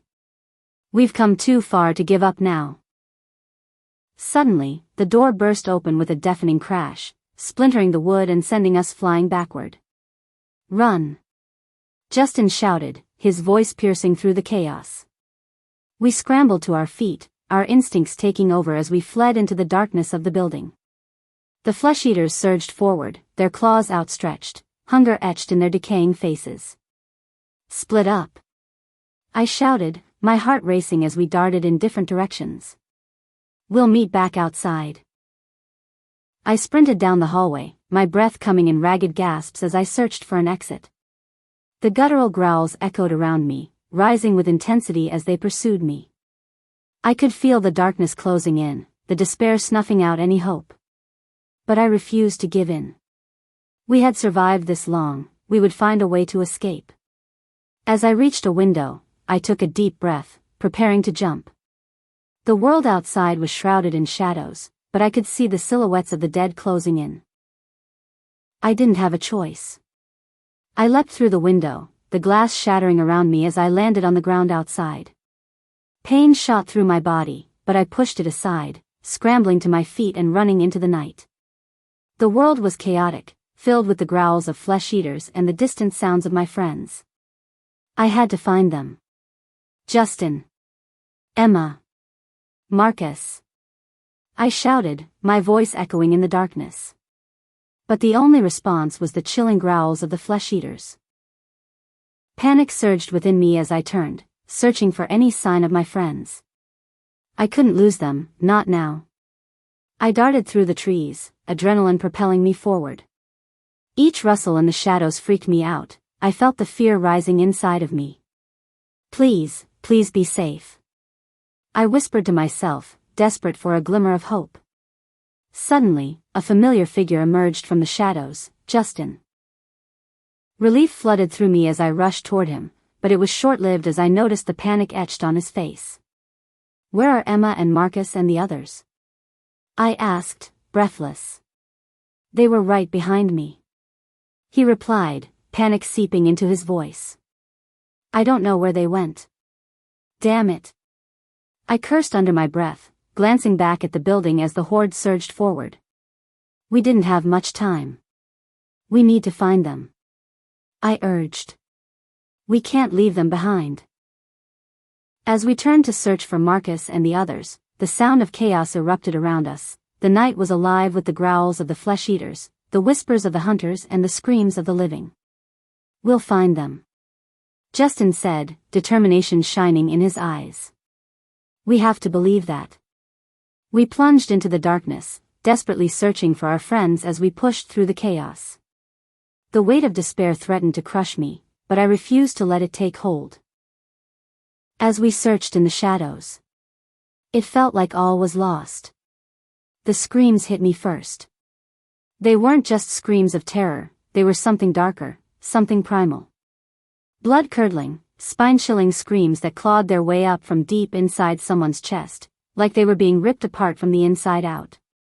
Justin and I were crouched down, bodies pressed against the cold, damp wall, every muscle in me braced to sprint at the slightest movement. It was hard to tell if the darkness around us was the dead ones or if it was just my mind playing tricks, closing in, suffocating us as we waited, listening to those screams. "Do you think they're close?" I whispered, voice barely audible. Justin didn't answer. His face was drained of color, eyes fixed ahead like he was looking straight into hell itself. Maybe he was. Somewhere deeper in the building, another scream rose, a woman's scream this time. My mind flashed to Carla, her bright smile, her laugh, and then, just as quickly, the image twisted into a vision of her pale blood-stained mouth gaping in that scream. I clenched my fists, trying to drown out the images, but it was no use. They were already there, imprinted in my mind. And the whispers were the worst. Somewhere nearby, I could hear them, soft and almost gentle at first, little murmurs just loud enough to be unsettling. I leaned closer to Justin, instinctively craving the sense of safety in proximity, even though I knew I was kidding myself. "Do you hear that?" I murmured, and Justin nodded, his hand gripping his weapon so tight his knuckles turned white. We couldn't make out what the whispers were saying, but I was sure I heard my name woven into them once or twice, faint and teasing, like they knew we were here, huddling in the dark. Then the growls came. Low, grating sounds that crawled along the floor, like they had a mind of their own. It was the flesh-eaters, the dead ones, shambling things that used to be human, once, a long time ago. The thought twisted my stomach, and I forced myself to breathe as the sound of their dragging feet grew louder, the stench of decay hanging in the air until I wanted to gag. Justin and I didn't move, we didn't even breathe for fearing they'd hear us. All it would take was one snap, one step, and they'd swarm us, dragging us down into that black pit of screams, whispers, and growls. The floor creaked above us, and I felt the tremor, the tiniest vibration, like the building itself was trembling under the weight of them. One flesh-eater, maybe even a few, we could have taken them down. But there were dozens of them, maybe hundreds, all tramping through the abandoned building, mindlessly trudging from room to room, hall to hall, searching for anything still alive, searching for food. Searching for us. My pulse thundered in my ears, louder than anything else, drowning out the whispers and the screams and the distant shuffling of footfall. One of them groaned, a horrible, wet sound that seemed to rattle around its rotting throat. I flinched. I couldn't help it. My fingers dug into the floor, and I looked up at Justin, eyes wide. "They're everywhere," I whispered, barely moving my lips. Justin nodded, his eyes darting toward the rear lane ahead of us, the narrow passage full of debris. Somewhere beyond it, I knew our friends were out there, somewhere lost in the maze of rooms and decay. We just had to get to them, if they were still alive. But with every groan, every scream that was choked off too soon, that hope dwindled, and in its place grew a gut-twisting dread that threatened to consume me. We pushed forward, inch by inch, pressing ourselves against the wall. The sound of the dead grew louder, closer, and every few steps, a distant thud echoed above us as the floor buckled and groaned. My skin prickled, cold sweat trickling down my neck. The building was old, crumbling. With so many of those things dragging themselves through it, how much longer could it hold? The whispers began to fade, but it wasn't a relief. They'd been replaced by something worse, breathing. Deep, rattling breaths just on the other side of the wall, so close I could practically feel it on my skin. Every hair on my body stood on end. I turned to Justin, my mouth open to warn him, but before I could make a sound, there was a splintering crash above us. The ceiling cracked, and a chunk of plaster rained down, followed by a sickening, heavy thud. A flesh-eater had fallen through the floor, landing just feet away from us, its milky eyes flickering with a faint recognition before it let out a deafening wail. It was like a signal. Above us, the ceiling groaned again, and I felt the building lurch. Dust poured from the cracks above, and suddenly, the floor started to shudder, as if it was being ripped apart at the seams. There was no time to think, only react. "Run!" I shouted, grabbing Justin's arm and yanking him away from the overhanging room. The flesh-eater scrambled after us, its grotesque growl filling the air, echoed by the rising chorus of snarls and moans from all around. They'd heard us now. All of them. We bolted down the lane, but the building was falling apart around us. Walls began to crack and crumble, and with every step, another piece of the wood fell, filling the air with choking dust and debris. The screams from before came back, only now they weren't distant. They were here, right here with us, shrieking as the dead ones surged forward, an unstoppable tide of death and decay. Ahead, the lane opened up into a larger outbuilding, but the floor had already started to cave in, jagged holes torn into the wood. Flesh-eaters swarmed from every direction, their contorted, decaying faces staring at us, arms outstretched. There was nowhere to go. I looked at Justin, the panic mirrored in his eyes, and in that moment, I knew there was no escape. The building was collapsing under the weight of them, the structure breaking down as the dead pressed forward, heedless, relentless. We stumbled back, but it was no use. The ground beneath us buckled, and I felt myself falling, tumbling down into the darkness below. My vision swam as I hit the ground hard, the taste of blood filling my mouth. Justin was beside me, groaning, struggling to get up, but already, the dead ones were closing in, surrounding us. I forced myself to my feet, grabbing Justin's hand and pulling him upright, our breaths coming in short, frantic gasps. We were trapped, penned in by the rotting, snarling mass of bodies that pressed closer, their growls rising in a deafening cacophony. Their hands clawed at us, reaching, tearing. In the darkness, I could just make out the glint of their teeth, slick with blood and decay, mouths open in that horrible, endless hunger. In that moment, there was no world beyond this, no hope, no escape. Just the screams, the whispers, the growls, and the suffocating darkness pressing in on every side. The dead closed in, and I clutched Justin's hand, heart pounding, knowing that these might be our last moments, the nightmare swallowing us whole. We had fallen into the basement of the outbuilding. Our eyes were so thick with dust it was hard to see a way out, a way to escape. In that moment I wondered if the rest of our friends had fared any better. Or were they trapped, just like us? The basement was dark, the only light filtering in through thin, jagged cracks in the ceiling where chunks of plaster and wood dangled precariously. Dust filled the air in thick, choking clouds that clung to every breath, making it impossible to see more than a few feet ahead. Every gasp felt like inhaling sandpaper, raw and heavy in my throat. I clutched the metal pipe in my hands, its cold weight grounding me, keeping me from spiraling into the terror clawing its way up my spine. Justin was beside me, breathing hard, his grip firm on the hammer he'd snatched from the rubble. His knuckles were white, his face a grim mask of determination, but his eyes betrayed him. The fear in them was all too clear. Then, with a low, drawn-out groan, the ceiling above us began to crack open. Wood splintered and dust poured down, coating our skin, sticking to the sweat on our faces. The first of them, one of the dead ones, dropped through, hitting the ground with a sickening thud. It raised its head, snapping its decayed jaws, its milky bloodshot lifeless eyes fixing on us with a hunger that was more animal than human. And then, like a floodgate had opened, more of them began to pour through, a rain of twisted, rotting bodies that slammed to the basement floor, dragging themselves toward us. "Get ready!" Justin yelled, his voice hoarse but filled with defiance.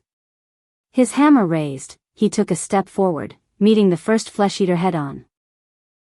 The sound of metal meeting flesh echoed through the basement as Justin swung, his hammer smashing into the creature's skull with a sickening crunch.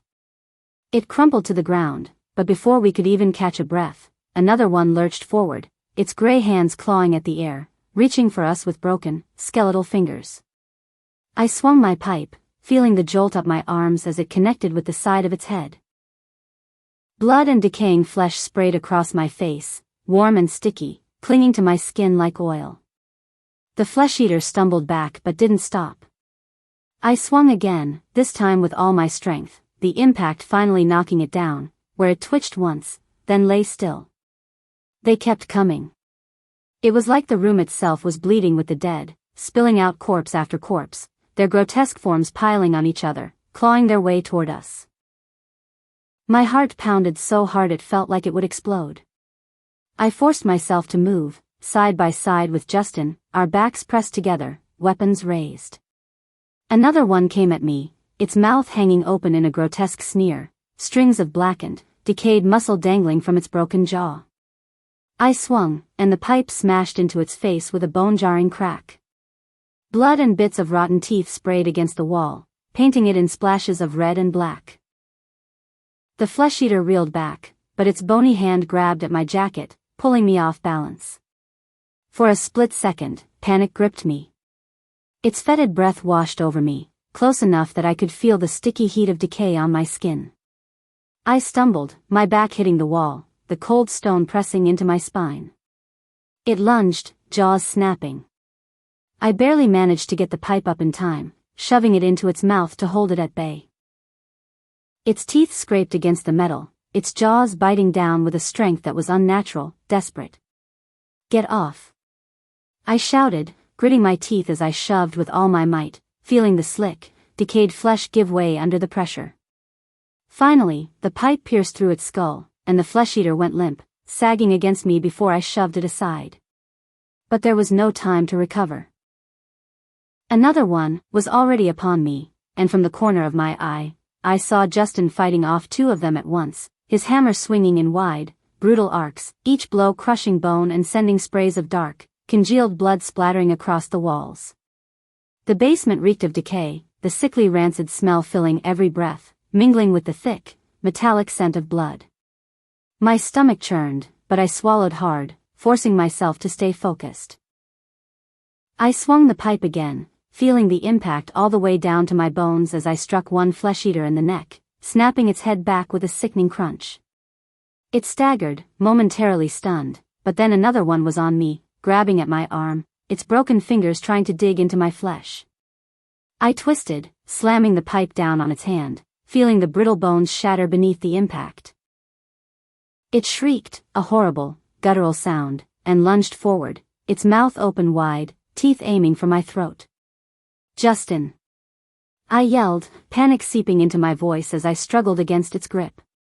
But Justin was already there, his hammer coming down in a powerful arc that smashed the flesh-eater's head into a pulpy mess, splattering us both with blood and bone fragments. We exchanged a quick, desperate glance, both of us breathing hard, but there was no time for words. The dead just kept coming. There was no end to them. Every time we took one down, another dropped from the ceiling or crawled over the corpse of the one before it.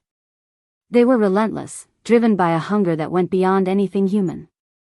My arms ached from swinging the pipe, every muscle screaming in protest, but I couldn't stop. I couldn't let up, not for a second. One of them, a smaller, faster one, suddenly lunged at me from the side. I turned just in time, bringing the pipe up to catch it across the chest, but it was quicker than the others, its bony fingers trying to claw at my face. I stumbled back, my vision swimming. Blood dripped down my cheek, warm and slick, but I didn't stop. I swung wildly, smashing the pipe into its head over and over until it finally fell, twitching, to the ground.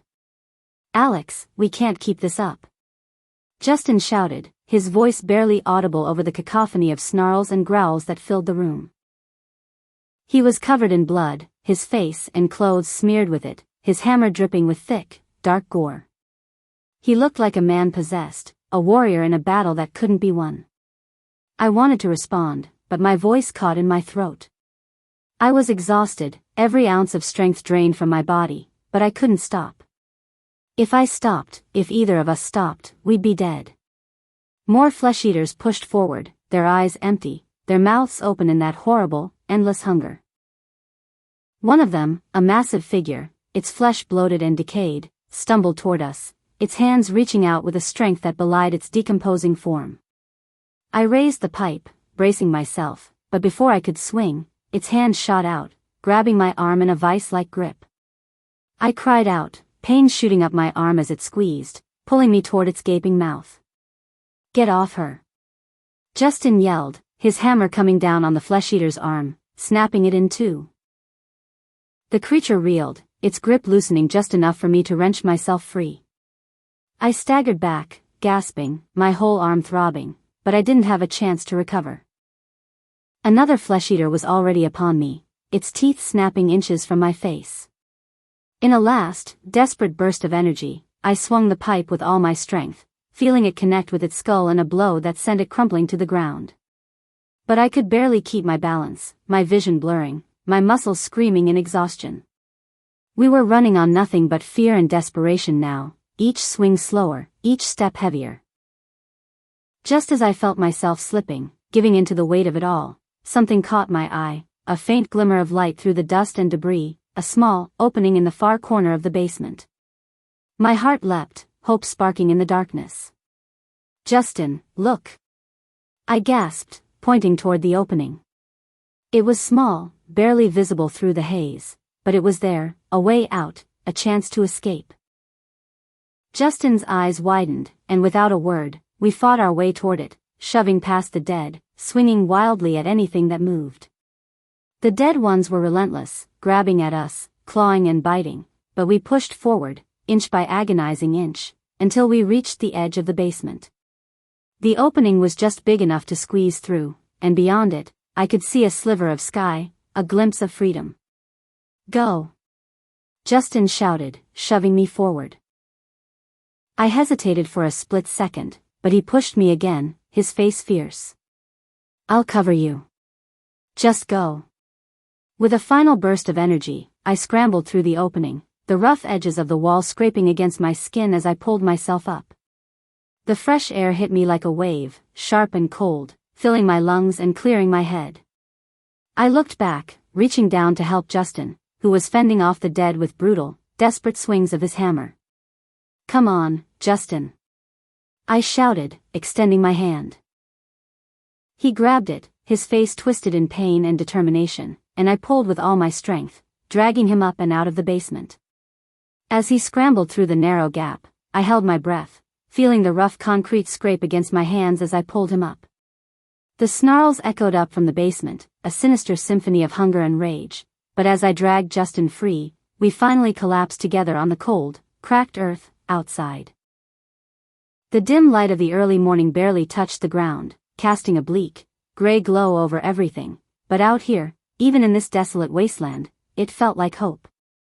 We didn't move for a moment, we just lay there in the dirt, gasping for air, our bodies trembling from exhaustion and adrenaline. My hands were still locked around Justin's wrist, and he was clutching my arm with equal force. Both of us were covered in blood, some of it our own, most of it from the corpses we'd left behind in the basement.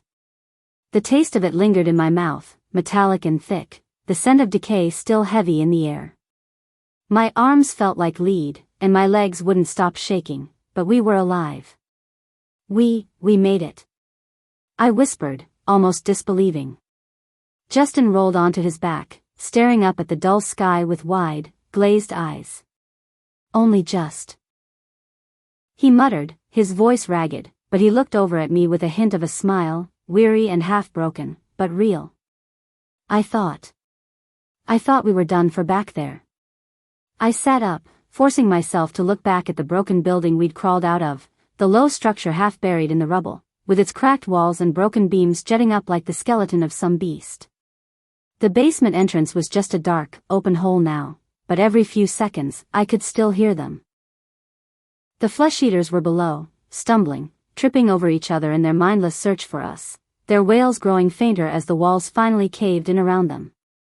Dust and debris sealed the exit, and a sick satisfaction settled in my chest, knowing they were buried there, trapped in the dark pit we'd just escaped.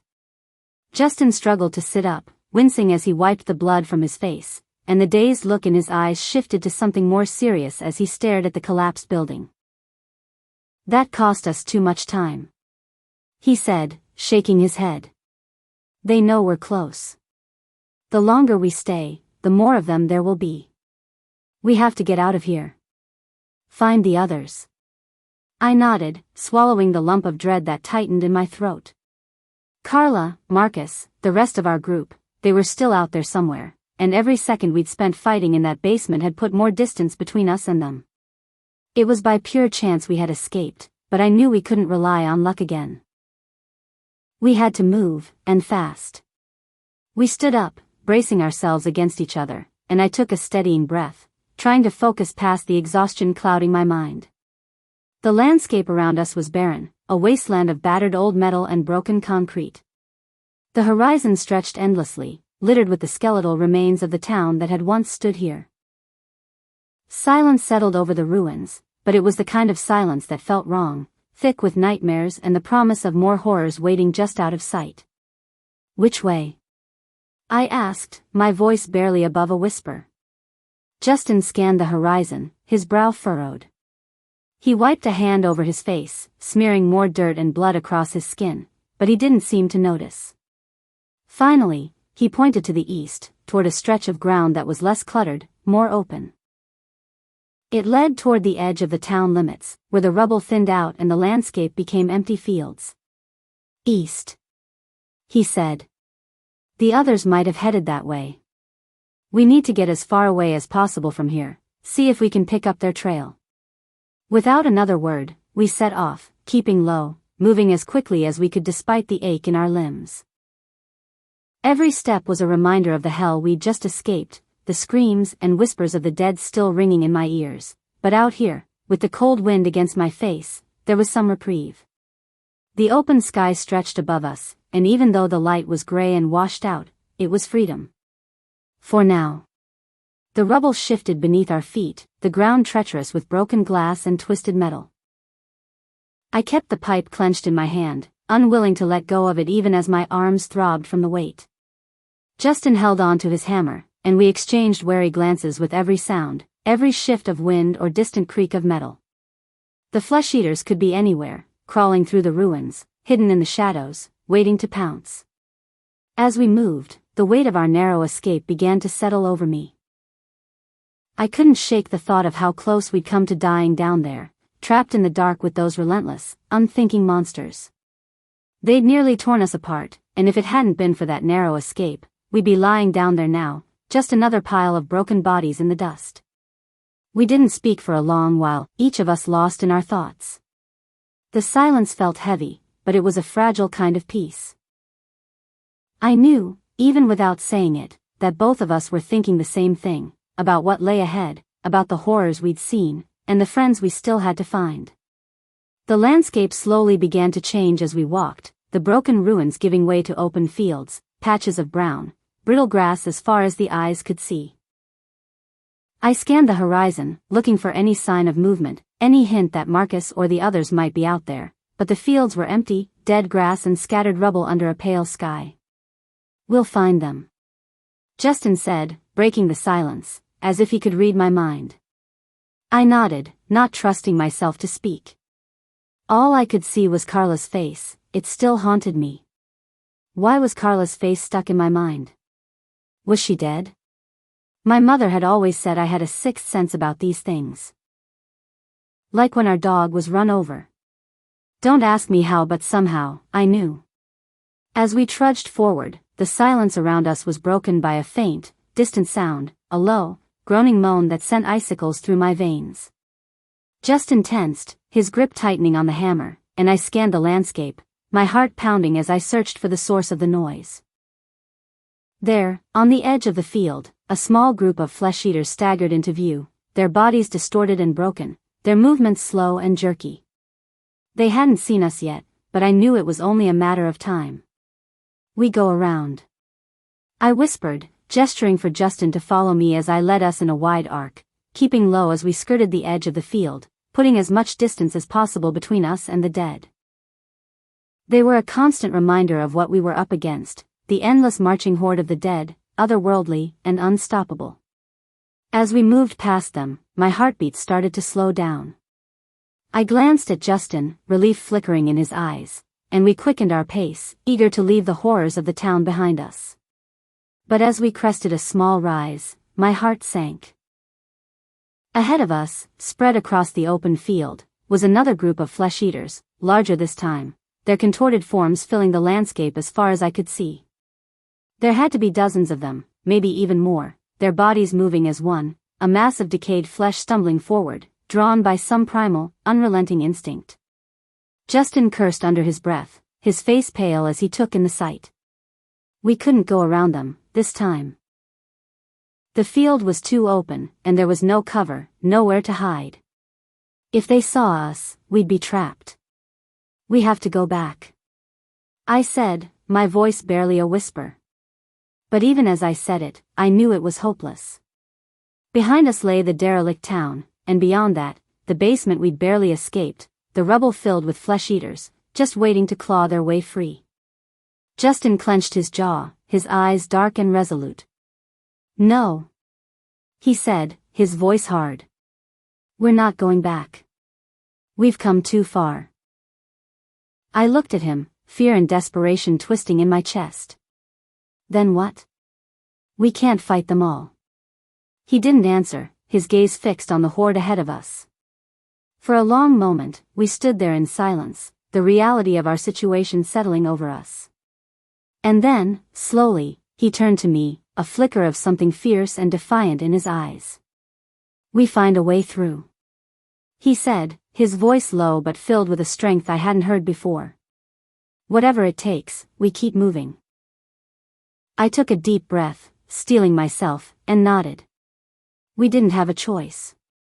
This world was unforgiving, filled with horrors we didn't understand, but we had to keep going. Even though I thought going forward would be suicide. We had to survive. We stepped forward, weapons raised, ready to face whatever lay ahead. The horde was waiting, an endless wall of death and decay, but as long as we had breath in our lungs, as long as we had each other, we would fight. The field seemed to throb with an eerie energy. We had avoided the horde so far, but it always felt like they were tailing us. As if they could sense us, like they were hunting us down. Every snap of a twig and rustle of leaves had our senses on high alert, as Justin and I searched for our friends. Mia. Marcus, Emma. I whispered, my voice breaking the heavy silence. Where are you? In the distance I could hear the faint sounds of the flesh-eater's growls, creating a symphony of chaos that sent my heart racing. Stay close. Justin urged, his hand gripping my wrist as we navigated through the underbrush. We can't let them separate us. Just as we rounded a thick cluster of trees, I spotted a flicker of movement ahead, a silhouette darting between the bushes. My heart leaped. Mia. I cried, running towards her. Alex. Justin. The voice echoed back, relief flooded through me as Mia emerged from the shrubs, panting and wide-eyed. Thank God. I breathed, wrapping my arms around her in a tight embrace. Where are the others? Mia's face fell, her expression shifting from relief to fear. I don't know. They were right behind me, but then I heard them, the rotters. So, I ran. Panic surged within me. We need to go back. They might be trapped. No. Justin interrupted, his voice firm. We can't risk it. The rotters are too close. We need to find a safe place to regroup first. I could see the logic in his words, but my heart ached at the thought of leaving the others behind. But they need us. We can't just leave them. Mia, do you know which direction they went? Justin asked, his voice calm but urgent. Mia shook her head, tears brimming in her eyes. I don't, I just ran. The weight of helplessness settled heavily on my chest, as I felt the panic rise again. We can't abandon them. They are our friends. We won't abandon them. Justin said, his voice steady. But we need to be smart about this. If the dead catch up with us, we will be of no use to any of them. Mia nodded, her resolve strengthening as she wiped away her tears. Okay, we'll find a base camp, then we can search for them all.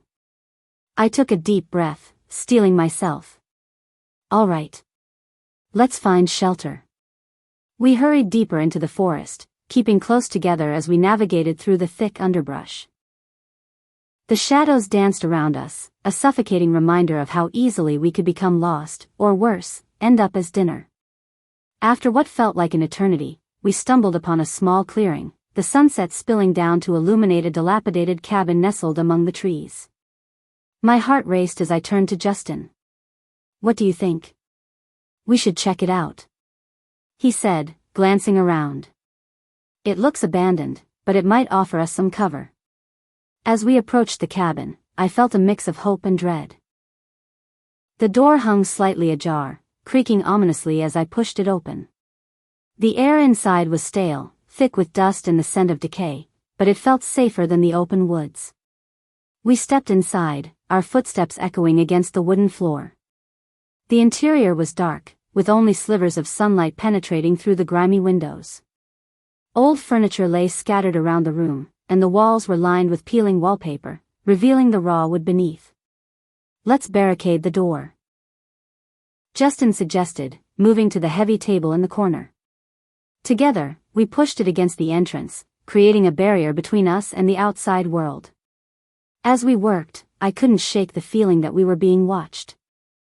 I scanned the room, my heart racing as I peered into the dark corners, but the cabin remained silent. What do we do now? Mia whispered, her voice trembling. Now we wait and see if we can hear anything. Justin replied, his gaze fixed on the door. We'll keep watch and listen for any signs of life. We will get some rest. Then we will go back out there to find them. I don't know about you, but I need a breather. Just a short break. We settled into the corners of the room, hearts pounding as we fell silent. The stillness felt oppressive. I leaned against the wall, my thoughts spinning as I replayed the last moments we had seen the others. Now, I feared we might lose them all forever, just like we had lost so many others. Do you think they are okay? Mia questioned. I hesitated, fear gnawing at my insides. I hope so. Marcus is strong, and if he is with the others, they will find a way to survive. But deep down, doubt lingered like a tornado. What if they had split up? What if Marcus had fallen into the jaws of the flesh-eaters? What would happen to poor little Emma? The thought was unbearable. We had all drifted off to sleep with the sheer exhaustion of it all. Minutes turned into hours, and I found myself lost in the darkness, my mind swirling with worst-case scenarios in my fitful, restless dreams. Waking me with a jolt, the distant growls of flesh-eaters broke the stillness. We woke up simultaneously. I exchanged worried glances with Justin and Mia. They're getting closer. I whispered, my heart racing. We need to be quiet. Justin urged, his eyes darting toward the door.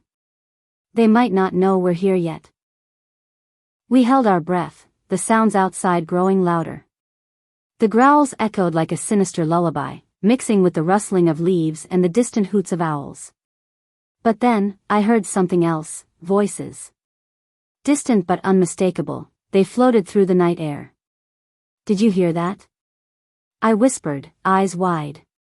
Justin nodded, his expression grave. It sounds like people. As we strained to listen, the voices grew louder, filled with laughter and shouts. Panic surged within me. What if they're bad people? Let's hope we don't have to find that out. Justin said, his resolve hardening.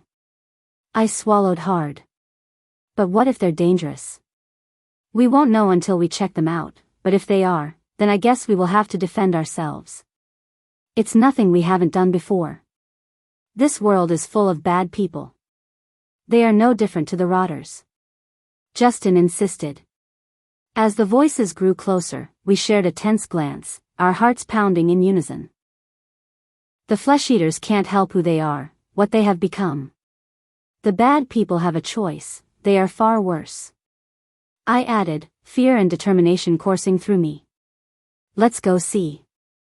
We moved cautiously to the window, peering out into the clearing. My heart dropped at the sight that met us. A group of men stood in the open, their laughter ringing out like a death knell. Their clothes were tattered, but their eyes glinted with a malevolent gleam. They were armed, their weapons glinting ominously in the moonlight. And then, as I scanned the crowd, my heart stopped. There, in the midst of them, Marcus was chained and bound. It was the traffickers, they had captured him. He was alive, but he looked terrified, his wide eyes scanning the forest around him. The men were taunting him, their laughter cruel and mocking. No! I gasped, my heart racing. We have to save him.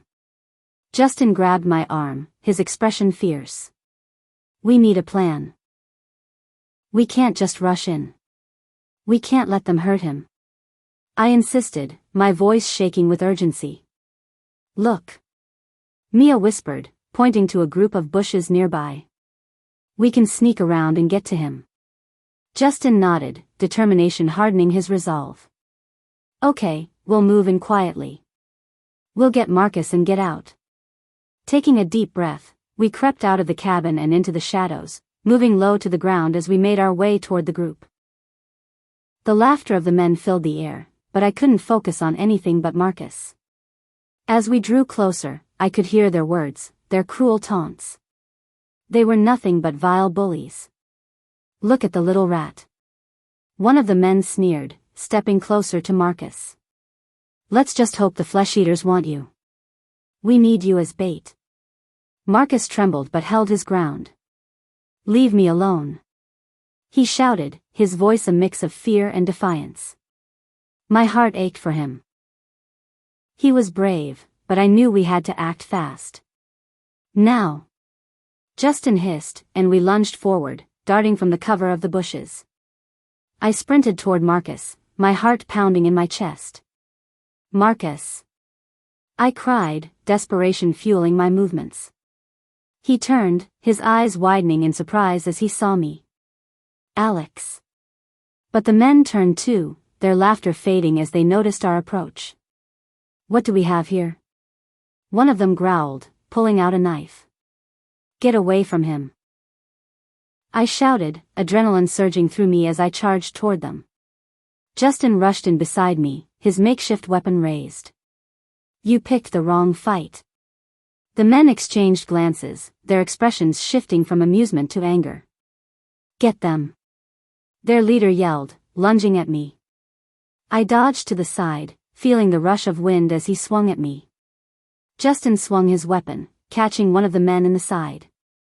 Chaos erupted all around us, the sounds of struggle filling the air. I fought with everything I had, adrenaline fueling my every move as I dodged and weaved through their attacks. Mia untied Marcus and then they both joined the fray. "Let's go!" he yelled, a newfound strength in his voice. The men were chaotic, their movements clumsy as they struggled to regain control. One of them reached for Marcus, but I was quicker, pushing him away and shoving Marcus behind me. "Run!" I shouted. Justin and Mia were right beside me, their faces set in rage. We fought our way through the fray, the sounds of chaos swirling around us. But as we neared the cabin, I could feel the weight of their anger behind us. They were not going to let us escape. "Don't look back!" Justin yelled, shoving Marcus ahead of him as we burst through the door and into the safety of the cabin.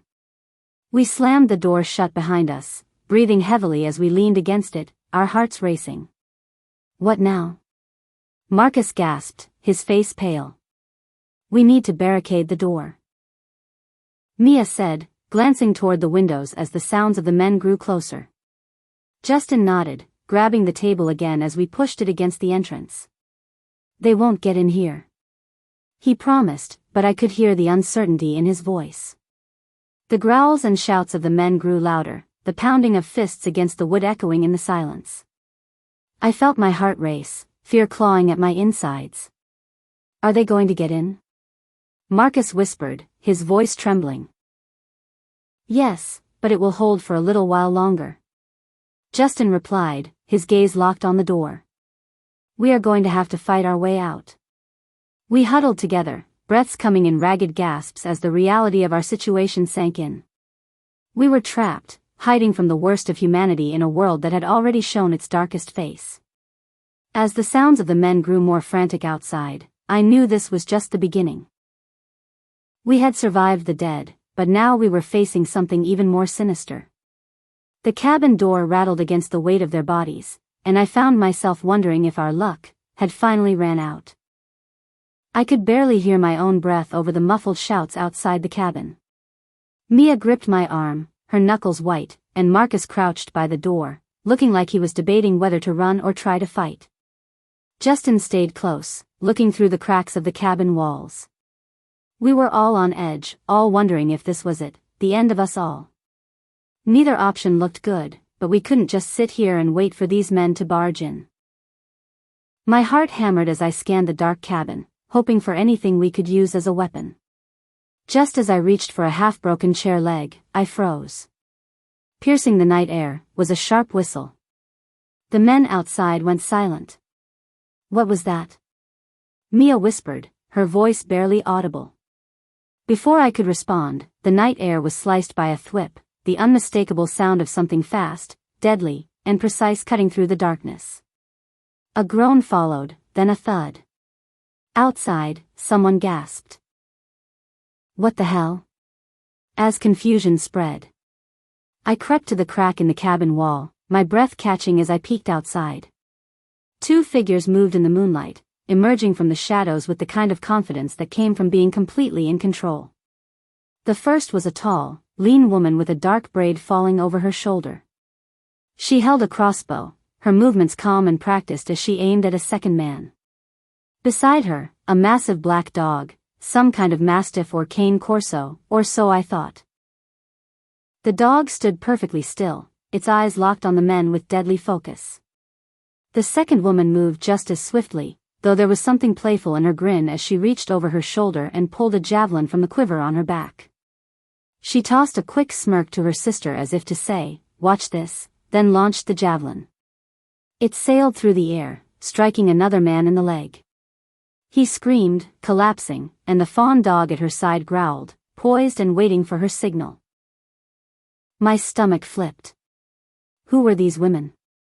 They seemed unfazed by the men, and there was something almost competitive in the way they worked. 8 points. The second woman said with a shrug, grinning at the other woman. That's a pretty good start. 7 points. The dark-haired lady corrected her, her voice low and cold as she fired another bolt, taking down a third man. It doesn't count if it's just his leg, Kay. Oh, come on, Val, Kay retorted, rolling her eyes.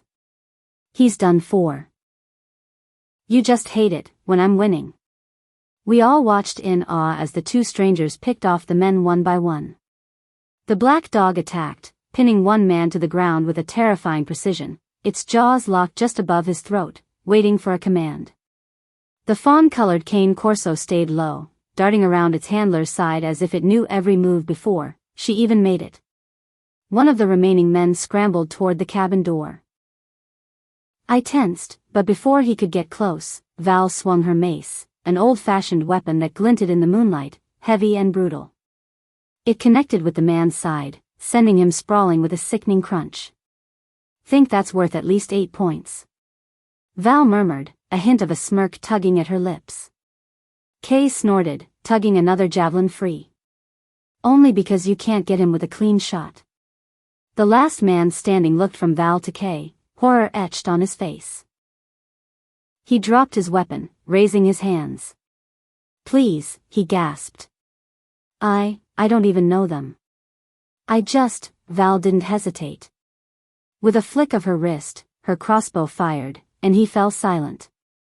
Kay rolled her eyes, giving her sister a mock applause. Not bad, she said with a smirk.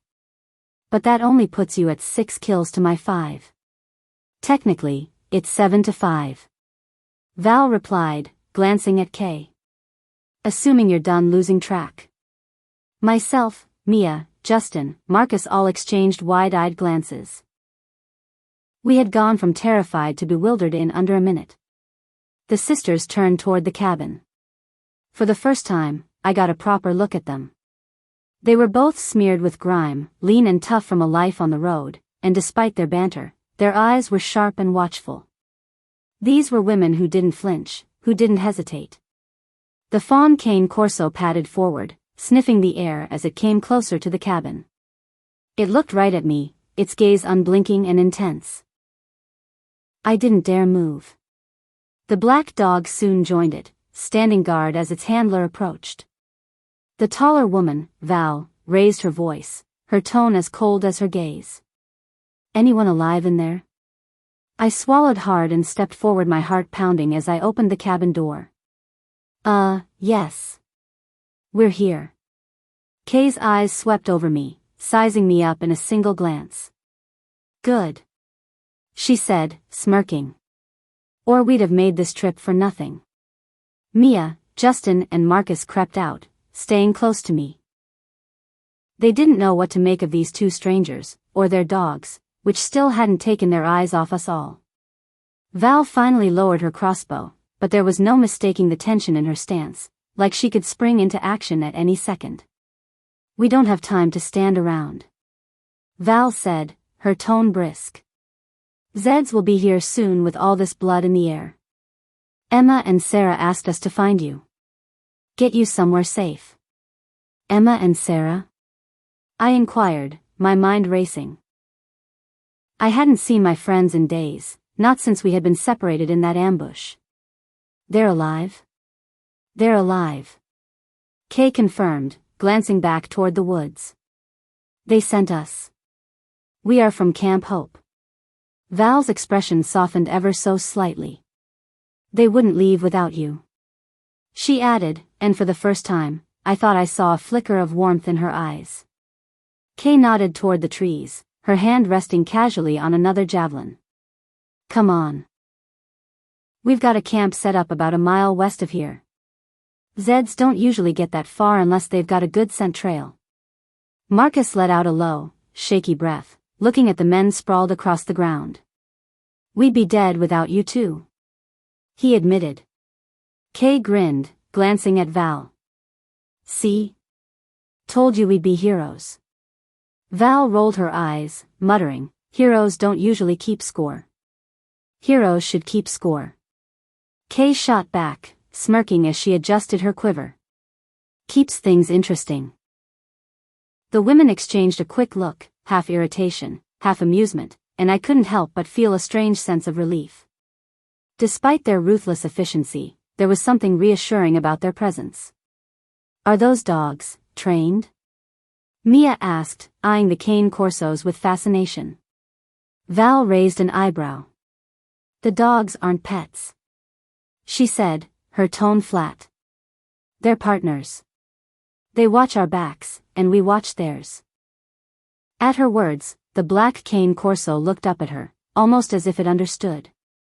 Val gave it a slight nod, and it immediately returned to her side, sitting on command.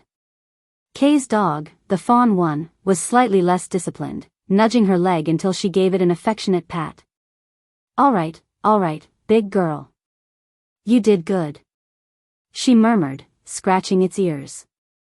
We moved quickly through the woods, keeping to the shadows as the sisters led us toward safety. Every so often, one of the dogs would stop, sniffing the air, and the two women would freeze, their bodies coiled and battle-ready. It was clear they trusted the dogs implicitly, and with good reason. They hadn't gone far when Val suddenly held up a hand. Zeds, she said, her voice barely above a whisper. Kay's expression brightened, and she looked at Val with a mischievous glint in her eye. Double points if we don't use the crossbows? Val sighed, but there was a hint of a smirk on her face. Fine. But you get the first strike. With that, Kay slipped a javelin from her quiver, moving forward with the ease of someone who'd done this 1,000 times. I watched, half in horror and half in fascination, as Kay launched the javelin into the first flesh-eater's skull, dropping it in one hit. 1. She whispered triumphantly, flashing Val a grin. Val swung her mace with a practiced, almost graceful motion, sending another flesh-eater's head snapping back. She turned to Kay, a single eyebrow raised. 1 each. Better keep up. They moved like dancers, weaving around each other with the ease of long-practiced steps, the dogs at their heels. Every swing, every throw, was precise and controlled, the flesh-eaters didn't stand a chance. 2 for me. Kay murmured as her javelin dropped another. 3, in case you guys hadn't noticed, my sister Kay likes to cheat. Val countered, delivering a brutal hit to a flesh-eater lunging toward her. I felt a strange thrill watching them, they were warriors, and I was in awe. For the first time in weeks, I felt like we might actually make it through the night. The sisters cleared the flesh-eaters, like it was just another day's work. Their eyes gleamed with the thrill of competition, their bodies moving with practiced efficiency, and every strike seemed perfectly timed. Myself and my friends could only watch in awe as Val and Kay cleared the path ahead. 4. Kay muttered, pulling her javelin out of the chest of a fallen flesh-eater, then giving it a quick, careless wipe against her pant leg. And I don't cheat. 5, tell that to your ex-boyfriend, Mikey. Val replied coolly, swinging her mace one more time. The heavy metal ball, covered in spikes, smashed through bone with a sickening crunch. I winced, but I had to admit, it was effective. They're keeping count? Mia whispered in disbelief. Looks like it. I murmured back, trying to wrap my head around these two women who seemed to enjoy taking on flesh-eaters, as much as they enjoyed one-upping each other. Kay gave a mock sigh as she shoved a dead one away with her boot. See, Val? I keep telling you, we'd be at 100 kills if you just let me take the lead. And as for Mickey, that's a low blow. You know I had to put him out of his misery. Val snorted, not even bothering to look at her sister as she swung her mace in the air. Right. Because your reckless approach is clearly the secret to survival. Kay rolled her eyes, tossing her javelin with a snap of her wrist. Hey, it's been working so far. Let's see, she shot me and my friends a mischievous grin. Scores even, Val. Hope you're ready to lose. Val's expression remained impassive, though I could see the glint in her eyes. Keep dreaming, little sister. She murmured, swinging her mace toward another flesh-eater and clearing their path once again. After another minute of quiet but intense combat, the last of the flesh-eaters lay scattered in the dirt. Kay and Val surveyed the scene, seeming almost disappointed that there weren't more of them. The dogs, now relaxed, paced back and forth in front of their handlers, their noses lifted as if they were already checking for the next wave of threats. Val whistled softly, and the black cane corso returned to her side, sitting to attention, eyes still scanning the darkness. The fawn cane corso settled beside Kay, who gave its head a quick scratch, muttering, "Good job, Hera." The dog leaned into her touch, as if it relished even the briefest bit of praise. Still catching my breath, I finally stepped forward, barely able to suppress my gratitude. "Thank you," I said, my voice a bit unsteady. "You saved us back there." Val gave a single nod, not one for drawn-out gestures, it seemed. "That's why we came," she said simply. Kay, on the other hand, flashed me a grin. "Yeah, don't sweat it. We could tell those guys were trouble the second we laid eyes on them. They've been hassling people all over, trying to strong-arm supplies. Scum, really." Marcus took a shaky breath, glancing between the two sisters. How did you even know we were here?" Kay shrugged. "It wasn't hard to find you, after Emma and Sarah told us of your last sighting. We've been tracking you. They've been holding up back at camp. They are safe enough there, for now." "Wait," I said, a flood of relief washing over me at the mention of our friends. "Emma and Sarah. They're okay? Really? Safe as they can be?" Val replied.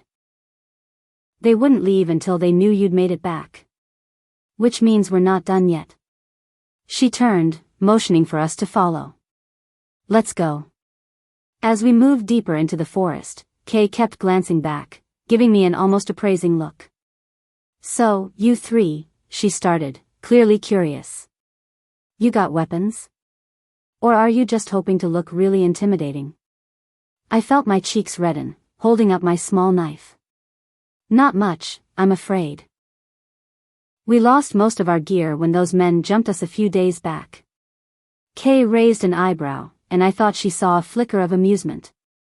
"All you've got is a knife?" It was this, or a rusty spoon. I shot back, giving Kay a look. But I made my choice. Val let out a low chuckle, surprising everyone. "Brave," she commented, a faint smile tugging at the corner of her mouth. "Maybe reckless, but brave. I like her," Kay said, nodding approvingly. "Give her a crossbow, and she might actually last out here." Val's gaze lingered on me, studying me as if weighing my potential. Finally, she nodded. "Next stop, you're getting a weapon upgrade. You'll need it." I really liked these two, they were funny and kind. "I can use a crossbow, and I have killed several flesh-eaters, I mean Zeds, on the road. How do you think we survived out here for so long?" I insisted, even though I was still trying to wrap my head around the fact that if it wasn't for these two sisters, the ending could have been very different. The journey to their camp was tense but uneventful. I found myself trying to watch the sisters and their dogs without making it too obvious. The dogs moved almost as if they were an extension of their handlers, responding to the smallest gestures. A flick of Val's hand, and her black cane corso would pause, scanning the area before signaling it was safe. Kay's fawn cane corso seemed a little more relaxed, padding around her in circles, occasionally nudging her if she slowed down. It was a level of discipline and connection I had never seen before, and I couldn't help but feel a pang of admiration, and maybe a little envy. Eventually, we reached a clearing surrounded by dense trees. A small, well-camouflaged tent sat near the edge, along with a few makeshift barriers that looked like they'd been put together in a hurry. It was clear that the sisters knew how to blend into their surroundings, leaving almost no trace. Val gestured for us to sit by the fire pit in the center of the clearing. We'll rest here for a bit, but not long. Rotters will catch our scent soon enough. Kay started rummaging through a pack, pulling out a water bottle and handing it to myself and the others. Here. You look like you could use it. I accepted it gratefully, realizing only then just how parched I was. I took a long drink, feeling the cool water soothe my dry throat. As we sat, a comfortable silence fell over us all, broken only by the occasional crackle of the fire as Kay lit it. Finally, Mia spoke up, her voice quiet. How do you survive like this? I mean, out here, always on the move. Val glanced at her, her expression unreadable. You learn fast. Or you don't make it. Kay gave a faint smirk. And you find ways to keep it interesting, she added, flashing a mischievous look at her sister. Right, Val? Val sighed, a hint of exasperation in her voice.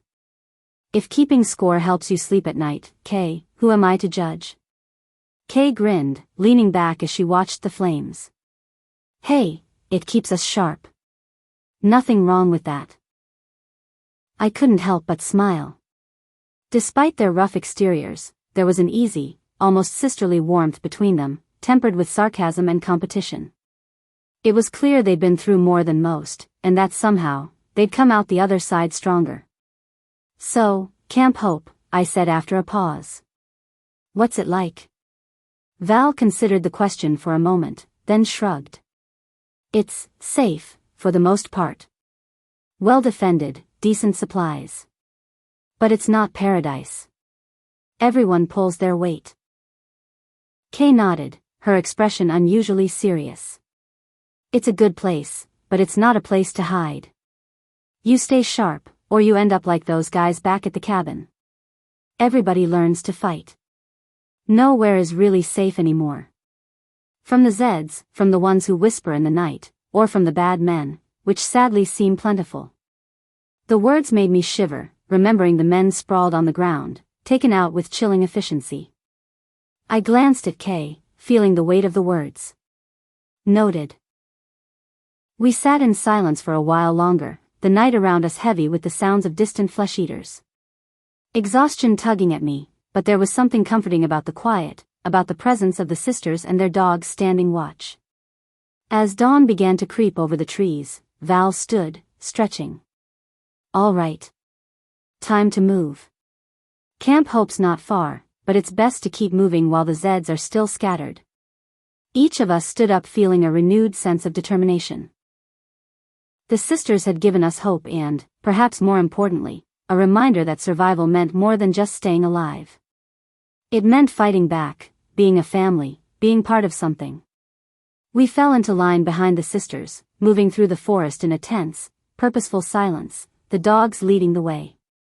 With each step, I felt my fear begin to fade, replaced by a fierce, growing resolve. Whatever lay ahead, I knew one thing for certain, we would make it to Camp Hope.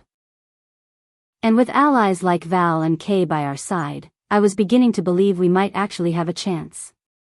A chance to survive. A chance to live. I pushed aside my lingering fears as I walked behind the two sisters, feeling a strange sense of camaraderie with them. The world had changed drastically, but as we made our way through the dense trees, it felt as though the night's chaos was already fading. The sisters led us in silence, their bodies tense and alert, the dogs occasionally stopping to sniff the air, always on guard. I found myself drawn to the confident movements of Val and Kay, their presence inspiring a blend of awe and determination in me. Each step felt more assured, fueled by the hope that we would soon reunite with Emma and Sarah. Eventually, the trees thinned out, revealing a clearing where a makeshift camp had been set up.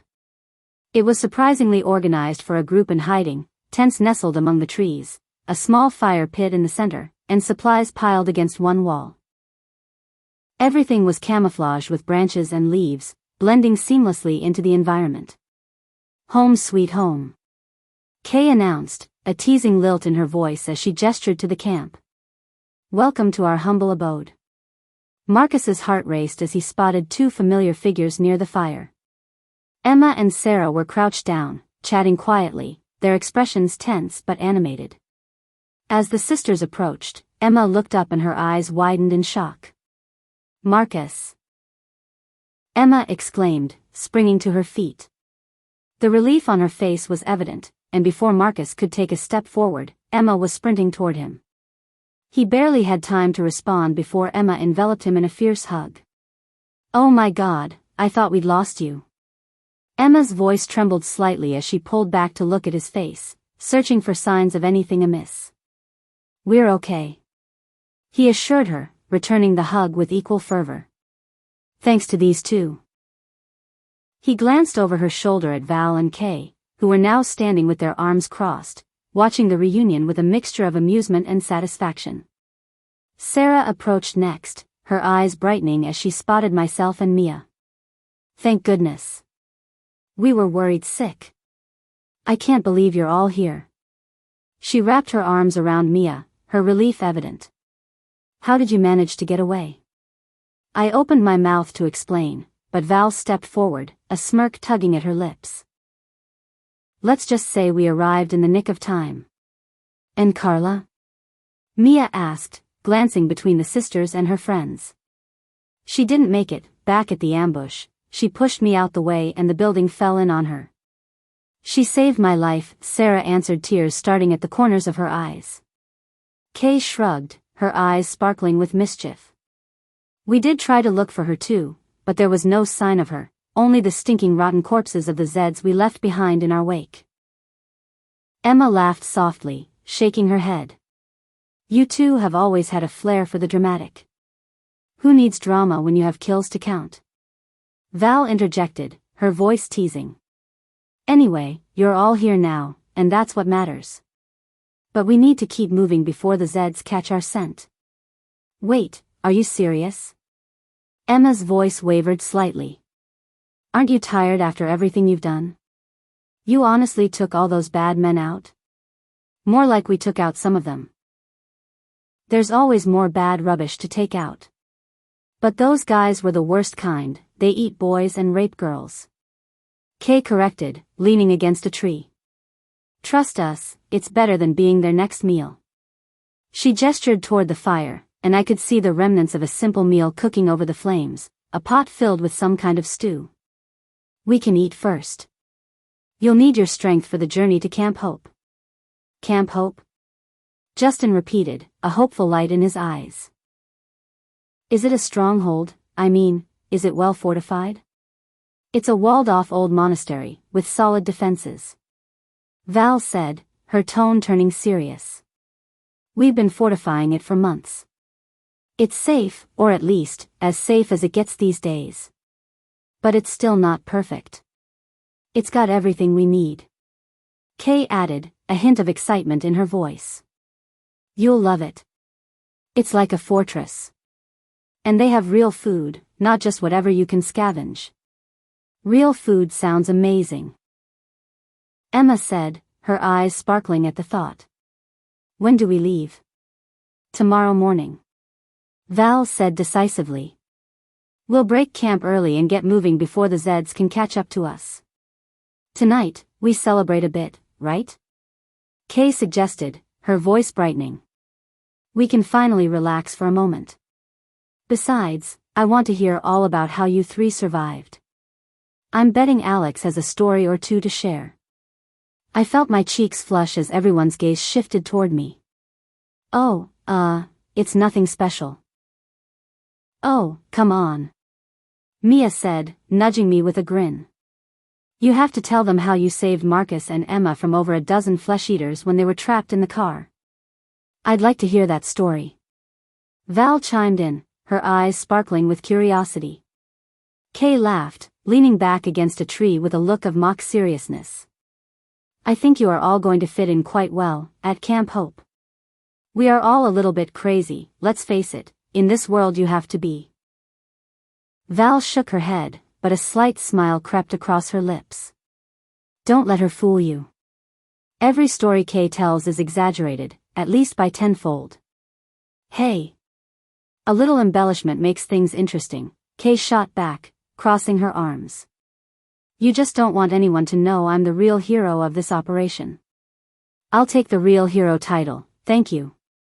Val replied dryly. I did most of the work, after all. Only because you took all the fun kills. Kay retorted, her laughter ringing out in the clearing. As the banter continued, I felt warmth spreading through my chest. There was something almost normal about the atmosphere, a sense of community that had been so distant for so long. Surrounded by friends, with the two sisters proving to be unexpected allies, everything seemed to be on the way up. We all gathered around the fire, sharing whatever food we had. The stew was hearty, seasoned surprisingly well for a camp meal, and everyone dug in eagerly. Okay, Alex, it's your turn, Kay prompted between bites, leaning forward with a mischievous glint in her eye. Tell us how you survived the ambush. Yeah. Emma chimed in, leaning closer. You've been pretty quiet about all that. I glanced around at their eager faces, taking a deep breath. It was just chaos. I started. Me and Justin fell through an outbuilding flooring. Then the flesh-eaters started falling in on top of us. I'm sure those men herded them to us. Justin saved my life in that basement. We fought so many of them. It was dark and full of dust. The dust made it difficult to see the flesh-eaters. And our throats were like sandpaper. We kept killing them, but they kept falling into the basement and trying to eat us. We barely made it out. We lost track of everyone in the confusion, and then we found Marcus being held hostage by those men. We fought them off and escaped. But those men, they kept coming. We were cornered in a cabin, and that's when Val and Kay saved us. The group listened intently, the fire crackling between them as I spoke. I shared how we had survived on limited supplies, constantly evading danger, and how we had been trying to make our way to Camp Hope ever since the world fell apart. When I finished, Emma reached over to squeeze my hand. I can't believe you went through all that. But I'm so glad we found each other again, and these sisters, she cast a glance at Val and Kay, I think we owe them a lot. Just doing our job. Val said with a nonchalance, though her tone betrayed a hint of pride. We're glad you're all safe, but tomorrow we'll need to focus. It's not an easy trek. As the firelight flickered, Kay leaned back, a mischievous smile spreading across her face. I still think Alex has some hidden skills. A little knife fighting here, a few Zed kills notched up on your bedpost. I'm betting you've got some impressive tricks up your sleeve.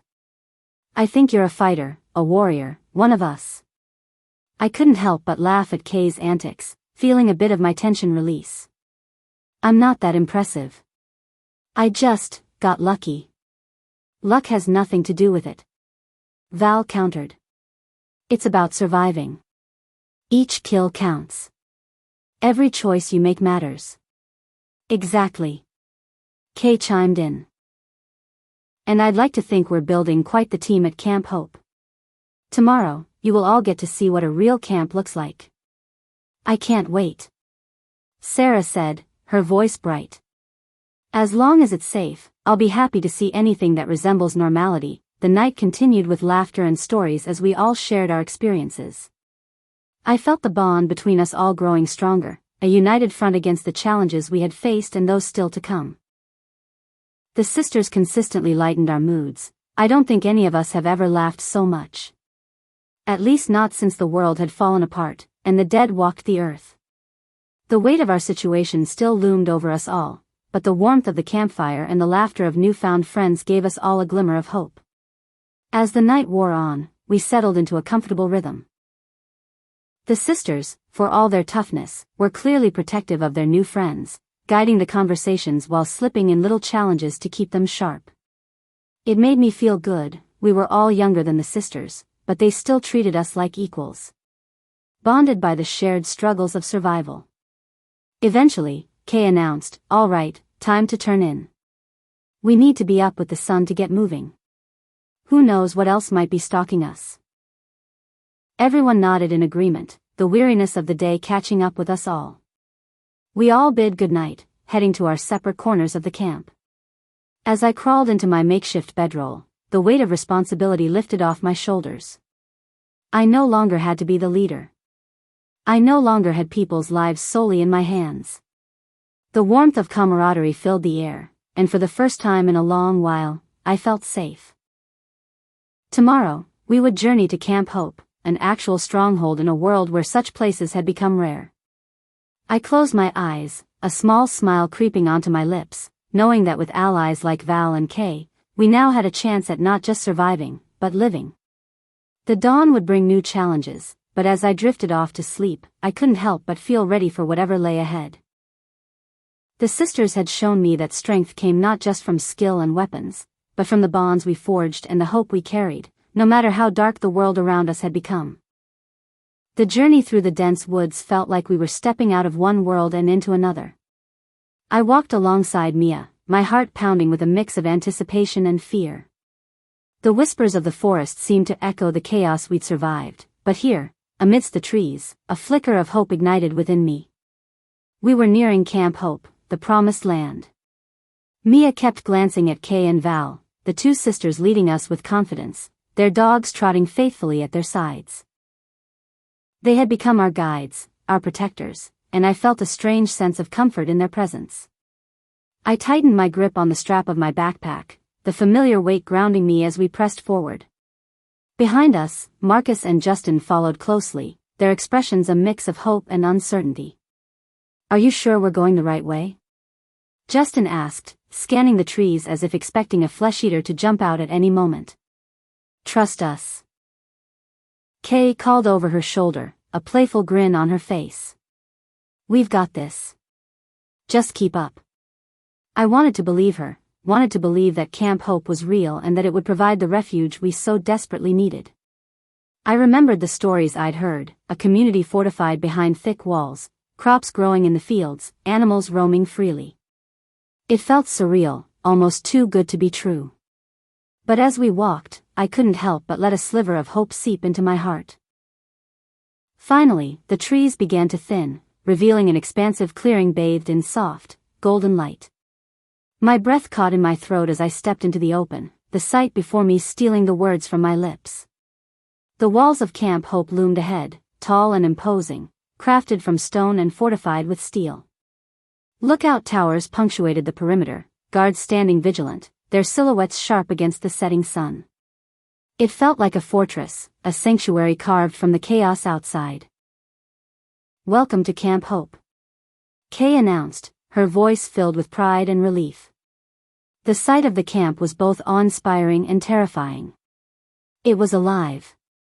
Laughter floated through the air, mingling with the sounds of animals in the distance. I caught sight of fields stretching out behind the walls, crops swaying gently in the breeze, and my heart raced. Could this really be the safe haven we had been searching for?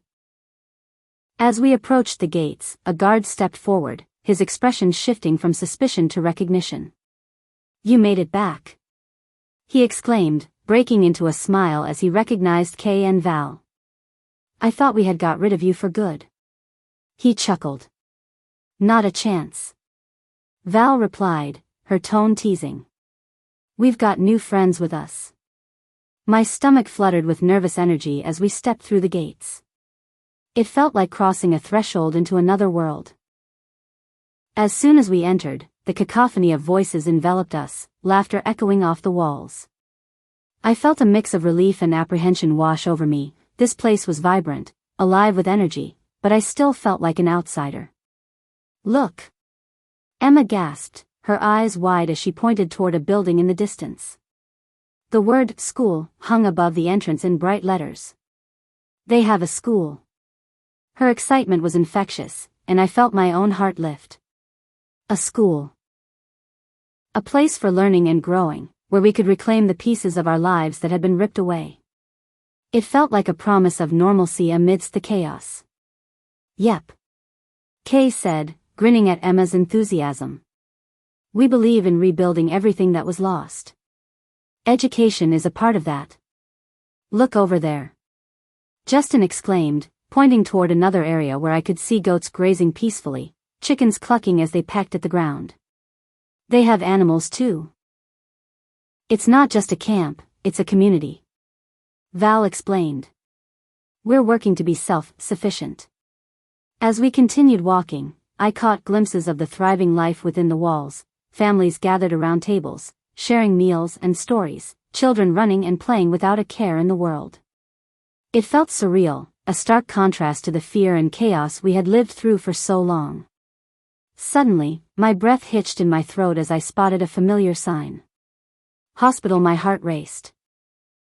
The memories of the hospitals overrun by the dead flashed through my mind, the cries of the dying and the chaos that had erupted. But here, in this camp, hope flickered. Sarah and Mia exchanged glances, their excitement palpable as they stepped forward. Is it really functional? Sarah asked, tinged with excitement. Not just functional. Kay replied. It's fully stocked and staffed with trained professionals. That's our first port of call. You all have to be checked over, for bites and scratches. I could see the relief wash over Sarah's face, a momentary escape from the nightmares that had haunted her since the outbreak. This place could heal them, not just physically, but emotionally too. The sterile smell of antiseptic filled the air as we all stepped into Camp Hope's hospital. It was clean, orderly, and quiet. Rows of beds lined one side of the room, and cabinets filled with neatly organized medical supplies hugged the walls. A woman with cropped gray hair and sharp eyes looked up from her clipboard as we entered, her gaze immediately appraising. You must be the new arrivals, she said, walking over with a brisk step. I'm Dr. Lillian Hayes. But you can call me Lil. It's standard procedure to check everyone over when they arrive. Infected wounds are a serious risk here. I nodded, swallowing my nerves. The reality of a real, functioning hospital was surreal, a stark contrast to the makeshift first aid kits we had relied on out in the wild. Mia and Sarah were already exchanging glances, visibly impressed. Please, sit. Dr. Hayes instructed, gesturing toward a series of examination beds. One by one, myself and my friends hopped onto the beds, a mix of curiosity and apprehension in our eyes. Dr. Hayes checked over each of us with practiced efficiency, her hands steady and sure. She cleaned cuts, took temperatures, and examined bruises with a keen eye, occasionally muttering something to herself. I could use more hands around here, she said with a sigh as she examined my scraped elbow. Ever since the world went dark, it's been impossible to get proper help. Mia and Sarah exchanged a glance, their eyes lighting up with understanding. Actually, we were studying to be nurses before everything happened. Mia offered, her voice a mix of eagerness and sadness. Dr. Hayes paused, raising an eyebrow. Really? Then you understand how vital it is to have trained hands. You two might be just what we need here. A small spark of pride flared in my chest as I saw the relief on Sarah's face. For so long, their skills had felt useless, just remnants of a life they could never get back. But here, they could put their knowledge to good use again. Then Dr. Hayes turned to Justin, who was watching the examination with a mix of boredom and worry. Her eyes narrowed as she spotted a scratch trailing across his cheek. And where did you get this? She asked, her tone shifting slightly. Justin frowned, running a hand over his face. I'm not really sure, he admitted, looking uneasy. Could have been a branch, maybe. Or, something else. Dr. Hayes' face hardened. If you don't know exactly where it came from, we can't take any chances. You'll need to be isolated for 48 hours, just to be safe. Silence hung in the room as Justin's expression shifted from confusion to dread. Wait, isolated? Just because of a scratch? Yes. Dr. Hayes replied, a touch of sympathy in her eyes. It's necessary. We've seen too many cases turn bad. This is for everyone's safety, including yours. I felt a pang of worry for Justin, but I also understood the need for the strict precautions. We all did. We had come too far to let our guard down now. But, he's had it for longer than 2 days. I blurted out, in his defense. It's okay, he will just be in an isolation pod, it has everything he needs, and we will feed him up so when he comes out, he will be as strong as an ox. She assured me. Just then I ran up to him, flung my arms around him, and kissed his head. See you on the other side. I joked. Then he was led away by one of the nurses. Okay, everyone, let's keep moving. Val instructed, her voice firm yet reassuring. We need to get you settled in before the sun goes down. As we walked deeper into the camp, the sights kept surprising us, children with bright smiles, people working together, laughter spilling from every corner. This was a different world from the one we had known, and with each step, I felt the walls I had built around my heart begin to crumble. We finally reached a central courtyard where people were gathering. I could see a tall figure standing off to the side, arms crossed, a mischievous smirk on his face. Look who finally decided to show up. He called out, a playful lilt to his voice. Steele. Val said with an eye roll, but there was an unmistakable warmth in her tone. He approached us, his grin wide and welcoming. You're the new recruits, right? Welcome to Camp Hope. I'm Steele, but don't let the name fool you. Our dad was a Steelers fan. I am the boss around here. Just don't let that go to your head, dear brother. Val quipped. The laughter that followed broke the tension that still clung to me. I took a deep breath, finally feeling a sense of belonging. As we introduced ourselves, Steele's attention shifted between us, his interest genuine. So, what do you think so far? It's amazing. I replied, my voice steadying as I looked him in the eye.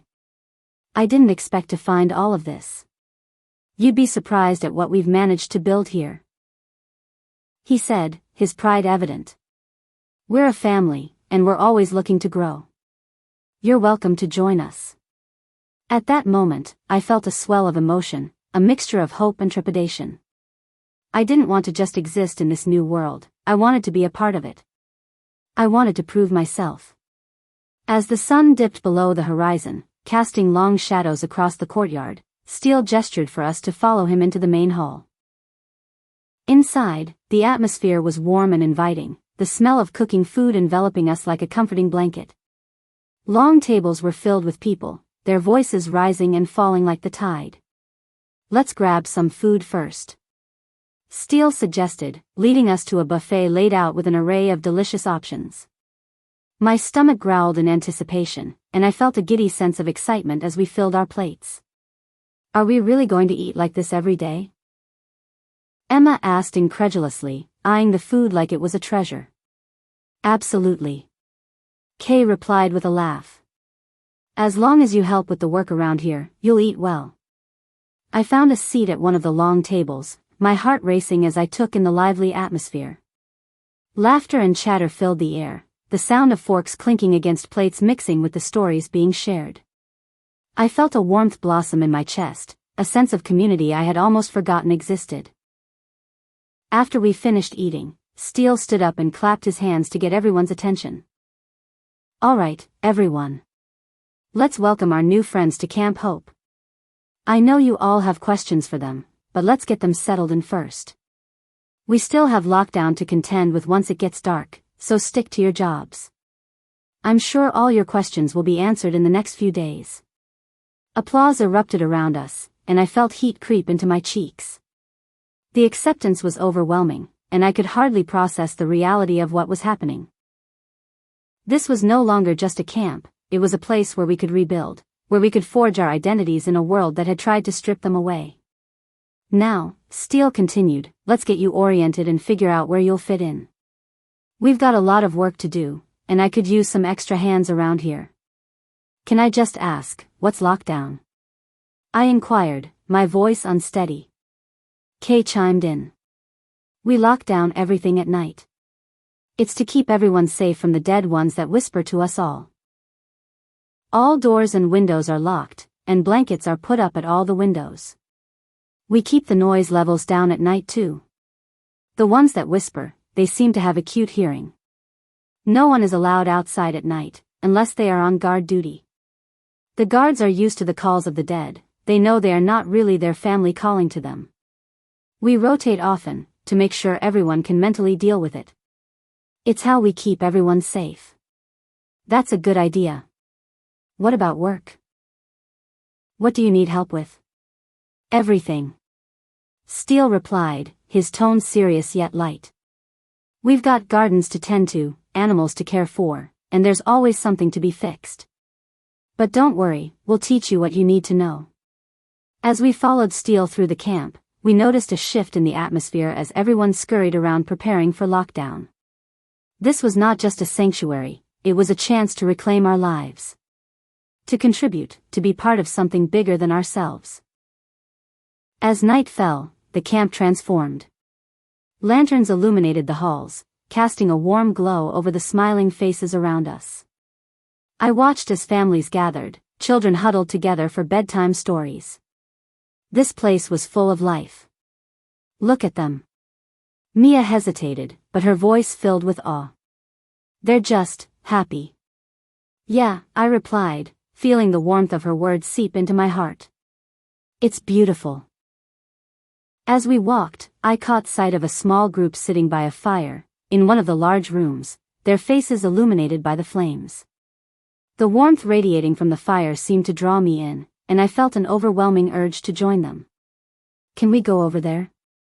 I asked, nodding toward the fire. Absolutely. Kay said, leading the way. Let's see what they're up to. We settled in around the fire, the crackling flames filled the air with a comforting sound. It felt like the slice of normalcy that I had longed for, a reminder that despite the horrors we had faced, there was still joy to be found. And then, as the fire blazed, I saw him. A boy with messy dark hair, a warm smile, and eyes that sparkled with mischief. I felt a spark of connection, a pull I couldn't explain. As he caught my gaze, he grinned, and I felt a blush rise to my cheeks. Hey, he said, his voice smooth and inviting. I'm Noah. You're new around here, right? Yeah, I'm Alex. I replied. We could use someone like you around here. He said, his smile widening. You look like you can handle yourself.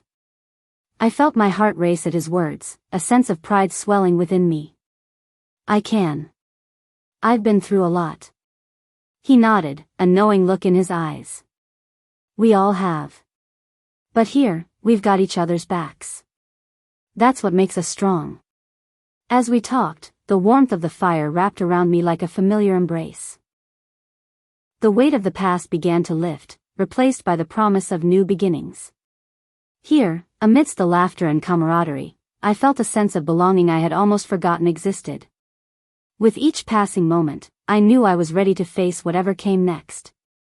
Camp Hope was more than just a refuge, it was a chance to forge new bonds, and to stand strong. As the fire crackled and laughter echoed around me, I felt a flicker of jubilation ignite in my heart. This was just the beginning, and I was ready to embrace it. I wasn't just a kid anymore, I was a warrior, ready to fight for my place in this world. And as the night creeped in around us, I knew that whatever lay ahead, I wouldn't be facing it alone. We were all in this together, ready to take on the challenges of the new world, one day at a time. Camp Hope offered us a new beginning, and I was ready to make it my home. The fire crackled in front of us, and the warmth was welcome after days on the road, but it was the faces around the flames that kept holding my attention. Camp Hope wasn't just a place, it was people, dozens of them, all huddled here together. And each one of them seemed to know something that we didn't. It was in their eyes, the way they all looked toward the door or shifted restlessly on their logs and benches. Something dark lurked in the air, just waiting to be acknowledged. Val and Kay sat on either side of the fire, the flickering light making their faces look hard, almost ghostly. They were both scanning the crowd, sharing tense glances. Then Kay nodded to Val, like they had silently agreed on something. That's when it started. A whisper, just one at first, brushing through the trees like a slow exhale of wind. It was soft, so quiet I almost thought I imagined it. But then it came again, this time closer, like they were right outside the walls. The hairs on the back of my neck shot up, and I glanced over at Marcus, who met my eyes and gave a tiny, tense nod. He'd heard it too. The whispers grew, spreading through the trees, low voices muttering words too quiet to make out, but the sound alone sent a shiver deep into my bones. All around, the kids at the fire were pulled away by adults, one by one, without a single word spoken. Little hands clutched blankets as parents and guardians whisked them off into the corridors, slipping through the back doors as silently as ghosts. What's happening? I whispered to Mia, but she didn't answer. She was too busy staring at Kay and Val. When the last of the kids disappeared, Val stood and raised a finger to her lips, a silent command for quiet that made the hairs on my arms prickle even more. The whispers were closer now, thick like fog, and I felt the weight of every single word, even though I couldn't understand them. It was as if the air itself was warning us. K.A. Paul, come to us. Maria, come to me. Steele, Dad's here. Mommy, I need you. Elise. Justin, Mia. This is lockdown. Kay said, her voice barely above a whisper. She spoke just loud enough for those of us by the fire to hear, but her tone was deadly serious.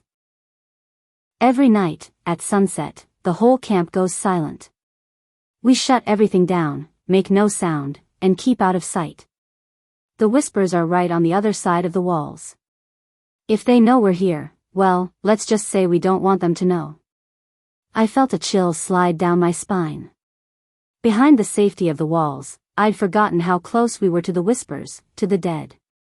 But here, in this camp, with their lockdown silence, I could feel it in every breath, every nervous glance.